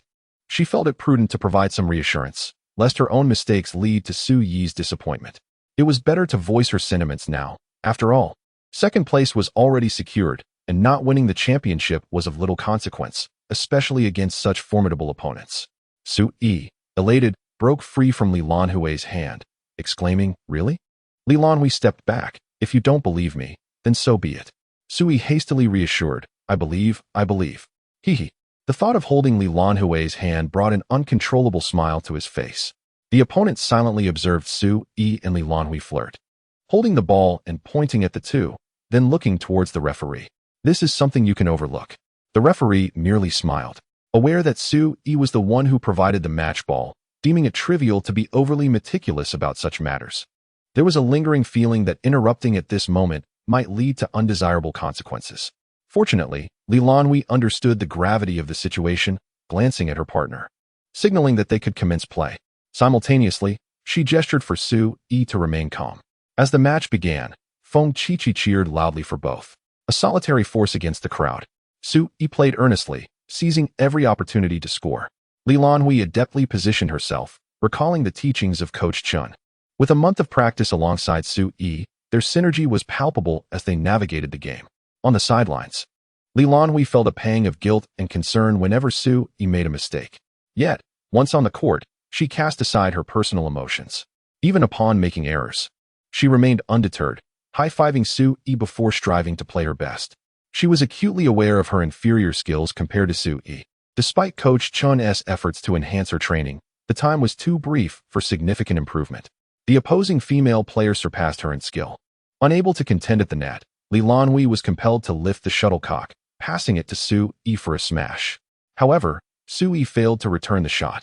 Taking a breath, he high-fived Lan Hui, stating, "This approach may not lead to victory." Lan Hui pondered, "Perhaps I should confront at the net." Su Yi, exhaling in frustration, questioned, "Are you capable?" "It might be a challenge," Lan Hui replied, "but I can certainly try." With no other recourse, Su Yi passed the pressure onto Lan Hui, saying, "If you can't win, just elevate it. I'll do my best." Lan Hui nodded, a semblance of resolve forming within her. The match continued. As Lan Hui entered the court, she immediately exerted pressure at the net. This abrupt transformation caught the opponents off guard. The female player lifted the shuttle. Su Yi seized the opportunity, executing a deceptive shot that earned them a point. "Well done," Lu Ming exclaimed. Su Yi glanced over, hesitant to celebrate, as this point had come at the expense of their female rivals. With a score of 21-17, Su Yi and Lan Hui faced a narrow defeat. After the match, they drank some glucose water. Su Yi remarked, "You played well. Let us maintain this level of play." Lan Hui nodded, feeling a twinge of guilt, yet refrained from voicing it. In the next game, fueled by the glucose, they triumphed in a set. They continued to play 3 more games. This round proved to be particularly grueling, as Lan Hui's weaknesses were thoroughly exploited. The opponents, intent on victory, shed their earlier courtesy and targeted Lan Hui relentlessly, resulting in their loss. After the match, they exchanged high fives, and the opposing team offered their apologies. Su Yi dismissed it, turning his attention to Lan Hui, who hung her head low. Su Yi felt a pang of sorrow at her apparent distress from the defeat and approached to comfort her. Lan Hui lifted her gaze, her expression still placid, betraying no signs of grief over their loss.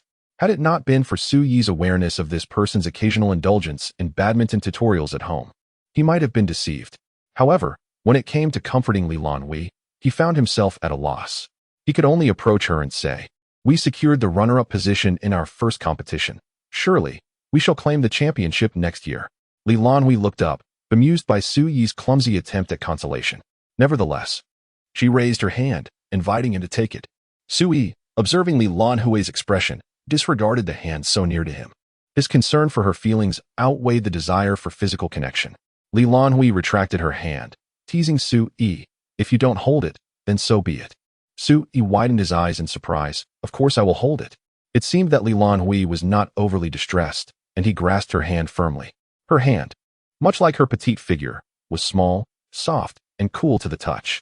Noticing that Su Yi merely held her hand, Lan Hui felt somewhat exasperated.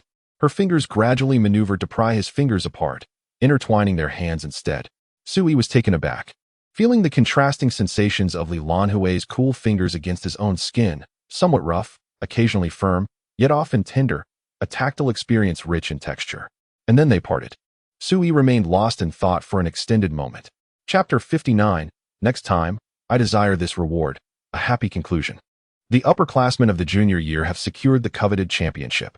Sui has held hands. Lan Hui has achieved satisfactory results. Jun and Chi have claimed third place. In a photograph capturing their victory, the 6 individuals beam with joy, save for Lan Hui, who maintains her usual frosty demeanor, seeming entirely out of sync with the grinning Sui. After the competition, Chi proposed a celebratory dinner, and the group readily agreed. Having completed the match and won accolades, a feast was in order. Sui parked his vehicle in front of the arena and, along with his companions, rode shared electric scooters to the restaurant they had previously visited. Once the dishes were served, Chi raised a glass of Sprite and exclaimed, "Let us celebrate the tremendous success of the badminton tournament." Lu Ming, albeit reluctantly, stood up and cheerfully raised his cup of cola to clink glasses to the tremendous success of the badminton tournament. Though he had not achieved any notable ranking, it was not the time to dampen spirits. Jun, eager to align with his companion, also stood to toast, holding a Sprite akin to Chi's. Mei Xiaofan lifted her Sprite, smiling sweetly as she leaned towards Lu Ming's hand. However, in the presence of so many, her shyness prevented her from vocalizing her thoughts. Sui and Lan Hui, holding their colas, could not entirely disregard the curious gazes of those around them, opting instead for a simple clink of glasses without the accompanying cheers. Thus, 3 exuberant and 3 reserved individuals raised their glasses, celebrating not only their victory, but also the serendipitous friendship they had forged. Chi, ever the instigator of conversation, glanced at Lan Hui, noted her cold expression, and wisely shifted her attention to Mei Xiaofan. With a mischievous grin, she teased, "Hey, you two." She wore a knowing smile that implied much. Mei Xiaofan, emboldened in the company of her friend, retorted, "What nonsense are you spouting? Is there something between us?" Chi shook her head, smirking, "Oh, I haven't even mentioned who you might be with, so why the defensiveness?" Sui turned his gaze to Lu Ming, who was blushing and shyly looking down. "Come on, buddy, why are you turning as red as a teapot?" Mei Xiaofan was momentarily speechless, unable to argue her case. Chi burst into laughter, devoid of any ladylike restraint. "Come on, spill the beans. I want to hear the gossip." Mei Xiaofan could only wave her hand, uncertain about the situation and feeling it premature to discuss. Lu Ming remained silent, hesitant to interject. Jun seized the moment, quipping, "I've never seen you help a boy to his feet before." Lu Ming turned to Mei Xiaofan, pondering whether she had indeed never assisted a boy. Her hand twitched unconsciously. This was the first time Mei Xiaofan had held a boy's hand. As this realization struck her, Lu Ming couldn't help but smile. Chi, delighted to see the two flustered and speechless, exchanged an appreciative glance with her boyfriend. "Well done. Pure-hearted boys and girls are always entertaining."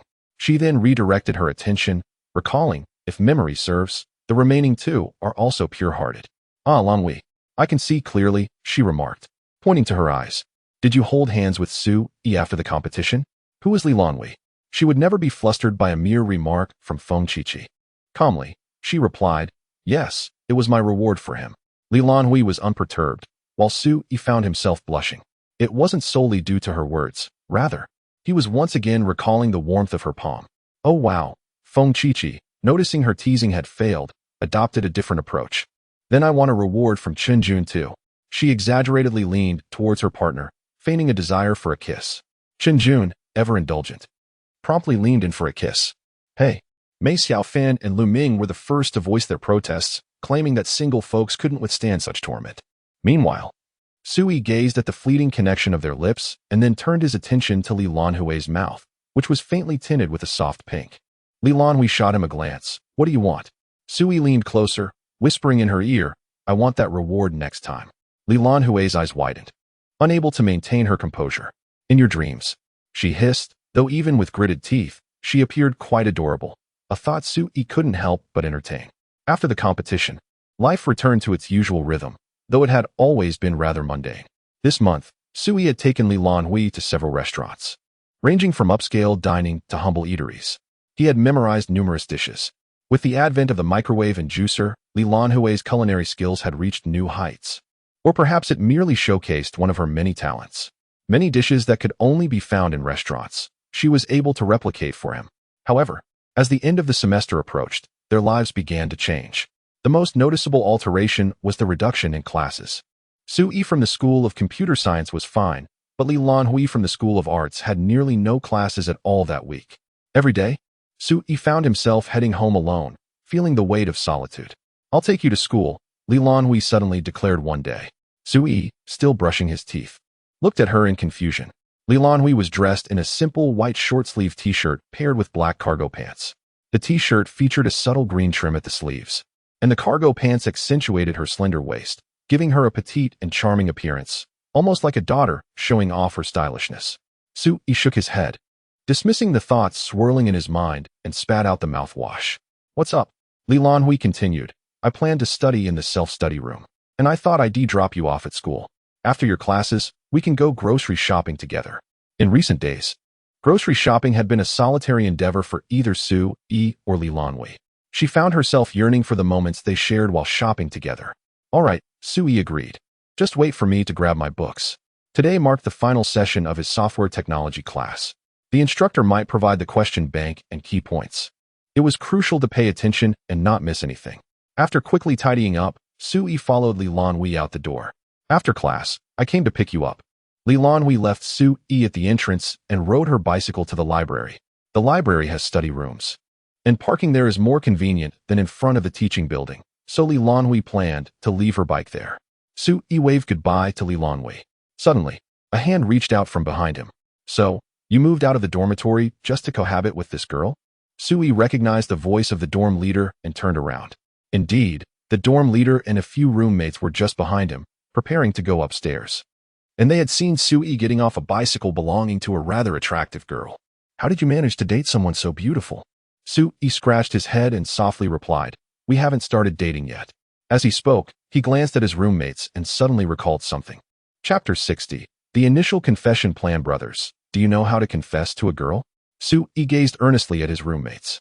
The dormitory leader, the only one among them with a girlfriend, wore a peculiar expression upon hearing this. "Haven't you confessed to her yet?" Su-yi nodded. The dormitory leader, surprised, replied, "How can you be so close if you haven't confessed?" He had noticed how Su-yi had been sitting closely behind the girl, their bodies almost touching. It seemed implausible that they weren't together. Su-yi explained, "Although we haven't officially become a couple, we've essentially been living together for nearly a month now. The issue is that our relationship has grown quite intimate, yet I'm unsure about the timing and manner of my confession." He recalled Wang Yifei, the timid fellow who had confessed to Lan Hui on the playground after just a few months of acquaintance. From that experience, Su-yi learned that Lan Hui would not accept a confession from someone she did not know well. Furthermore, she despised public displays of affection, especially when surrounded by a crowd. While Su-yi had known Lan Hui for a month, to claim they were strangers would be a lie. However, he hesitated to assert they were very familiar with each other. What if his confession jeopardized their relationship? Yet, he felt uneasy about postponing the confession. Their interactions, apart from some physical closeness, mirrored those of a typical couple. In his view, many aspects of a relationship should only be shared with a girlfriend. And he had already experienced most of these with Lan Hui, which left him grappling with the notion that they weren't officially together. Now, with his good roommate beside him, he finally had someone to confide in. The other roommates had gone to class early, focusing on passing their finals before addressing such matters. The dormitory leader asked them to highlight key points for him, then turned his attention back to strategizing for Su-yi. Sitting beside Su-yi, the dormitory leader pondered aloud. "First, you're certain she will not accept a confession from someone she doesn't know, correct?" Su-yi nodded. "In this past month, have you noticed anyone else who is very close to her?" Su-yi contemplated and shook his head. In his memory, Lan Hui had been alone, and he had been the person who spent the most time with her during this month.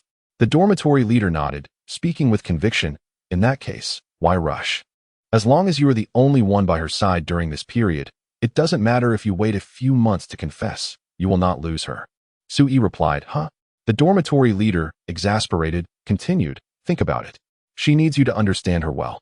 So, spend more time with her over the next few months to get to know her better. If you ensure that you're the only one around her, no one will understand her better than you. Thus, she will not accept anyone else's confession, and you will be the closest to her heart. Do you understand?" Su-yi suddenly enlightened. The two students at the back, if they are disinterested in learning, should refrain from disturbing their peers. Class is dismissed. Su-yi spotted the cool Lan Hui amidst the crowd waiting for him, even in a simple black and white ensemble. She stood out as the most captivating presence in the throng. Were there a contest for school beauty, she would undoubtedly secure either the first or second position. Sui stepped into the car and shared his daily experiences with Lan Hui. Today marked our final class, and as the teacher emphasized key points at the front, two students at the back were engaged in idle chatter, their voices rather loud, which infuriated the teacher to the point of nearly withholding the key points. The classmates were incensed with those two individuals. Lan Hui chimed in, they certainly deserve the reprimand. University students are well aware of the significance of the key points highlighted by teachers before final exams. Should anyone truly provoke the teacher's ire, and the teacher, in a fit of anger, refrains from providing key points, that individual would likely face the wrath of their peers. Sui, feeling awkward, stammered, well, it may not be that deserving of condemnation. You? Lan Hui understood. Indeed, him. Sui felt a tear escape. Lan Hui smiled faintly, then returned to her calm demeanor, which Sui, seated behind her, could not see. Oh, by the way, that teacher highlighted almost half of the material. It's astonishing. He also mentioned he would assign us about a dozen problems to tackle. I might end up in my room, coolly working on them. The software technology problems are quite challenging, often requiring 1 or 2 hours per question. Lan Hui responded, then we can review at home. Given that the tasks are to be completed on a computer, it would be inconvenient to haul a laptop to the library. Although the library does offer computers, one must apply and compete for access. Sui nodded, confirming the tone for the upcoming days. Study, study, and more study. The two went grocery shopping, after which Lan Hui returned to the kitchen to prepare the meal. Sui brought out his notebook, plugged it in the living room, and awaited the teacher's assignment. Knowing that Lan Hui preferred to review in the living room, he decided to set up his computer there to keep her company while they studied. Lunch consisted of fried chicken cutlets, steamed tofu, and a bowl of fresh vegetables, all prepared by Lan Hui. There were 2 pieces of fried chicken, one for each. Crispy on the outside and tender within, bursting with flavor, especially when dipped in Lan Hui's specially crafted sauce. The steamed tofu, made from Japanese tofu, was topped with minced meat and drizzled with a spicy sauce, truly delightful with rice. The vegetables were remarkably fresh. After the meal, Sui washed the dishes while Lan Hui retreated to her room to retrieve the book she needed to memorize, placing it beside Suyi's computer. If the two of them were to date not at the cinema or a fancy restaurant, but rather at home, one studying software technology while the other reviewed college Chinese, would you perceive us as romantic or consider me a lunatic? Lan Hui observed Sui in the kitchen. Upon finishing the dishes, Sui emerged to find Lan Hui seated by his computer, her lips moving as she meticulously recited complex classical Chinese text. Sui chuckled softly and quietly settled beside Lan Hui. As I peruse the key points highlighted by the teacher, I silently commit the knowledge to memory, meticulously writing out the exercises provided, letter by letter. The most romantic experience in the world is to review my notes with you by my side. Matters of love can be set aside for the moment. Simply sharing a tranquil companionship as we both engage in our respective studies bears its own charm, an exclusive romance that belongs solely to us. The delicate fragrance of Lan Hui serves as the finest, invigorating tonic. Sitting quietly, her elegant demeanor transports Sui to a realm akin to a library. The sun descends beyond the western hills. Chapter 61. Can you continue studying? I can't either, in stark contrast to the remarkable study effectiveness of Sui and Lan Hui. Another duo's review situation can only be described as dismal. With only 6 days remaining until the professional course examination, Leming is required to memorize a book as thick as a fist. There are no key points, no exercises, and no lectures to rely upon. The only resources available are the PowerPoint slides shared by the teacher on the learning platform. Armed with a pen, a lamp, and a phone, he finds himself in a miraculous predicament. Yet, how I miss Mei Xiaofan. Once again, he exits the learning platform and opens the chat history with Mei Xiaofan on WeChat. Fan, I'm heading to the library to study. Leming, okay, I'll study too. We'll chat later. And then, silence ensued. Leming's fingers dance over the screen, typing a few words before deleting them. Forget it. Even if I send it, she won't see it while she's studying. Sigh. Leming exhales, helplessly resting his head on the desk, unable to focus on his book. Each word seemingly evokes the image of Mei Xiaofan's smiling face. He longs to see her. Mei Xiaofan sits in the library, surrounded by a scene where everyone is diligently scribbling notes and silently memorizing. She is well acquainted with this place, having studied here last year as well. This year, however, the atmosphere feels different. Mei Xiaofan finds herself unable to concentrate on her studies. Her phone glows, displaying the message. Okay, I'll study too, we'll chat later. He should be seriously reviewing right now, shouldn't he? When will later actually be? Will sending him a message disturb his concentration? Mei Xiaofan wonders. No. I want to interrupt his studies. Oh, Mei Xiaofan, what are you thinking? Focus on your studies. If you don't, you might fail. Lost in thought, she forces herself to study for 2 or 3 hours. As dinner time approaches, she revisits the chat history, contemplating whether to engage in conversation now. Before she can resolve her internal conflict, a message from Lu Ming arrives. Lu Ming, have you finished studying? Shall we go eat together? Mei Xiaofan smiles gently and replies, Yes, I just finished studying. Let us go eat together. She then switches to message Feng Qiqi, saying she wants to join for dinner and should invite Qinjun to accompany her instead. With that, she puts away her books and strides out with a light step. In the cafeteria, Lu Ming, Mei Xiaofan, will you study again later? Mei Xiaofan ponders for a moment, realizing that her afternoon study session was ineffective, and she must study seriously in the evening. She nods. How adorable she looks when she is deep in thought. Lu Ming's ears flush with warmth as he speaks. Then I'll study with you tonight, shall I? He wishes to remain by Mei Xiaofan's side, even if it is just to catch a glimpse of her while they study. Mei Xiaofan feels a surge of joy at his words, her lips curling into a smile, her eyes brightening. Quickly, she lowers her head to conceal her expression. Sure, that sounds fine. Lu Ming glances at the book beside him. No progress has been made. The effectiveness of their study sessions is not as fruitful as Lu Ming had envisioned. During the 132nd instance when Lemon covertly observed Mei Xiaofan and the 45th occasion when Mei Xiaofan spied on him, Lemon relinquished his book. He raised his gaze to meet Mei Xiaofan's eyes. Shall we take a stroll? Lemon suggested. I can no longer focus on my studies. Mei Xiaofan nodded in agreement, as she too found it impossible to concentrate. As night fell, Sui received a distressing phone call from Lemon. Brother, Sui gasped, for he knew that the utterance of that word often heralded calamity. What is the matter? On the other end, Lemon hesitated. I just wanted to inquire about your study progress. Sui, puzzled, replied, It's going well. Why do you ask? He glanced at Lan Hui, who was engrossed in an art film. The two had studied diligently that afternoon, but after dinner, they had not resumed their studies, opting instead to watch a movie together. What about Lan Hui? Lemon inquired. Spit it out already. Sui retorted, irritated by Lemon's hesitance. Lemon confessed, I wanted to invite Mei Xiaofan to study with me. And she agreed. And what's wrong with that? Isn't it great? Sui countered. The issue is, despite her agreement, our study session was ineffective. We both struggled to concentrate. Sui, confused, asked, Why is that? Lemon grimaced. We kept stealing glances at each other. I couldn't stop thinking about her, making it impossible to focus. Sui fell silent, glancing back at Lan Hui. It seemed they faced no such dilemma. Were they the abnormal ones? Or was it Lemon and Mei Xiaofan who were peculiar? I just wanted to ask if you and Lan Hui ever encounter such a situation and how you resolve it. Sui replied, Lan Hui and I don't have that problem. We managed to study quite well at home this afternoon. Lemon felt a wave of disappointment wash over him. He truly didn't know how to proceed, since Sui was rather extroverted. Lan Hui overheard their conversation and casually chimed in. Find someone to supervise you. Lemon's eyes lit up. Brother. Lan Hui sat across from Mei Xiaofan, her demeanor cool as she donned a black t-shirt paired with dark, loose-fitting jeans, a copy of Modern Chinese in hand. Sui wore a black short-sleeved shirt purchased from LV, adorned with a Rolex, and held a book titled Outline of Modern History. Opposite him, Lemon was deeply engrossed in a hefty professional tome, his emotional intelligence lacking as he attempted to start from the very beginning. Mei Xiaofan completed her notes and, for reasons unbeknownst to her, her thoughts drifted back to Lemon. She turned her head slightly to glance at him. Ahem. A quiet cough interrupted her reverie. Mei Xiaofan froze. She had been discovered. Raising her gaze, she met Lan Hui's lazy, indifferent stare, her slender fingers holding the book with an air of nonchalance. Yet her expression was icy. Instantly, Mei Xiaofan lowered her head, returning to her reading. The atmosphere was daunting.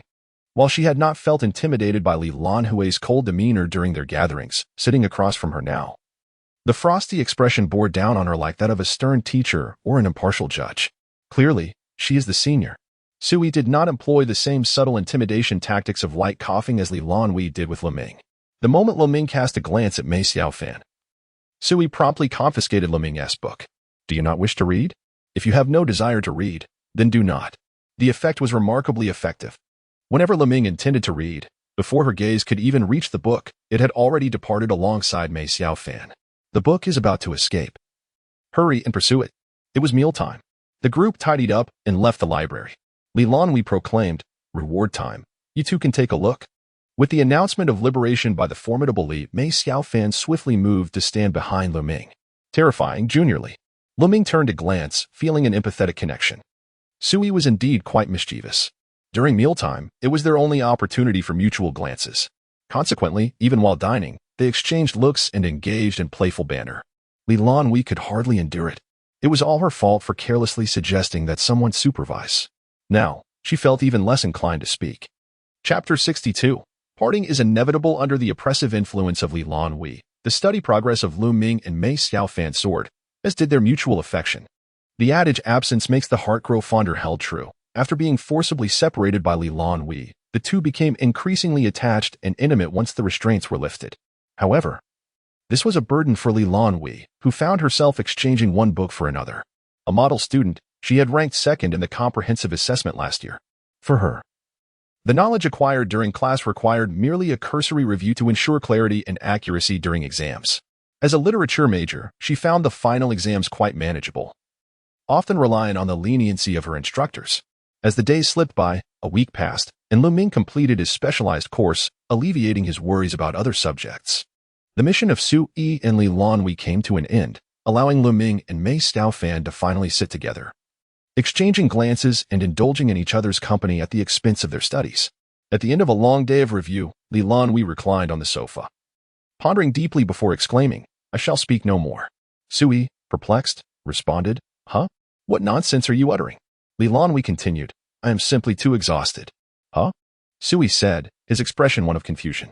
"If you don't speak, how can I understand you better? Will your confession remain indefinitely postponed?" Lan Hui clarified. "It's just that my one remark led to 7 days in the library. It's utterly draining." Sui chuckled lightly, realizing the source of her fatigue. Lan Hui possessed a hint of introversion, preferring the comfort of her own space, such as her home. For her, the library imposed certain rules, such as maintaining silence and proper posture, which required a deliberate effort on her part, thus draining her energy. Sui believed he understood this aspect of her well. Coincidentally, he too enjoyed the comforts of home. Once, it was due to a lack of funds for outings, but now, it was because home offered a beauty surpassing that of the outside world. "By the way," Sui inquired, "where are you going this summer?" Lan Hui replied, "I will return home. I plan to continue residing here." Sui, aware that Lan Hui would not question him, nonetheless shared his own intentions. "I've paid rent for half a year. It would be a shame not to stay. You need not worry about the rent for these 2 months." Lan Hui nodded, maintaining her aloof demeanor. Sui added, "If you wish to return here to be alone, you are welcome to do so." He was aware that Lan Hui's home was in Xingqing and that she relished solitude. Returning home might be quite tiring. Well, it was all an excuse. He merely desired to see Lan Hui during his time in Xingqing. All right. What had Lan Hui just said? All right? Really? Sui was pleasantly surprised. It seemed that he could meet Lan Hui during the summer vacation. Lan Hui added, "I am in Star City. You can come to find me." "What? Go see her?" Sui's thoughts drifted to visiting Lan Hui's home and meeting her parents.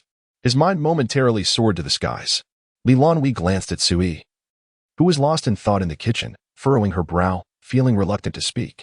Parting was inevitable. Every story has its conclusion. The final examination for all first-year students was modern history outline, scheduled for the same day. Lan Hui finished her exam first. A mere trifle for someone who had studied liberal arts in high school and was now pursuing a degree in Chinese language and literature. However, for Sui, a science student, it proved to be more challenging.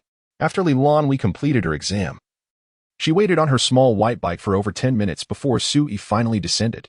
"Lan Hui, may I ask you a question?" "Please don't laugh at me," Sui said, feeling embarrassed. Lan Hui nodded and started the engine. Sitting behind her, Sui gazed at the ebb and flow of the crowd, then asked her, "When was the Republic of China established?" The vehicle jolted, revealing the driver's inner turmoil. Lan Hui managed to steady the handlebars, replying, "The year 1912.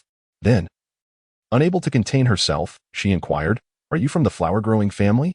Sui covered his face, realizing he had just lost 5 points. Wasn't that an easy question? It was indeed an easy one. But I haven't studied history for 3 years. What serious university student attends modern history outline class? Isn't it just a waste of time? Lan Hui then asked, how much did you write? 1911, Sui replied, reasoning that the year of the Xinhai Revolution was indeed 1911.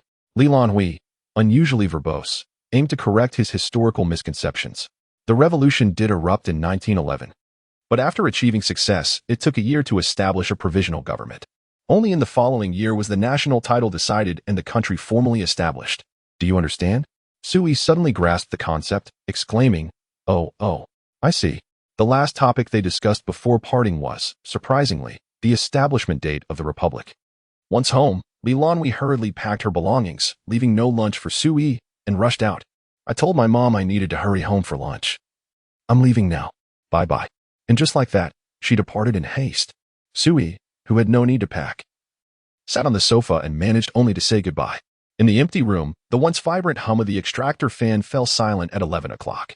The midday sun cast shadows on the curtains, and even the departure of a quiet person rendered the house lifeless. Sui gazed at the sofa, imagining a figure there. Everywhere, he saw traces of Lan Hui. He resolved not to linger at home any longer. Staying would only deepen his melancholy. Stepping outside, Sui called Lu Ming. Have you gone back yet?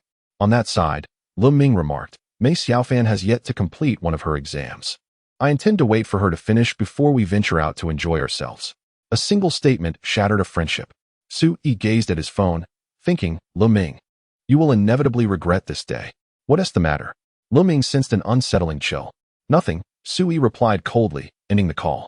Those who prioritize romantic entanglements over friendships do not deserve to be his companions. Lu Ming stared at the disconnected call, perplexed.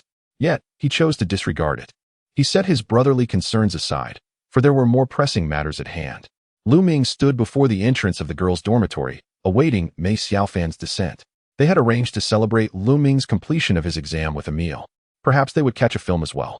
For them, separation was still a distant thought. They needed to focus on the enjoyment and happiness of the present moment. Their distance was significant, and the summer break offered no opportunities for reunion. Chapter 63. Street interviews by the roadside. As summer vacation approached, the weather grew increasingly warm. Sui donned short sleeves and shorts, accentuating his figure. With the arrival of the summer break, the once bustling university town fell quiet. Pairs of college couples faced the bittersweet reality of long-distance relationships, reluctantly bidding farewell to their loved ones, including Sui. Lan Hui had not even left him a meal before hastily departing from the rental apartment. The thought of Sui attempting to manage the cooking pot and spatula was laughable. He was utterly inexperienced, at least not one to even dip his fingers in the water.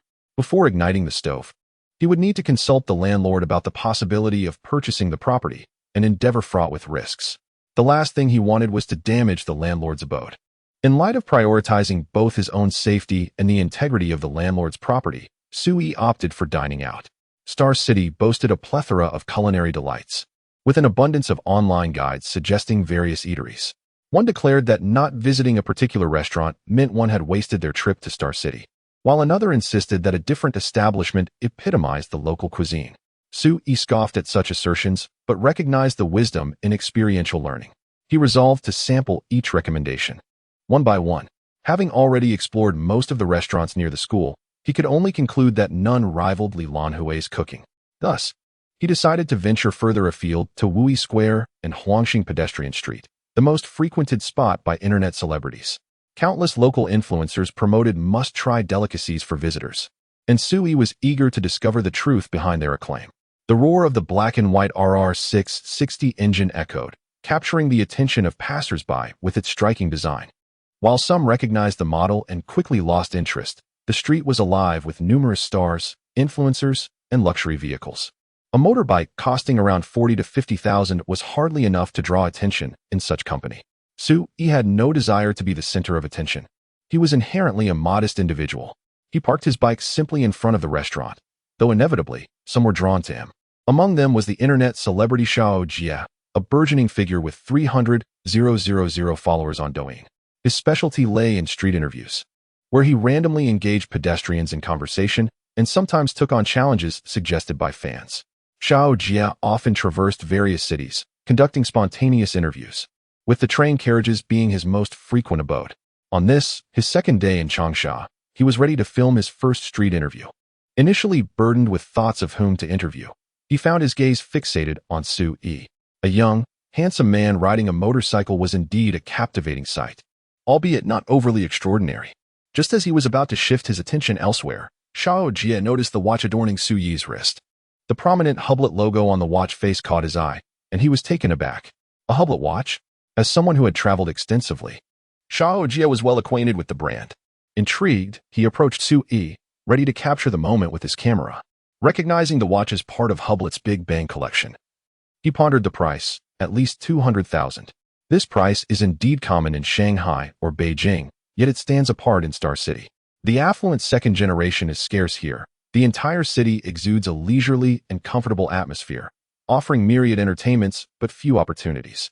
It is rare for wealthy first-generation individuals to send their offspring to this locale. Moreover, Su Yi's attire is simple and understated, aligning with his perception of the local populace. A local scion from Star City possesses considerable interview potential. Xiao Jie promptly approached with his camera equipment in hand. "Hello, may I take up some of your time?" He swiftly articulated his lines. "I am a blogger conducting street interviews on Douyin. May I ask you a few questions?" Su Yi paused, confirming that the inquiry was directed at him, and then frowned at the handheld camera. He contemplated leaving. Xiao Jie had encountered many such situations and instinctively knew how to navigate them. He quickly added, "I am a professional on Douyin. I can show you my account." As he spoke, he opened his Douyin homepage for Su Yi to see. "I want to ask any invasive questions, and if you prefer not to be on camera, I can obscure your face in post-production, and your voice can also be altered." Seeing the sincerity in Xiao Jie's approach, Su Yi pondered for a moment before responding. "I'm in a hurry to eat. Perhaps we could chat while I dine?" Xiao Jie waved his hand, feeling it inappropriate to accept Su Yi's meal offer. "It's just a few quick questions. It won't take long. Let us converse here." Su Yi nodded and stood still. Xiao Jie made some preliminary adjustments to his equipment before inquiring, "May I ask your name?" "My surname is Su," Su Yi replied, refraining from disclosing his full name. "All right, Mr. Su, if I may ask, are you a local resident of Star City?"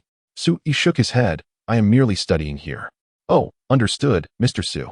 I noticed your watch earlier." Xiao Jie pointed the camera towards Su Yi's wrist. "Isn't that the new Hublet Big Bang series? Did you acquire this through your own efforts? Or did it come from family?" Su Yi shook his wrist, stating, "I earned the money to buy it myself." Although there was a rebate system, the funds he received were still his own earnings. "Really?" Xiao Jie expressed astonishment. "You've earned quite a bit at such a young age. May I inquire what your profession is?" He continued, "And could you offer some advice to my audience?" His followers, predominantly young university students, often grappled with uncertainty regarding their futures and the frustration of financial constraints.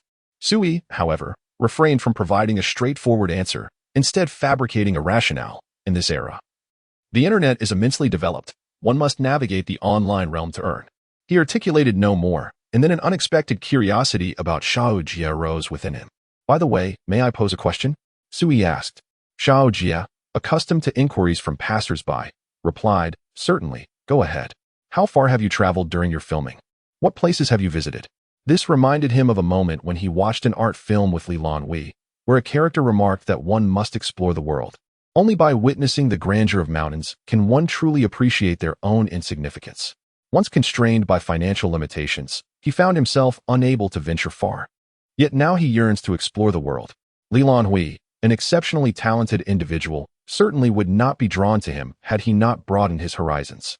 Xiao Jie was taken aback. This was a question that had never been posed to him before. His expression turned contemplative as he recalled the night he resolved to embark on a journey into the realm of the internet. Reminiscing about the relentless hustle and bustle of countless days and nights, the sound of trains rumbling over tracks still echoed in his mind. It was an extensive journey. He had traversed merely over 100 cities, large and small, often asking passers-by for directions and capturing footage, rarely taking the time to truly appreciate the beauty of the places he visited. Su Yi nodded appreciatively. "Thank you. Do you have any further questions? If not, I shall go for my meal." Xiao Jie, momentarily lost in nostalgia, forgot about his task of capturing footage and simply nodded, permitting Su Yi to depart for his meal. Chapter 64. The world is vast.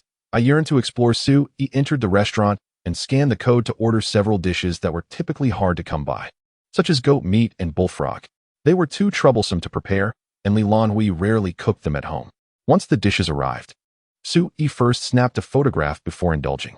A bowl of stir-fried bullfrog, simply prepared, featured bullfrog thighs, seasoned with chili, ginger, and scallions, stir-fried over high heat. The meat was fresh, yet the seasoning was somewhat lacking. The spiciness and aroma catered more to the tastes of outsiders. For Su Yi, a native of Xiangnan, it was a tad too mild, leaving him wanting for more heat. The bowl of clay pot goat meat was flavorful, the meat tender, yet it lacked spice. This dish was purely about savoring the freshness of the goat meat, warming him from within. In Star City, black goat meat was already expensive, and this portion was quite generous, making it a worthwhile meal. Consider yourself barely passing Xiaolong. As a popular eatery, your flavors are commendable. Su Yi sat back to digest his meal, sending the photos he had taken to Lan Hui along with a caption, "Missing your cooking on the first day." In Su Yi's eyes, Lan Hui's dishes were still the most delectable. In a luxuriously adorned restaurant, seated at a solid rosewood table, Lan Hui awaited the maid to serve the next course. Her phone vibrated gently beside her. She set down her knife and fork, opened her phone, and beheld the meal Su Yi had shared. "Lan Hui, do not look at your phone while eating," came her mother's gentle yet firm voice from the side. After typing, "Looks quite delicious," she quickly put her phone down, apologizing to her mother. Li's mother, though over 40, appeared remarkably youthful, showing no signs of aging on her face.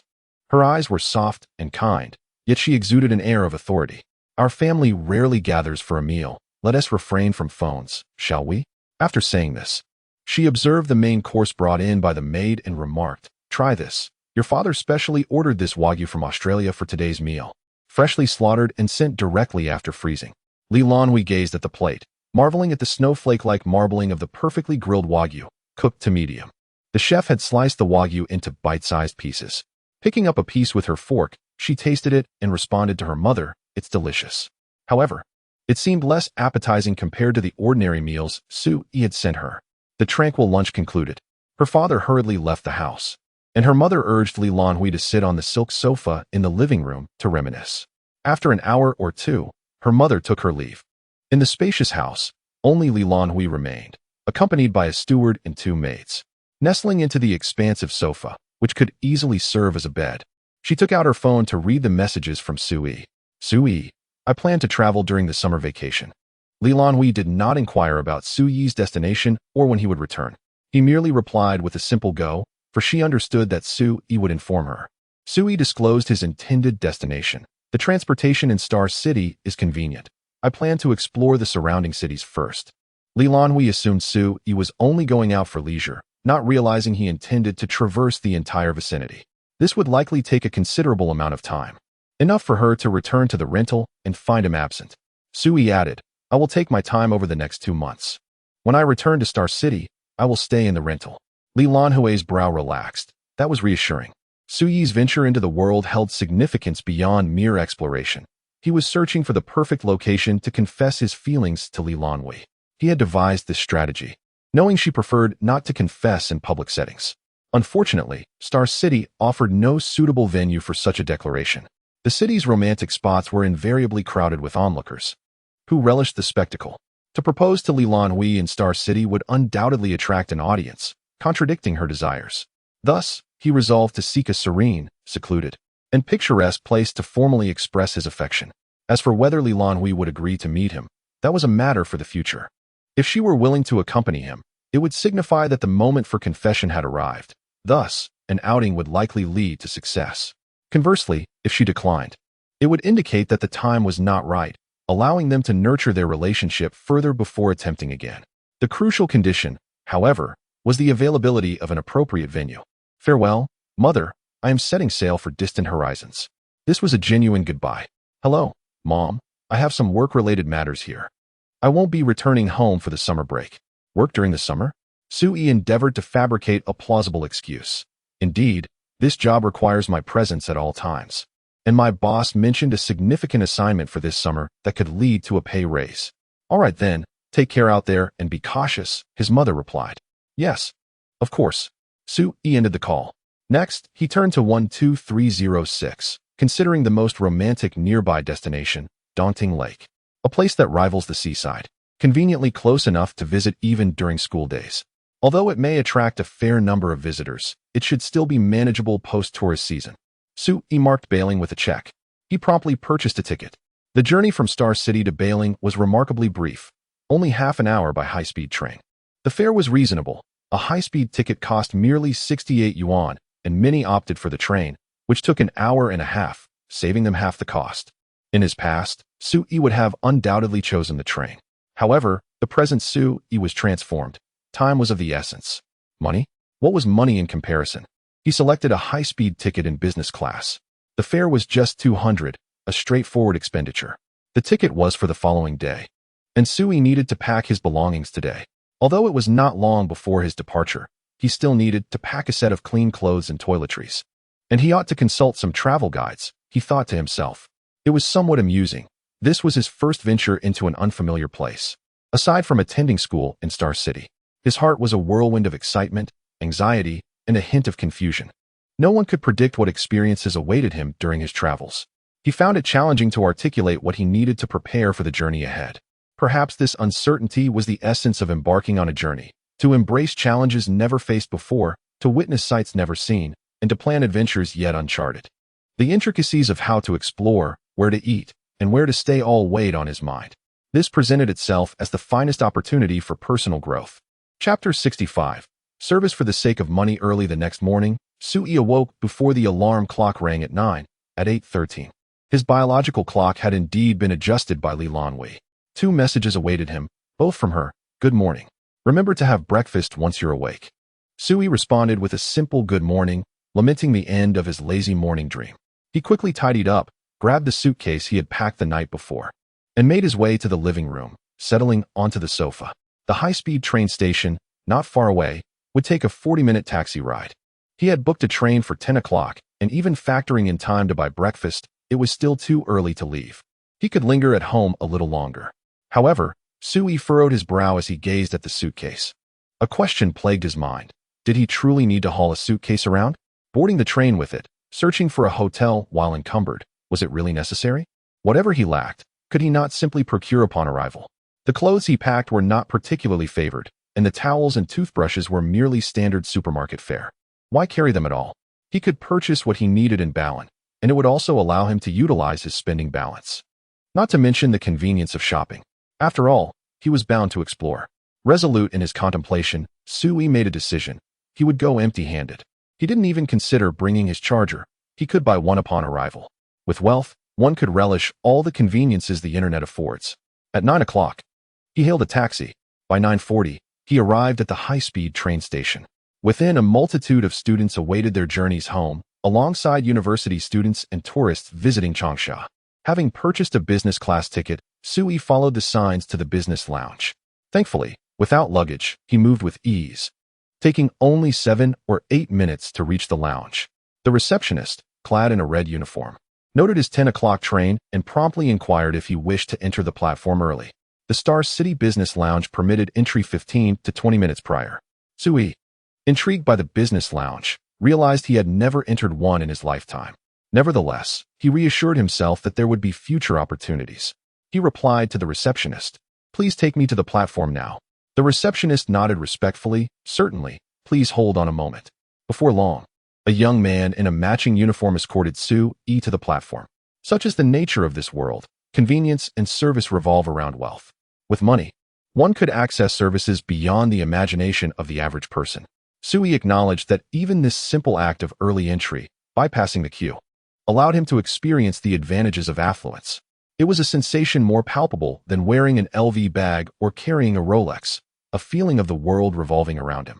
Upon entering the platform, the young man remained, guiding Sui on where to wait for the train until it arrived, escorting him through the gate before departing.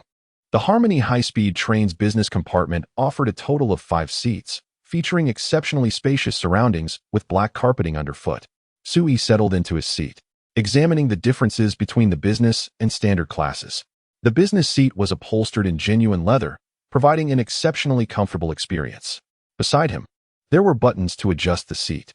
Within the compartment behind the front seat lay disposable slippers, earplugs, eye masks, and a small box containing specialty snacks.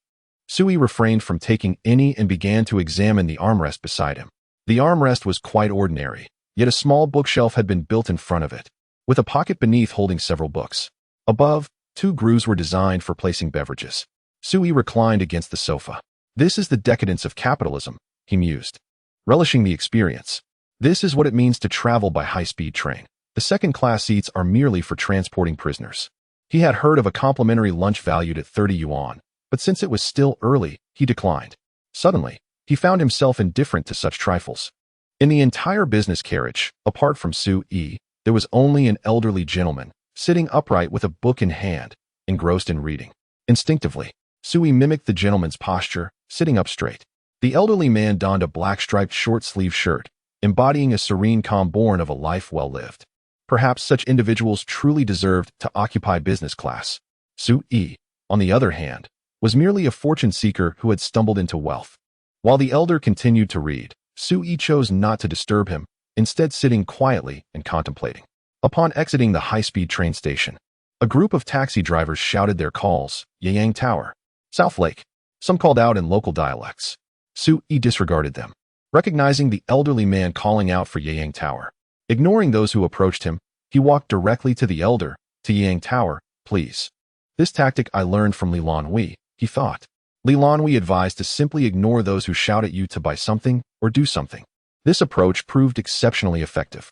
The elder, noticing Sui's intent, greeted him warmly. Ah, young man heading to Yayang Tower? Let us go? The elder hastily turned and led Sui to a vehicle. These taxi drivers park outside and then come to the train station to solicit passengers. The elder explained as they arrived at the car. Just wait a moment.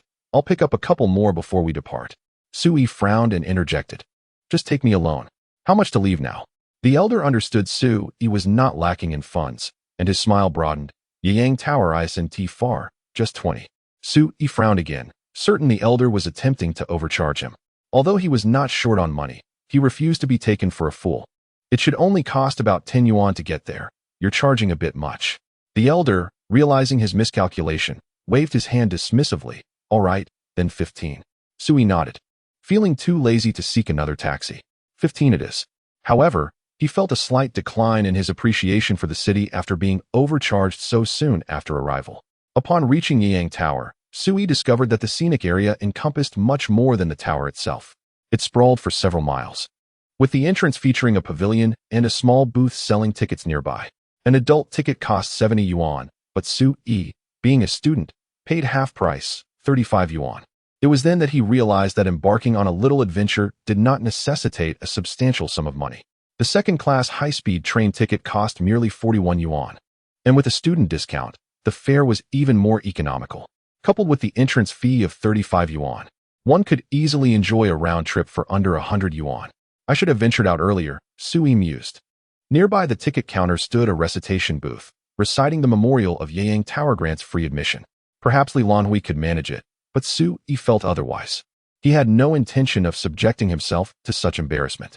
Upon entering, he was greeted by a fountain at the entrance, accompanied by a small lake and surrounded by 5 quaint pavilions. Sui opened the small booklet in his hand. He truly had no idea what these 5 towers represented. The 5 Dynasties Pavilion, with its 5 structures, is a miniature reflection of the Yayang Tower across the Tang, Song, Yuan, Ming, and Qing dynasties. Among the many renowned ancient edifices, Yayang Tower has endured the most destruction and reconstruction. The 5 Dynasties Pavilion showcases the various forms of Yayang Tower throughout different epochs, highlighting its profound historical significance. Chapter 66. A dismal world. After traversing the 5 Dynasties Pavilion, one enters the grand edifice of Yayang Tower. This structure, spanning a mere dozen meters in width, appears smaller than the Du Fu Pavilion in Star City, yet it rises nearly 20 meters over 3 stories. Constructed primarily of rich red hardwood and adorned with yellow-tiled eaves, the external beauty of Yayang Tower is somewhat lost on Sui, a science student with little appreciation for cultural aesthetics. Nevertheless, he remains unconcerned and snaps a photograph at the entrance, sending it to Lan Hui. Her enjoyment matters far more than his own. Upon capturing the image, Sui stows away his phone and steps inside Yayang Tower. The current iteration of this landmark was reconstructed post-establishment of the nation, echoing the architectural style and layout of the Qing dynasty. For magnificent Nanmu pillars ascend to the ceiling, enveloped by a harmonious array of beams, rafters, and purlins that form a cohesive whole. Yet, These details escape Su Yi's understanding. As he enters, his gaze is drawn not to the architectural features of the floors, but to the central screen inscribed with the memorial to Yeyang Tower. He is certain that this would delight Lan Hui. After taking a photograph, he begins to appreciate the inscription. Most of the characters elude him, but he recognizes the phrase. Worry before the world worries, rejoice after the world rejoices. After contemplating the memorial to Yeyang Tower, Su Yi ascends to the bustling second floor. Here, again, the memorial to Yeyang Tower graces the center, rendered on a screen of 6 blocks of rosewood. Is there truly nothing else worth writing about besides the memorial to Yeyang Tower? He muses as he navigates around the intricately carved screen to the balcony on the second floor. This area teems with visitors. A plaque emblazoned with the characters for Yeyang Tower hangs above, while numerous men capture moments of their girlfriends or wives with their phones. The crowd is overwhelming, prompting Su Yi to silently lament the throngs surrounding him. He lifts his gaze to the horizon. The weather is dismal. Clouds shroud the sun, casting a gray pall over the landscape. The distant view is obscured, and the famed scenery of mist rising over Dongting Lake and the waves lapping against Yeyang City remain elusive. The water is murky, and a cargo ship makes its sluggish way across the lake, rendering the atmosphere devoid of inspiration. It's rather unappealing, Su Yi concludes, disappointment creeping in. Nearby, 2 young women pass, lamenting the weather and wishing for clearer skies to showcase the beauty of Dongting Lake. Indeed, it is a bleak day, and Su Yi mentally marks this place with a cross. Proposals must be weather-dependent. What if the day of his intended confession is similarly gloomy? He resolves to find a location that is inherently beautiful, regardless of the weather. Moreover, the second floor of Yeyang Tower, ideally suited for confessions, is overcrowded. Lan Hui would undoubtedly be displeased. Su Yi descends and meanders through the 3 drunken pavilions, Dufu Pavilion, Xianmei Pavilion, and Shuanggong Shrine, jotting down a few famous lines of poetry before departing Yeyang Tower. Just then, Lan Hui responds to his message, revealing, I have visited Yeyang Tower before. The weather was splendid that day, and it was truly beautiful. So she had been here before, he reflects, marking another cross on his mental list. Exiting Yeyang Tower, he finds himself on Biena Street, a quaint and charming commercial street, surrounded by numerous souvenirs and engaging little games, captivated Su Yi. He chose a restaurant along the street for his meal, which conformed to his impression of a tourist area, expensive, sparse, yet visually appealing. He shared this experience with Lan Hui, reporting on his meal. Lan Hui promptly responded, suggesting a delightful eatery called Old Fisherman near Yeyang Tower, while cautioning against other establishments. Although she did mention that the barbecue was worthwhile, Su Yi lamented that he should have brought Lan Hui along on this trip. Surely, traveling with her would have been far more enjoyable. Nevertheless, this journey was primarily to discover a spot for his confession, so he resolved to explore alone for now. In the future, after his declaration, he would certainly accompany Lan Hui to many places. Frankly, the days spent away from Lan Hui felt rather dull, and he found himself missing her. After finishing his rather bland meal, Su Yi continued his solitary exploration of Yeyang in the afternoon. Having strolled through Biena Street, he purchased a couple of absurdly overpriced souvenirs, whose actual cost was negligible, thus grasping the true nature of this street. With a frown, he departed from Biena Road. Indeed, he understood that these items were mere trinkets, part of a tourist trap. Even though he could afford to spend lavishly, the notion of a red string being sold to him for 600, when its cost was merely 15, was absurd. He could already envision Lan Hui's bemused expression upon receiving such a gift. Continuing past Bienhe Street led him to Bailing Square, which featured only a statue of Ho Yi shooting the serpent, alongside a picturesque river view. While the statue was exquisitely crafted, the weather dampened the visual experience. Moreover, even if he were less than astute, he would never consider confessing his feelings to Lan Hui in front of that statue. Beyond Bailing Square, there were no further attractions, necessitating a taxi for exploration of other locales. Su Yi had prepared an itinerary, planning to proceed from Bailing Square directly to Sheng'an Temple, where he intended to stay overnight. The following day would see him visiting the Panda Garden, Longshan Flower, the museum, Nanhu Park, and the art gallery. After a day filled with aimless wandering, Su Yi was unexpectedly most satisfied with his accommodation, a tranquil and harmonious place called Dongting Lake Town, situated beneath Bailing Academy. The ancient buildings exuded a unique charm, with many elderly locals conversing in dialects he could not comprehend as they strolled through the town. There were also numerous inns, hotels, and cafes combining modern technology with traditional aesthetics. Su Yi checked into K Hotel, a special lakeside inn adjacent to Heart Lake. Naturally, he treated himself well, securing a lakeside wooden cabin for $688. After freshening up and donning casual attire purchased earlier in the day, he sat at the wooden table outside his cabin. His weary body and disappointed heart found solace at that moment. As night fell, the hotel illuminated lanterns, casting a warm glow that brightened Heart Lake and the clear waters beside the lush green leaves. Su Yi's eyes widened at the enchanting scenery, reminiscent of a fairyland. If only Lan Hui were here, he mused, it would undoubtedly be even more beautiful. He longed for Lan Hui. Su Yi took out his phone and captured the scenery to share with Lan Hui. It is beautiful here. It would be even better if you were present. At home. Lan Hui, sitting cross-legged on the sofa, noticed Su Yi's message. Upon opening the image, she beheld the night, tranquil as water, with soft, warm lights illuminating a solitary wooden chair in the center of the frame. Can this fool even take a decent photo? She pondered, surveying the empty house. Her parents were busy, and even though she had returned home for the break, they had little time to spend with her, let alone to watch tedious art films together. With a hint of moisture in her eyes, Lan Hui typed word by word, "Next time, I will accompany you to watch." She missed him too. Longing for the two of them to sit quietly together in a rented room, simply enjoying each other's presence. P.S. I truly did not write this chapter well. I failed to convey the sense of travel I intended. My apologies. By the way, Balin is quite enjoyable. No malice intended, just unfortunate weather. Chapter 67. The Youth's Affection and Dreams. Su Yi chuckled lightly. The first step of his confession plan had succeeded. Lan Hui had agreed to accompany him on a trip, making the prospect of confessing during their journey feasible. He resolved to continue searching for the perfect location for his confession over the summer vacation. "Hey, handsome." A vibrant voice interrupted Su Yi's reverie. He looked up to see a striking figure approaching, a young man with hair dyed the color of ripe berries. "Would you like to join us for a chat?" The handsome stranger inquired with a smile, gesturing towards a gathering behind him. The K Hotel was composed of 6 quaint wooden cabins lined along the stream. Behind the red-haired young man, at a long table in front of one of the cabins, sat 2 boys and 3 girls who appeared to be university students. Their youthful faces eagerly turned in Su Yi's direction. "We're friends out here having fun," the red-haired youth explained. "We spotted you sitting alone and thought you might want to join us. It's much livelier with more people." Su Yi was touched by the stranger's warmth and, unable to resist the invitation, agreed, as he found sitting alone rather dull. With a smile, the young man fulfilled his mission. Su Yi sent a quick message to Lan Hui to keep her informed and then followed the red-haired boy. The red-haired youth, Chichenyu, turned to lead Su Yi towards his friends. As Su Yi looked down, Chichenyu discreetly signaled to one of the girls nearby, who seemed rather taken by Su Yi. The girl beamed even brighter at this attention. The group was quite welcoming. After Chichenyu seated Su Yi, a sturdy fellow handed him a can of beer, asking, "Can you drink, handsome?" "Well, since you've already placed it in my hand, I suppose I can," Su Yi replied, accepting the drink without pretense. He opened it immediately.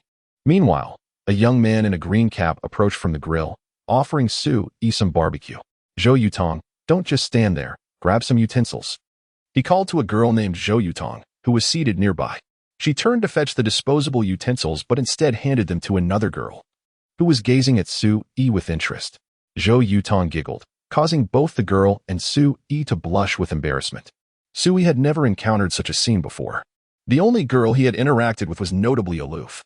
Chichenyu sat beside him, directly next to the girl who seemed eager to make Su Yi her prey. With Chichenyu's presence, Su Yi managed to avoid her gaze. As Chichenyu settled in, he subtly signaled his friends to tone it down before smiling and engaging Su Yi in conversation. The red-haired youth introduced the group. The sturdy guy was named Jiang Qingyun, nicknamed Strong Brother, while the guy in the green cap was Xia Haochuan, humorously referred to as Green Hat Guy. Curiosity piqued, Su Yi inquired about the story behind the nickname, only to learn that Xia Haochuan simply had an affinity for green hats, owning a collection of various styles, all in that color. Zhou Yutong sat gracefully at the long table, her long black hair cascading softly around her, exuding a gentle aura. The girl in the middle is named Shuejun, with a round face and thick round glasses.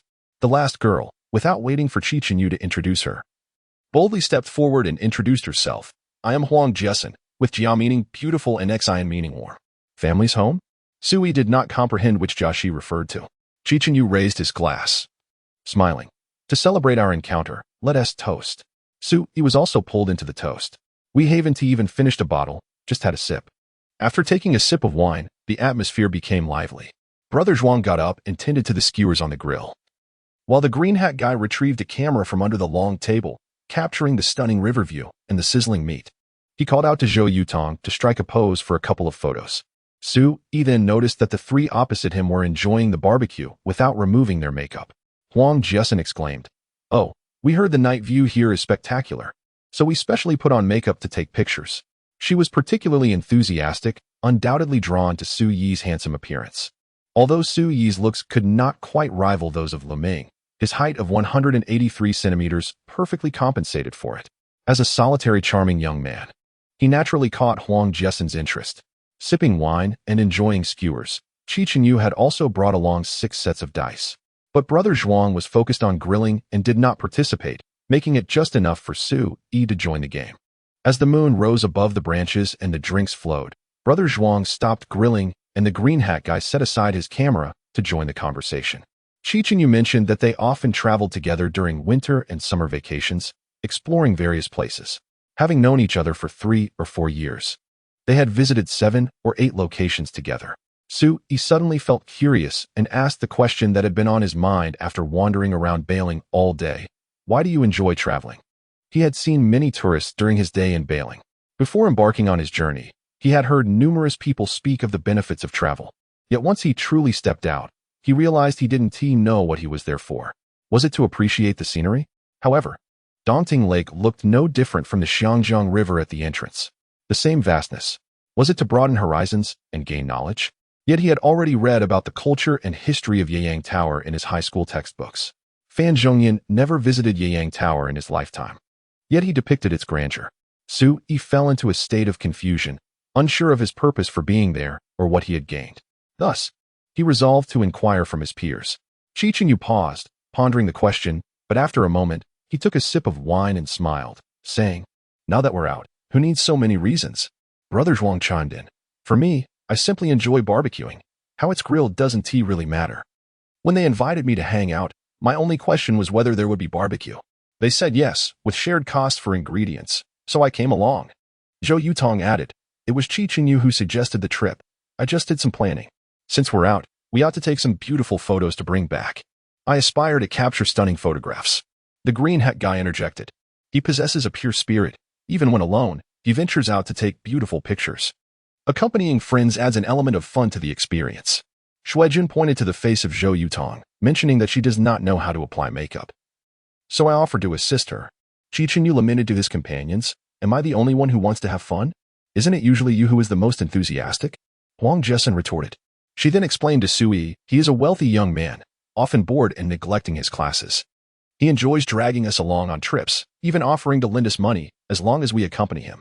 Qi Chenyu rested his head on the table, holding a bottle of wine in his hand, lamenting, "Oh no, the fragile boat of friendship has capsized." Huang Jiasen paid him no mind and curiously inquired of Su Yi, "So, handsome, what brings you out here alone?"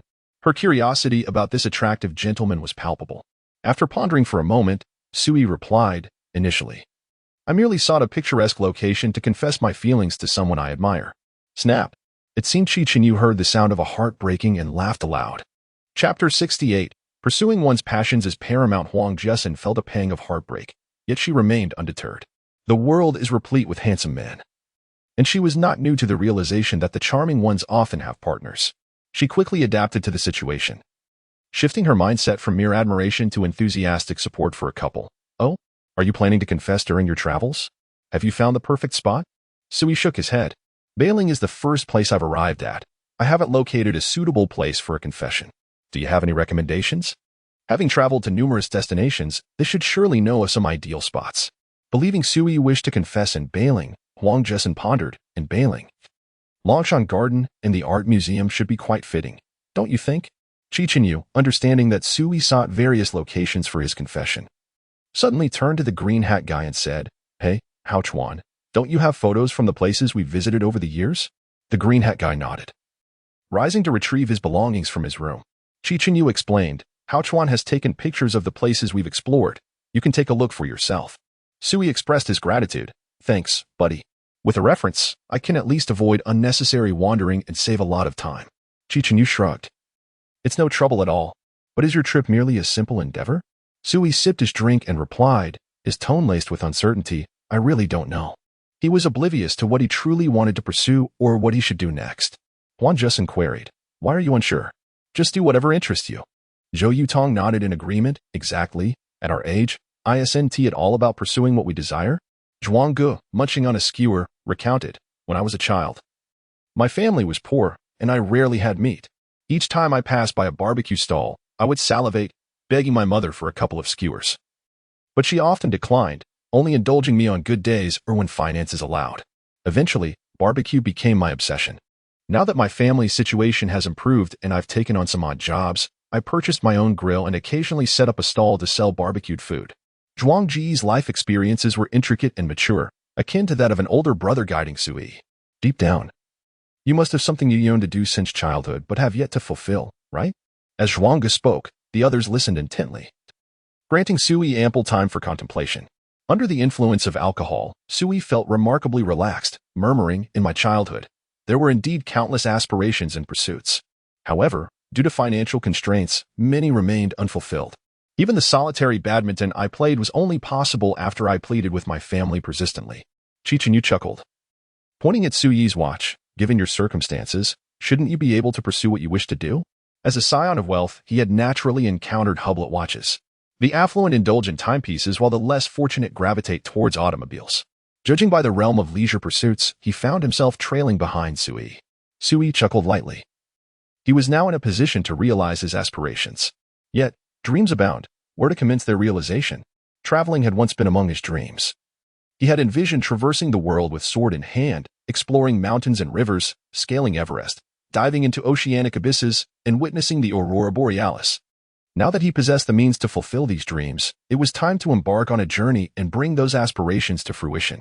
He inquired of Chichenyu, what do you consider the most intriguing aspect of travel? Is it the cuisine, the beverages, or the revelry? Or perhaps, akin to the tourists he encountered today, merely capturing photographs at a location, akin to inscribing XX was here? Chichenyu smiled, gesturing with his beer towards the companion seated at the long table. Everything remained unspoken.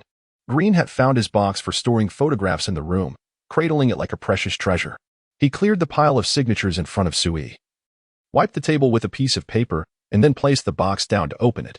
Inside were numerous photographs of scenic spots, along with group and individual pictures of the 6 friends. The sites were footprints of their journeys, while the group photos represented their youth. This box encapsulated 4 years of their lives and memories. Green had enthusiastically recounted each photograph's location and the ideal months for visiting, while Zhou Yutong and Xue Jun chimed in, leaving the remaining 3 to relish the leftover skewers. Zhuang Ge has gone overboard with the grilling. There are far too many, Zhou Yutong remarked. To maintain her figure for tomorrow's photographs, she refrained from eating much, leaving the task of finishing the food to the 3 of them. If I were to choose, I would undoubtedly declare my feelings in Dali. It boasts numerous attractions and beautiful locales, many of which are not dependent on the weather. There's unique beauty even on overcast days. Green had informed Sui, and if you're considering a winter confession, Harbin is splendid as well. It offers many enjoyable activities, and a joyful spirit is likely to be more receptive to your declaration. Before Sui could respond, Zhou Yutong teased Green Hat, oh, planning to confess? Who do you intend to declare your feelings to? Green Hat remained silent, merely lowering his head. Sui perused the photographs, striving to overlook the unflattering ones of the group. However, isn't Zhou Yutong's collection a bit excessive? He pondered, having flipped through several of her individual shots before viewing some scenic images. It must be noted that Green Hat's photography skills were remarkable. Many of the pictures were beautifully captured, enticing Sui to explore those places himself. After finishing her teasing, Zhou Yutong turned serious and advised Sui, however, when declaring your feelings, it's essential to consider the other person's perspective. If you adore a location, but she does not, the impact of your confession may not be as profound. Girls tend to be particularly sentimental. If the place you choose resonates with her, she will feel a connection, significantly increasing your chances of success. Having been a woman for over 20 years, Zhou Yutong certainly understood her kind. Sui nodded, expressing his gratitude for her insightful suggestion. Confessing one's feelings requires careful consideration. His current thoughts have shifted from seeking the perfect spot to declare his affection for Lan Hui, to exploring a delightful destination that fulfills the dreams of the child within him who yearns to traverse the world. Life is but a fleeting century, and pursuing what one truly loves is of paramount importance. Lan Hui occupies a special place in his heart, yet there are other passions that also captivate him. A child harbors countless aspirations, and perhaps it will take him a considerable amount of time to fulfill each one. Chapter 69. The adorable anger of Lan Hui. Unaccustomed to indulging in skewers and libations, Sui awoke with a throbbing head, shielding his eyes from the sun's relentless rays. His mouth felt parched and unpleasant, and he endured the pain until he brushed his teeth and washed his face, which brought him some relief. He resolved to refrain from excessive drinking in the future. Despite his nausea, he secretly vowed to remember the joy of the previous night and smiled at the thought. Oh, right. Had they already departed? Sui vaguely recalled someone calling out their farewells beneath his window earlier that morning. Descending the stairs, he found the neighboring wooden cabin devoid of life. The long table was immaculate, void of the lively commotion from the night before. Nestled within the verdant embrace of the forest, the cabin seemed to transform back into a tree, quietly observing the passage of time amidst the lush greenery. Sui found it difficult to adjust to farewells. He had believed he shared a strong bond with the 6 individuals. Yet it dawned on him that their connection was merely a fleeting encounter. As Hangmao had remarked, during travels, one inevitably meets a myriad of people and must also part ways. They resembled intersecting lines, their singular meeting enough to leave behind cherished memories. Sui shook his still-dazed head, contemplating that perhaps he would grow accustomed to departures in time. In the afternoon, Sui continued to explore Bailing, following an online guide. At the Bailing Panda Garden, he learned that the region boasted a total of 20 pandas, 10 of which resided in Bailing, all within the garden itself. The pandas appeared lively and engaging, yet the experience of observing only one panda in a venue felt somewhat lacking. Even the 2 pandas in Exhibit 7 seemed harmonious but devoid of interaction. A tinge of disappointment lingered. What are the requirements for privately owning a panda? Once I manage to fund it, I shall certainly raise a giant panda at home.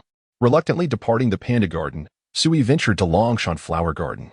In summer, the blossoms flourished splendidly, and he captured several photographs of the flowers to share with Lan Hui. He then visited the museum, marveling at the prized Shang Dynasty fish pattern vessel and the intangible cultural heritage of the Bailing fan. Following that, he explored an art exhibition at the gallery. Although he could not comprehend the paintings beyond their descriptions, he was taken aback by the vast Dongding, a remarkable scroll extending 17 meters in length. He snapped photos to send to Lan Hui. The green hat guy had mentioned that photographing during travels serves 2 purposes: to preserve memories for future reflection and to share the beauty witnessed with family, friends, and loved ones, thereby spreading joy to others. After exploring these locations, twilight enveloped the city, and Bailing officially embraced its nightlife. In truth, Bailing's barbecues are quite delectable, especially the Bailing beef barbecue. However, recalling the overwhelming feast from the previous night, Sui opted against indulging in barbecue once more and instead visited the old fisherman. A recommendation from Lan Hui, which modestly satisfied his appetite. He made sure to photograph the dishes to request her culinary skills upon his return, being so close to Xingqing. Sui chose not to book a hotel but rather took the high-speed train home. This time, he experienced the delightful perks of complimentary snacks, unlimited drinks, and the attentive reminders from the staff as passengers boarded. After calculating his expenses, the 2-day, 1-night journey to Ballin cost just over 3,000. This included 1,000 spent on clothing, 600 on souvenirs, and 600 to 700 for accommodations, which accounts for the total expenditure of over 3,000. The costs for entrance tickets, high-speed train tickets, and lodging were almost negligible, not akin to purchasing high-speed train tickets or entry fees for attractions. Consequently, the cashback from the expenditures amounted to merely a little over 7,000. Perhaps he ought to engage in activities akin to those undertaken by protagonists in extravagant novels to replenish his balance. Knock, knock. Sui struggled to open his eyes. Who could be knocking at my door? Wait a moment. He quickly rose and opened the door. The only person who could enter from outside and knock on his door was none other than Lan Hui. Wearing a black cap, her long hair cascading like a waterfall. Her face remained impassive, yet her eyes sparkled with joy. A backpack hung casually from one shoulder, and her loose white t-shirt subtly accentuated her figure. Lan Hui had learned of Sui's return the previous night and could hardly contain her eagerness to come back this morning. She had no desire to linger in that cold, unwelcoming home. Her father had only returned home to share a meal on her first day back, and had not returned since. While her mother was at home, she was preoccupied with work. They found little common ground. Her mother was engrossed in finance, having devoted a lifetime to money, while she cherished literature, reveling in the beauty untouched by the stench of wealth.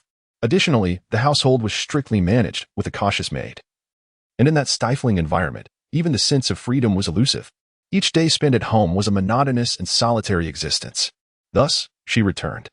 That place was merely a residence. This was her home. With these thoughts swirling in her mind, Lan Hui maintained a calm demeanor and spoke. I brought you breakfast. Sui noticed that she had tea, even set down her bag before coming to knock on his door, and he understood her intentions. She, like him, yearned for their reunion. Nodding, he replied, All right, I'll go freshen up. Only then did Lan Hui return to her room to place her bag down.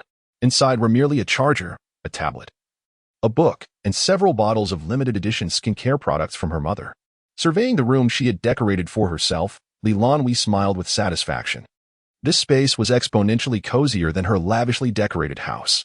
After freshening up, Sui settled onto the sofa to enjoy the breakfast Lan Hui had brought him. Since meeting her, his routine had become much more structured.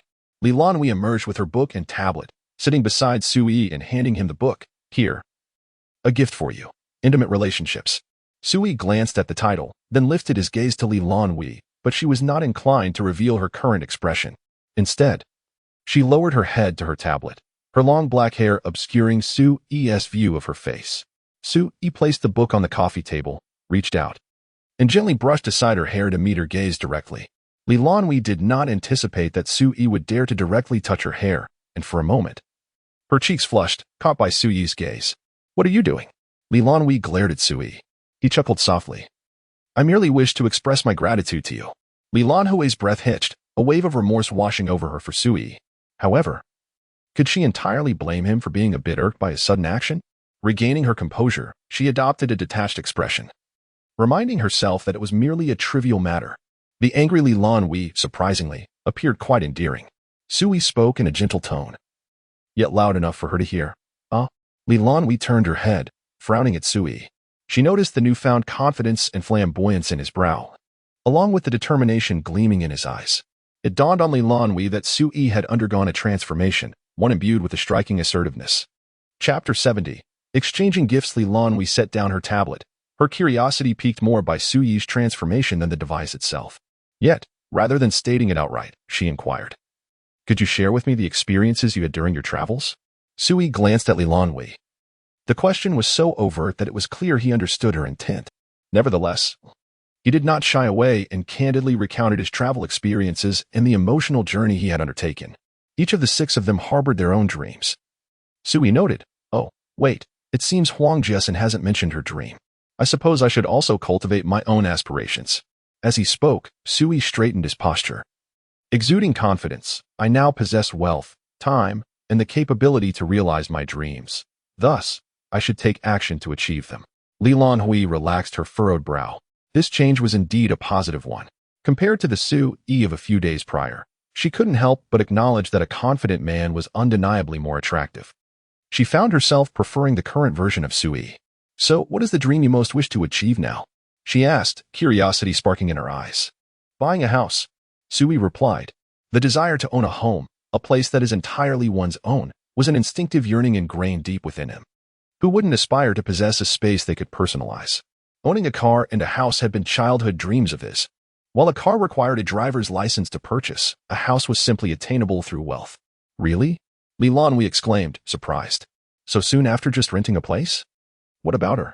Sui chuckled, sensing that Lan Hui's emotions were fluctuating significantly today. What I mean is, I wish to buy a house. But that doesn't necessarily mean I will move in right away. I can stay here with you, or we could forego renting altogether. And you could live at my place, simply paying me rent. If you can't manage the rent, then, understanding that Sui would not abandon her.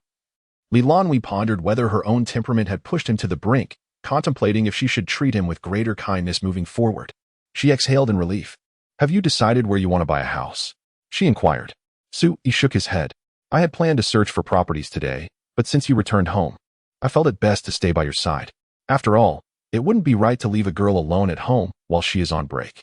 Moreover, he genuinely wished to accompany Lan Hui. By the way, have you informed your family about your departure? When do you plan to return? Surely you aren't truly considering running away from home. Lan Hui rolled her eyes. I had an agreement with my family, but I'll only be staying for a few days. Sui nodded. Then I shall accompany you first, and afterwards, we can look at houses. Lan Hui checked the time on her tablet. Let us go grocery shopping soon. After we return and have lunch, I will accompany you to view properties in the afternoon. Sui agreed and then turned his gaze towards the book on the desk titled Intimate Relationships, a book that tugs at the heartstrings simply by its title. I have a gift for you as well. Sui reminisced about the bracelet he had purchased in Bailing for 600 yuan, which had cost only 15 yuan to make. He rose and returned to his room to retrieve the bracelet. This is a souvenir from Bailing, meant for you. The red cord was presented in a crimson box, which Sui opened and handed to Lan Hui.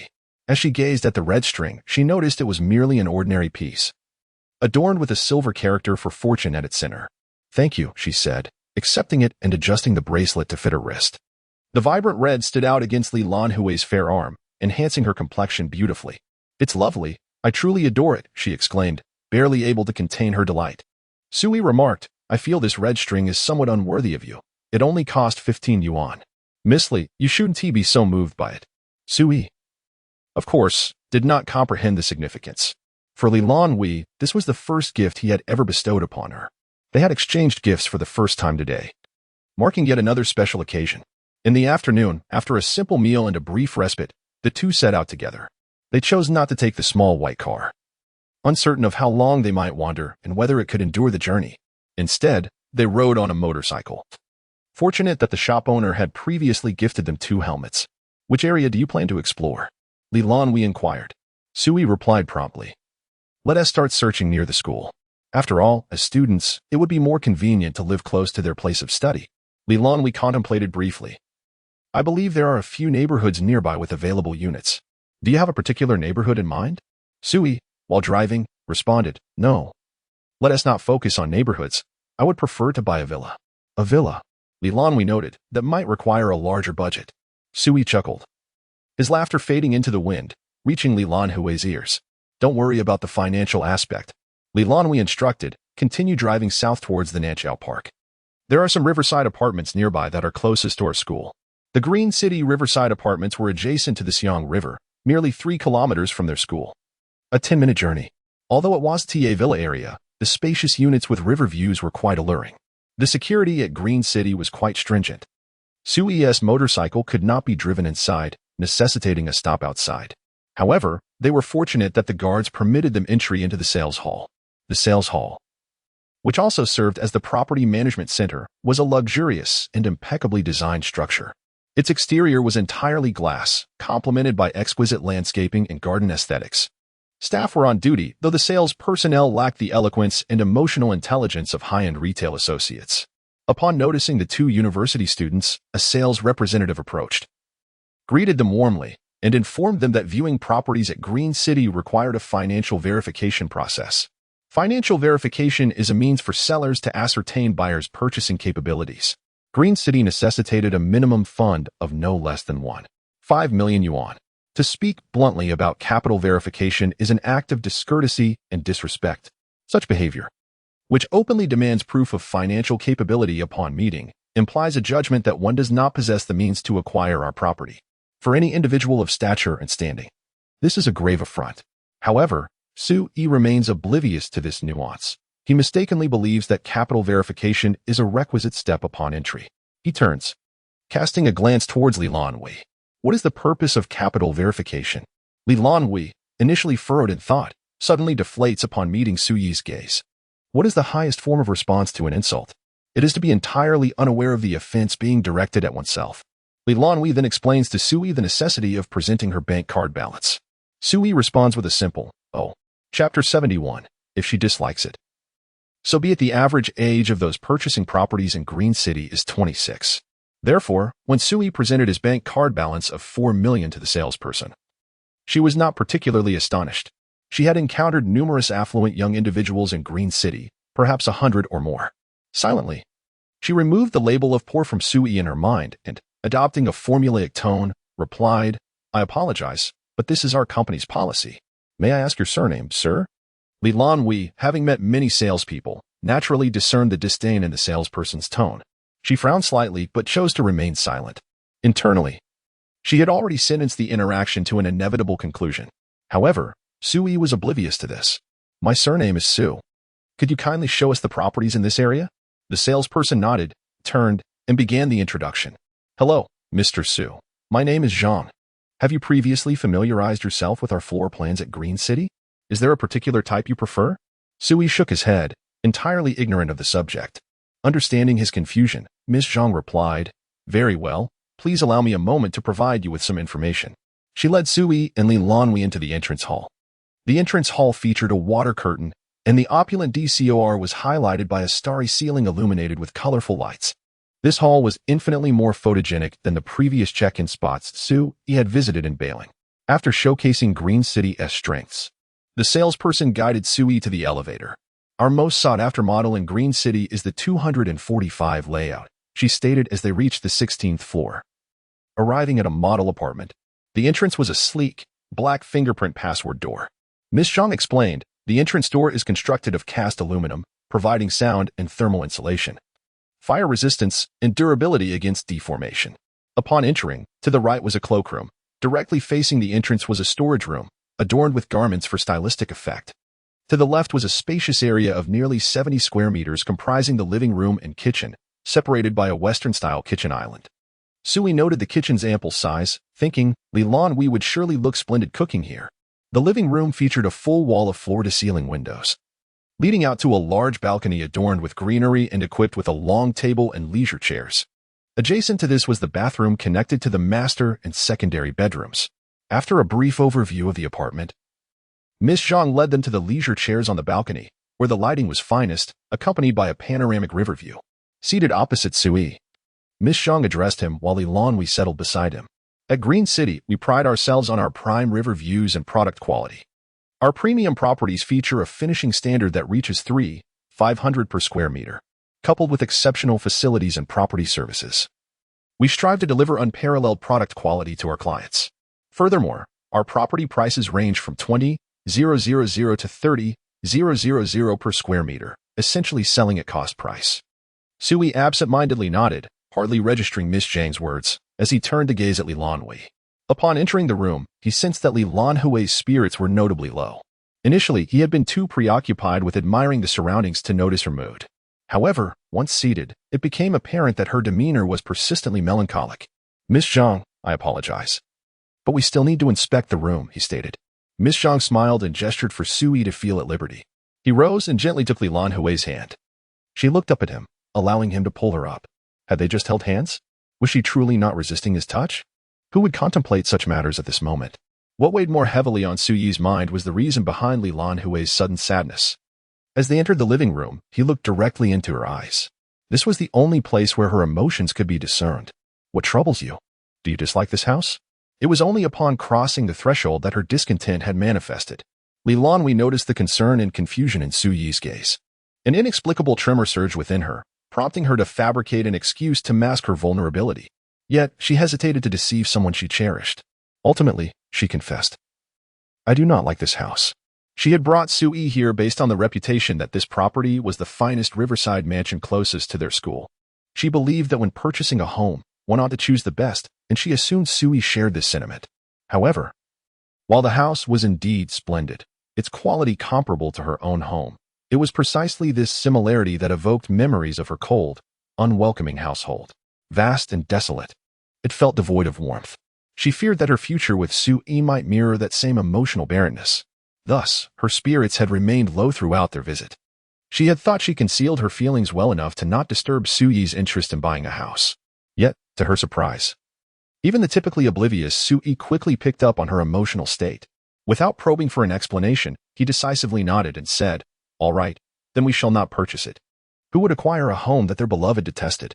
In Suyi's life plans, Lan Hui had become an integral part. Her eyes widened as she gazed up at him, where love and resolve shone brightly. "Wait," she interrupted him, the strength of being loved shattering her weakness, restoring her rationality. She feared the vast, cold emptiness of a home, shaped by the indifference of her family and their apathetic demeanor. But what of Sui? Would he render their home devoid of warmth? No. She recalled the look in his eyes moments ago. "I'm fine. If you wish to buy it, go ahead. I find it isn't so disagreeable after all," she said. Sui tilted his head in response. Once Lan Hui regained her composure, her tone grew distant again, aside from Greentown. It would be difficult to find another place as good as this. Seeing her retract her earlier statement and acknowledge the property's merits, Sui understood that her sudden change of heart was not merely a fade of strength. Nodding thoughtfully, he remained eager to secure this home. This luxurious and aesthetically pleasing house is truly hard to resist. Shall we delve deeper into its allure? Sui Zhao extended his hand towards Lan Hui. His thoughts had been preoccupied with her emotions, leaving him unaware of the sensation of holding hands. Lan Hui cast a fleeting glance, withdrew her hand, and turned away with a huff. Sui, left with only his left hand to grasp his right, returned to the balcony. Miss Zhang remained seated on the sofa, meticulously organizing a pile of documents before her.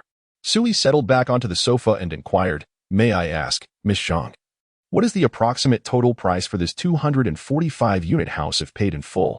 Miss Zhang chuckled, indicating that a balance of 4 million would not suffice to acquire this property. The 245-unit houses are categorized by building, with prices starting at no less than 23,000 yuan per square meter, and potentially reaching as high as 35,000 yuan per square meter. Currently, only the 18th floor of Building 8 and the 30th floor of Building 7 remain available for sale. The total purchase price for these 2 units is approximately 7 million yuan. Chapter 72. What else is there that you cannot do? 70 million, exceeding his balance limit. It seems he cannot indulge in purchasing a house with a swipe of his card like the protagonists in other extravagant tales. However, this is not a cause for concern. With a 7 million property, 4 million should suffice for the down payment. Once the down payment is made, the subsequent loan can surely be managed through cashback incentives from his spending. At this moment, before Sui could finish his thought, he was interrupted by Lan Hui. "What do you know about buying a house? If you don't understand, leave it to me." Her gaze pierced through Sui as she addressed Miss Zhang. "Are there only 2 units left? Show us." With that, she rose, not allowing for any refusal. Sui followed her, somewhat dazed. "From now on, follow my lead," Lan Hui instructed. She possessed a modicum of knowledge about real estate. Sui nodded, yet confusion lingered. "What did I do wrong just now?" "You didn't do anything right," Lan Hui replied, exasperated. "Huh? Don't you inspect the properties before buying?" Sui queried. Lan Hui, always patient with him, explained, "This is merely a model unit. We must first view the actual properties for sale." Sui suddenly grasped the situation. Miss Zhang tidied the promotional materials on the table and obediently led the duo to the actual site. Lan Hui exuded an overwhelming aura. While she might underestimate Sui, she certainly did not dare to underestimate Lan Hui. The three navigated past the landscaped gardens and the complimentary swimming pool, arriving at Building 8. This structure, positioned by the riverside, boasted the finest vantage point. The entirety of the Xiang River lay before them, yet there was an unusual aspect to note. Adjacent to Building 8 was the Martyrs Park. Before entering the elevator, Lan Hui inquired, "Do you mind?" Sui gazed at the Martyrs Park beside them. "Those who sacrifice their lives for us in life surely cannot harm us in death. What is there to mind? Those who would mind the martyrs, what kind of individuals are they?" He pondered. "Furthermore, why is it said that one should abstain from drinking Xiang River water for 3 years and refrain from eating Xiang River fish for 10? The martyrs within the river far outnumber those interred in the park beside it." Lan Hui suppressed a smile. Her values were firmly aligned. To Sui, the Martyrs Park was a positive aspect. "Miss Zhang, let us proceed to view the units above." Building 8 stood 30 stories tall. The 17th floor was perfectly situated in the middle, neither too high nor too low, offering an ideal view of the river. However, this unit lacked the complete furnishings of the model home. Although it had undergone basic renovations, it remained rather bare. Sui ambled about the room, contemplating how to enhance its decor. Meanwhile, Lan Hui and Miss Zhang sat on the sofa, engaged in negotiations. First, they discussed the price, then the location. After settling on the location, they moved on to shared space and the annual property fees. Following these discussions, they delved into parking spaces, and so forth. Miss Zhang recognized Lan Hui's formidable nature and understood her genuine intent to purchase. She eagerly promoted the apartment. After an hour of familiarizing herself with the essential information, Lan Hui was struck by the rarity of encountering a client so well-versed in the intricacies of home purchasing. Sui had already explored the rooms and was now seated on the sofa, listening to their conversation while occasionally checking his phone to understand the meanings of terms like deed tax and property. Once Lan Hui concluded her discussion, she turned to Sui and asked, "Are you certain? Is this the one you wish to purchase? Will you not consider the units in Building 7? Sui nodded, his gaze fixed on the living room's expansive glass walls, which offered a breathtaking view of the wide Xiangjiang River. "Magnificent," he remarked. Lan Hui nodded in agreement and instructed Sui to join them, as the next topic at hand was the financial aspects, straightening his posture. Sui felt that this was the only moment where he could truly contribute, despite his financial constraints. Miss Zhang, aware that Sui was the one footing the bill, explained, the price for this unit is 431 yuan per square meter, totaling 245 square meters, with additional costs exceeding 700,000 yuan. If you are ready to proceed with the purchase, I can call my colleague to bring over the reservation contract. Sui nodded, since he was already there. He decided to buy. He raised a question, could you tell me how you handle the renovations? Miss Zhang replied, our renovations adhere to a standard of 500 yuan per square meter, fully contracted to a renovation company, with all furniture provided by renowned brands. If you have no special request regarding the design, we will proceed with the style of the show unit. However, should you have particular preferences, feel free to share, and we will communicate them to the designer, though additional charges will apply. Sui nodded, expressing his desire to modify the 2 bedrooms. Very well, please hold on while I take note, Miss Zhang said, pulling out her notebook. Unit 425 features a layout of 4 bedrooms, 2 living rooms, and 3 bathrooms. The 4 bedrooms include a master bedroom, a secondary bedroom, and 2 additional rooms. With a tea table and bookshelf positioned behind the living room sofa, there was no need for a separate study.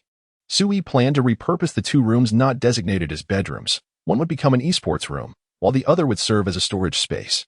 Naturally, the esports room was the primary focus of the modifications.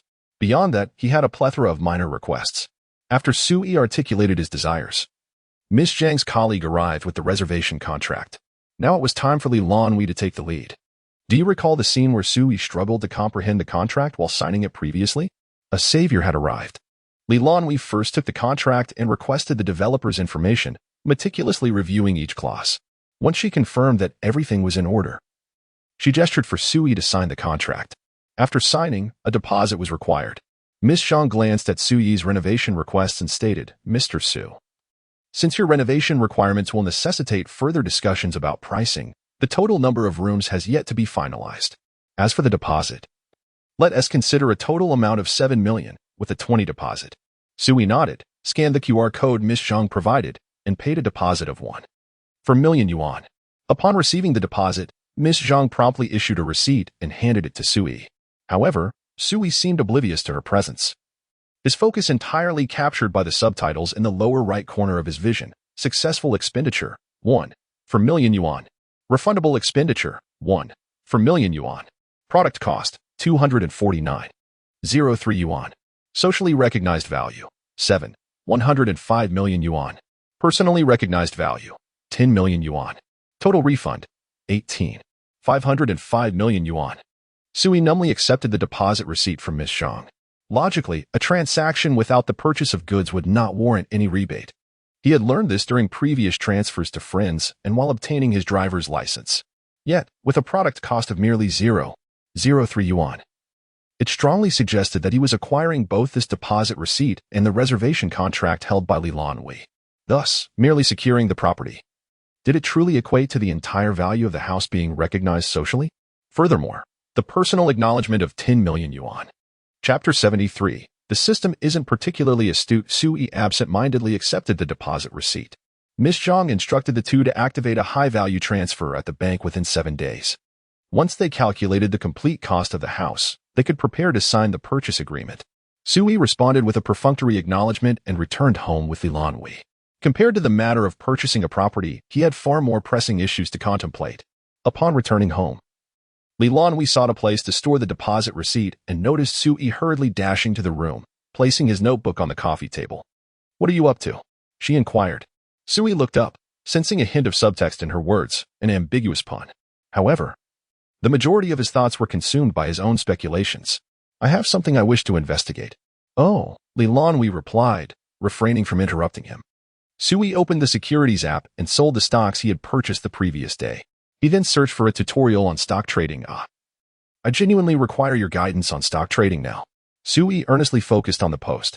Whenever he encountered confusion, he would consult Baidu, yet the concepts remained elusive. Thus, he decided to turn to the ever-reliable Lan Hui.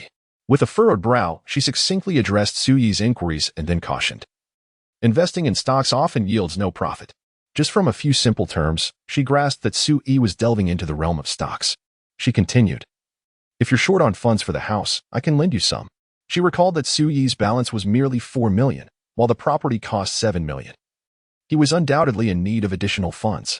Over the years, she had saved her red envelope money and some contributions from relatives aiming to curry favor with her parents, amounting to over 2 million. With a little assistance from her mother, she could easily gather 3 million. Oh. Su Yi was touched and clarified to Lan Hui. "I'm not short on the house money. I have enough for that already. I merely wish to explore stock trading." He aimed to ascertain whether a stock he deemed valuable could yield greater returns. However, he withheld this thought from Lan Hui. Noticing Su Yi's reluctance to share his reasons for researching, Lan Hui chose not to pry further. Even if Su Yi were to lose all his money in stock trading, she believed that as long as she prevented him from borrowing, she could support him for a lifetime. Su Yi reflected on this, then resumed his study of stocks. After a series of trials and tribulations, he managed to absorb numerous tutorials, gaining a rough understanding of how to estimate a stock's price and its fluctuations. He then ventured into the stock market, applying his newfound knowledge to select an A-share he believed would rise. This particular stock's moving average had been consistently increasing, and Su Yi gazed at it, continuously convincing himself that it could soar to 800. After a series of murmurs, he proceeded to make a purchase. Transaction successful. 77,800 yuan. Refund. 77,800 yuan. Cost of goods. 0 yuan. Socially recognized value. 82,800 yuan. Personally recognized value. 80,000 yuan. Total refund. 240. 600 yuan. Su Yi fixated intently on the figure representing his personal recognized value. 80,000 yuan. It was accomplished. Thus, as long as one possesses an understanding of the price of a commodity, the value of that item will increase in accordance with one's own acknowledgement. How had he not considered this before? He had assumed that the personal value recognized by the system was derived from an unconscious awareness of his appreciation for the product. It turns out that the worth is simply determined by his own perception. The system is not particularly astute. Consequently, the nearly 20 million return from the property purchase becomes comprehensible. The process of buying a house consists of 2 steps. First, reserving the property and paying a deposit. Second, completing the purchase by settling the full amount. Logically, true ownership of the property only occurs at the moment of the final payment. However, the system has differentiated these 2 stages. The initial expenditure is for the deposit receipt and the reservation contract. The system compensates for sales, labor, and material costs. Yet, within societal and personal acknowledgement, signing the reservation contract equates to the property being one's own, especially when the deposit reaches 20. Thus, the societal and personal values converge to the full price of the house. If, in the subsequent purchase contract, the transaction pertains to the residential property, the commodity cost corresponds to the house's worth, and both societal and personal values may potentially double. The foolish system falters beneath the wisdom of Mr. Su Yi. "I find the house to be of great value. I truly believe it is worthwhile," Su Yi murmured. Lan Hui shot him a glance and retorted, "The houses in Xingxing are hardly valuable. They are all money-losing ventures with no potential for appreciation. Don't hold your breath. This house purchase will result in a loss." Su Yi countered, "I find it highly valuable." He continued to delude himself. Without self-deception, where would the rebates come from?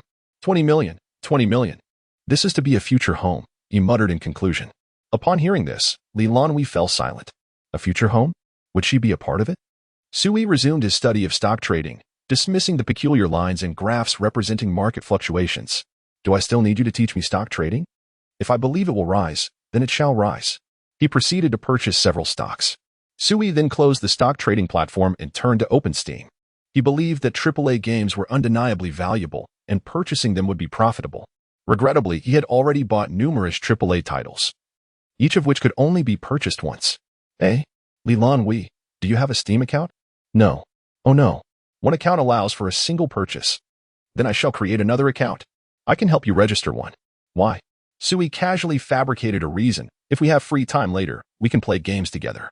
Engaging in such time-wasting activities as gaming seems pointless. It would be better to read a few more Sherlock Holmes stories. Contemplating this, Lan Hui sat beside Su Yi, wondering how to proceed. Accompanying Su Yi would not be considered a waste of time, right? Everyone in this world is akin to a robot. If anyone were to deny it, let them attempt the Steam verification process themselves.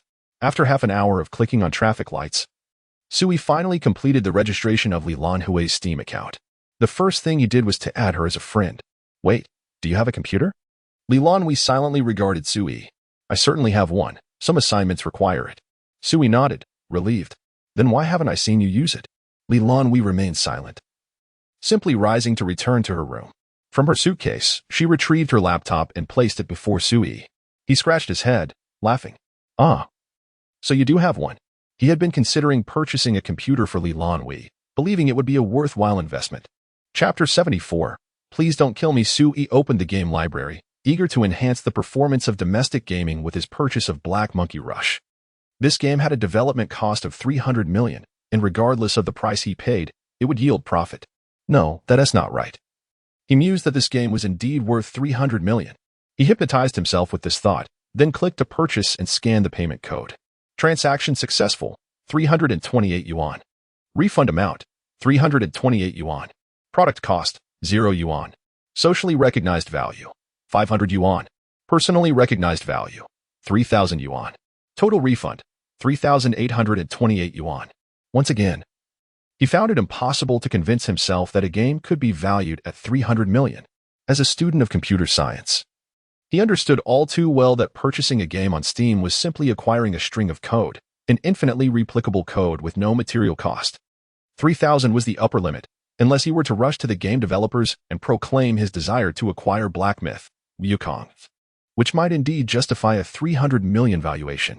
No, the development cost was already 300 million. It was worth even more, Sui thought. He continued purchasing more games for Lan Hui's account. Are there any games you particularly want to play or find interesting? Sui inquired. It would indeed be quite enjoyable to play games together with Lan Hui. How could the youth of the new era spend their days solely indulging in mystery novels and art films? After a moment of contemplation, Lan Hui suggested, Stardew Valley? Wait, you're a farmer too? Sui exclaimed in surprise. Lan Hui shook her head. I've just seen others play it. I heard it's quite enjoyable. Sui nodded in understanding and replied, what a coincidence. I also adore Stardew Valley. It's an affordable game with long gameplay and high freedom, a delightful farming simulation. Goodbye to the 996 work schedule, and hello to 627. Sui searched for Stardew Valley. This summer's sale had passed without purchasing it, and its original price remained at 48 yuan. He thought to himself, the personal recognized value must be quite high. Transaction successful, 48 yuan. Refund amount, 48 yuan. Product cost, 0 yuan. Socially recognized value, 268 yuan. Personally recognized value, 2,000 yuan. Total refund, 2,308 yuan. After purchasing several games, Sui frowned. The efficiency was still too low. From now on, he would approach buying games as if he were merely intending to play them. The direct purchase method felt rather sluggish. Lan Hui stood up to heat the dishes, and Sui asked her for the computer password to start her computer. He bet that there was absolutely no Steam installed on Lan Hui's computer, so he would need to help her download it. They would be able to play games together in the future.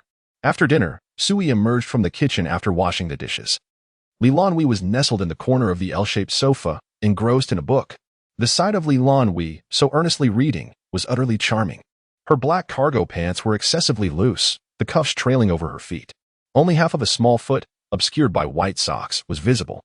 If the title were not The Executioner's City Murder Case, the scene would undoubtedly evoke warmth. Sui dried his hands and approached, taking a seat beside Lan Hui. What book are you reading? He inquired.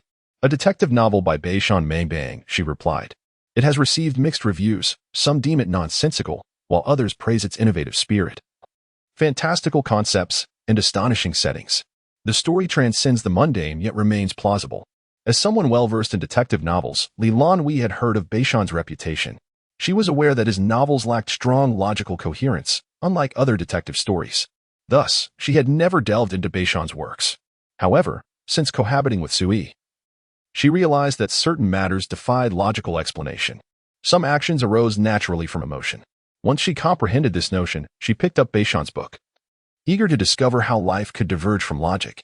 Yet, it proved rather dull, nearly lulling her to sleep on the sofa. Sui glanced at the book title. You'd best not provoke me.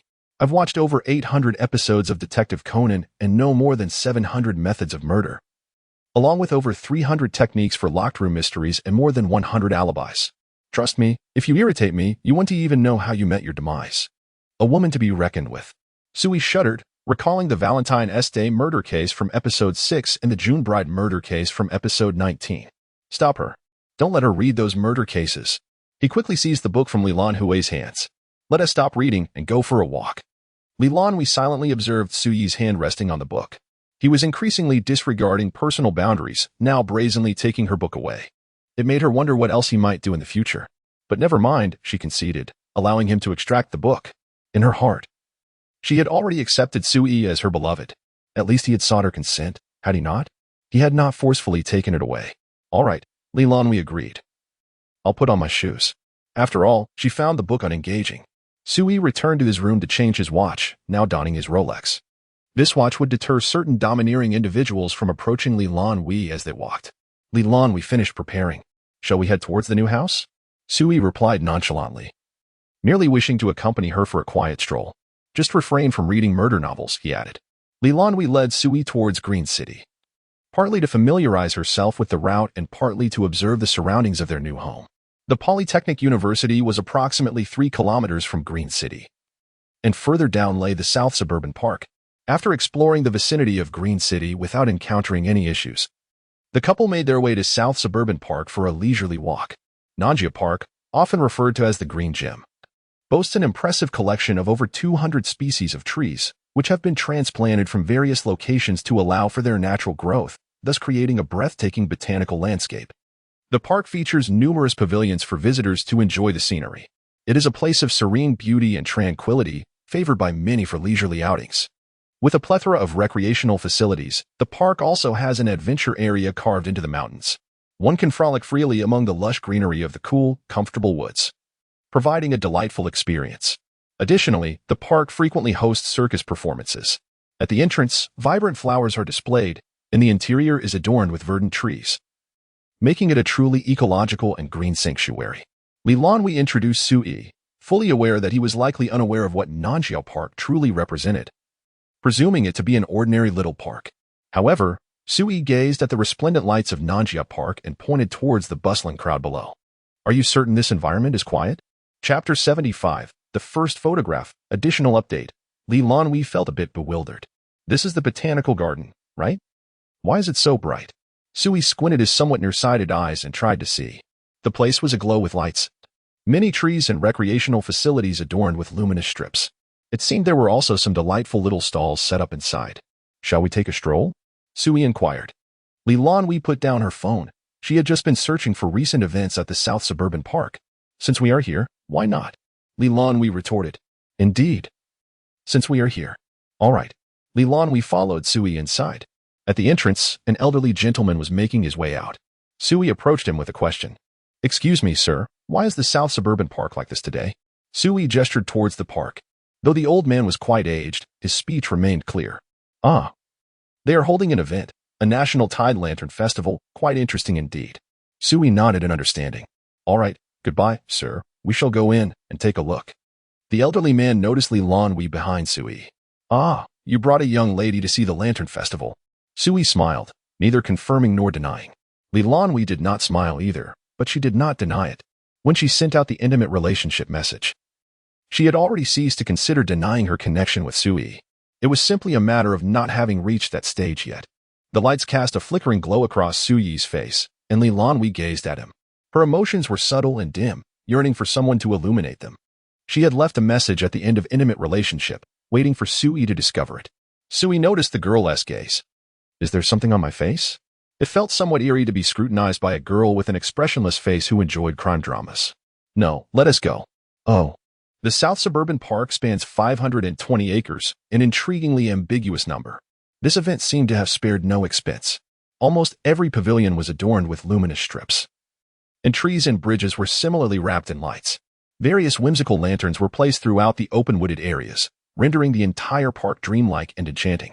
Within 10 minutes of entering, they encountered a large pool featuring an oddly shaped fountain, though it was overshadowed by the decorative lights in front. The design was difficult to discern. Nevertheless, the ambient lights captured Suyi's attention. He chuckled, pointing at the lights and pulling out his phone. You stand there. I'll take your picture. Lan Hui frowned at the love lights, her expression betraying her disapproval. So tacky. Extremely tacky. However, in deference to Suyi's desire, She stepped forward. One shot. Sui couldn't contain his laughter. Opening his phone camera, he thought to himself that if there was only one picture, he had to make it count. He directed Lan Hui to navigate around the crowd and position herself by the final letter E of love. Just strike a simple pose. Lan Hui, with a blank expression, extended her finger in a peace sign. Sui frowned, observing her hand resting lazily at her waist. Indeed. Lan Hui could not even be bothered to turn her hand over. Adjust it. Raise it to your head. Lan Hui maintained an impassive expression as she positioned herself beside the love sign. Her demeanor was unyielding, prompting Sui to mutter, "If you don't want to pose, then don't." He then raised his phone to capture a photograph of her. After completing her task, Lan Hui returned.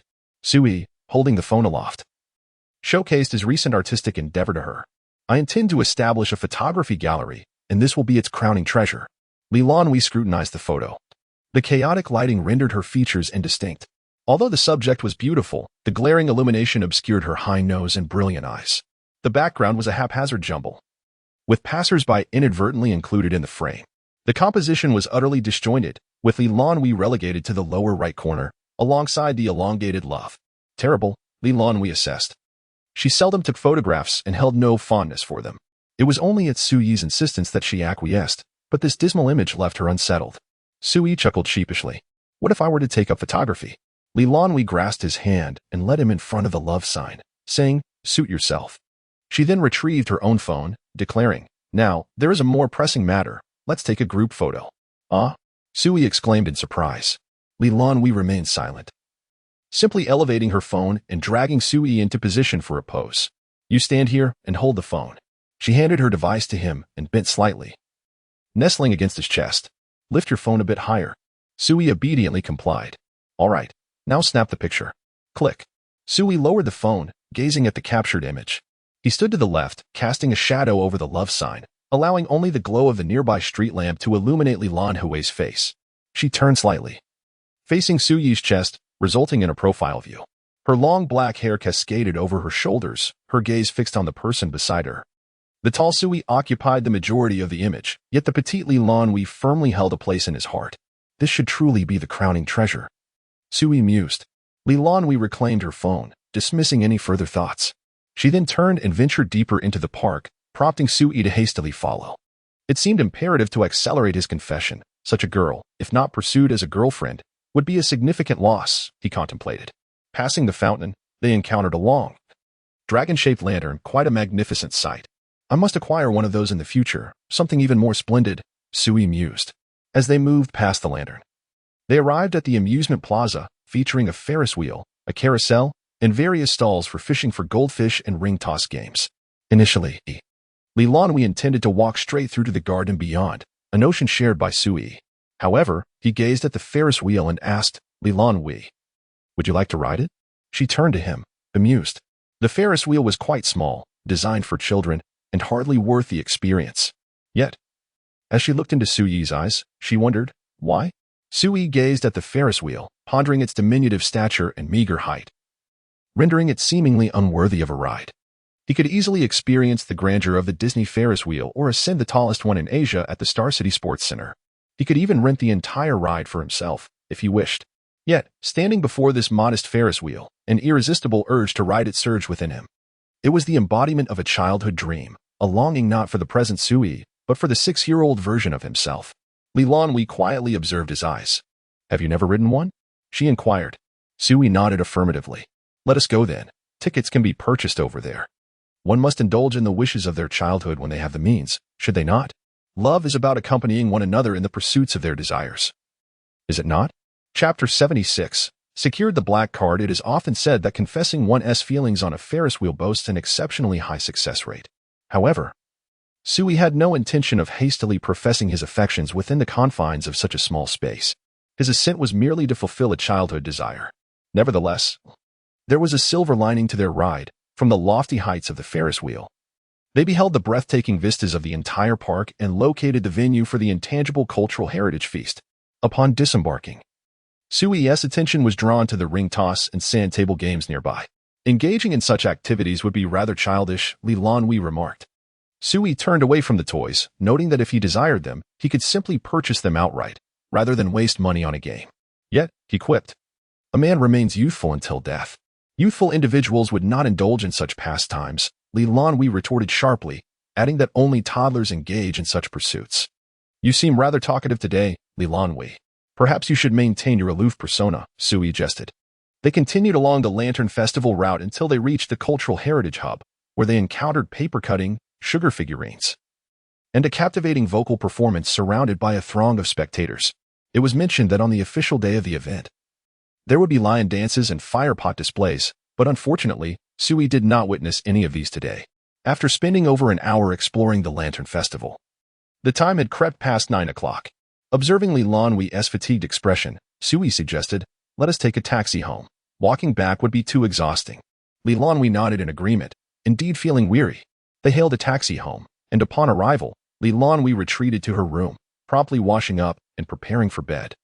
Sui was equally fatigued, reflecting on how Lan Hui had spent 3 hours negotiating a contract on his behalf, and thus chose not to disturb her. Noticing the book titled Intimate Relationships on the sofa, he took it back to his room.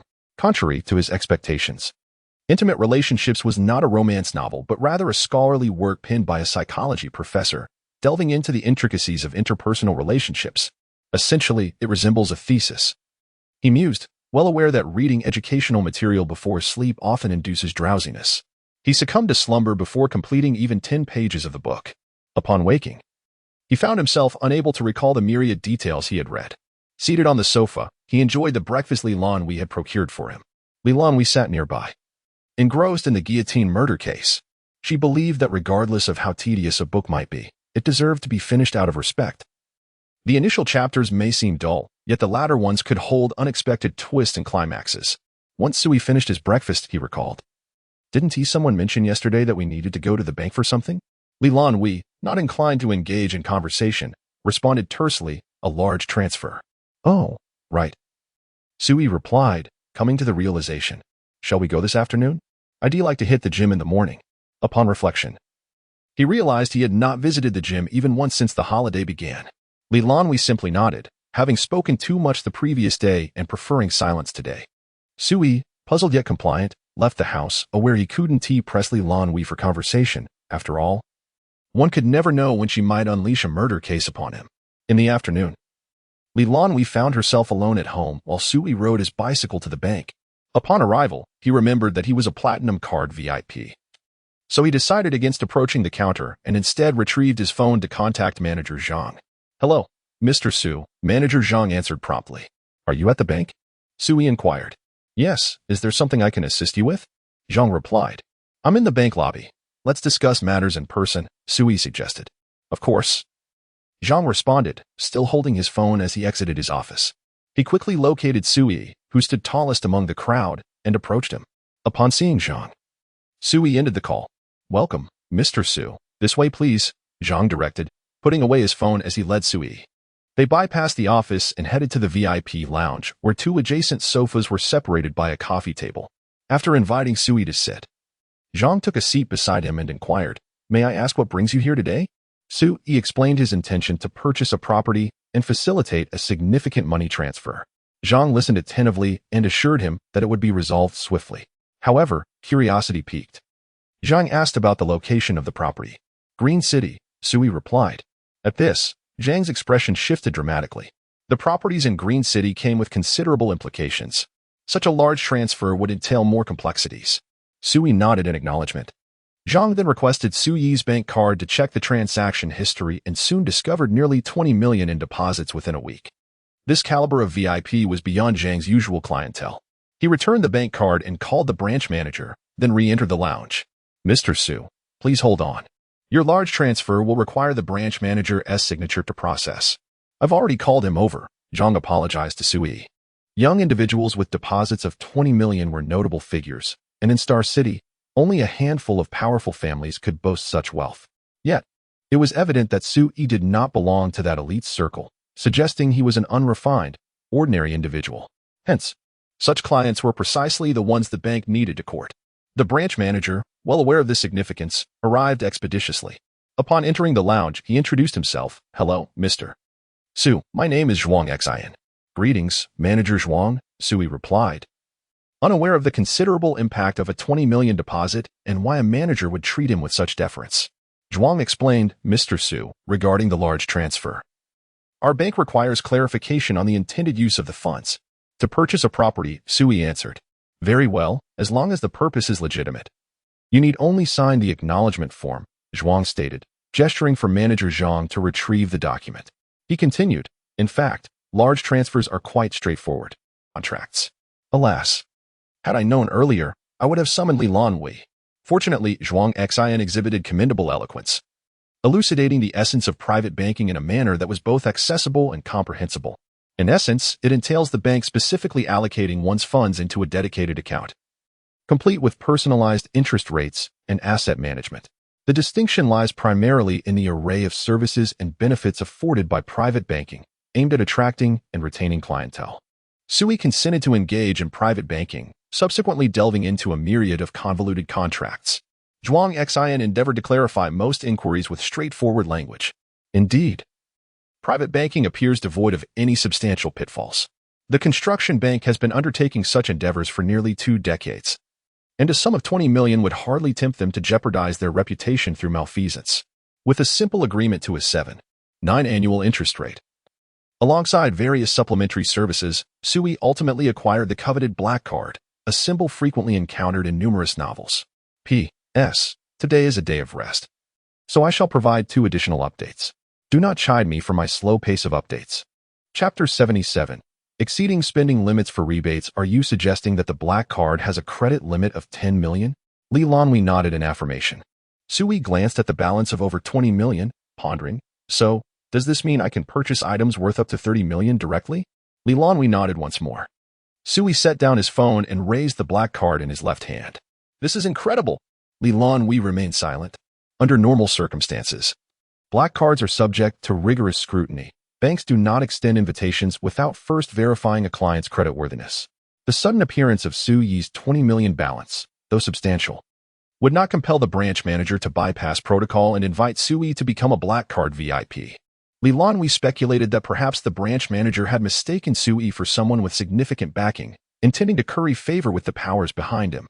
Amusing. What background could he possibly have? After a moment of contemplation regarding the black card, Su Yi redirected his attention to Lan Hui. Why are you so quiet today? Weren't you quite talkative yesterday? Lan Hui replied, I'm tired. The slight rasp in her voice heightened Su Yi's concern. Is your voice okay? Should we visit a doctor? Lan Hui shook her head. Su Yi stood up and went outside, returning shortly with a box of throat lozenges, which he handed to Lan Hui. Once he confirmed that she was sucking on a lozenge, he smiled and remarked, You must be exceptionally taciturn on ordinary days. You spoke so much yesterday. And now you're hoarse. Lan Hui rolled her eyes. Isn't it all for you? That remark struck a chord, leaving Su Yi momentarily speechless. Oh, right. She was doing it for him. Damn. So, is there anything else you wish to eat? I can go buy something for you. Lan Hui remained silent, merely patting the space beside her, signaling Su Yi to sit down. Obediently, he complied, initially reclining against the sofa. Lan Hui turned to lean against Su Yi after he sat beside her. With the lozenge still in her mouth, she mumbled, Just stay here with me. Su Yi froze, feeling an unexpected tension. Was this not a bit too intimate? Something felt amiss. Since the beginning of this break, Lan Hui's behavior had become increasingly perplexing. Confession. This girlfriend.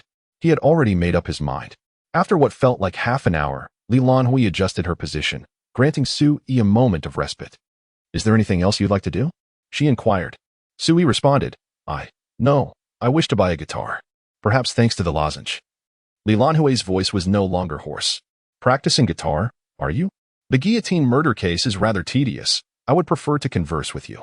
Actually, besides the guitar, I also wish to practice singing, Su Yi replied, nodding. He believed his vocal quality was not lacking, though he had never practiced formally.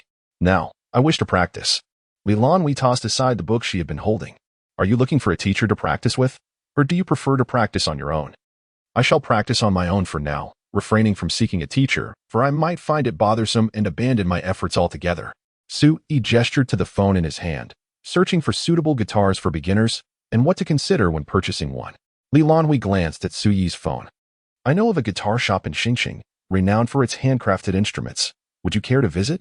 She had come to understand Su Yi's disposition, He regarded money with indifference, preferring the expensive, irrespective of quality, as long as it bore a high price, it sufficed. Lan Hui, as an exemplary friend, though not quite a girlfriend, felt compelled to assist Sui in spending wisely. Accepting high prices was permissible, but he must not be overcharged. Really? Sui tucked his phone away. Shall we go and have a look now? Lan Hui stretched out her arms, sinking back into the sofa. Not going. I'm tired and unable to move. Sui fell silent. The languid Lan Hui was undeniably charming. The following day, after a day of rest, Lan Hui finally felt ready to converse and venture outside.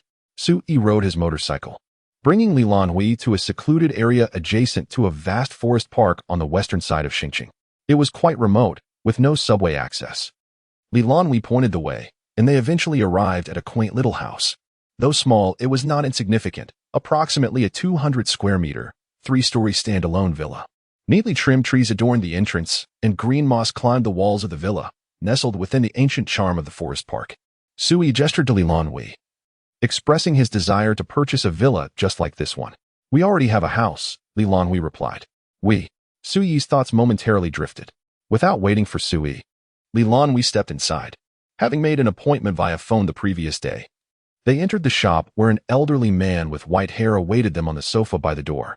The old gentleman, with a youthful demeanor, exuded an air of elegance. Upon seeing Lan Hui, he rose to greet her. Lan Hui, you've arrived. Lan Hui stepped forward to assist him, displaying an unusual gentleness. Grandpa Kong, how have you been lately? Master Kong chuckled heartily.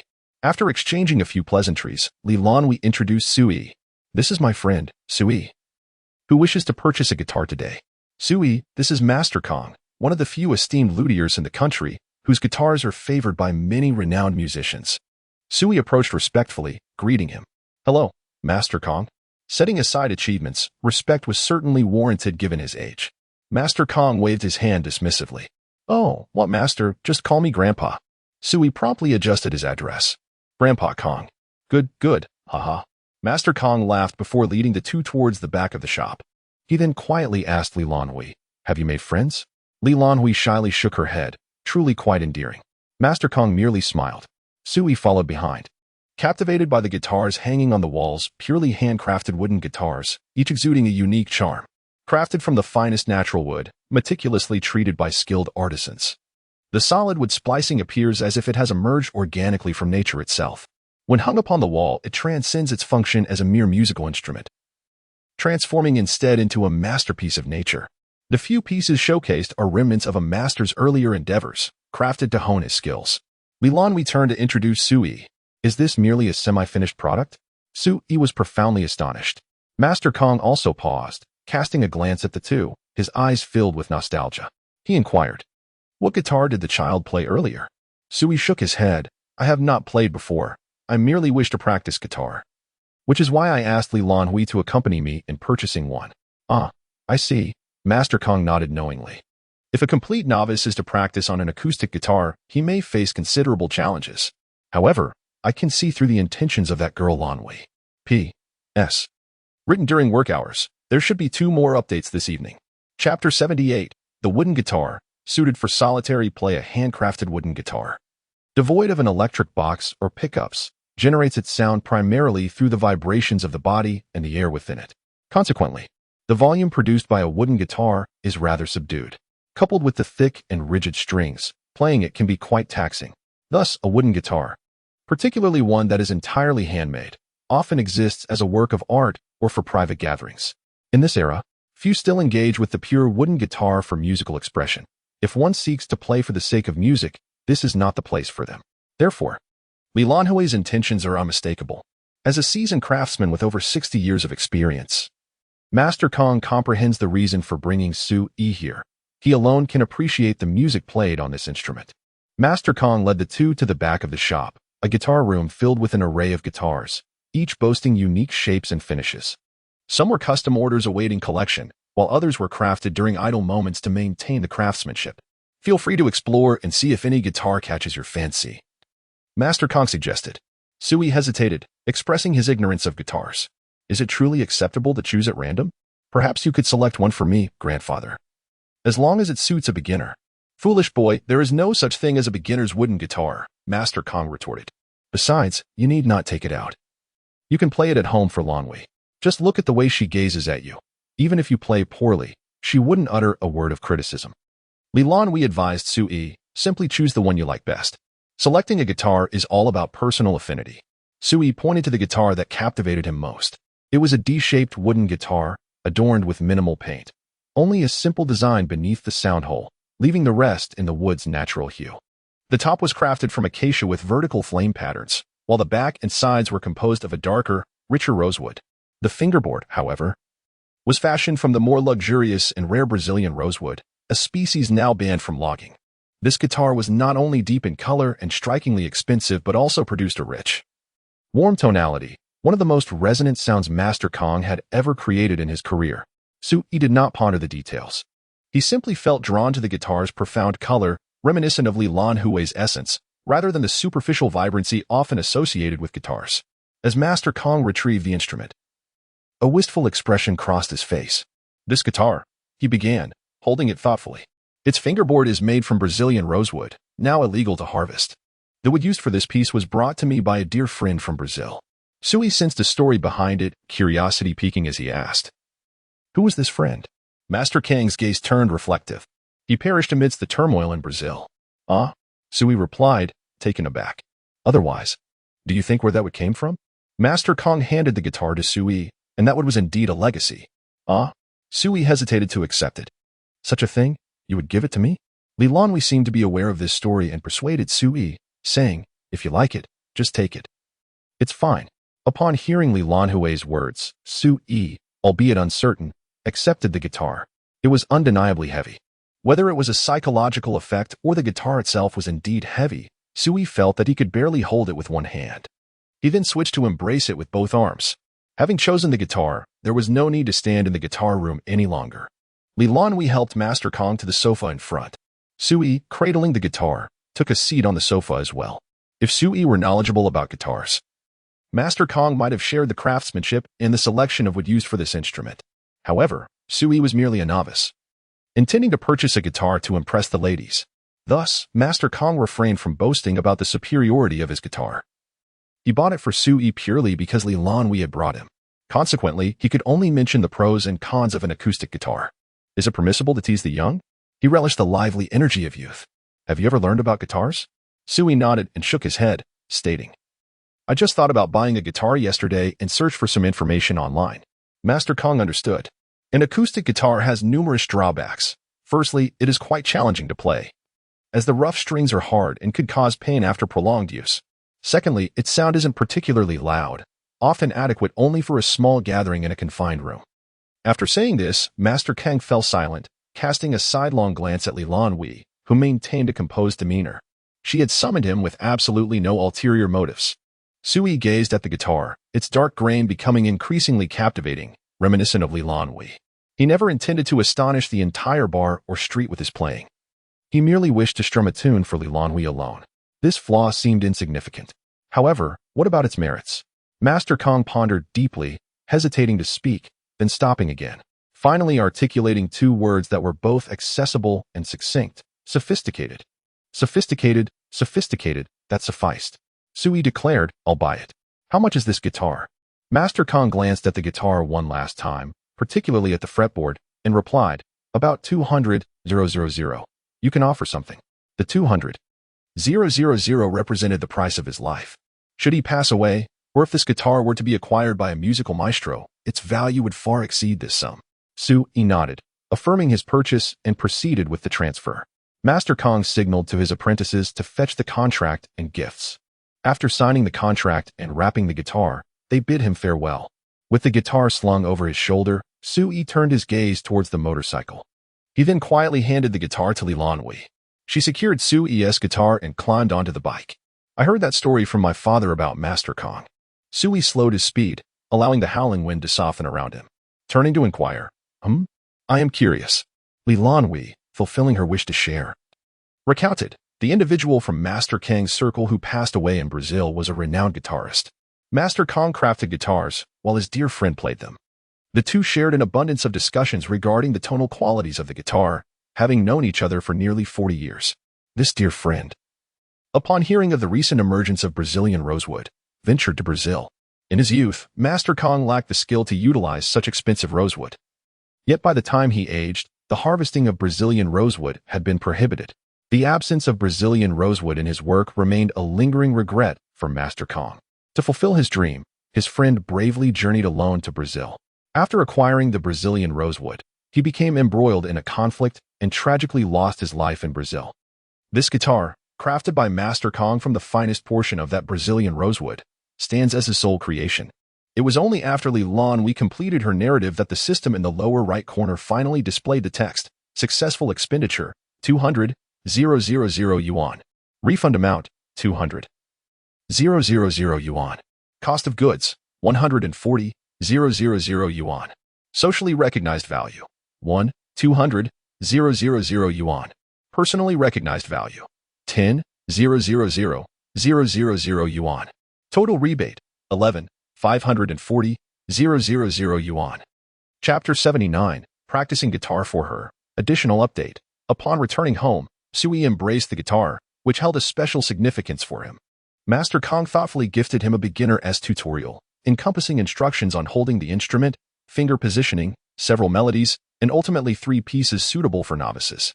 With innocence, Sui cradled the guitar and embarked on his inaugural attempt at playing. Lan Hui set aside her book, seated herself on the sofa, and focused intently on Sui. With his left hand on the guitar, he pressed the first finger on the first fret and the second finger on the second fret. His right hand poised in readiness. The note do emerged effortlessly. However, when it came time for his left hand to shift positions while coordinating with the right hand to strum, he faltered. After a prolonged struggle, he finally managed to produce a note. Lan Hui, with an impassive expression, offered her support. Impressive. Sui's face darkened. For pursuits that held meaning, benefited him, or piqued his interest, his perseverance was extraordinary.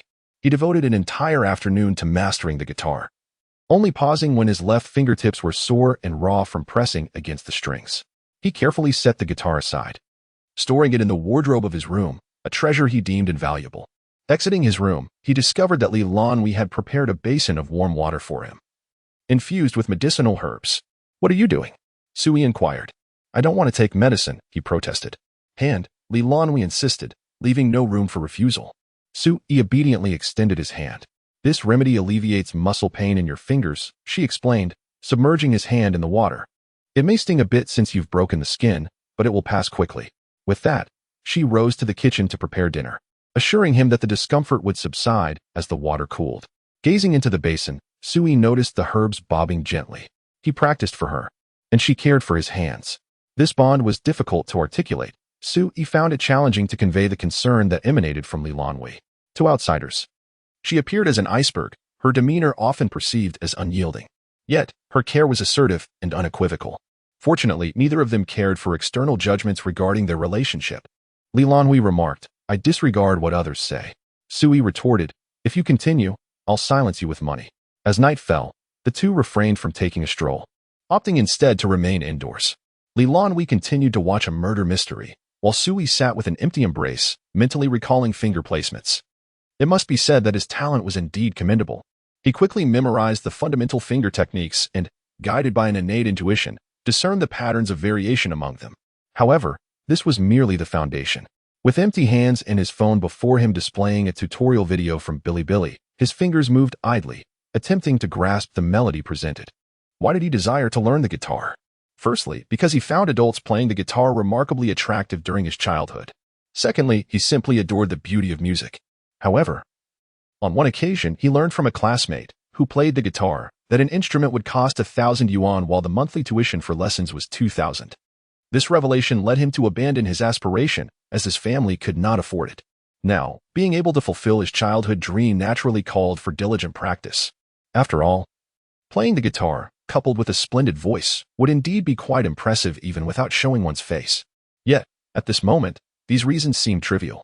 Ultimately, he could still achieve this in the future, so why was he so anxious now? It was for the purpose of serenading Lan Hui while confessing his feelings. That would undoubtedly be charming. Imagine driving with a trunk full of flowers, confessing to Lan Hui. Surely, that would be a sufficient display of ceremony. Oh, but wait, he seemed to lack a driver's license. His mother's words echoed in his mind. You should get a driver's license. It will be useful in the future.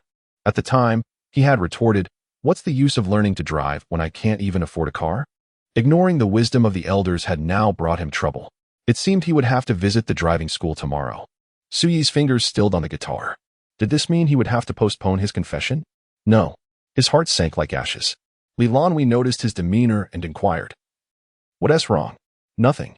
Nothing at all. Suyi forced a smile. Would you like to hear how my practice is coming along? Lan Hui pursed her lips. Are your fingers all right? Receiving two expressions of concern from her should have delighted Suyi, yet he found himself devoid of the spirit to rejoice. Returning to his room, he retrieved his guitar and sat beside Lan Hui. He recalled what he had learned earlier on Billy, then pulled out the sheet music, attempting to position his fingers correctly while mentally envisioning how to play. After counting 2 beats, Suyi strummed the strings.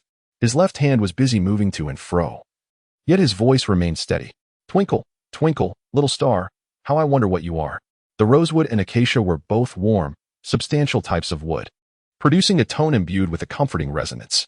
Even as a novice, Suyi could evoke the rich quality of these materials, particularly with the warmth of the lullaby Twinkle. Twinkle, little star. Lan Hui was taken aback that he chose this piece, and even more so by the fact that he played it rather well. Rather well meant that while his playing was somewhat chaotic, with notes spaced far apart, his voice certainly enhanced the performance. Suyi's voice carried the clarity of a 20-year-old youth, intertwined with the maturity born from years of hardship. A voice untouched by smoking remained pure. Yet Suyi's profound reflections and struggles permeated his song, resulting in an inexplicably deep timbre. He only knew the opening section, and after completing it, he paused. He was reminded of his younger self, lingering in front of his classmates' music classroom. Now, he felt like an observer, witnessing the eager eyes of his childhood self in the lingering shadow of his insecurities. It was then that the 10-year-old Suyi had turned and asked, Big brother, have you learned to play the guitar? He had learned, indeed. Clutching a guitar worth 200,000, he played the introductory notes of Twinkle, Twinkle, Little Star. The audience erupted in applause. Suyi lifted his gaze and noticed Lan Hui approaching him. Her face gradually merged with that of young Suyi. A piece of paper fluttered down onto Suyi's face. You cried, she remarked. Suyi set aside his guitar and wiped away the tears from his cheeks. In truth, there were only 1 or 2 drops. Yet, Lan Hui, who was wholly focused on him, perceived the moisture in his voice and the slight redness in his eyes. What's wrong? Lan Hui inquired. Suyi dried his tears and smiled lightly. It's nothing. I merely fulfilled a childhood dream. How did I play just now? Suyi asked. Did you not hear me praise you?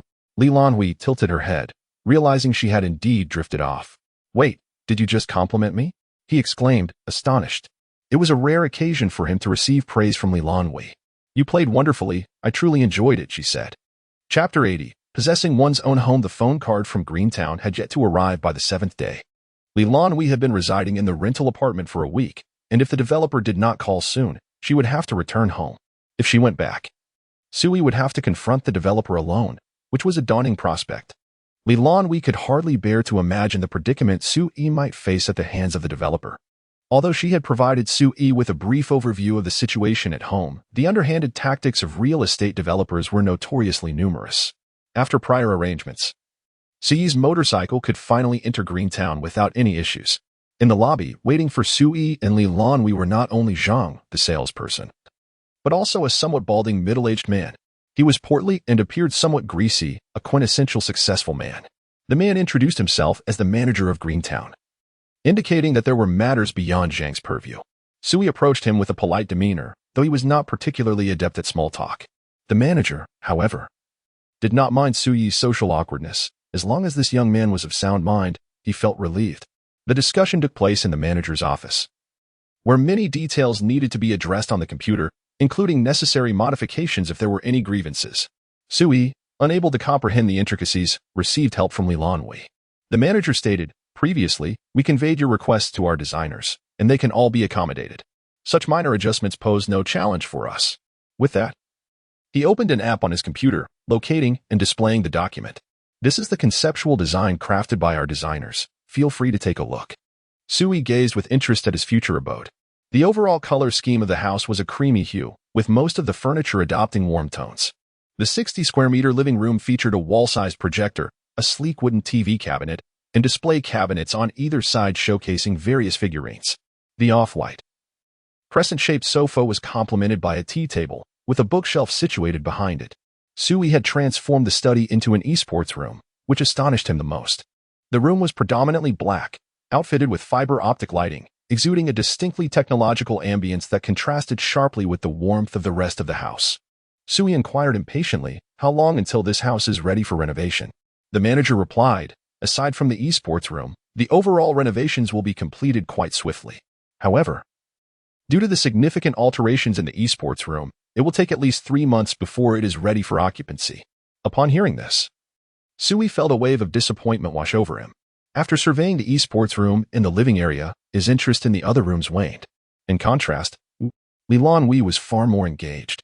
She inspected the kitchen and the bedroom, contemplating how to arrange these spaces in the future, as well as the practicality of the elegantly designed furniture. She pointed between the wardrobe and the bedside table, asking, "Could you explain this area?" The manager glanced and remarked, "This is a new design that won an award at the International Housing Design Competition, which eliminates the separation between the wardrobe and the bedside table, integrating the design to address the aesthetic issues of the bedside table and the hygiene concerns of the gap in between." Lan Hui had never heard of this competition or such a design. One could confidently assert that the manager was speaking nonsense. Sui took a look and posed his own question, "Can the bed be moved over to align with the windowsill?" The manager replied, "Are you referring to this bay window?" He was indeed capable. He exited the 3D rendering software and opened another design application, locating the file for Building 8, Floor 18. After a series of operations, he adjusted the bedroom layout, moving the bed to the bay window, attempting to align them. In reality, they couldn't be perfectly aligned due to a height discrepancy. "Can it be adjusted?" Sui inquired. "That would require raising the entire window." "It can be done, after all. It won't take longer than the esports room." Sui confirmed, "Then let us proceed." Returning to Lan Hui, he suggested eliminating the bedside table. She felt a slight headache. Moving the bed to the bay window implied that the vanity and bedside table would need rearrangement. Did he fully comprehend this? This room might very well become their master bedroom in the future. Fortunately, the manager was experienced and quickly made the necessary adjustments. "Could you both please indicate if there are any further modifications needed?" Sui shook his head, feeling satisfied. Or rather, a spacious 245 square meter layout was sufficient to fulfill his desires, even if he could purchase 7 or 8 such expansive residences. Lan Hui had to concede that Greentown excelled in quality control regarding design. The next step involved discussing the pricing, various furniture brands, and renovation costs. A lengthy list unfolded, with the document scrolling through 7 or 8 pages on the computer. Sui found it overwhelming. Why couldn't this be resolved simply with money? Money can indeed resolve it. Yet Lan Hui felt that allowing the other party to profit excessively was unfair. She aimed to save Sui some funds. This negotiation lasted for an hour, primarily because Sui was indifferent to the pricing, which hindered many of Lan Hui's attempts at haggling. She only scrutinized certain brands of furniture rigorously. Brands with significant issues were entirely excluded by Lan Hui. Ideally, they should have sought out more affordable brands with excellent quality control. However, since Sui was financially well off, such matters were easily overlooked. Just procure everything according to the most expensive and finest quality. Sui had never anticipated that purchasing a home would be such a challenging endeavor. However, he did not feel particularly fatigued. The real exhaustion fell upon Lan Hui. This cold-faced girl, with her petite frame and small mouth, a mouth Sui longed to kiss, resolved most of Sui's home-buying dilemmas. After completing the online signing, Lan Hui finally had a moment to rest. Following the online signing, it was naturally time for payment. Once Sui settled the bill, the developer would be able to take the signed documents to the housing authority for registration. This also signifies that the house now belongs to him. Total expenditure, 5 million yuan. Refundable expenditure, 5 million yuan. Cost of goods, 45 million yuan. Socially recognized value, 1 million yuan. Personally recognized value, 7 million yuan. Total refund, 24.05 million yuan. Initially, the house was valued at 7 million, but Sui's choice of luxurious furnishings increased the price by nearly 500,000. The manager, who had originally intended to offer Sui a discount, silently rescinded it upon noticing numerous furniture brands with which he had not collaborated. Consequently, the personally recognized value diminished from its original estimate. The reason? After examining the price list, Sui concluded that 7 million seemed reasonable. He carefully placed the contract and various gifts into a box and turned to Lan Hui, who had toiled throughout the day. Where lies the cost of a house? Lan Hui stood firm, concealing her fatigue, yet her hoarse voice betrayed her. Typically, land is the most expensive component. It seems that Greentown acquired land at approximately 16,000 per square meter, followed by materials and labor costs. Is it truly 16,000 per square meter for the land? Therefore, the 2.45 million cost of goods likely does not account for this price. Chapter 81. Purchasing a song exclusively for Lan Hui. Having resolved Su Yi's housing dilemma, Lan Hui was finally preparing to return home. In truth, she should have left much earlier. Her delay was solely due to this matter, which had necessitated her waiting for several days. Thus, upon Su Yi's arrival home, Lan Hui promptly retreated to her room to gather her belongings, rising to bid farewell. "Would you like me to drive you back?" Su Yi inquired. Lan Hui glanced at him, her expression peculiar. "No need. I will take a taxi. It's not yet the time to meet my parents." Su Yi seemed to suddenly realize the implication of driving Lan Hui home. Such an act would inevitably lead to an introduction to her family, causing him to tense up. Take care," he said, adding a grateful thank you as well. She had rendered him considerable assistance, and he felt compelled to express his appreciation. However, Lan Hui harbored a disdain for the word thank you, finding it awkward and overly formal. Yet, aware of their current dynamic, she refrained from voicing her discomfort. Accepting his gratitude instead, she resolved that once Su Yi discovered what lay behind the term intimate relationship, she would cover his mouth with her hand the moment he uttered thank you. "I'm leaving now." With Lan Hui's departure, the small rental apartment grew even more desolate. Su Yi had learned from experience. Whenever Lan Hui was absent, it was best to venture out. He could return only when exhaustion set in. Coincidentally, he had matters to attend to himself, so he retrieved his phone and dialed Zhuang Xin. Beep. The call connected almost instantly. "Hello. Is this President Zhuang?" Yes, this is Mr. Su. How may I assist you?" "Oh, I would like to inquire if you have contacts for any music companies or musicians." He intended to purchase a song, one that could be played on the guitar. A love ballad to serenade Lan Hui during his confession. Initially, he had contemplated learning a well-known love song. However, those songs were either challenging to sing or not suitable for guitar accompaniment. Thus, he resolved to find someone to compose a song specifically for him. Yet, he recognized that this was not something he could achieve on his own, hence his thoughts turned to Zhuang Xin. As the branch manager of the Xinjiang Construction Bank, Zhuang Xin's network was beyond Su Yi's imagination. Zhuang Xin's connections were indeed vast. Su Yi made the call in the morning, and by afternoon, an appointment was arranged for him to meet with the general manager of a music company. In the afternoon, Zhuang Xin arrived to pick up Su Yi. This marked Su Yi's first experience of such a situation. The branch manager sat in the luxurious vehicle while a suited driver navigated the road ahead. Su Yi felt as though he was the least valuable occupant of the entire car. "Wait, that's not right. I am nearly 70 million in savings now." With that thought, Su Yi's confidence surged. He recalled Lan Hui's words. "Just imagine yourself as if you possess a gold mine, and you will communicate effortlessly with them." This line was borrowed from Titanic, but now he truly possessed a gold mine, an inexhaustible source of wealth. Naturally, this bolstered his confidence. Zhuang Xin opened the door for Su Yi, who sensed an innate elegance radiating from the youthful figure before him, dressed in high-end brands and adorned with a luxurious watch. Su Yi sought to prevent any insinuations of poverty as he donned his opulent attire. A young man of ambition, he reminisced about his own youth at 20. Sigh. As he settled into the car, he gazed at the Trident luxury vehicle and inquired, "Director Zhuang, this car is impressive. How much does it cost?"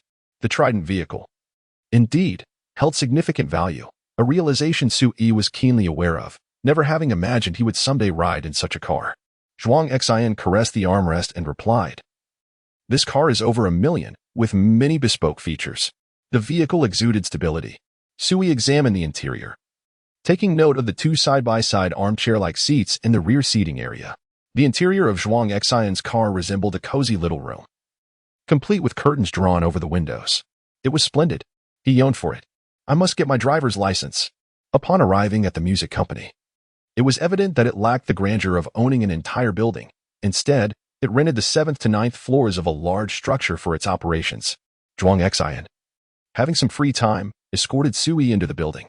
The 7th floor housed a lobby and a reception center, where the general manager awaited their arrival on a sofa. Standing at 6 feet tall and clad in a blue suit, He resembled more of a star than a corporate leader. The general manager approached with a handshake, exclaiming, "Director Zhuang, it's been a while." After their handshake, Zhuang Xian introduced Sui, stating, "This is our general manager, Mr. Chen, who oversees a roster of several artists, a few of whom are quite renowned. You might have heard of them." He then introduced Sui. Mr. Chen warmly shook Sui's hand. Understanding this was the reason Zhuang Xian had sought him out. Determined to address the matter at hand, Sui cut to the chase. "Mr. Chen, I wish to purchase a song to express my feelings to a girl I admire. My requirements are simple. It should be playable on guitar and easy enough for a beginner to sing." Mr. Chen pointed at Sui, chuckling, "So, you mean you're a novice guitarist hoping to learn to play and sing it, correct?" Sui nodded affirmatively. Mr. Chen responded, "That request is quite feasible. When do you need it?" "As soon as possible," Sui replied, emphasizing urgency. Mr. Chen nodded and suggested, "How about I first show you around our studio and introduce you to our songwriters?" Sui agreed, recognizing that while the general manager might not compose music,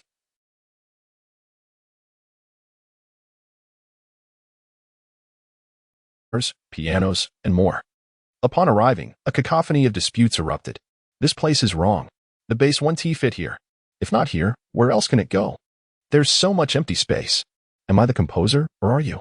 A young man stormed out of a room, only to find the general manager accompanied by two esteemed guests. Zhuang Xian, well-versed in social nuances, understood the dynamics at play. In the face of such matters, one ought to observe quietly and feign ignorance.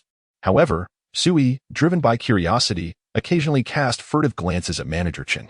The young man, having just retracted his hand from slamming the door, found himself frozen in place, fearing for his job. Sui, unable to suppress his inquisitiveness, ventured to ask, "What seems to be the issue here?" It was a question that perhaps he should not have posed, yet his curiosity prevailed. Upon noticing Sui's inquiry, Manager Chen stifled his anger and adopted a grave tone. "What is going on? This commotion is utterly unbecoming." The young man hung his head in silence.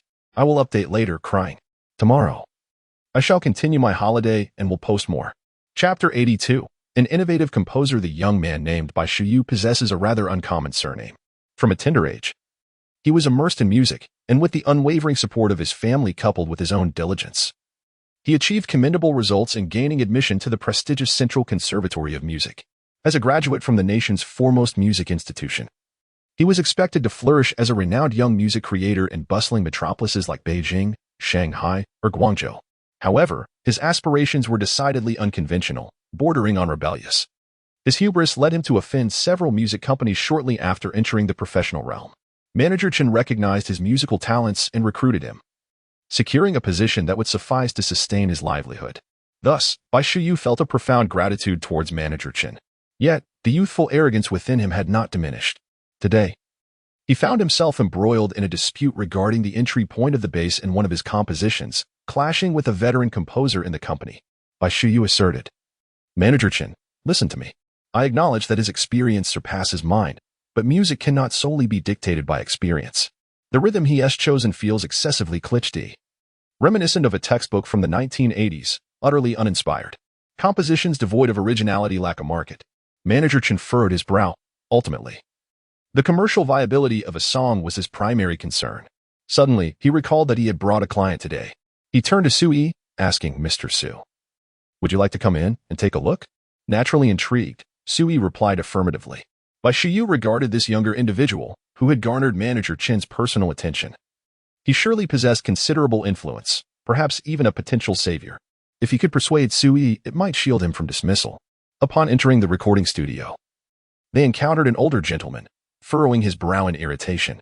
As the door swung open, he exclaimed, "How dare you show your face?" only to rise abruptly in surprise.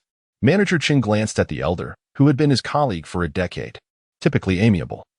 The old man's temper was evidently frayed today, truly unfortunate. Manager Chen addressed him, "I overheard your argument outside. Could you explain why?" The elder gestured for Manager Chen and Sui to take a seat, while Zhuang Xian, recognizing the familiarity between the two men, opted not to linger and excused himself. The four of them were now crammed into the recording studio. Bai Shuyu and the elder maintained their distance, each unwilling to concede. Manager Chen and Sui occupied the middle ground, starting the playback of the contentious piece. The composition was nearly complete, with only minor adjustments needed for the integration of other instruments. It was Bai Shuyu's creation, and his discussion with the elder was merely to address some issues. Bai Shuyu's professionalism was unquestionable. The musically untrained Sui found the piece quite enjoyable. However, Manager Chen, possessing a discerning ear, detected flaws in the rhythm. Such arrangements were rarely executed effectively. This is merely a small experiment of mine, Bai Shuyu responded. Sui, anxious and unconcerned with the specifics of their debate, simply enjoyed the melody, harboring great expectations for Bai Shuyu's future. Manager Chen, I find this piece quite melodious. Sui remarked, can this handsome gentleman compose a piece for me? Manager Chen turned, a businessman who was indifferent to the beauty of music, focusing solely on its potential for profit.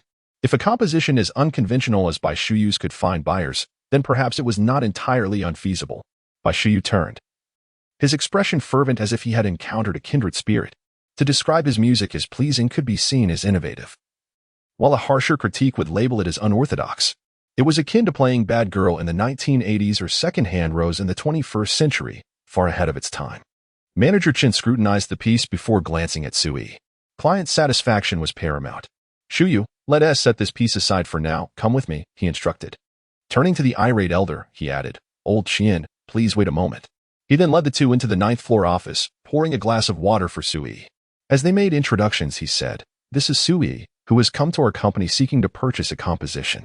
And this is Bai Shuyu, our composer, a graduate of the Central Conservatory of Music, possessing remarkable innovation and composition skills.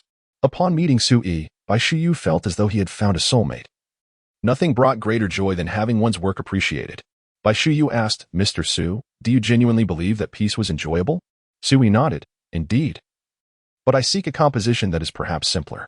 Bai Shuyu inquired, oh right, you were looking for a specific piece. Could you elaborate on your requirements? Sui succinctly replied, I desire a composition that can be played solely on the guitar, something sweet and suitable for a love confession. He continued, it would be ideal if you could assist me with both the lyrics and the music, and if you could teach me to perform it. That would be even better. Bai Shuyu fell into silence. This was an area he had not ventured into. Only on guitar, is it? Sui affirmed. It can be done, but it will require some time. Sui's patience was wearing thin. How long will it take? I wish to confess to the girl I like as soon as possible. Do not rush. Whether in music or in confession, haste is not advisable, Bai Shuyu suggested, allowing Sui a moment to breathe. For this style, I seldom engage, but if expedited, I could produce a usable piece in 10 days. However, for quality, it may take longer. As for the lyrics, it depends on your specific requirements, though that could take even more time. Over 10 days? Sui calculated. Considering his driving practice as well, the prospect of confessing during the summer vacation seemed bleak. Sui's expression turned glum. Bai Shuyu asked, could you provide more detailed requirements? The client's expectations were vague, merely expressing dissatisfaction. Sui scratched his head, articulating his musical desires would be challenging. I can describe the girl's character and share my thoughts on the song. Would that suffice? Bai Shuyu paused momentarily, deciding to extend some respect to this admirer of his music. Go ahead. Sui spoke of Lan Hui's character and the activity she enjoys, as well as his desired style for the song. After sharing these thoughts, he also revealed some reflections and plans regarding his confession. It can be said that Bai Shuyu was the first to learn of his intentions. Bai Shuyu listened with a furrowed brow. The personality of Lan Hui closely resembles his musical style, which can only be described as a twist of fate. Lan Hui is indifferent to whether others appreciate her. Those who admire her do so wholeheartedly, while those who do not tend to harbor strong aversions. It is quite remarkable. His musical style mirrors this sentiment. Sui further mentioned that he is a novice guitarist, having just mastered the basics of the scale. He desires a simple yet melodious song. Bai Shuyu acknowledged each point, assuring him that the composition could be completed within 10 days. Manager Chen then made his third statement upon entering the office, a deposit of 2,000. Chapter 83. Money makes the world go round. Having resolved the issue with the musical piece, only one step remained in the plan: acquiring a vehicle. Purchasing a car is a straightforward endeavor. However, the complexity lies in obtaining a driver's license. During the summer following his high school graduation, Sui opted to work rather than pursue his driving test. Consequently, the aspiration to buy a car is hindered by the absence of a license. Without a license, one cannot register the vehicle, and without registration, one cannot take to the roads. The situation seems dire. The crux of the matter is that Sui had previously confided in Lan Hui about his desire to acquire a driver's license and a car. The outcome of that conversation was quite disheartening. Lan Hui informed him that after obtaining a Class D license, he would have to wait a year before being eligible for a Class C license. Sui was taken aback. The motorcycle shop owner had misled him. Nonetheless, the pursuit of a car had become an obsession for Sui. Naturally, he wished to explore this avenue. A few days prior, he had placed an online order for 2 red envelopes capable of holding several thousand yuan in cash, and today, he seized the opportunity to retrieve them while Lan Hui was away from home. He then visited the bank to withdraw 20,000 yuan, which he meticulously tucked into the envelopes. Thus, he had succumbed to the unsavory practice of paving the way with money. Before dinner, he sought out old Zhang, the motorcycle driving school instructor. Upon arriving at the school, Sui directly inquired, "Old Zhang, do you know any instructors at a car driving school?" Old Zhang, lounging in a recliner, replied nonchalantly, "What of it if I do?" Cautiously, Sui approached, explaining, "I wish to take the Class C exam, but I heard that one must wait a year after obtaining the Class D license." Old Zhang, reclining in his chair, mused, "You took the Class D exam in May, didn't you?" Sui nodded. "Go on. Don't come to me for such matters. That's illegal," Old Zhang said, with a dismissive wave of his hand. Sui leaned closer. "Come on, Old Zhang. Just recommend someone you know. I'll figure out the rest." Old Zhang rolled his eyes. "Why would you come to me? Just find a driving school, slip some money their way, and it'll be settled. The Traffic Management Bureau, it's all about the money." While driving schools have tightened regulations in recent years, the notion of purchasing a license still lingers from previous times, and the system has not entirely transformed. Moreover, Sui was not entirely unprepared to learn. He was merely impeded by regulatory constraints. Regulations, after all, are often designed with financial motivations in mind. So, do you have anyone in mind? Just a recommendation for a little bride?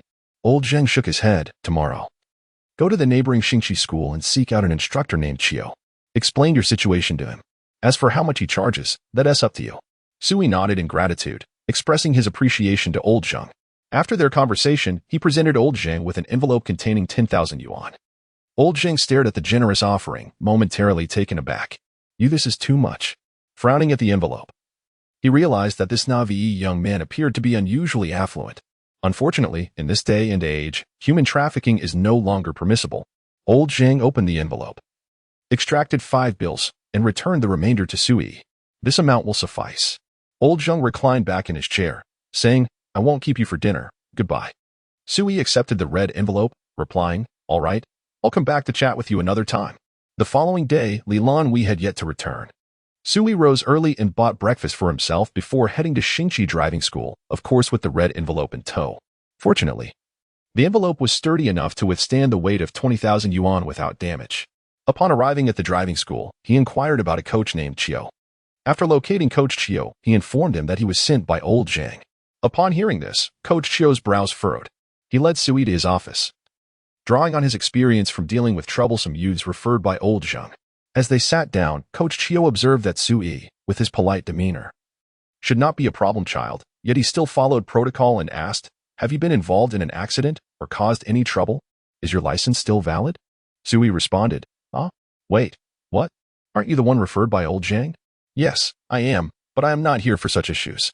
Sui clarified. "Then what brings you here?" Coach Qiu felt a headache coming on. He was accustomed to dealing with accidents and license suspensions. It was always concerning when someone arrived from Old Zhang without a clear background. Sui explained, "I obtained my D license from Old Zhang, and now I wish to buy a car, so I'm here to take the C license test, but my D license has been valid for a year yet." Coach Qiu's expression shifted from concern to relief. "Oh, is that all? A minor matter. This is straightforward, as long as you take the test with me. I can facilitate it." Sui expressed his gratitude and inquired about the cost. Coach Qiu, understanding the rules, glanced at Sui's watch and shoes, then held up 2 fingers. 200,000? Sui frowned. He hadn't brought that much cash today. Coach Qiu furrowed his brows, realizing he had underestimated the young man's financial capacity. However, in this line of work, the price was always fair and fixed. 20,000 will suffice. "Oh, just a small amount." Sui reached into his backpack and pulled out the red envelope containing 20,000 yuan, handing it to Coach Qiu. Refreshing and sensible. For such matters, cash is essential. We can't accept payments via WeChat or bank transfers. Those troublesome youths prefer not to carry cash, fearing it may lead to complications. As Sui handed over the 20,000 yuan, Coach Chiu remarked, "This money is for securing your license, but you will still need to pay for your driving lessons. Is that agreeable?" Sui shook his head, affirming, "No problem." "Good. First go and pay the fees, then I will take you for a medical examination. After which you will officially be a student at the driving school, understood?" Sui nodded. He believed in entrusting professional matters to those with expertise. Though he lacked knowledge in this area, he had the financial means to proceed. Coach Chiu, having encountered many troublesome characters, felt relieved to see someone normal for a change. Suddenly, Sui added, "By the way, Coach Chiu, I have a request. Is it possible to complete the test quickly? Ideally, I would like to finish within a month." Coach Chiu's brows furrowed once more. "However, this matter is rather trivial, so it ultimately depends on you. I can expedite the process for you. But if your driving skills develop too slowly, there is little that can be done." Sui understands. He can dedicate all his time to learning to drive. Except for the moments spent accompanying Lan Hui. It is all for his dream of owning a luxury car. He has long been enamored with the likes of Mercedes-Maybach, Rolls-Royce, Bentley, and Ferrari. Chiu, having received his payment, is naturally obliged to fulfill his duties. He took Sui for a medical examination and subsequently provided him with a repository of practice questions and access to simulation exam websites. Only then did he proceed to attend to the more pressing matters, instructing Sui to report to the driving school the following day. Chapter 84, Just a Banquet. Additional update. Lan Hui has yet to return. It seems she will not be going back anytime soon. How long must this tedious banquet endure? Adorned in a flowing white sequin gown, the off-shoulder design fails to conceal her smooth, graceful shoulders, while a sky-blue diamond necklace elegantly accentuates her exquisite swan-like neck. Her face, more dazzling than the finest gemstones, captures the attention of the entire gathering. Yet, even with her unparalleled beauty, she remains merely an ornament at this soiree. In this realm, where ambition reigns supreme, she is but a decorative embellishment, overshadowed by her father, the true focal point of the evening. Countless guests raise their glasses, fawning over the impeccably dressed middle-aged man before them. Her father possesses an exceptionally handsome visage. Lan Hui's eyes are a striking inheritance from him. Those eyes, brimming with charisma in her father, exude a warmth and trustworthy aura that contrasts with Lan Hui's cold demeanor. It was these very eyes that initially captivated her mother. In comparison to Sui, her father's personal magnetism is far more compelling. Another guest approaches, eager to ingratiate himself. "Mr. Li, it has been a while. Yet you remain so youthful," remarks a successful businessman, wearing a smile that Lan Hui can see through. The masks worn by the attendees are remarkably authentic. "Oh, Mr. Wang. It's only been half a year since we last met, yet you still maintain your youthful physique," her father replies with a smile, introducing Mr. Wang to his daughter. "This is my youngest, Lan Hui. Lan Hui, greet our guest." Lan Hui offers a slight bow, a gesture learned through observation. "Hello, Uncle Wang." Mr. Wang smiles, his expression still plastered with feigned warmth. "Ah, yes, I held you when you were born. By the way, this is my son, Wang Lin." The young man accompanying Mr. Wang steps forward to greet her. "Hello, Uncle Li." Mr. Wang then suggests, "Shall we let the two youngsters entertain themselves?" Aware that business matters await discussion. Her father nods in agreement. "Lan Hui, please attend to her guests." She acknowledges him, relieved that her father does not interfere with her romantic autonomy. Nor does he entertain the notion of a commercial marriage. They simply have important matters to discuss, far beyond the reach of the younger generation. Lan Hui guides Wang Lin to another area. "Would you care for some refreshments?" she inquires, her tone icy and distant. Wang Lin, unfazed, replies, "Just call me Wang Lin." "Then you may refer to me as Lan Hui," she responds, recognizing the pleasantries exchanged. This is mere courtesy. He seeks to bridge the gap between them. Yet as the hostess, Lan Hui cannot outright refuse, as it would be perceived as a slight. How exhausting these banquets can be, she muses. It is 1,000 times more tiring than the process of purchasing a home. Wang Lin picks up a dessert and, hoping to initiate conversation, mentions, "The desserts here are exceptional." Lan Hui remains silent, finding the offerings here pale in comparison to the strawberry mousse Sui once bought for her. Wang Lin, sensing the disinterest, shifts topics. "Are you still studying?" Lan Hui nods. It is evident that Mr. Li did not intend to augment his influence through a commercial marriage.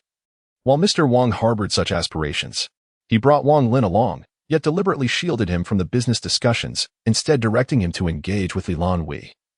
Naturally, with the ulterior motive of establishing a connection with the eldest daughter of the Li family, with Lan Hui being the sole daughter. it is certain that the family's wealth will ultimately be entrusted to her. In this context, marrying Lan Hui would equate to a full inheritance of the Li family's years of accumulated wealth and power. Lan Hui was well aware of this reality. Wang Lin, too, recognized his own intentions. The thought of striking up a conversation, particularly one driven by ulterior motives, filled him with a sense of disdain. He could only mentally reassure himself that he was simply there to flirt, treating it as a normal interaction with a young woman. However, this strategy proved ineffective. Even after Mr. Wang concluded his discussions and Lan Hui followed her father, Wang Lin had barely exchanged a few words with her. Sui, on the other hand, had fortuitously managed to forge a friendship with Lan Hui. Lan Hui. Suddenly, an exuberant female voice rang out. Lan Hui looked up in astonishment. It was her dear friend. She cast a glance of disbelief at her father. Did you invite her? Her father's eyes radiated warmth. I knew you would find this gathering dull. So I invited your good friend as well. Lan Hui lowered her head, surprised that her father had considered her feelings. He gently ruffled her hair. I apologize. This gathering is indeed rather tedious. However, you are of an age where you should engage with such matters. For now, you may enjoy some time with your friend. Lan Hui nodded. Yes, father. At her response, her father's demeanor darkened slightly. Alas, the daughter he had treated with such sternness had grown distant from him. Lan Hui turned to welcome her friend, Ji Huanyan. True to her name, Ji Huanyan always wore a smile, creating a striking contrast to the cold demeanor of Lan Hui. A tale of two extremes. Huanyan, did you come alone? Where are your parents? Lan Hui inquired while holding Ji Huanyan's hand. Dressed in a cheap gown that clashed with the elegance of the banquet, Ji Huanyan's optimism and radiance were undiminished. Oh. My parents didn't want to spend money on a dress, so they decided not to come. I came by myself. Didn't your father arrange a gown for you? Lan Hui was aware of Ji Huanyan's family's modest circumstances, yet as the host, particularly knowing that her father understood her friend's situation, he should have provided a dress. Oh. Uncle sent a measurement form for a custom gown along with the invitation, but my parents didn't want to trouble you. The young girl remained upbeat, chattering away about her university life, sharing thoughts that could not easily be conveyed through a phone. By the way, how long can we chat this time? Ji Huanyan asked.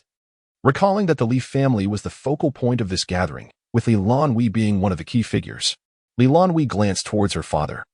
I should have about an hour, right? Ji Huanyan's spirits lifted once more. Lan Hui maintained her typically stoic expression, yet her words bore a rare hint of affection. Could you stay a little longer? My home has plenty of space. She added, I'll take you to explore Star City.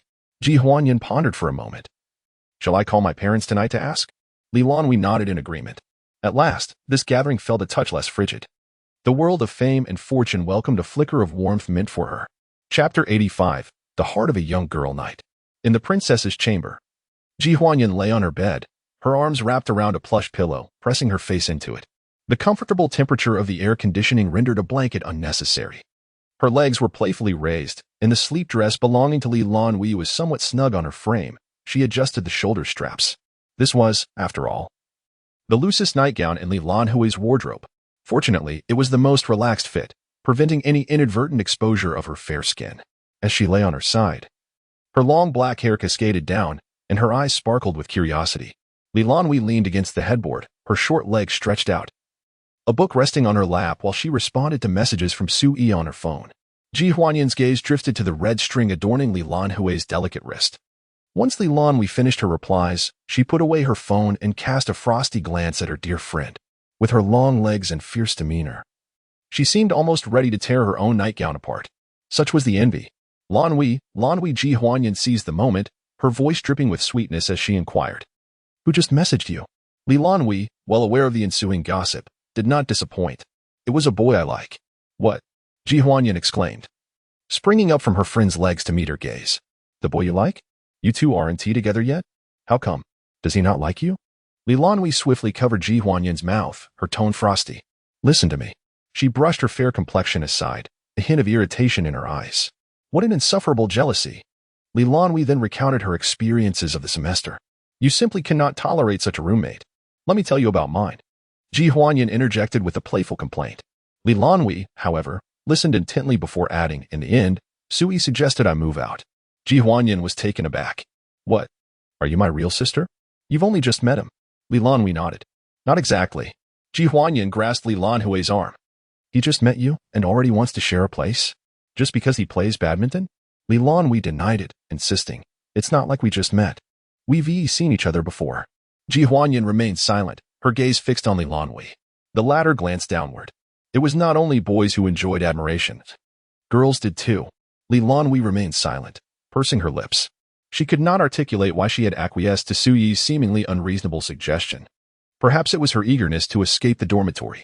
Ji Huanyan's expression grew increasingly perilous. "You didn't fall for his looks, did you?" "I misjudged you, Lan Hui. You're not the kind of person to be swayed by appearances." "Shut up," Lan Hui retorted. Lan Hui disregarded her ladylike demeanor, playfully climbing atop to cover Huanyan's mouth. The two girls frolicked in merriment. Wait. Your dress is going to tear." "Of course." Ji Huanyan could easily restrain Lan Hui with one hand, but her skirt limited her movements. If she had no intention of sleeping bare that night, their raucous play had to cease. Lan Hui tidied her hair and settled back down. Ji Huanyan gestured towards the red string. She had noticed it earlier. On Lan Hui's wrist, the red string stood out starkly against her white gown. "Is this a gift from him?" Ji Huanyan inquired. "Yes," Lan Hui replied. "Does that mean he has feelings for you as well? Do you like him? Aren't you two together yet?" Lan Hui responded. "I wrote him a letter and placed it on the last page of the book I gifted him. When he finds it, he should grasp my intentions, right?"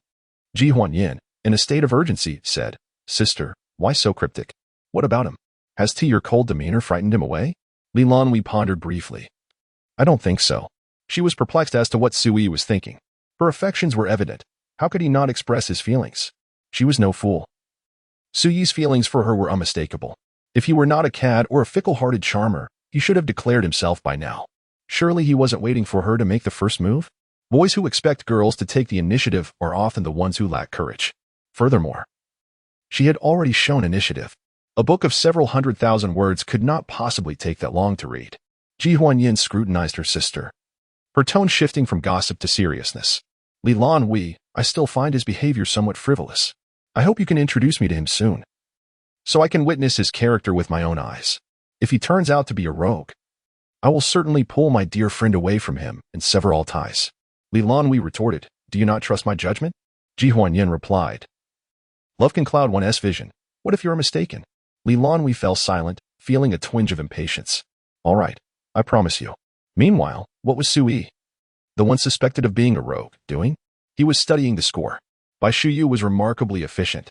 In fact, for Su Yi, who appreciated Bai Shuyu's compositions, he postponed all the tasks assigned by Manager Chen. Manager Chen had little to say about this. A guest personally brought in by President Zhuang was certainly of far greater importance than any celebrity or their agent. If Bai Shuyu could make Su Yi happy, then it was best left to him to attend to Su Yi's needs. He had no means to navigate the whims of such a spirited young man. He simply did not adhere to the usual workplace protocols. To return to the matter at hand, Su Yi, of course, could not read the score. Bai Shuyu was well aware of this. He sat in the recording studio, guitar in hand, pointing at the score and meticulously playing it for Su Yi. "What do you think? Does this style align with your vision?" Bai Shuyu's composition bore resemblance to Liang Jingru's love song in the original version of If the Moon Doesn't Come. The atmosphere was tranquil, devoid of any excessive fluctuations. Much like Lan Hui's expression, the musical score was straightforward, suitable for novices to practice. The moment Su Yi heard the song, he was reminded of Lan Hui, which fortuitously affirmed how perfectly this piece suited her. Su Yi nodded in satisfaction, exclaiming, "I truly like it." Bai Shuyu smiled, realizing he had not misjudged the talent. His relentless dedication to composing had not been in vain. He remarked, "That melody is settled. I will present it to the lyricist shortly, and afterward, I will find time to teach you how to play it." Su Yi nodded emphatically, recognizing the worth of purchasing the score as a gift for the teacher. Bai Shuyu then stated, "I shall take my leave to rest for now." Chapter 86 Departure to Lubei, a critical juncture between Wu and Chu, derives its name from its location north of the Lushui River. It lies in close proximity to Xingqing, so much so that they appear almost merged on the map. The journey via public transport takes just over an hour to reach Lubei. Su Yi has a specific purpose for coming here, however. His connections alone would not suffice for him to achieve his aims. Thus, armed with a black card, he hailed a taxi directly to the largest branch of the construction bank in Lubei City. The black card signifies exclusivity, although Su Yi acquired it in Xingqing. His transactions do not fall under the jurisdiction of Lubei. Nevertheless, as one of the bank's most esteemed clients, he was graciously received by the branch manager. who was promptly interrupted by Sui. Do you have the contact information for the finest fireworks factory in Lubei? He inquired. Indeed, Sui had come to procure fireworks. The prospect of a splendid firework display accompanying a heartfelt confession was undeniably appealing. The branch manager paused, then nodded affirmatively. Lubei is renowned nationwide as a hub for fireworks production, often referred to as the land of fireworks, with the manager confirming the availability of such contacts. Sui wasted no time in expressing his intent. I wish to order customized fireworks. Could you assist me in establishing this connection? He found himself increasingly appreciative of Lan Hui's communication style, succinct and efficient. When one possesses confidence, it indeed fosters trust. The manager nodded. I'll arrange that for you immediately. Clients holding black cards are seldom local residents. The city is populated predominantly by workers, with few possessing the qualifications necessary to obtain one. Those who own factories or companies usually rely on loans, rendering them ineligible for such privileges. The only reason they might avoid blacklisting is the necessity of repaying their debts to the bank. After a brief interval, the branch manager returned. The chairman of Dongxin Fireworks Factory is currently inspecting the facility in town. He has asked me to inform you that if you do not mind, he can arrange for a vehicle to take you there. Sui nodded.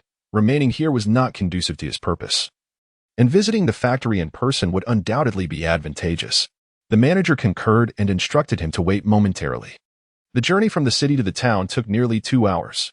Upon arrival, the chairman, who was supposed to be overseeing operations at the factory, was already waiting at the entrance for Sui. Mr. Zhang, the chairman of Dongxin Fireworks, was nearing 70, bald yet robust, clad in a turquoise t-shirt. He exuded warmth, making him the most amiable leader Sui had encountered thus far. Mr. Zhang was pleasantly surprised by Sui's youth and approached him to shake hands. Greetings. Welcome to the land of fireworks. My surname is Zhang. The elder was affable and loquacious, and Sui reciprocated his warmth. Hello, I am Sui. You may call me Xiaosu. Let me enjoy the advantage of age. You may simply refer to me as Uncle Zhang. Sui acquiesced. Uncle Zhang. Have you eaten yet? Would you care to sample the fare from our factory's cafeteria? Uncle Zhang inquired. Are you accustomed to cafeteria meals? Given the limited circumstances, the only option I have for you is the cafeteria. However, do not underestimate our cafeteria. The cuisine here is rather delightful. Sui shook his head, saying, no worries. The cafeteria is fine. I am not one who indulges in lavish meals every day. That's good to hear. I am quite famished myself, having spent 3 hours traveling here this morning. Perhaps benefiting from Uncle Zhang's kindness, this meal was complimentary. The dishes were prepared in small woks, and they indeed tasted quite good. During mealtime, Uncle Zhang inquired, Young Su, are you here at our factory to order fireworks? This question seemed somewhat superfluous, yet it served to initiate conversation. Sui responded, yes, I wish to customize some fireworks. It is convenient being nearby, so I thought I would come and take a look. Our group also has experience in custom fireworks. We even created the fireworks for the 2008 Olympics. Just tell us your requirements, and our group can certainly fulfill them, Uncle Zhang proclaimed confidently. Sui expressed, I would like to order a firework that bursts into a large heart shape. Uncle Zhang frowned slightly, not because it was impossible, but rather because a heart shape seemed rather cliché. Even someone from the 1950s like him found it rather outdated. Young Su, are you planning to confess your feelings to a girl or perhaps for a wedding? Although Sui appeared youthful, marriage was not out of the question. Sui replied, it is indeed for a confession. This made him feel a bit bashful. I must tell you, girls nowadays are quite discerning. They would surely find such a grand heart shape rather tacky, Uncle Zhang remarked. Listen to me, let us avoid the heart shape and consider something else. Sui pondered for a moment and concluded that a factory of this size should certainly be able to create a heart shape. Uncle Zhang was likely not misleading him. What do you suggest we create instead? He asked, having learned the value of heeding the advice of those more experienced. Though Uncle Zhang was nearing 70, his mindset remained youthful, often producing fireworks that aligned with contemporary aesthetics. However, taste is subjective. How about this? I will show you some of the fireworks we have created over the years, and you can see if any of them appeal to you. This was a splendid suggestion, and Sui decided to accept it. He was someone who valued counsel, regardless of whether he had heeded advice in the past. He was now determined to listen to the professionals. Uncle Zhang showed him videos of various fireworks they had developed. He even set off 2 boxes in the factory's open area for Sui to observe. Rainbow clouds, he stated, recalling a line from a film. My beloved is a hero who will come to me riding on rainbow clouds. The sentiment was indeed lovely. Sui gazed upward, and even in the daylight, he could discern the different colors of the fireworks, though each display lasted merely 10 seconds. He pointed and said, "This one is nice, but it is too brief. If I desire it to last for at least the duration of a song, how many boxes would I need?" As the melody of a song played, Uncle Zhang silently observed Sui. "It all depends on the extent you desire," he mused. After a moment of contemplation, Sui retrieved his phone and opened the app, searching for the fireworks video that had previously enticed him to purchase fireworks. The video showcased the Galaxy Star, a creation from Lan Hui. "I want something like this, with a base adorned in rainbow clouds, all illuminated for the duration of a song," Sui declared. Uncle Zhong resolved to dissuade the young master from such extravagance. "Oh, young Su, fireworks are but fleeting beauty, a momentary splendor. If you keep them alight, they cease to be beautiful." Sui pondered this perspective and agreed. "In that case, let us set off the Galaxy Star and the rainbow clouds during the climax of the song. At other times, we shall display something else." I recall that Liu Bei's fireworks shows typically last for at least an hour or two. With that remark, Sui extinguished Uncle Zhang's inclination to elaborate further. "Very well," he conceded. Chapter 87. We have a professional team, a special edition for Shenlang, who adores cumin-flavored pigeon. Sui gazed at the splendid fireworks before him, suddenly acutely aware of a pressing concern. "Uncle Zhang, do you have any methods for orchestrating this display?" Surely he cannot continue confessing his feelings while igniting each firework individually. Can he? Uncle Zhang patted his chest with assurance. "Rest easy. We possess a specialized team for this very purpose. The Galaxy Star display, in fact, is a drone fireworks show that necessitates a professional crew to oversee the launch." At this juncture, Uncle Zhang glanced at the nearby fireworks. He found young Su to be quite likable, and given that a confession is a joyous occasion, it would be best to facilitate the celebration. Moreover, there's profit to be made. By the way, young Su, do you intend to launch the fireworks during the singing of your confession? Or would you prefer to wait until after the declaration to enjoy the spectacle with the young lady? Sui comprehended the implication. A fireworks show?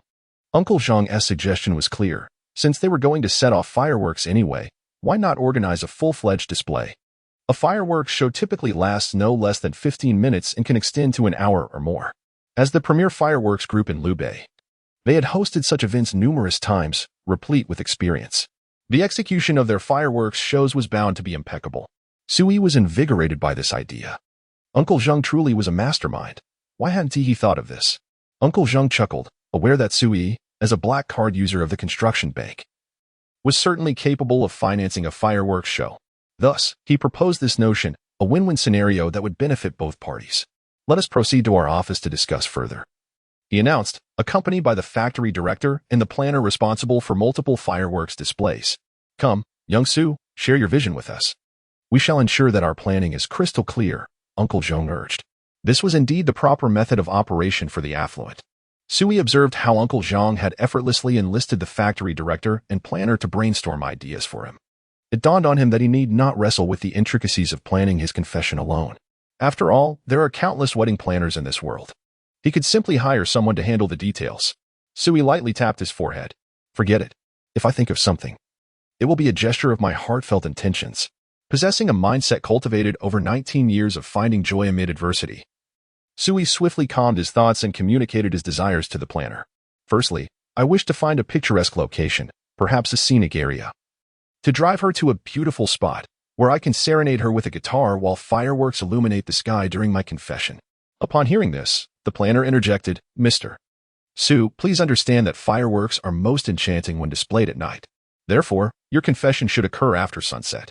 Sui nodded in agreement, grasping the necessity. Then, the planner added, "However, the eruption of fireworks can be quite loud." Sui's breath caught in his throat. He had nearly overlooked this crucial detail. Uncle Zhang furrowed his brow, inquiring of his most trusted planner, "Is there a solution to this?"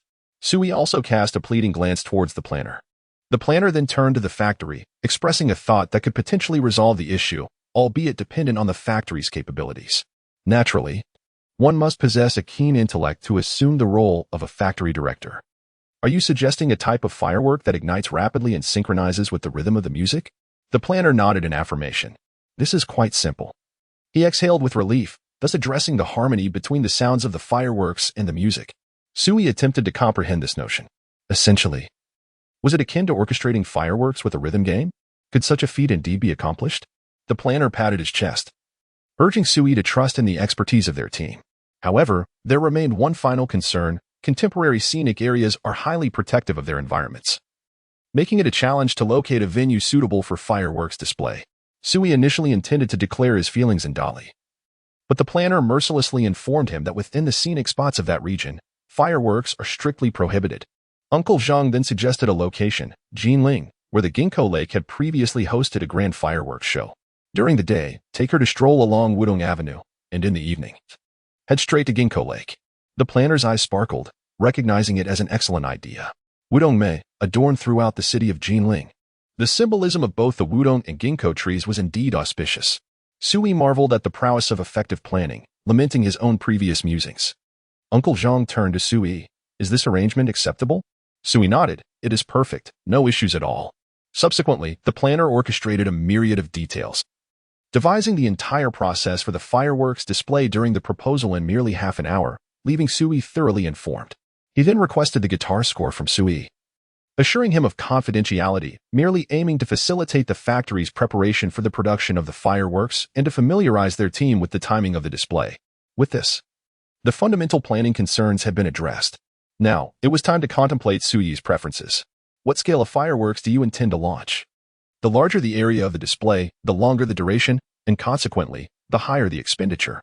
Sui, being financially secure, envisioned an extensive spectacle. Uncle Zhang scratched his head, feeling the pressure of calculations at hand. However, these were the burdens of the planner. As chairman, his considerations revolved around the financial aspect.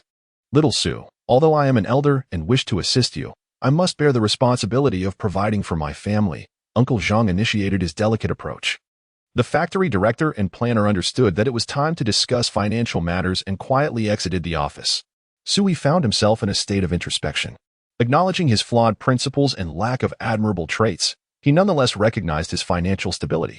Thus, he candidly stated, "No worries, Uncle Zhang, whatever the cost may be. I can manage it. I must extend my gratitude for your excellent suggestions." Uncle Zhang breathed a sigh of relief. Having devoted a lifetime to the fireworks industry, he naturally yearned for its growth, hoping more individuals would come to appreciate the beauty of fireworks. He equally hopes that those engaged in the fireworks industry can sustain themselves and fill their stomachs through their craft. In Lubei, fireworks have become remarkably affordable. Yet, many still perceive fireworks as mere firecrackers, just a bundle of cardboard encasing some powder. However, this is far from the truth. The production of fireworks and the precise formulation of gunpowder are painstakingly developed by dedicated fireworks artisans, with countless workers encountering mishaps each year during the manufacturing process. Excluding the unscrupulous price hikes by retailers, the fireworks produced in their factories are primarily sold at cost. Profit can only be realized through substantial sales. Encountering a client like Sui, who is neither haggling nor stingy, is indeed a fortunate occurrence for the fireworks industry. I can offer you the fireworks at cost. Yet the expenses for the drone performance, the planning team, and the firing crew must be meticulously calculated beforehand. Furthermore, in Jinling, the artisans may require additional travel expenses. Uncle Zhang pondered before speaking. The entire fireworks display would approximately cost 500,000, excluding the 4 to 5 minutes dedicated to the proposal. Sui had also booked nearly half an hour of fireworks display. For half an hour of fireworks, considering the entire team as travel, 500,000 is quite reasonable. Sui, of course, was unfazed by the 500,000. No problem. Chapter 88. The scrutiny of the legitimate daughterly Lan Hui has returned, accompanied by a woman whose expression, much like her own, is rigid and imposing. With an unyielding demeanor, Ji Huanyan stepped into the rented apartment, only to discover it was empty, nearly losing her composure. Lan Hui, unfazed, proceeded. At 8:17, Ji Huanyan, bewildered, followed Lan Hui to a door and knocked. After a brief moment, the door opened. Lan Hui announced, "I'm back and I've brought breakfast." Ji Huanyan blinked in surprise. From within the room came a languid, melodious voice, "Welcome back. I'll tidy up shortly." Moments later, Lan Hui emerged, standing before her. "Please take a seat while I set down my things." Ji Huanyan sat on the sofa in a daze, feeling as if she were a guest intruding upon a newlywed's abode. Shaking her head to dispel the peculiar notion, she tugged on Lan Hui's sleeve. Oui. A man who has tea risen so late must surely be quite lazy. You will find it exhausting in this relationship. She gestured towards the breakfast on the table and then to Sui's room, her words tumbling out in a flurry. Lan Hui rolled her eyes. Well aware of her friend's considerable aversion towards Sui, we simply arrived too early. Just ask any university student, she added. Who can wake up at 8 during a break? Ji Huanyan chuckled, recalling the morning she had been dragged out of bed by Lan Hui. Sui, now dressed, made his way to the bathroom, casting a glance at Lan Hui and Ji Huanyan in the living room before entering. He soon exited the bathroom again. Glancing back at the two guests in the rented apartment? How rare, he mused. Lan Hui turned, asserting, hurry and freshen up. Oh, right, Sui replied. Heading back to the bathroom. In the 7-shaped sofa arrangement, Sui occupied the shorter segment while Ji Huanyan took the longer side. Lan Hui sat cross-legged in her favored corner, introducing the two. Ji Huanyan, this is my close friend. Sui, my roommate. The term roommate made Sui blink. A hierarchy was forming, close friend, roommate, mere acquaintance. As he pondered this, he glanced at Ji Huanyan, whose expression was deliberately stern. A stark contrast to Lan Hui's natural coolness. His gaze drifted, albeit disrespectfully yet rationally, downward. Indeed, it was quite substantial, perhaps 4 or 5 times the size of Lan Hui's. Sensing his scrutiny, Ji Huanyan seized the opportunity to launch an attack. She leaned towards Lan Hui and whispered, look at him. His eyes are lecherously fixed on me. What a scoundrel. Lan Hui's gaze met Sui's, both of them glancing downward as well. No, that is hardly scoundrel-like. This is merely a natural human response to something unusual. Ji Huanyan was a person whose demeanor and appearance starkly contrasted with Lan Hui. Her figure was extraordinarily alluring, unlike that of her peers. Under ordinary circumstances, Sui would find himself watching such a girl walk away for a good 10 meters. However foolish he may be, he would never fixate on her friend in the presence of Lan Hui. Thus, Sui rose, stating that he had some snacks to fetch. Upon returning to the room, he placed the bag of snacks he had purchased on the coffee table and began to eat his breakfast. Ji Huanyan refrained from indulging in the snacks and instead inquired of Sui, what do you two usually do at home in the mornings? Sui understood well that typically, either she had classes or he did. As for their time spent at home during breaks, he glanced at Lan Hui and replied, I practice guitar on the sofa while she reads.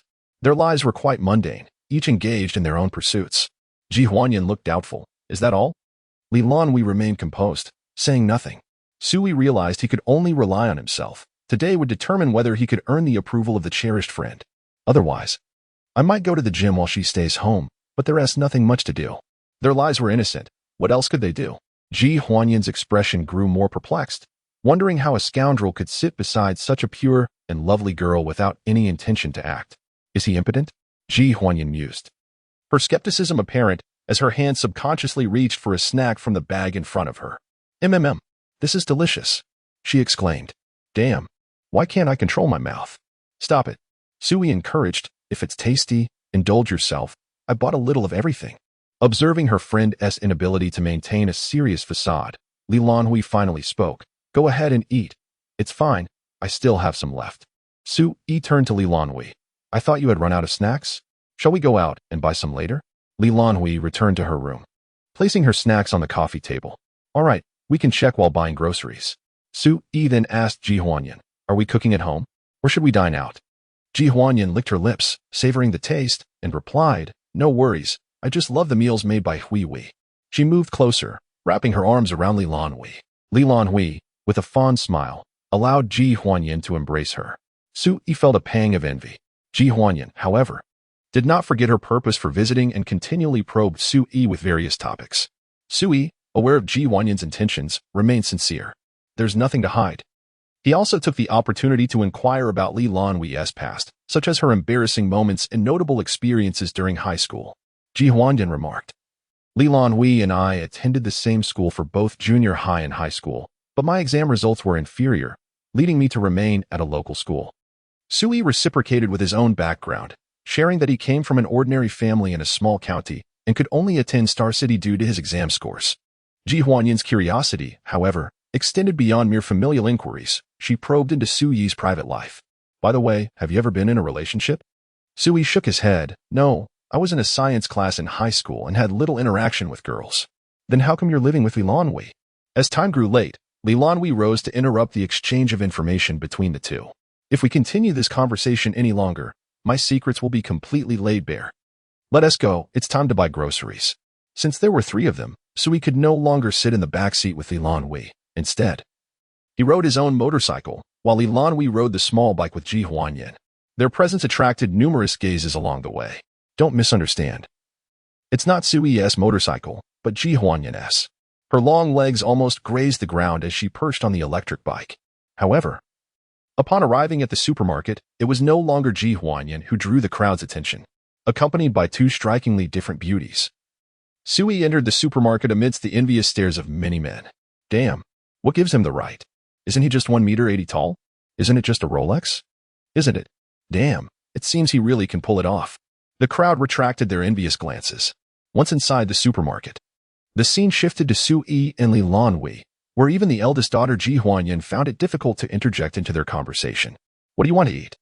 I had a delicious dish in Balan called tender fish with green peppers. Lan Hui nodded and led the way toward the seafood section. Ji Huanyan observed closely. Did you take a picture? Sui pulled up their chat history. I'll send it to you. Ji Huanyan continued to stare. Ah, this type of fish. Let me see if I can find it. Sui suddenly remembered he had a guest. Ji Huanyan, what do you want to eat? Ji Huanyan gazed intently.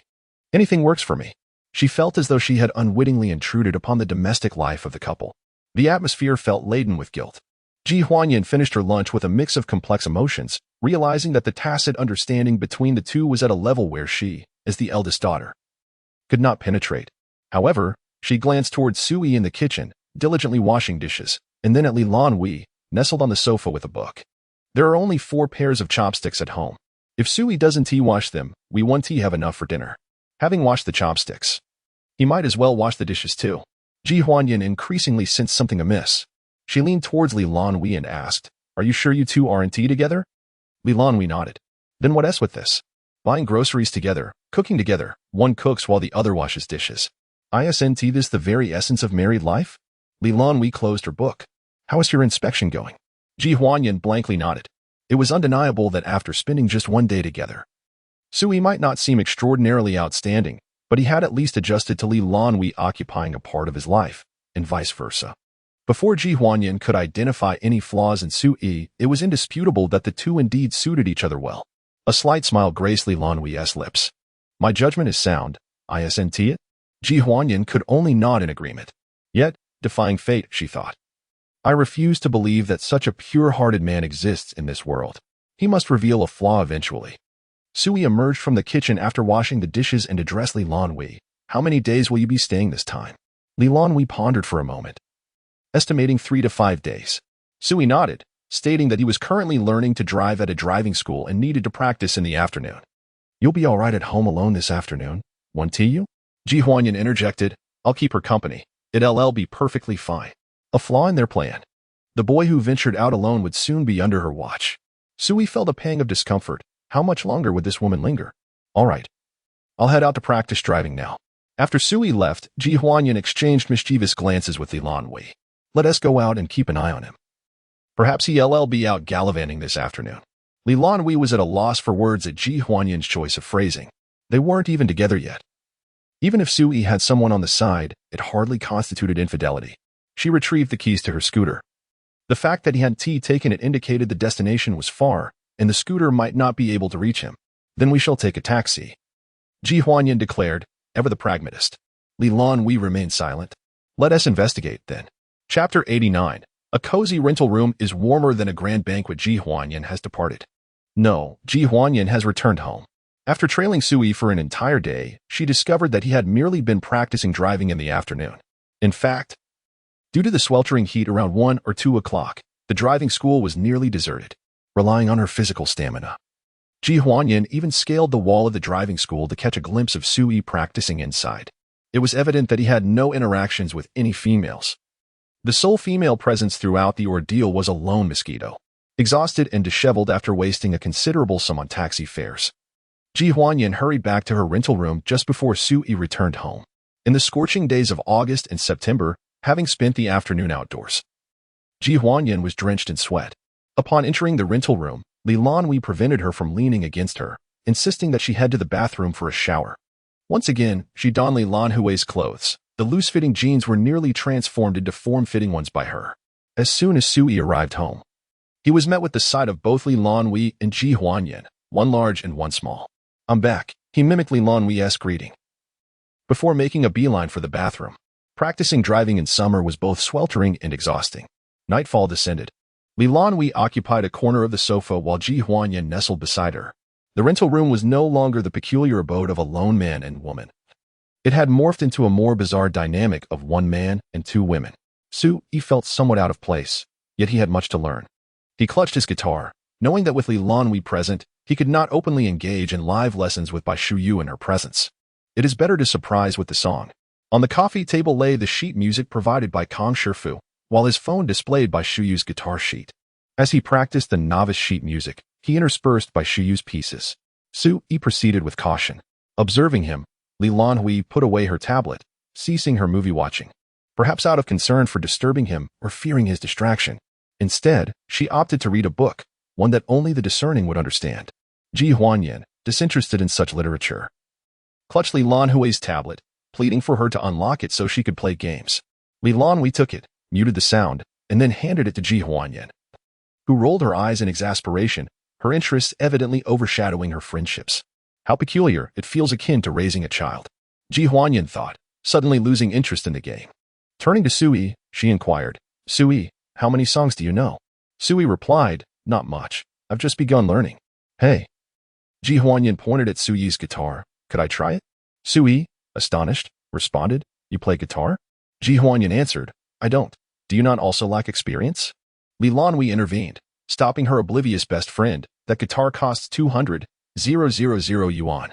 Ji Huanyan swiftly turned to Lan Hui, then back to the guitar in Sui's hands, her eyes wide with surprise. 200,000? Sui nodded, affirming that he indeed purchased the guitar for that amount, yet he believed it held significant value. Ji Huanyan retracted her hand, conceding the matter. She had assumed, upon observing the lack of overt markings on the guitar, that it was an ordinary instrument. To her astonishment, realizing its exorbitant price rendered it out of reach, Sui contemplated, deciding to extend a gesture of goodwill towards Lan Hui's dear friend. He offered the guitar, stating that borrowing it for a while was permissible, but she must handle it with care. The true worth of this guitar transcended the engraved signature of Master Kong. It was the remarkable craftsmanship that conferred its valuation. The genuine treasure lay in the piece of Brazilian rosewood gifted to Master Kong by a close friend. Ji Huanyan glanced at her beloved tortoise before accepting the guitar. Her confidence stemmed from the unwavering support of her best friend. Knowing that a 200,000 yuan guitar would undoubtedly be repaid by her friend, she thought whimsically that, at worst, she would labor for her companion for a lifetime. Despite her carefree musings, she carefully accepted the guitar, anxious not to damage it. After Sui handed over the instrument, he reclined, feeling fatigued from the prolonged practice. His fingers absent-mindedly strummed, mentally simulating the rhythm. He held no fear of Ji Huanyan damaging the guitar, as long as the Brazilian rosewood remained intact. A damaged guitar could simply be replaced. In that moment, he fully grasped the source of the wealthy's confidence and generosity. They were unafraid of loss. Even if something were to be lost, countless alternatives awaited. After all, what in this world cannot be acquired with money? Oh, there is something. Sui turned to Lan Hui. Lan Hui had ceased her reading, now focusing on her somewhat unreliable friend. The fatigue and weariness wrought by the banquet had dissipated, replaced by the warm ambience of the rented room, which dispelled the banquet's superficiality. Whether it was her scatterbrained friend or the nearby Sui, both brought her a sense of comfort.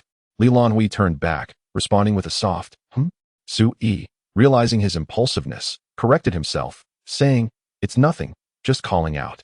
He nearly divulged his feelings to Lan Hui, who represented something in this world that money could never procure. No amount of wealth could compare to Lan Hui. Even the most exquisite diamond in the world could not rival the brilliance of her eyes. Lan Hui rolled her eyes, glancing back at her friend, a slight smile betraying her emotions. Ji Huanyan observed their inexplicable interaction, feeling her own guitar had lost its allure. "Here, Sui, it's yours again. My fingers hurt from strumming." Ji Huanyan returned the guitar to Sui, shaking her hands. The wooden guitar was heavy, and the strings were thick and unforgiving. Without specialized practice, it was naturally painful for a girl to press down on them. Sui took the guitar back and resumed practicing. "Lan Hui," Sui called. "What now?" She turned back. Sui remained silent, merely showcasing his exceptional guitar skills. Twinkling, twinkling, little star, how I wonder what you are.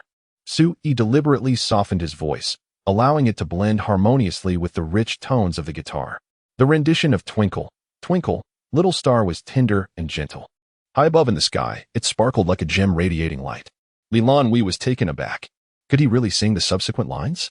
Twinkle, twinkle, little star. How I wonder what you are. As the melody concluded, Ji Huanyan gasped in astonishment. You truly can sing?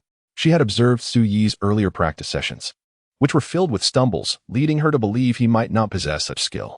Lan Hui inquired, You have mastered Twinkle, Twinkle? Su-yi shook his head. No. I have nearly mastered all the beginner pieces. He had been diligently practicing the piano every night. Lan Hui complimented him. Well done. Chapter 90. You are truly busy. Ji Huanyan has left. This time, she has truly departed, with a plane ticket for the following morning purchased by Li's father. Su-yi, curious, inquired of Ji Huanyan, Where are you from? She replied, The capital. Su-yi then turned to Lan Hui, asking, Did you attend high school in the capital? Lan Hui nodded. As a young lady of the capital, why did you choose to apply to a school in Xingqing? Su-yi questioned, perplexed. Is Southern Polytechnic really such a prestigious institution that you would choose to study here? Lan Hui fell silent, merely hastening her breakfast consumption. The inner thoughts of a rebellious teenage girl are seldom articulated. She could not empathize with her former self. Hurry up, we must leave. Lan Hui urged as she accompanied Ji Huanyan to the airport. In their vast home, Su-yi found himself alone, unhurried. He leisurely finished his breakfast before retreating to his room to retrieve his gym membership. He was resolute in his belief that wealth should be transformed into knowledge. His day was structured. Morning workouts, afternoon driving practice, and evening piano lessons, a whirlwind of activity. The gym offered not only fitness classes but also yoga and martial arts. Previously, he had purchased a mere 12 sessions with Coach Chin, which had been exhausted by the previous month. After over half a month of weight training, Su-yi found himself dissatisfied. Coach Tai, your technique is lacking, he remarked. There is neither substance nor strategy, and the atmosphere is rather frigid. Su-yi decided to seek alternatives. Approaching the front desk, he inquired, Excuse me, how are the martial arts classes priced? Indeed. He resolved to invest in a more authoritative form of combat training, preferring it over the cold demeanor of Coach Tai. Coach Tai, I shall not forget you. The front desk attendant, still the top seller, explained, Our martial arts classes are quite popular. If you are interested in group sessions, they are priced at $150 per class, with a minimum purchase of 12 sessions. For personal training, it is $600 per session, also starting from 12 sessions. Su-yi asked, What is the difference between group and personal training? Group classes involve 4 to 5 participants, making it impossible for the instructor to attend to each individual. Personal training is one-on-one, allowing the instructor to correct your form and enhance the learning experience, she elucidated. Then I shall opt for personal training, he decided. Very well. Please hold on while I check Coach Shiwei's schedule. She navigated her computer and remarked, Coach Shiwei has a group session this morning that will conclude around 10 o'clock. Would you mind waiting? It was just past 9. Su-yi resolved to practice nearby in the interim. Certainly, once Coach Shiwei finishes, I will call for you, the attendant assured him. At 10 o'clock. Su-yi arrived promptly at the front desk. Beside the attendant stood a tall, slender woman, likely around 30 years of age. Upon noticing Su-yi, she promptly introduced. This is our finest instructor for foundational boxing courses, Coach Shiwei. And this is Su-yi, who is interested in personal training. Seeing Su-yi's youth, Coach Shiwei smiled inwardly. She understood the nature of young men at this age all too well. Su-yi turned his gaze toward Coach Shiwei. Shiwei donned a form-fitting black outfit that exquisitely accentuated her curves, revealing subtle muscle definition. She embodied a flawless silhouette, perfectly contoured in both front and back. Having just concluded a session, a fine sheen of perspiration adorned her neck, and her high ponytail appeared somewhat disheveled. At the age of 30, she exuded a youthful vigor reminiscent of a high school student. It became apparent why this course was in such high demand. Wherever this instructor positioned herself, no teaching was necessary. She effortlessly captivated the college students, leaving them in a daze. Shiwei proactively extended her hand for a handshake, drawing on her experience. A simple display of initiative could ensnare the attention of young men. The smaller figure sought to claim the advantage over the larger one. Who was Su-yi? A person of resolute will, with a devotion to pure love. After their handshake, he remarked that her hand was not nearly as pleasant to touch as Lan Hui's. Shiwei's palms were calloused and hardened. Su-yi released her hand promptly, noticing Su-yi's indifference. Shi surmised that he was a man focused solely on his own physical pursuits, devoid of any ulterior motives. A flicker of disappointment mingled with relief washed over her. It would be unnecessary to exert effort in seducing him for course enrollment, as her primary focus was to teach her student well, a task she found unchallenging. Su-yi inquired, "Teacher Shi, do you need a moment to rest? I must return home by 11. My girlfriend is waiting for me, and we plan to go grocery shopping together." To prevent Shi from perceiving him as a mere college student, Su-yi intentionally referred to Lan Hui as his girlfriend. He firmly believed that, since he had an admired girl in his heart, he should not be overly casual. Moreover, considering Shi appeared to be in her 30s, she might have a husband and children. Should he draw closer, it was possible she might merely be toying with him. Su-yi remained acutely aware of his own lack of allure, believing it improbable for a married woman to abandon her family for him. Shi realization dawned upon her. So he was not just muscle-bound. He was indeed devoted to a girlfriend. No need for a break. A class lasts an hour. "Let us begin now," she declared, turning to lead Su-yi into the adjacent room of the gym. Su-yi maintained a steadfast gaze, avoiding distractions. The sight of her yoga pants was undeniably provocative. The room increasingly resembled a den of intrigue. "Lan Hui, let me explain." This chamber was not the perilous lair Lan Hui had envisioned, nor were they alone together. The gym, themed around combat sports, housed a dedicated space for boxing lessons adjacent to the main fitness area. In addition to standard equipment like punching bags, a small boxing ring was prominently placed in the center. Alongside Shi, two other instructors were engaged with their respective students. These two were advanced course coaches, charging over 1,000 per session and not accepting novices. In this entire gym, only Shi was responsible for newcomers, she explained. Su-yi nodded, recognizing that overcoming this initial instruction would lead him to confront the subsequent challenges. Shi retrieved a pair of gloves from the equipment area. "Let us start with the fundamental movements," she instructed. At 11 o'clock, Su-yi returned home to find Lan Hui seated on the sofa, observing his drenched form. "Where have you been?" she queried as he made a beeline for the bathroom. Outside, the temperature soared above 30 degrees, while the air conditioning inside created a stark contrast, nearly freezing him upon entry. "I am heading to the gym. I shall first indulge in a refreshing shower. The lingering scent of the perfume I applied earlier compels me to cleanse myself promptly." Lan Hui turned her gaze towards Su-yi, unable to escape the pungent odor of sweat that wafted through the air, accompanied by an odd aroma. Yet, she chose to conceal her observations and quietly resumed her place on the sofa. "Hurry up, we need to go buy groceries soon." After finishing his shower, Su-yi emerged, donning a discreet yet stylish outfit suitable for a casual outing with Lan Hui. She remarked, "You've been quite busy today, working out in the morning, practicing driving in the afternoon, and now rehearsing the piano in the evening." Su-yi grasped the keys to Xiaobai's car, relieved that, aside from driving practice, his schedule remained relatively open. Lan Hui silently regarded him, noting the freedom in his time. Chapter 91. Who is that woman? Lan Hui silently followed Su-yi, taking the keys to the small white vehicle. "I will drive," she declared, donning a cat helmet as she started the engine. Su-yi sat behind her, neglecting to wear the pink helmet, allowing his damp hair to dance in the wind. In his haste to leave, he had not dried his hair, but fortunately, the warmth of Star City would soon remedy that. The blazing sun, however, was rather intense.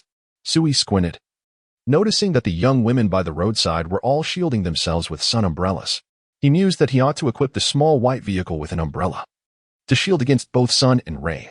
Lan Hui generally drove in silence, and Su-yi had no intention of striking up a conversation. He merely gazed out at the scenery. Suddenly, he noticed the large truck ahead growing alarmingly closer. Under the glaring sun, he realized that the small white vehicle was heading straight towards the truck.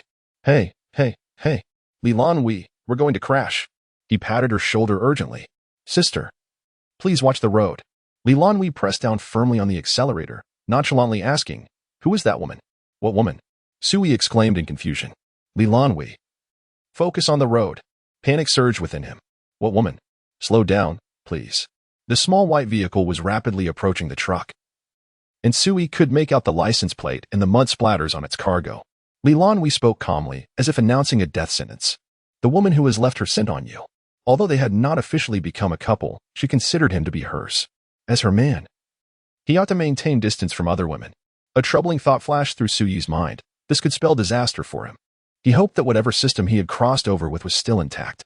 No, I haven't had enough enjoyment yet. That's my boxing coach from the gym. Sui hurriedly explained, his words tumbling out in a rush. As his voice reached her, the speed of the small white vehicle began to decrease. The terrifying truck moved further away, and Sui exhaled in relief, his heart racing. Lan Hui released the accelerator, a slight smile playing at the corners of her mouth. Did I scare you? Familiar with her demeanor, Sui detected a hint of mischief in her tone. Realizing it was merely a joke, he still felt urgency. Why would you do that? You nearly gave me a heart attack. This was just a normal interaction during class. If something inappropriate happened, that would be. A pool of red underneath the truck. Lan Hui interjected. Why are you so frightened? Do you perceive me as someone who would recklessly drive into others? He should consider that he was also in the vehicle. Would she truly be the type to crash and then follow through with a tragic end? That actually sounds somewhat romantic. Just say what you need to say, but don't scare me like that. Sui sighed in relief, yet sensed a hint of jealousy in Lan Hui's tone. Who would derive joy from their partner's jealousy? Why don't you try it out in the small white vehicle? Lan Hui turned a corner and made a jest, albeit one lacking in humor. Sui silently vowed to maintain a more virtuous demeanor in public henceforth. Unexpectedly, he unraveled the intricate layers of the delicate yet possessive Lan Hui. To his dismay, Sui found himself drenched in a cold sweat after a shower, feeling a chill in the air despite the balmy weather. Upon arrival, Lan Hui noticed that Sui seemed to be in a state of apprehension. With a furrowed brow, she dropped her playful tone, inquiring if he was truly frightened. Sui nodded, confirming that indeed, he was quite startled. After parking the car, Lan Hui sincerely apologized. Expressing her regret, Sui waved dismissively, assuring her it was nothing, merely a misunderstanding regarding his actions outside. It was only natural for a girlfriend to feel jealousy when her boyfriend returned home carrying the scent of another woman's perfume after a day out. However, the manner in which Lan Hui posed her question was somewhat intimidating. She reiterated her apology, acknowledging the fright she had induced, promising it would not happen again. Sui scratched his head, contemplating a solution. In that case, I shall impose a penalty upon you. You must prepare cola chicken wings for me this afternoon. This, he felt, would serve as an acceptance of Lan Hui's apology. She nodded, reflecting on her impulsiveness. All right, I shall make them for you. With that, the matter seemed settled. Yet, as Lan Hui held frozen chicken wings in hand, she suddenly remarked, You're so fearful, surely. You haven't done anything to feel guilty about? Sui paused, his expression darkening. I truly have not. He protested, it was merely a fleeting thought. I did nothing wrong. It was just a standard lesson. I attended a boxing class taught by a female instructor, who is, by the way, married. Lan Hui placed the chicken wings into the shopping cart and teased, I've heard that college students often have a penchant for married women. Sui's face grew darker still. You should watch less of that sort of thing. Lan Hui retorted, So, does that make it correct? No. Sui insisted. Some may like it, but others do not. I am not one of those who are drawn to married women. She playfully tapped him on the back of the head. Let us see if I believe you. I truly mean it. Sui hurried to catch up with Lan Hui. As she pushed the cart, she casually grabbed some vegetables from the side. I believe you, Sui said quietly, sensing that the conversation was veering off course. Isn't it? It seems we aren't officially together yet. Is this topic even appropriate? Are you feeling jealous already? What about being together? In that moment, Sui realized that he needed to confess his feelings soon. Otherwise, today's fright would have been in vain. Are you certain you want to frighten me like this in the future? Sui inquired. Lan Hui halted her steps. The notion of the future was indeed a rather ambiguous topic. Only when one desires to share a future with another do such discussions arise. Yet, in this fast-paced era, conversations about the future have morphed into mere platitudes and rhetorical devices. Lan Hui was not the type to be deceived by clever words. Nor did she wish to be a participant in the fleeting romances of modern times. She possessed her own ideals about love and the discernment to uphold them. She could discern from Sui's tone that he indeed intended to have a future with her and genuinely wished to resolve the current issue. A future was sufficient. Although her behavior had undeniably resembled that of a madwoman, was it truly necessary to be so frightened? Sui was undoubtedly afraid. A mere hint of doubt had nearly led to mutual destruction. Their relationship could very well meet an untimely end at any moment. Lan Hui turned to observe the apprehensive expression on Sui's face and remarked, It won't happen again. Today was merely a jest. If you are frightened, I shall speak directly to you next time such a situation arises. Sui sighed in relief. I will trust you for now. Lan Hui felt somewhat dissatisfied upon hearing this. What did he mean by trust you for now? Had she ever deceived him? After careful consideration, Sui realized that she indeed had not. Then I trust you, he affirmed. Satisfied, Lan Hui turned back to him and added, trust is the most vital element in any relationship, be it among friends or otherwise. The trust we place in each other is paramount. For instance, had I doubted you just now, questioning your words, I would have believed nothing you said, and the consequence could have been disastrous, perhaps even a collision with a truck. Trust is a fragile concept, built over time yet capable of collapsing in an instant. This was akin to her disdain for her father's commercial empire, a grotesque reflection of a society where trust among individuals was non-existent, maintained solely by contracts and laws. In love, the trust placed in one another was what Lan Hui cherished most. Sui pondered deeply and could find no evidence of deceit in Lan Hui's actions. Even the common feminine assertion of no when she truly meant yes did not apply here. He gazed at Lan Hui ahead and thought, I understand. Do not perceive me as a fool. I possess my own judgment, and I can discern if you are deceiving me. Sui responded, but I haven't deceived you. Have I? I merely concealed my practice sessions, hid the chosen location for my confession, and kept the fireworks a surprise. Is that deception? No, that is reasonable concealment. A delightful surprise. Lan Hui remained silent. Sui paid the bill honestly, saying, let us go. I will drive. Lan Hui clutched the car keys tightly. See? You already do not trust me. Indeed, I do not trust you to drive, Sui replied candidly, choosing honesty over deceit. You frighten me while driving. And in the short term, it is difficult for me to trust your driving skills. Lan Hui was at a loss for words. You brought this upon yourself, she said, handing the keys to Sui. Very well. Sui smiled, feeling a small victory. Chapter 92. Lyrics. Lan Hui did not stay for the full 5 days. On the 4th day of her return to the rental apartment, she went home. It was also on this day that the lyricist assigned by the music company completed his previous work and called Sui. The teacher, surnamed Fu, is the finest lyricist in the entire company. Hello, is this Mr. Su? Sui was still practicing driving and could only inform his instructor to pause for a moment to take the call. Hello, this is the lyricist from XX Music Company. You previously commissioned a song from us, correct?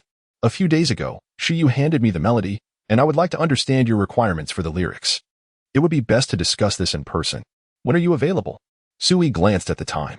I have some matters to attend to at the moment and will only be free around 6 in the evening. All right, I will wait for you at our company. Lyric writing is a freelance profession. Although Fu was technically at work, if a client was unavailable for communication, the only option was to wait until the client was free. As for what to do in the meantime, Timmy, play until the client arrives. That's how the job is done. Sui hung up the phone and continued practicing driving. After a few more days of practice, he would be ready to take the test. At 6 o'clock. After returning home, taking a shower, and having dinner, Sui arrived punctually at XX Music Company. Upon reaching the reception, the receptionist recognized him and informed him that Teacher Fu was waiting for him upstairs. Sui nodded and made his way to the elevator. A man in black clothing with a bushy beard, mumbling the characteristics of Teacher Fu shared by the receptionist, Sui wandered to the 3rd floor. Upon finding Teacher Fu, he also spotted. You're here too? Shu, seated in front of the bearded man while holding a guitar, greeted Sui warmly. Come, have a seat. We've been waiting for you. Sorry, I was practicing driving this afternoon, Sui apologized as he sat down, feeling somewhat guilty for making them work late. After exchanging a few casual pleasantries, they got down to business. I just heard Shu play the melody, Teacher Fu remarked, holding the sheet music and gesturing towards the guitar in Shu's hands. The entire piece gives me a sense of the ocean, serene yet tumultuous, deep blue yet pitch black. Those who appreciate it will find its depth alluring, while those who do not may fear its profundity. Sui was taken aback, nodding in agreement. Yes. I also fell in love with its tranquil yet powerful essence upon first hearing it. He then asked with concern, Teacher Fu, is it difficult to write lyrics for this piece? Fu waved the sheet music lightly. Oh, it's not too difficult. But I heard you intend to use it for a confession, correct? Sui nodded. If it's for a confession, I worry that the girl might not appreciate this kind of melody. Teacher Fu responded, I think you need not worry. Sui pondered this question seriously. He was certain that Lan Hui would indeed love this song, for in essence, the piece mirrored her spirit perfectly. Sui, I can assure you, she will adore it. Teacher Fu sighed in relief. He was concerned that the young Shu might pursue innovation and compose a piece entirely on his own. However, since the customer also enjoyed it, he decided not to interfere. All right, share your thoughts on the song, he prompted. Sui candidly expressed his plan for a confession, detailing the location and the fireworks he had arranged. He also mentioned Lan Hui's interest and hobbies. I hope the lyrics include fireworks in the Milky Way, and it would be splendid to incorporate ample literary allusions. Teacher Fu furrowed his brow, contemplating how to craft the composition. Should he add elements of the ocean? Sui pondered the Ginkgo lake. Perhaps it was best not to include them. Not adding them might seem like a waste of the piece. After some contemplation, Sui considered that it might not be a waste. Although the scene did not align with the ocean, her essence harmonized beautifully with it. Moreover, once the music played, she would surely recognize that this composition was meant for her. This was also why he hesitated to practice the piece fully at home. He feared that if Lan Hui heard just a few snippets, she would discern the resemblance to herself, thus eliminating the element of surprise. Teacher Fu nodded in understanding. Although he was unaware of the specifics, he believed that the customer is always right. Fireworks in the Milky Way, is it? That is straightforward. But what about her literary tastes? Do you know what kinds of similar works she enjoys? Teacher Fu inquired. As a professional lyricist, he had accumulated a wealth of literary knowledge. Sui reflected on the documentaries he had watched with Lan Hui during their school days. Jane Austen, Virginia Woolf, Emily Dickinson, Marcel Proust, and the like. Teacher Fu remarked, are they all English and American authors? Sui was uncertain. He only knew that these were the works she had been engaging with lately, along with some detective novels like Sherlock Holmes. Teacher Fu nodded. Noticing the time was getting late. How about this? I will draft an initial version for you in the next few days. You can review it then. For today, let us conclude here, and we will communicate via WeChat afterward. Sui glanced at his watch, noting it was 8:24. Unbeknownst to them, they had been conversing for quite some time. All right, I shall head back and await your news. Teacher Fu's efficiency was remarkable. He sent the initial draft approximately 3 days later, accompanied by a voice message. Mr. Su, please take a look at this draft and share your thoughts. Sui opened the document, which contained the score with lyrics. When the nightingale of Keats carries the first spark of fire, the galaxy bursts forth in the shape of irises in your pupils. We ascend upon the clouds of Shelley until Newton's pendulum comes to a complete halt. In those 4 lines, he recognized only Newton, and he vaguely remembered Shelley from his high school textbooks. But Teacher Fu, you claim to possess a high literary acumen. I did not expect it to be to such an extent. He found it incomprehensible. Yet, he refrained from confessing his lack of cultural knowledge to Teacher Fu. One must preserve face, even at the cost of suffering. With a furrowed brow, Sui continued to read, pondering the meanings behind the text. Upon completing the piece, he presented 2 observations to Teacher Fu. Firstly, the lyrics are overly grandiose, resembling poetry more than a song. One would expect that a seasoned lyricist would avoid such a misstep. Secondly, the lyrics appear rather difficult to sing, as they fail to align with the rhythm. There are numerous lengthy and complex sentences, making it necessary to pause frequently while performing. Of course, Sui would never admit that there were many words he struggled to comprehend. Teacher Fu responded instantaneously, indeed, I shall revise it shortly. After sending his message, he glanced at the ongoing game, frustrated that they had yet to click despite pushing the enemy to their crystal.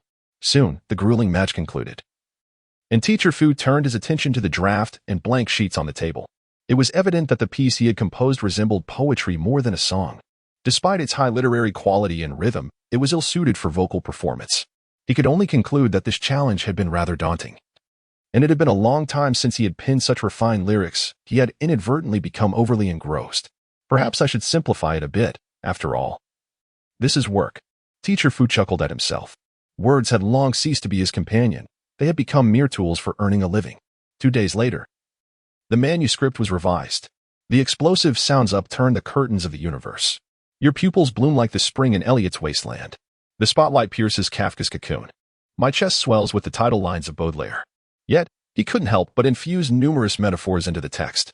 Hypocritical readers, my peers, my brethren. Without reason. Teacher Fu hummed this line of poetry as he sent the manuscript to Sui.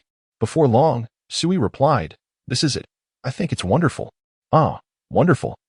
Teacher Fu chuckled softly, questioning if Sui truly grasped the essence of the song. In truth, Sui did not comprehend the poem. He simply placed the music on his phone stand and retrieved his guitar, practicing according to the lyrics. He was not in a rush to understand their meaning. He merely needed to memorize them. To him, being able to sing it flawlessly would signify success. After strumming it through once, he dialed a call to Bo Shuyu. Hello? Teacher Bo? There seemed to be the sound of drums in the background. Sui, what's up? Teacher Fu has finished writing the lyrics for me. But I can't sing them. Do you have any professional vocal instructors over there? Bo Shuyu set down his drumsticks. Could you show me the lyrics first? Sui sent the score to Bo Shuyu, who examined it with a serious expression. The lyrics from Fu Biao. The previous piece he wrote was about the smile of a super idol, or perhaps something grand like the great river and mountains. He assumed that what teacher Fu provided to Sui would be along those lines, considering it was merely a light-hearted love song for a couple. Yet, he was taken aback by the unexpected depth of Fu Biao's creation. You have poured a lifetime of accumulated talent into this song, haven't you? Bai Shuyu remarked, this song, I initially suggested simpler lyrics for you to learn. But observing the composition, it appears there are numerous breath and modulation points. Although I am a music student, my expertise lies solely in songwriting, and I cannot teach you. He added, I will connect you with a teacher who will ensure you master it. Sui nodded in agreement. Shortly thereafter, Bai Shuyu introduced a teacher to instruct Sui in singing. The following day, Sui did not go to the gym. Instead, he visited the XX music company. The song had been completed, and it was time to settle the final payment. Manager Chen was in his office. Typically, the sale of a single song does not require his oversight. However, given Sui's esteemed status, his presence was warranted. Purchasing a song is not exorbitant. The XX music company frequently sells songs, including lyrics, composition, and recording, for 1,000 or 2,000. Yet, since Sui had commissioned a custom song, the fee was inherently higher. Ultimately, the charges were primarily for the labor of Bai Shuyu and teacher Fu. Manager Chen had initially planned to symbolically charge an average of 5,000. Satisfied with the composition, Sui generously offered a bit more, resulting in a successful expenditure of 10,000. Refunded expenditure, 10,000. Cost of goods, 3,000. Socially recognized value, 6,000. Personally recognized value, 12,000. Total refund, 31,000. Chapter 93. The driving license examination in the realm of university life. There exist two universally acknowledged credentials that students are compelled to acquire: the English Level 4 certificate, with some capable individuals aspiring to attain Level 6, and the motor vehicle driving license. This necessity arises from the reality that once individuals embark upon their professional journeys, they become engulfed in work, leaving them little to no time to practice driving and obtain their licenses. Consequently, it is customary for diligent university students to secure their driving licenses during their academic tenure. Previously, Sui had refrained from pursuing a driving license, believing that owning a car would remain an elusive dream throughout his life. However, fortune has turned in his favor, igniting an urgent desire within him to acquire his driving license without delay. Instructor Chiu recognized Sui's eagerness, although he was unaware of the underlying reasons for such urgency. Nevertheless, he was determined to expedite the process. Having received payment for his services, Instructor Chiu had handed Sui the driving examination guide early in his training, enabling him to successfully pass the first theoretical examination. According to national regulations established in 2021, a minimum interval of 10 days is required between passing the first examination and scheduling the second. However, who adheres to regulations from years past? Instructor Chiu had accepted payment. The driving school's arrangements were merely bureaucratic formalities, and the money he received was his own to manage. He must cater to his benefactor. Thus, after Sui's diligent practice, Instructor Chiu promptly scheduled both the second and third examinations for him, allowing them to occur consecutively. Alongside him were other students from the driving school, equally funded by Instructor Chiu, including those reckless youths and second-generation car enthusiasts. However, due to Sui's generous payment, he received a greater share of Instructor Chiu's attention. The day of the examination arrived swiftly. Sui rose early and thoughtfully purchased breakfast, an effort greatly aided by Lan Hui. After enjoying his meal, he made his way to the vehicle management office, the examination venue, where it was rumored that Instructor Chiu had influential connections. Sui found amusement in this, realizing a fundamental truth: relationships are invariably rooted in mutual benefit, with money being the most significant of all. As for him, well, he was not financially constrained. Instructor Chiu strategically positioned Sui in the midst of the examination queue, allowing him to observe the preceding candidates and familiarize himself with the process, while also preventing any undue anxiety from creeping in. Moreover, this placement afforded him the opportunity to digest his breakfast and mitigate the risk of nausea. Instructor Chiu reveled in his own cleverness. Sui was indeed somewhat anxious, primarily due to the prospect of waiting an additional 10 days should he fail this attempt. Time was of the essence.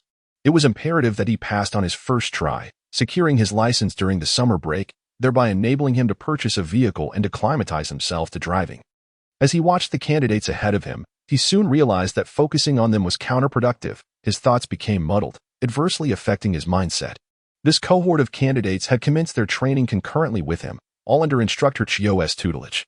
However, these individuals, accustomed to a carefree lifestyle and more inclined to frequent bars and karaoke venues, had not dedicated significant effort to learning how to drive. They were far more inclined to simply throw money at the problem to acquire their licenses. Although they might not possess as much wealth as Sui, their attitudes and arrogance were markedly more pronounced, a reflection of their upbringing in a world of indulgence. Life is devoid of any real twists and turns in childhood. One merely had to extend a hand to the family to naturally receive whatever one desired. The disparity between Sui and others lies in the fact that Sui once knew poverty. The importance of education is ingrained in his mind. Thus, when he learned to drive, he approached it with utmost seriousness. As he entered the vehicle, Instructor Chio accompanied Sui. Taking a deep breath, Sui prepared himself. "Are you ready, classmate?" asked Chio. The vehicle was equipped with surveillance and recording devices, and despite having received payment, Chio could not offer Sui any reminders, only adhering to the established procedure. Sui nodded, indicating he was ready, and presented his identification. Chio activated the device and inserted Suyi's ID. "Please begin the examination," a cold, mechanized voice commanded. Sui fastened his seatbelt, shifted into neutral, and released the handbrake. The first task, reversing into a parking space, posed no difficulty for him after more than 10 days of practice. The vehicle smoothly backed into the designated area. "Sui is quite steady," remarked a fellow student who often practiced with him and understood his diligent approach to driving. "Richer than me, but also more hardworking. What a person." This was a light-hearted jest from a student whose family owned a chemical factory, providing limited financial support, and who had long coveted the soda ring in Suyi's possession. "Exactly. I can't stand these rich second-generation kids," chimed in another, a privileged individual, though his tone lacked genuine envy, merely teasing. Instructor Chio interjected. "If you all put in a bit more effort, passing the second test will be a breeze." Such admonishments often dampened spirits, and the students fell silent.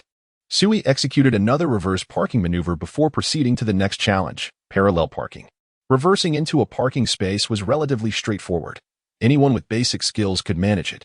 However, parallel parking demanded finesse and technique. Fortunately, Sui was a prodigy, effortlessly mastering the parallel parking test. He completed it with remarkable precision. A student who had failed the parallel parking section earlier exclaimed, "If there were no obstacles, I could pass for sure." Another remarked, "If drinking were allowed during the exam, I could ace it with one hand on the wheel and the other holding a drink." This statement drew astonished glances from fellow students. Is this even a sensible remark? Instructor Chio shot a sidelong glance, recognizing the individual as a notorious drunkard whose driving license had been revoked. "Silence yourself," he retorted, having successfully navigated the parallel parking task. Sui felt a sense of relief, as it was the most commonly failed section.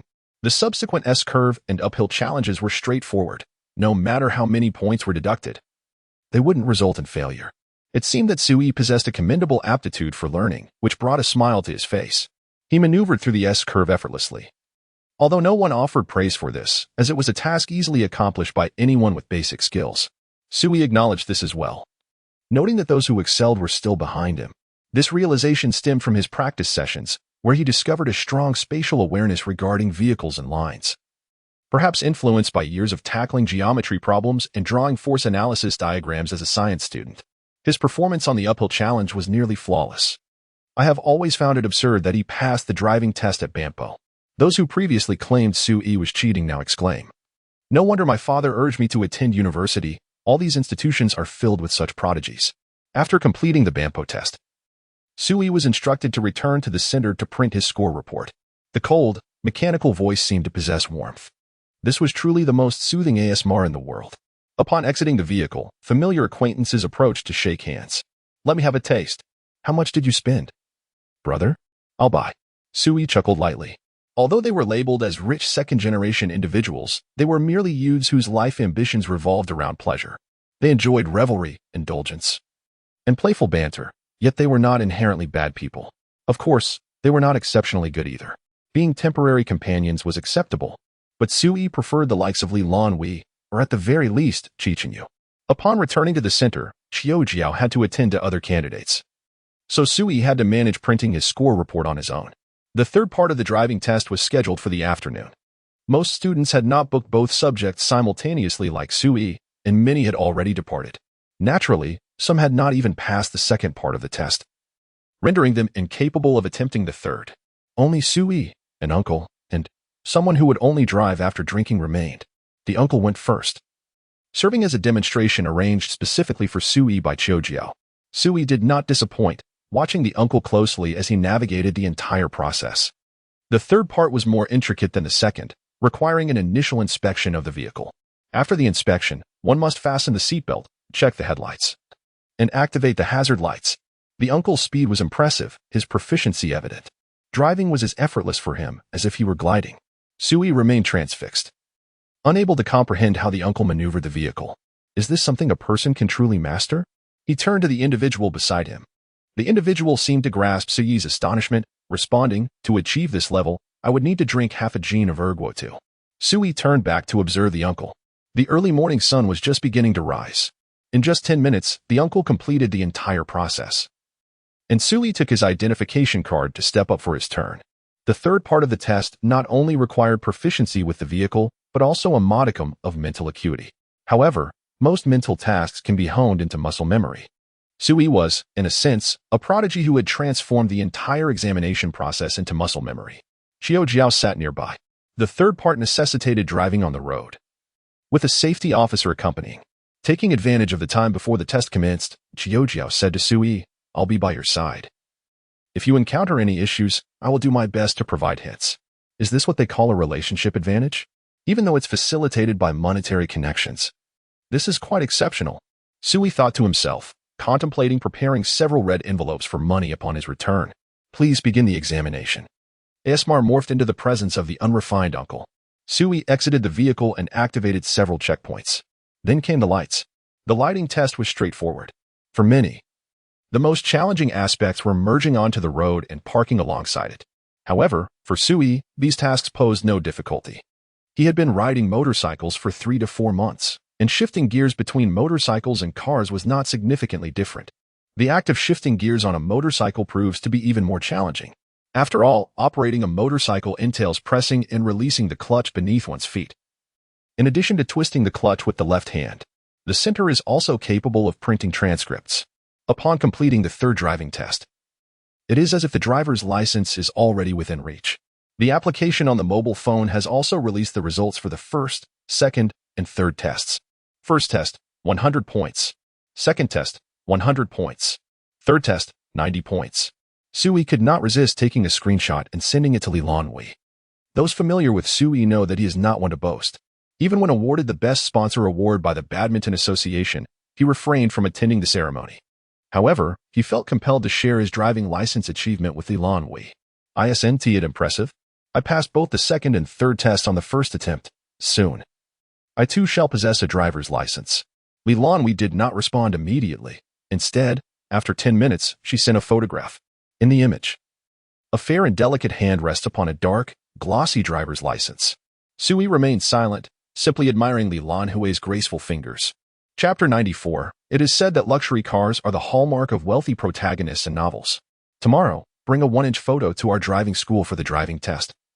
Instructor Chiu instructed. The trio had performed admirably on their previous tests, all passing with flying colors.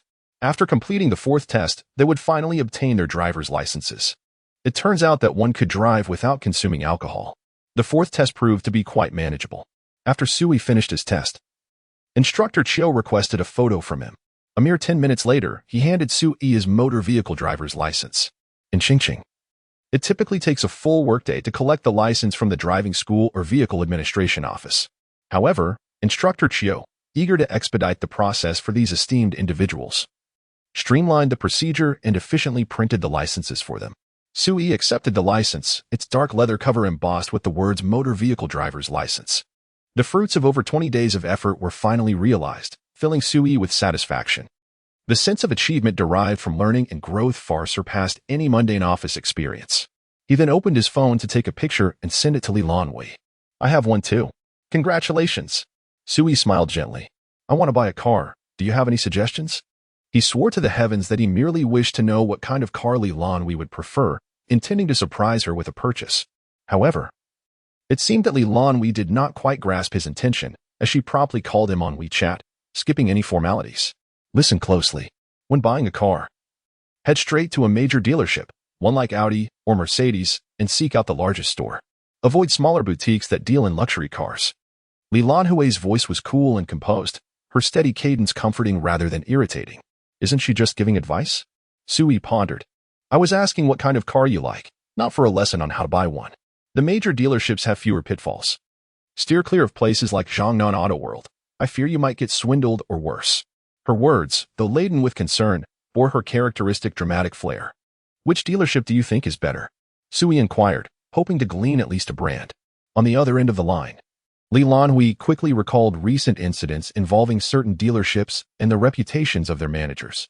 You could start by checking out the largest Mercedes dealership, she suggested. All right, I've got the brand. I'll go take a look this afternoon. Afterward, fearing that Sui might be oblivious to the potential pitfalls, Lan Hui elaborated on various aspects he should be wary of, speaking for about an hour or two. Sui could not help but reflect.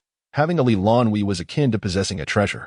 Before him stood the imposing silver Mercedes-Benz emblem in front of the building, with the iconic three-pointed star prominently displayed. The atmosphere was undeniably grand. Upon entering, he was greeted by a salesman clad in a blue suit, sporting a slick-back hairstyle. Welcome to Mercedes. The salesman quickly assessed Sui, noting his youthful appearance, perhaps in his early 20s. A Rolex adorns his wrist, while an LV top graces his torso. At first glance, he appears to be a man of wealth. However, the discerning sales associate quickly notices the inexpensive shorts and the sneakers, which cost less than a fraction of his outfit. It seems that this ensemble of luxury brands may well be a fade. It appears that this transaction will yield no profit, so they decide to casually show him around. Upon passing the reception, the first-floor showroom presents the latest models of the year. Shall we take a look? He inquires. The sales associate, lacking perceptiveness, leaves the client standing at the front desk. After scanning the surroundings, the associate nods and replies, Very well, let me introduce you. He turns and leads him towards the new models in the showroom. The A-Class from Mercedes-Benz, an entry-level sedan with a budget-friendly price, is a popular choice for young individuals who aspire to own a Mercedes despite limited finances. While youth brings vigor, it does not equate to foolishness. As the sales associate directs him to the A-Class, he internally scoffs. Priced in the range of $200,000 to $300,000, the A-Class cannot compete with the capabilities and performance of the C-Class, which is similarly priced. Even if he were short on funds, he would opt for the C-Class. He had done his homework prior to arriving, possessing a fundamental understanding of Mercedes-Benz primary models. It seems the associate has taken him for a naive student. Glancing at his own watch, he muses, Is this the extent of your influence? Deciding to take matters into his own hands, he begins to examine the vehicles independently, not allowing the sales associate to dictate his experience. He would still consider a vehicle bearing the iconic three-pointed star. Aside from sports cars, the longer and more substantial the car, the more expensive it becomes, with traditional colors often commanding higher prices. The S680, which he had encountered numerous times on social media, left him utterly indifferent. Who truly favors a garish black and yellow combination? The sales associate scoffs quietly, questioning whether he considers himself worthy of such models. Nevertheless, he recognizes the necessity of attending to the customer, aware that neglecting him would surely lead to reprimands from his superior. Thus, he follows closely behind. Among the models, he recalls hearing about the Mercedes E300L, a vehicle reputed to captivate numerous women with its interior. He spots this model in the showroom. Its sleek black exterior and the resplendent three-pointed star emblem gleaming ahead. Pointing at the car, he inquires about its base price. Employing a tactic he learned from Lan Hui, when unsure of the official price, one should ask for the bare car price, as it reflects the vehicle's true value. The sales associate does not deceive him on this point, perhaps feeling it beneath him to do so. The base price for the E300L Luxury Edition is 529,800 yuan. A modest sum, he thinks to himself. What about the other versions? He asks. The sales associate replies, the E300L is available in fashion, luxury, and prestige editions. What is the price for the prestige edition? He queries, a hint of sarcasm in the associate's tone suggesting he believes the question is futile. You could offer to wash my car upside down, he mutters dismissively. The prestige edition costs 599,800 yuan. Is there one available for a test drive? He asks. The sales associate shrugs, indicating that a test drive is indeed possible, but questions whether he has his driver's license on hand. Sui nodded and produced his driver's license. The salesperson said, "Please wait a moment while I check the garage. Could you wait for me at the entrance?" After a short while, the salesperson parked the car in front of the dealership and honked the horn to signal Sui. Approaching the vehicle, Sui noticed that the salesperson showed no inclination to exit, so he opened the passenger door and took a seat. The interior of the Mercedes-Benz was indeed exquisitely crafted, and the E300L featured a sufficiently extravagant design. The salesperson first activated the ambient lighting, then played some music at a moderate volume before starting the engine. The E300L's engine operated with minimal noise, starting smoothly and quietly.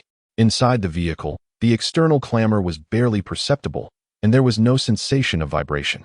The salesperson elaborated. The Mercedes-Benz is equipped with a 2.0T engine, producing 258 horsepower, capable of accelerating to 100 km/h in just 6 seconds. However, beyond its powertrain, the interior has been meticulously designed. The keyless entry, sensor-based retractable door handles, and panoramic sunroof, among other features, are all available in the premium version, many of which you can explore on the central display. Sui nodded in acknowledgement. The phrase Mercedes for comfort, BMW for driving resonated with him, and he felt there was no need for further contemplation. He could make the purchase directly. After driving for a while, the salesperson pulled over, offering Sui the opportunity to test drive the vehicle. They switched seats, and Sui enthusiastically grasped the steering wheel. There exists an inherent affinity among men for driving, and the luxury of this vehicle only heightened his enthusiasm. Engaging the electronic handbrake, Sui started the sedan and drove it back to the dealership. Noticing that Sui had not inquired about any specific details regarding the car, not even the most basic dimensions, the salesperson regarded him with a measure of disdain. How could someone so uninformed be a serious buyer? It seemed yet another day of time wasted. Upon arriving at the dealership, the E300 showcased its smooth, vibration-free, and dizziness-free reversing ability, an objective reminiscent of a driving test. After disembarking, Sui's desire to acquire the vehicle surged to its zenith. He addressed the salesperson. "Is this car currently in stock? If I pay in full, when can I take delivery?" The salesperson's brow furrowed, sensing something amiss. "Is it possible that you truly possess the means?" A thought crossed his mind. He recalled that there was another vehicle in inventory that could be sold to Sui. The manager would surely commend him for the sale. "Yes, indeed. We have the E300L premium version available right now. If you place an order, you can drive it away immediately." Sui nodded. Let us proceed to sign the contract. He was becoming increasingly accustomed to the process of signing numerous documents when making a purchase. The salesperson, momentarily taken aback, responded, "Huh?" Sui replied, "What do you mean, huh? I'm here to buy a car." The salesperson responded, "All right, let's discuss this in our office." As they took their seats, the first words from the salesperson made Sui frown. "Our dealership typically does not support full cash purchases for the Mercedes-Benz E300L. It is generally financed, with a down payment of just over 80,000 yuan. Memories of Lan Hui's words flashed through Sui's mind. If you cannot purchase the car outright, then do not buy it. Simply leave. If you wish to stay, you must express that, Sui asserted. According to Article 16 of the Consumer Rights Protection Law of China, operators may not impose coercive trading practices. I have the right to choose my method of payment. Wealth is not inherently frightening. Rather, it is the combination of financial resources and legal acumen that poses a true threat. The salesman's demeanor stiffens, for he has encountered a formidable challenge. He struggles to articulate. If you opt for an installment payment plan, you could receive a comprehensive discount of 50,000 yuan. The notion of a comprehensive discount is yet another concept that Lan Hui had previously taught. Such a discount may encompass complementary items, which are, in essence, what one is entitled to receive, and it may amount to merely a few thousand yuan. Nonetheless, it is deceptively packaged as a 50,000 yuan advantage. "Thank you, but I prefer to pay in full. I wish to see the vehicle now," Sui asserts. "Of course, sir. Please hold on a moment," the salesman replies, rising to his feet. If a loan is not required, so be it. The priority is to close the sale, even if the commission may be slightly diminished. After a brief interval, he returns with a stack of contracts, including agreements for insurance and purchase tax, along with an invoice. "Mr. Su, here's the situation. The base price of the car is 599,800 yuan, and the purchase tax is calculated by dividing the base price by 11. 3. Perhaps I could lower the base price a bit. allowing you to save a few thousand on the tax. Sui chuckles softly, realizing the salesman has underestimated him. No need for that. Just write it down as normal and show me the insurance details. This practice of underreporting the invoice may save a few thousand in taxes initially, but it would result in a diminished valuation of the car in the event of an incident, leading to lower compensation from both the manufacturer and the insurance company. As for insurance, one does not need to purchase comprehensive coverage. Acquiring only the necessary components suffices. Lan Hui had prepared a chart for him, indicating which items to select. Sui trusted her completely, hence he followed her guidance and signed the documents. Take me to inspect the car. Once the inspection is complete, I will proceed with payment. The salesman nodded, feeling an odd sense of curiosity towards Sui. He seemed to embody two distinct personas, one who comprehends the car buying process and another who appears utterly naive. This peculiar dissonance was of little concern to him. His mind was solely occupied with thoughts of the potential rewards he might receive from his manager for selling the 300L that had languished in the garage for over 6 months. He asked Sui to wait momentarily while he fetched the vehicle from the storage area. A colleague, noticing his actions, inquired, "Did you actually sell that car?" The salesman nodded affirmatively, "Yes. After sitting idle for 6 months, someone actually bought it? I suppose that makes them a fool." Sui stood before the car that the salesman had driven over. The iconic 3-pointed star emblem gleamed atop the elongated chassis, and he was quite pleased. However, he still needed to conduct an inspection. "I hope it's all right if I check the vehicle," he stated. The salesman's expression faltered. Yet he clung to a shred of hope, thinking, "It's fine. Go ahead and inspect." Sui rose, activated the concealed door handle, and opened the passenger door. Lowering his gaze to examine the nameplate, "Please show me the certification," he requested. The salesman rigidly extended the document towards him. Sui scrutinized the nameplate and noted the date, January 2024. A sense of indignation surged within him. The salesman had previously displayed a dismissive attitude, which he had tolerated. But the condescension had become intolerable. After all, his lack of automotive knowledge made him an easy target for such treatment.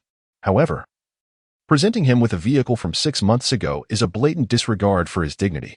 Sui rose, a sardonic smile gracing his lips as he regarded the salesman. "This car, it is indeed an inventory vehicle, is it not? Do you have any justifications to offer?" The salesman froze, stammering, "No. This car is imported. And while the production date is indeed January, it has only been in our dealership for a mere 2 to 3 months. Sui's expression twisted from anger to a mocking smile. "Do you presume I cannot distinguish between domestic and imported vehicles?" He retrieved his black card from his pocket, wrapping it against the car door. The matte black card stood in stark contrast against the obsidian door. His long fingers grasped the card, and the vibrant hues of the red and blue watch adorning his wrist were striking against his well-defined fingers. "Summon your manager, please." Chapter 95. If only it had been like this earlier, the salesperson, with a face ashen as if bereft of hope, summoned the manager. Initially, the manager presumed the salesperson had merely called him over due to a customer attempting to negotiate a lower price, uncertain of how to proceed. Upon his arrival, however, he was confronted with the sight of the unsold E300L languishing in the warehouse, alongside Sui, who nonchalantly waved a black card. The manager's expression stiffened, mirroring that of the salesperson.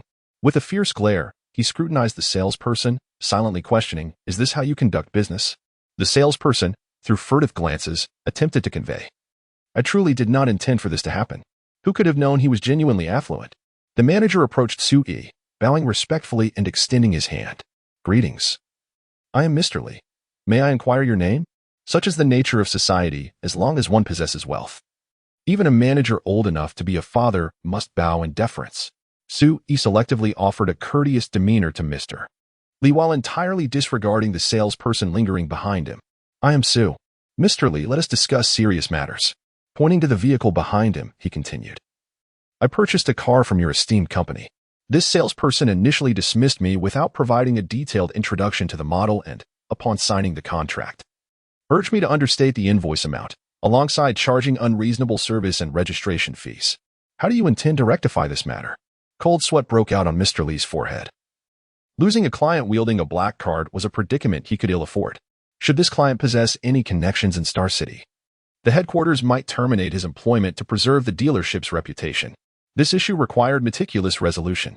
As for the salesperson, he was inconsequential. "Mr. Sui," Mr. Lee began, "on behalf of our salesperson, I sincerely apologize. We shall impose stringent penalties for his misconduct." He then cast a glance at the vehicle, adding, "I can personally ensure that within a day, a brand new E300L will be arranged for you, along with the most substantial discount possible. What do stringent penalties entail?" Sui feigned disinterest in the latter proposition but was intrigued by Mr. Lee's promise of severe reprimand. Verbal admonishments could be deemed stringent. Yet immediate dismissal also fell under that category. If it were merely the former, he would find no satisfaction. Taking a deep breath, Mr. Lee declared, "He will be dismissed and prohibited from employment at any Mercedes-Benz dealership." Sui smiled, clearly pleased. The salesperson's face drained of color, his usual eloquence evaporating into silence. Mr. Lee no longer cast a glance at the salesperson, redirecting his attention to Sui. "Very well, let me provide you with an introduction to this model." Mr. Lee inhaled deeply, stepping forward to the vehicle. This E300L is the prestigious version with a distinctive upright emblem, a feature unmatched in its class. The obsidian black paint reflects light from virtually every angle, treated to resist dust and dirt.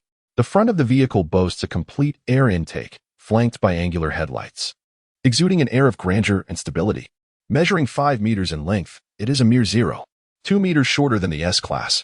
The interior offers ample space, ensuring a comfortable experience for the client. Sui nodded, watching as Mr. Lee meticulously detailed the vehicle's exterior and features. Much more detail than a sales introduction. A mere touch at the side of the car, and the handle revealed itself. Manager Lee glanced at Suyi's watch and explained, "Once one becomes a car owner, settings can be configured. Simply register with this watch, and it will enable the unlocking of the car door. Would you like to take a look inside?" Sui shook his head, declining, and suggested they discuss the price instead. It would have been better to do so earlier. He was willing to spend without haggling. As long as the product met his expectations, any price was acceptable. Manager Lee indeed honored his word, offering Sui the most substantial discount. Beyond the base price of 599,800 yuan, which included purchase tax and insurance, he charged Sui nothing for the license plate.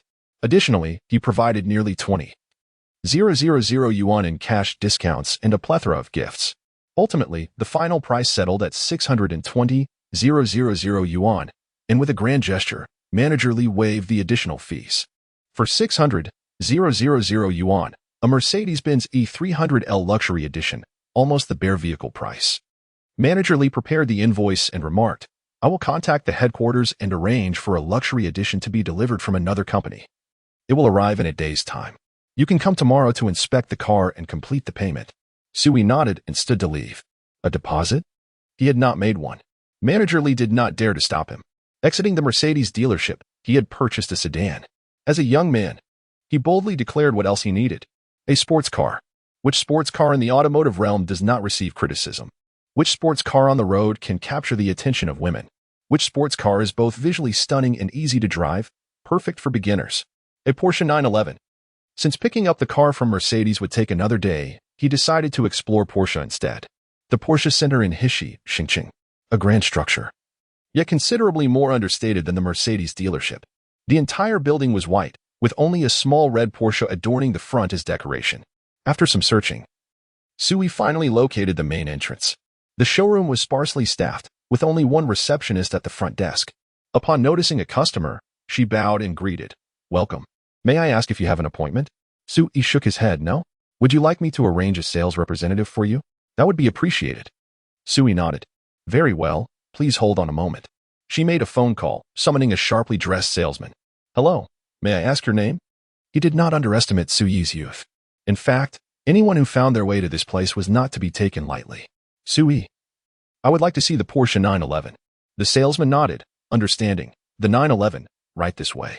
He led Sui around the corridor to the showroom, where a deep blue sports car was parked.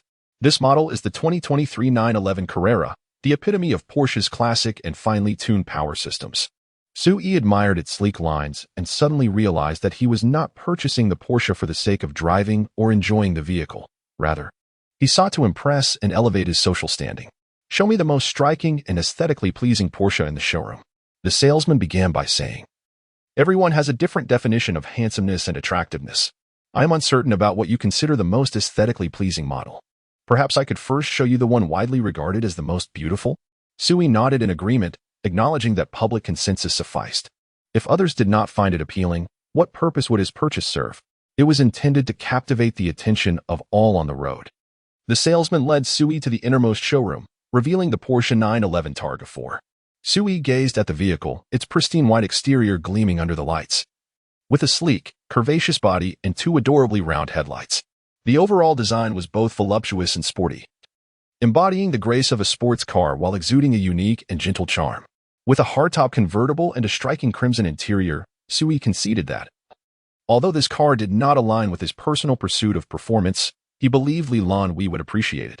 After all, one could hardly imagine a girl resisting the allure of a round Porsche. The front of the car featured not only its rounded contours, but also a slender black air intake and the distinguished Porsche emblem, an emblem of a shield, a stallion, and antlers. Sui directly inquired with the sales associate, "What is the total cost to acquire it outright?" The associate replied, $1.45 million. "Can I drive it away today?" Sui pressed. The associate responded, "Provided your documentation is in order." Moments later, Sui emerged from the Porsche Center, behind the wheel of the white Porsche 911 Targa 4. Chapter 96, 923 and 420. Upon stepping out of the car, a Porsche came to a halt at the entrance of the community, capturing the attention of individuals of all ages, particularly the young women present.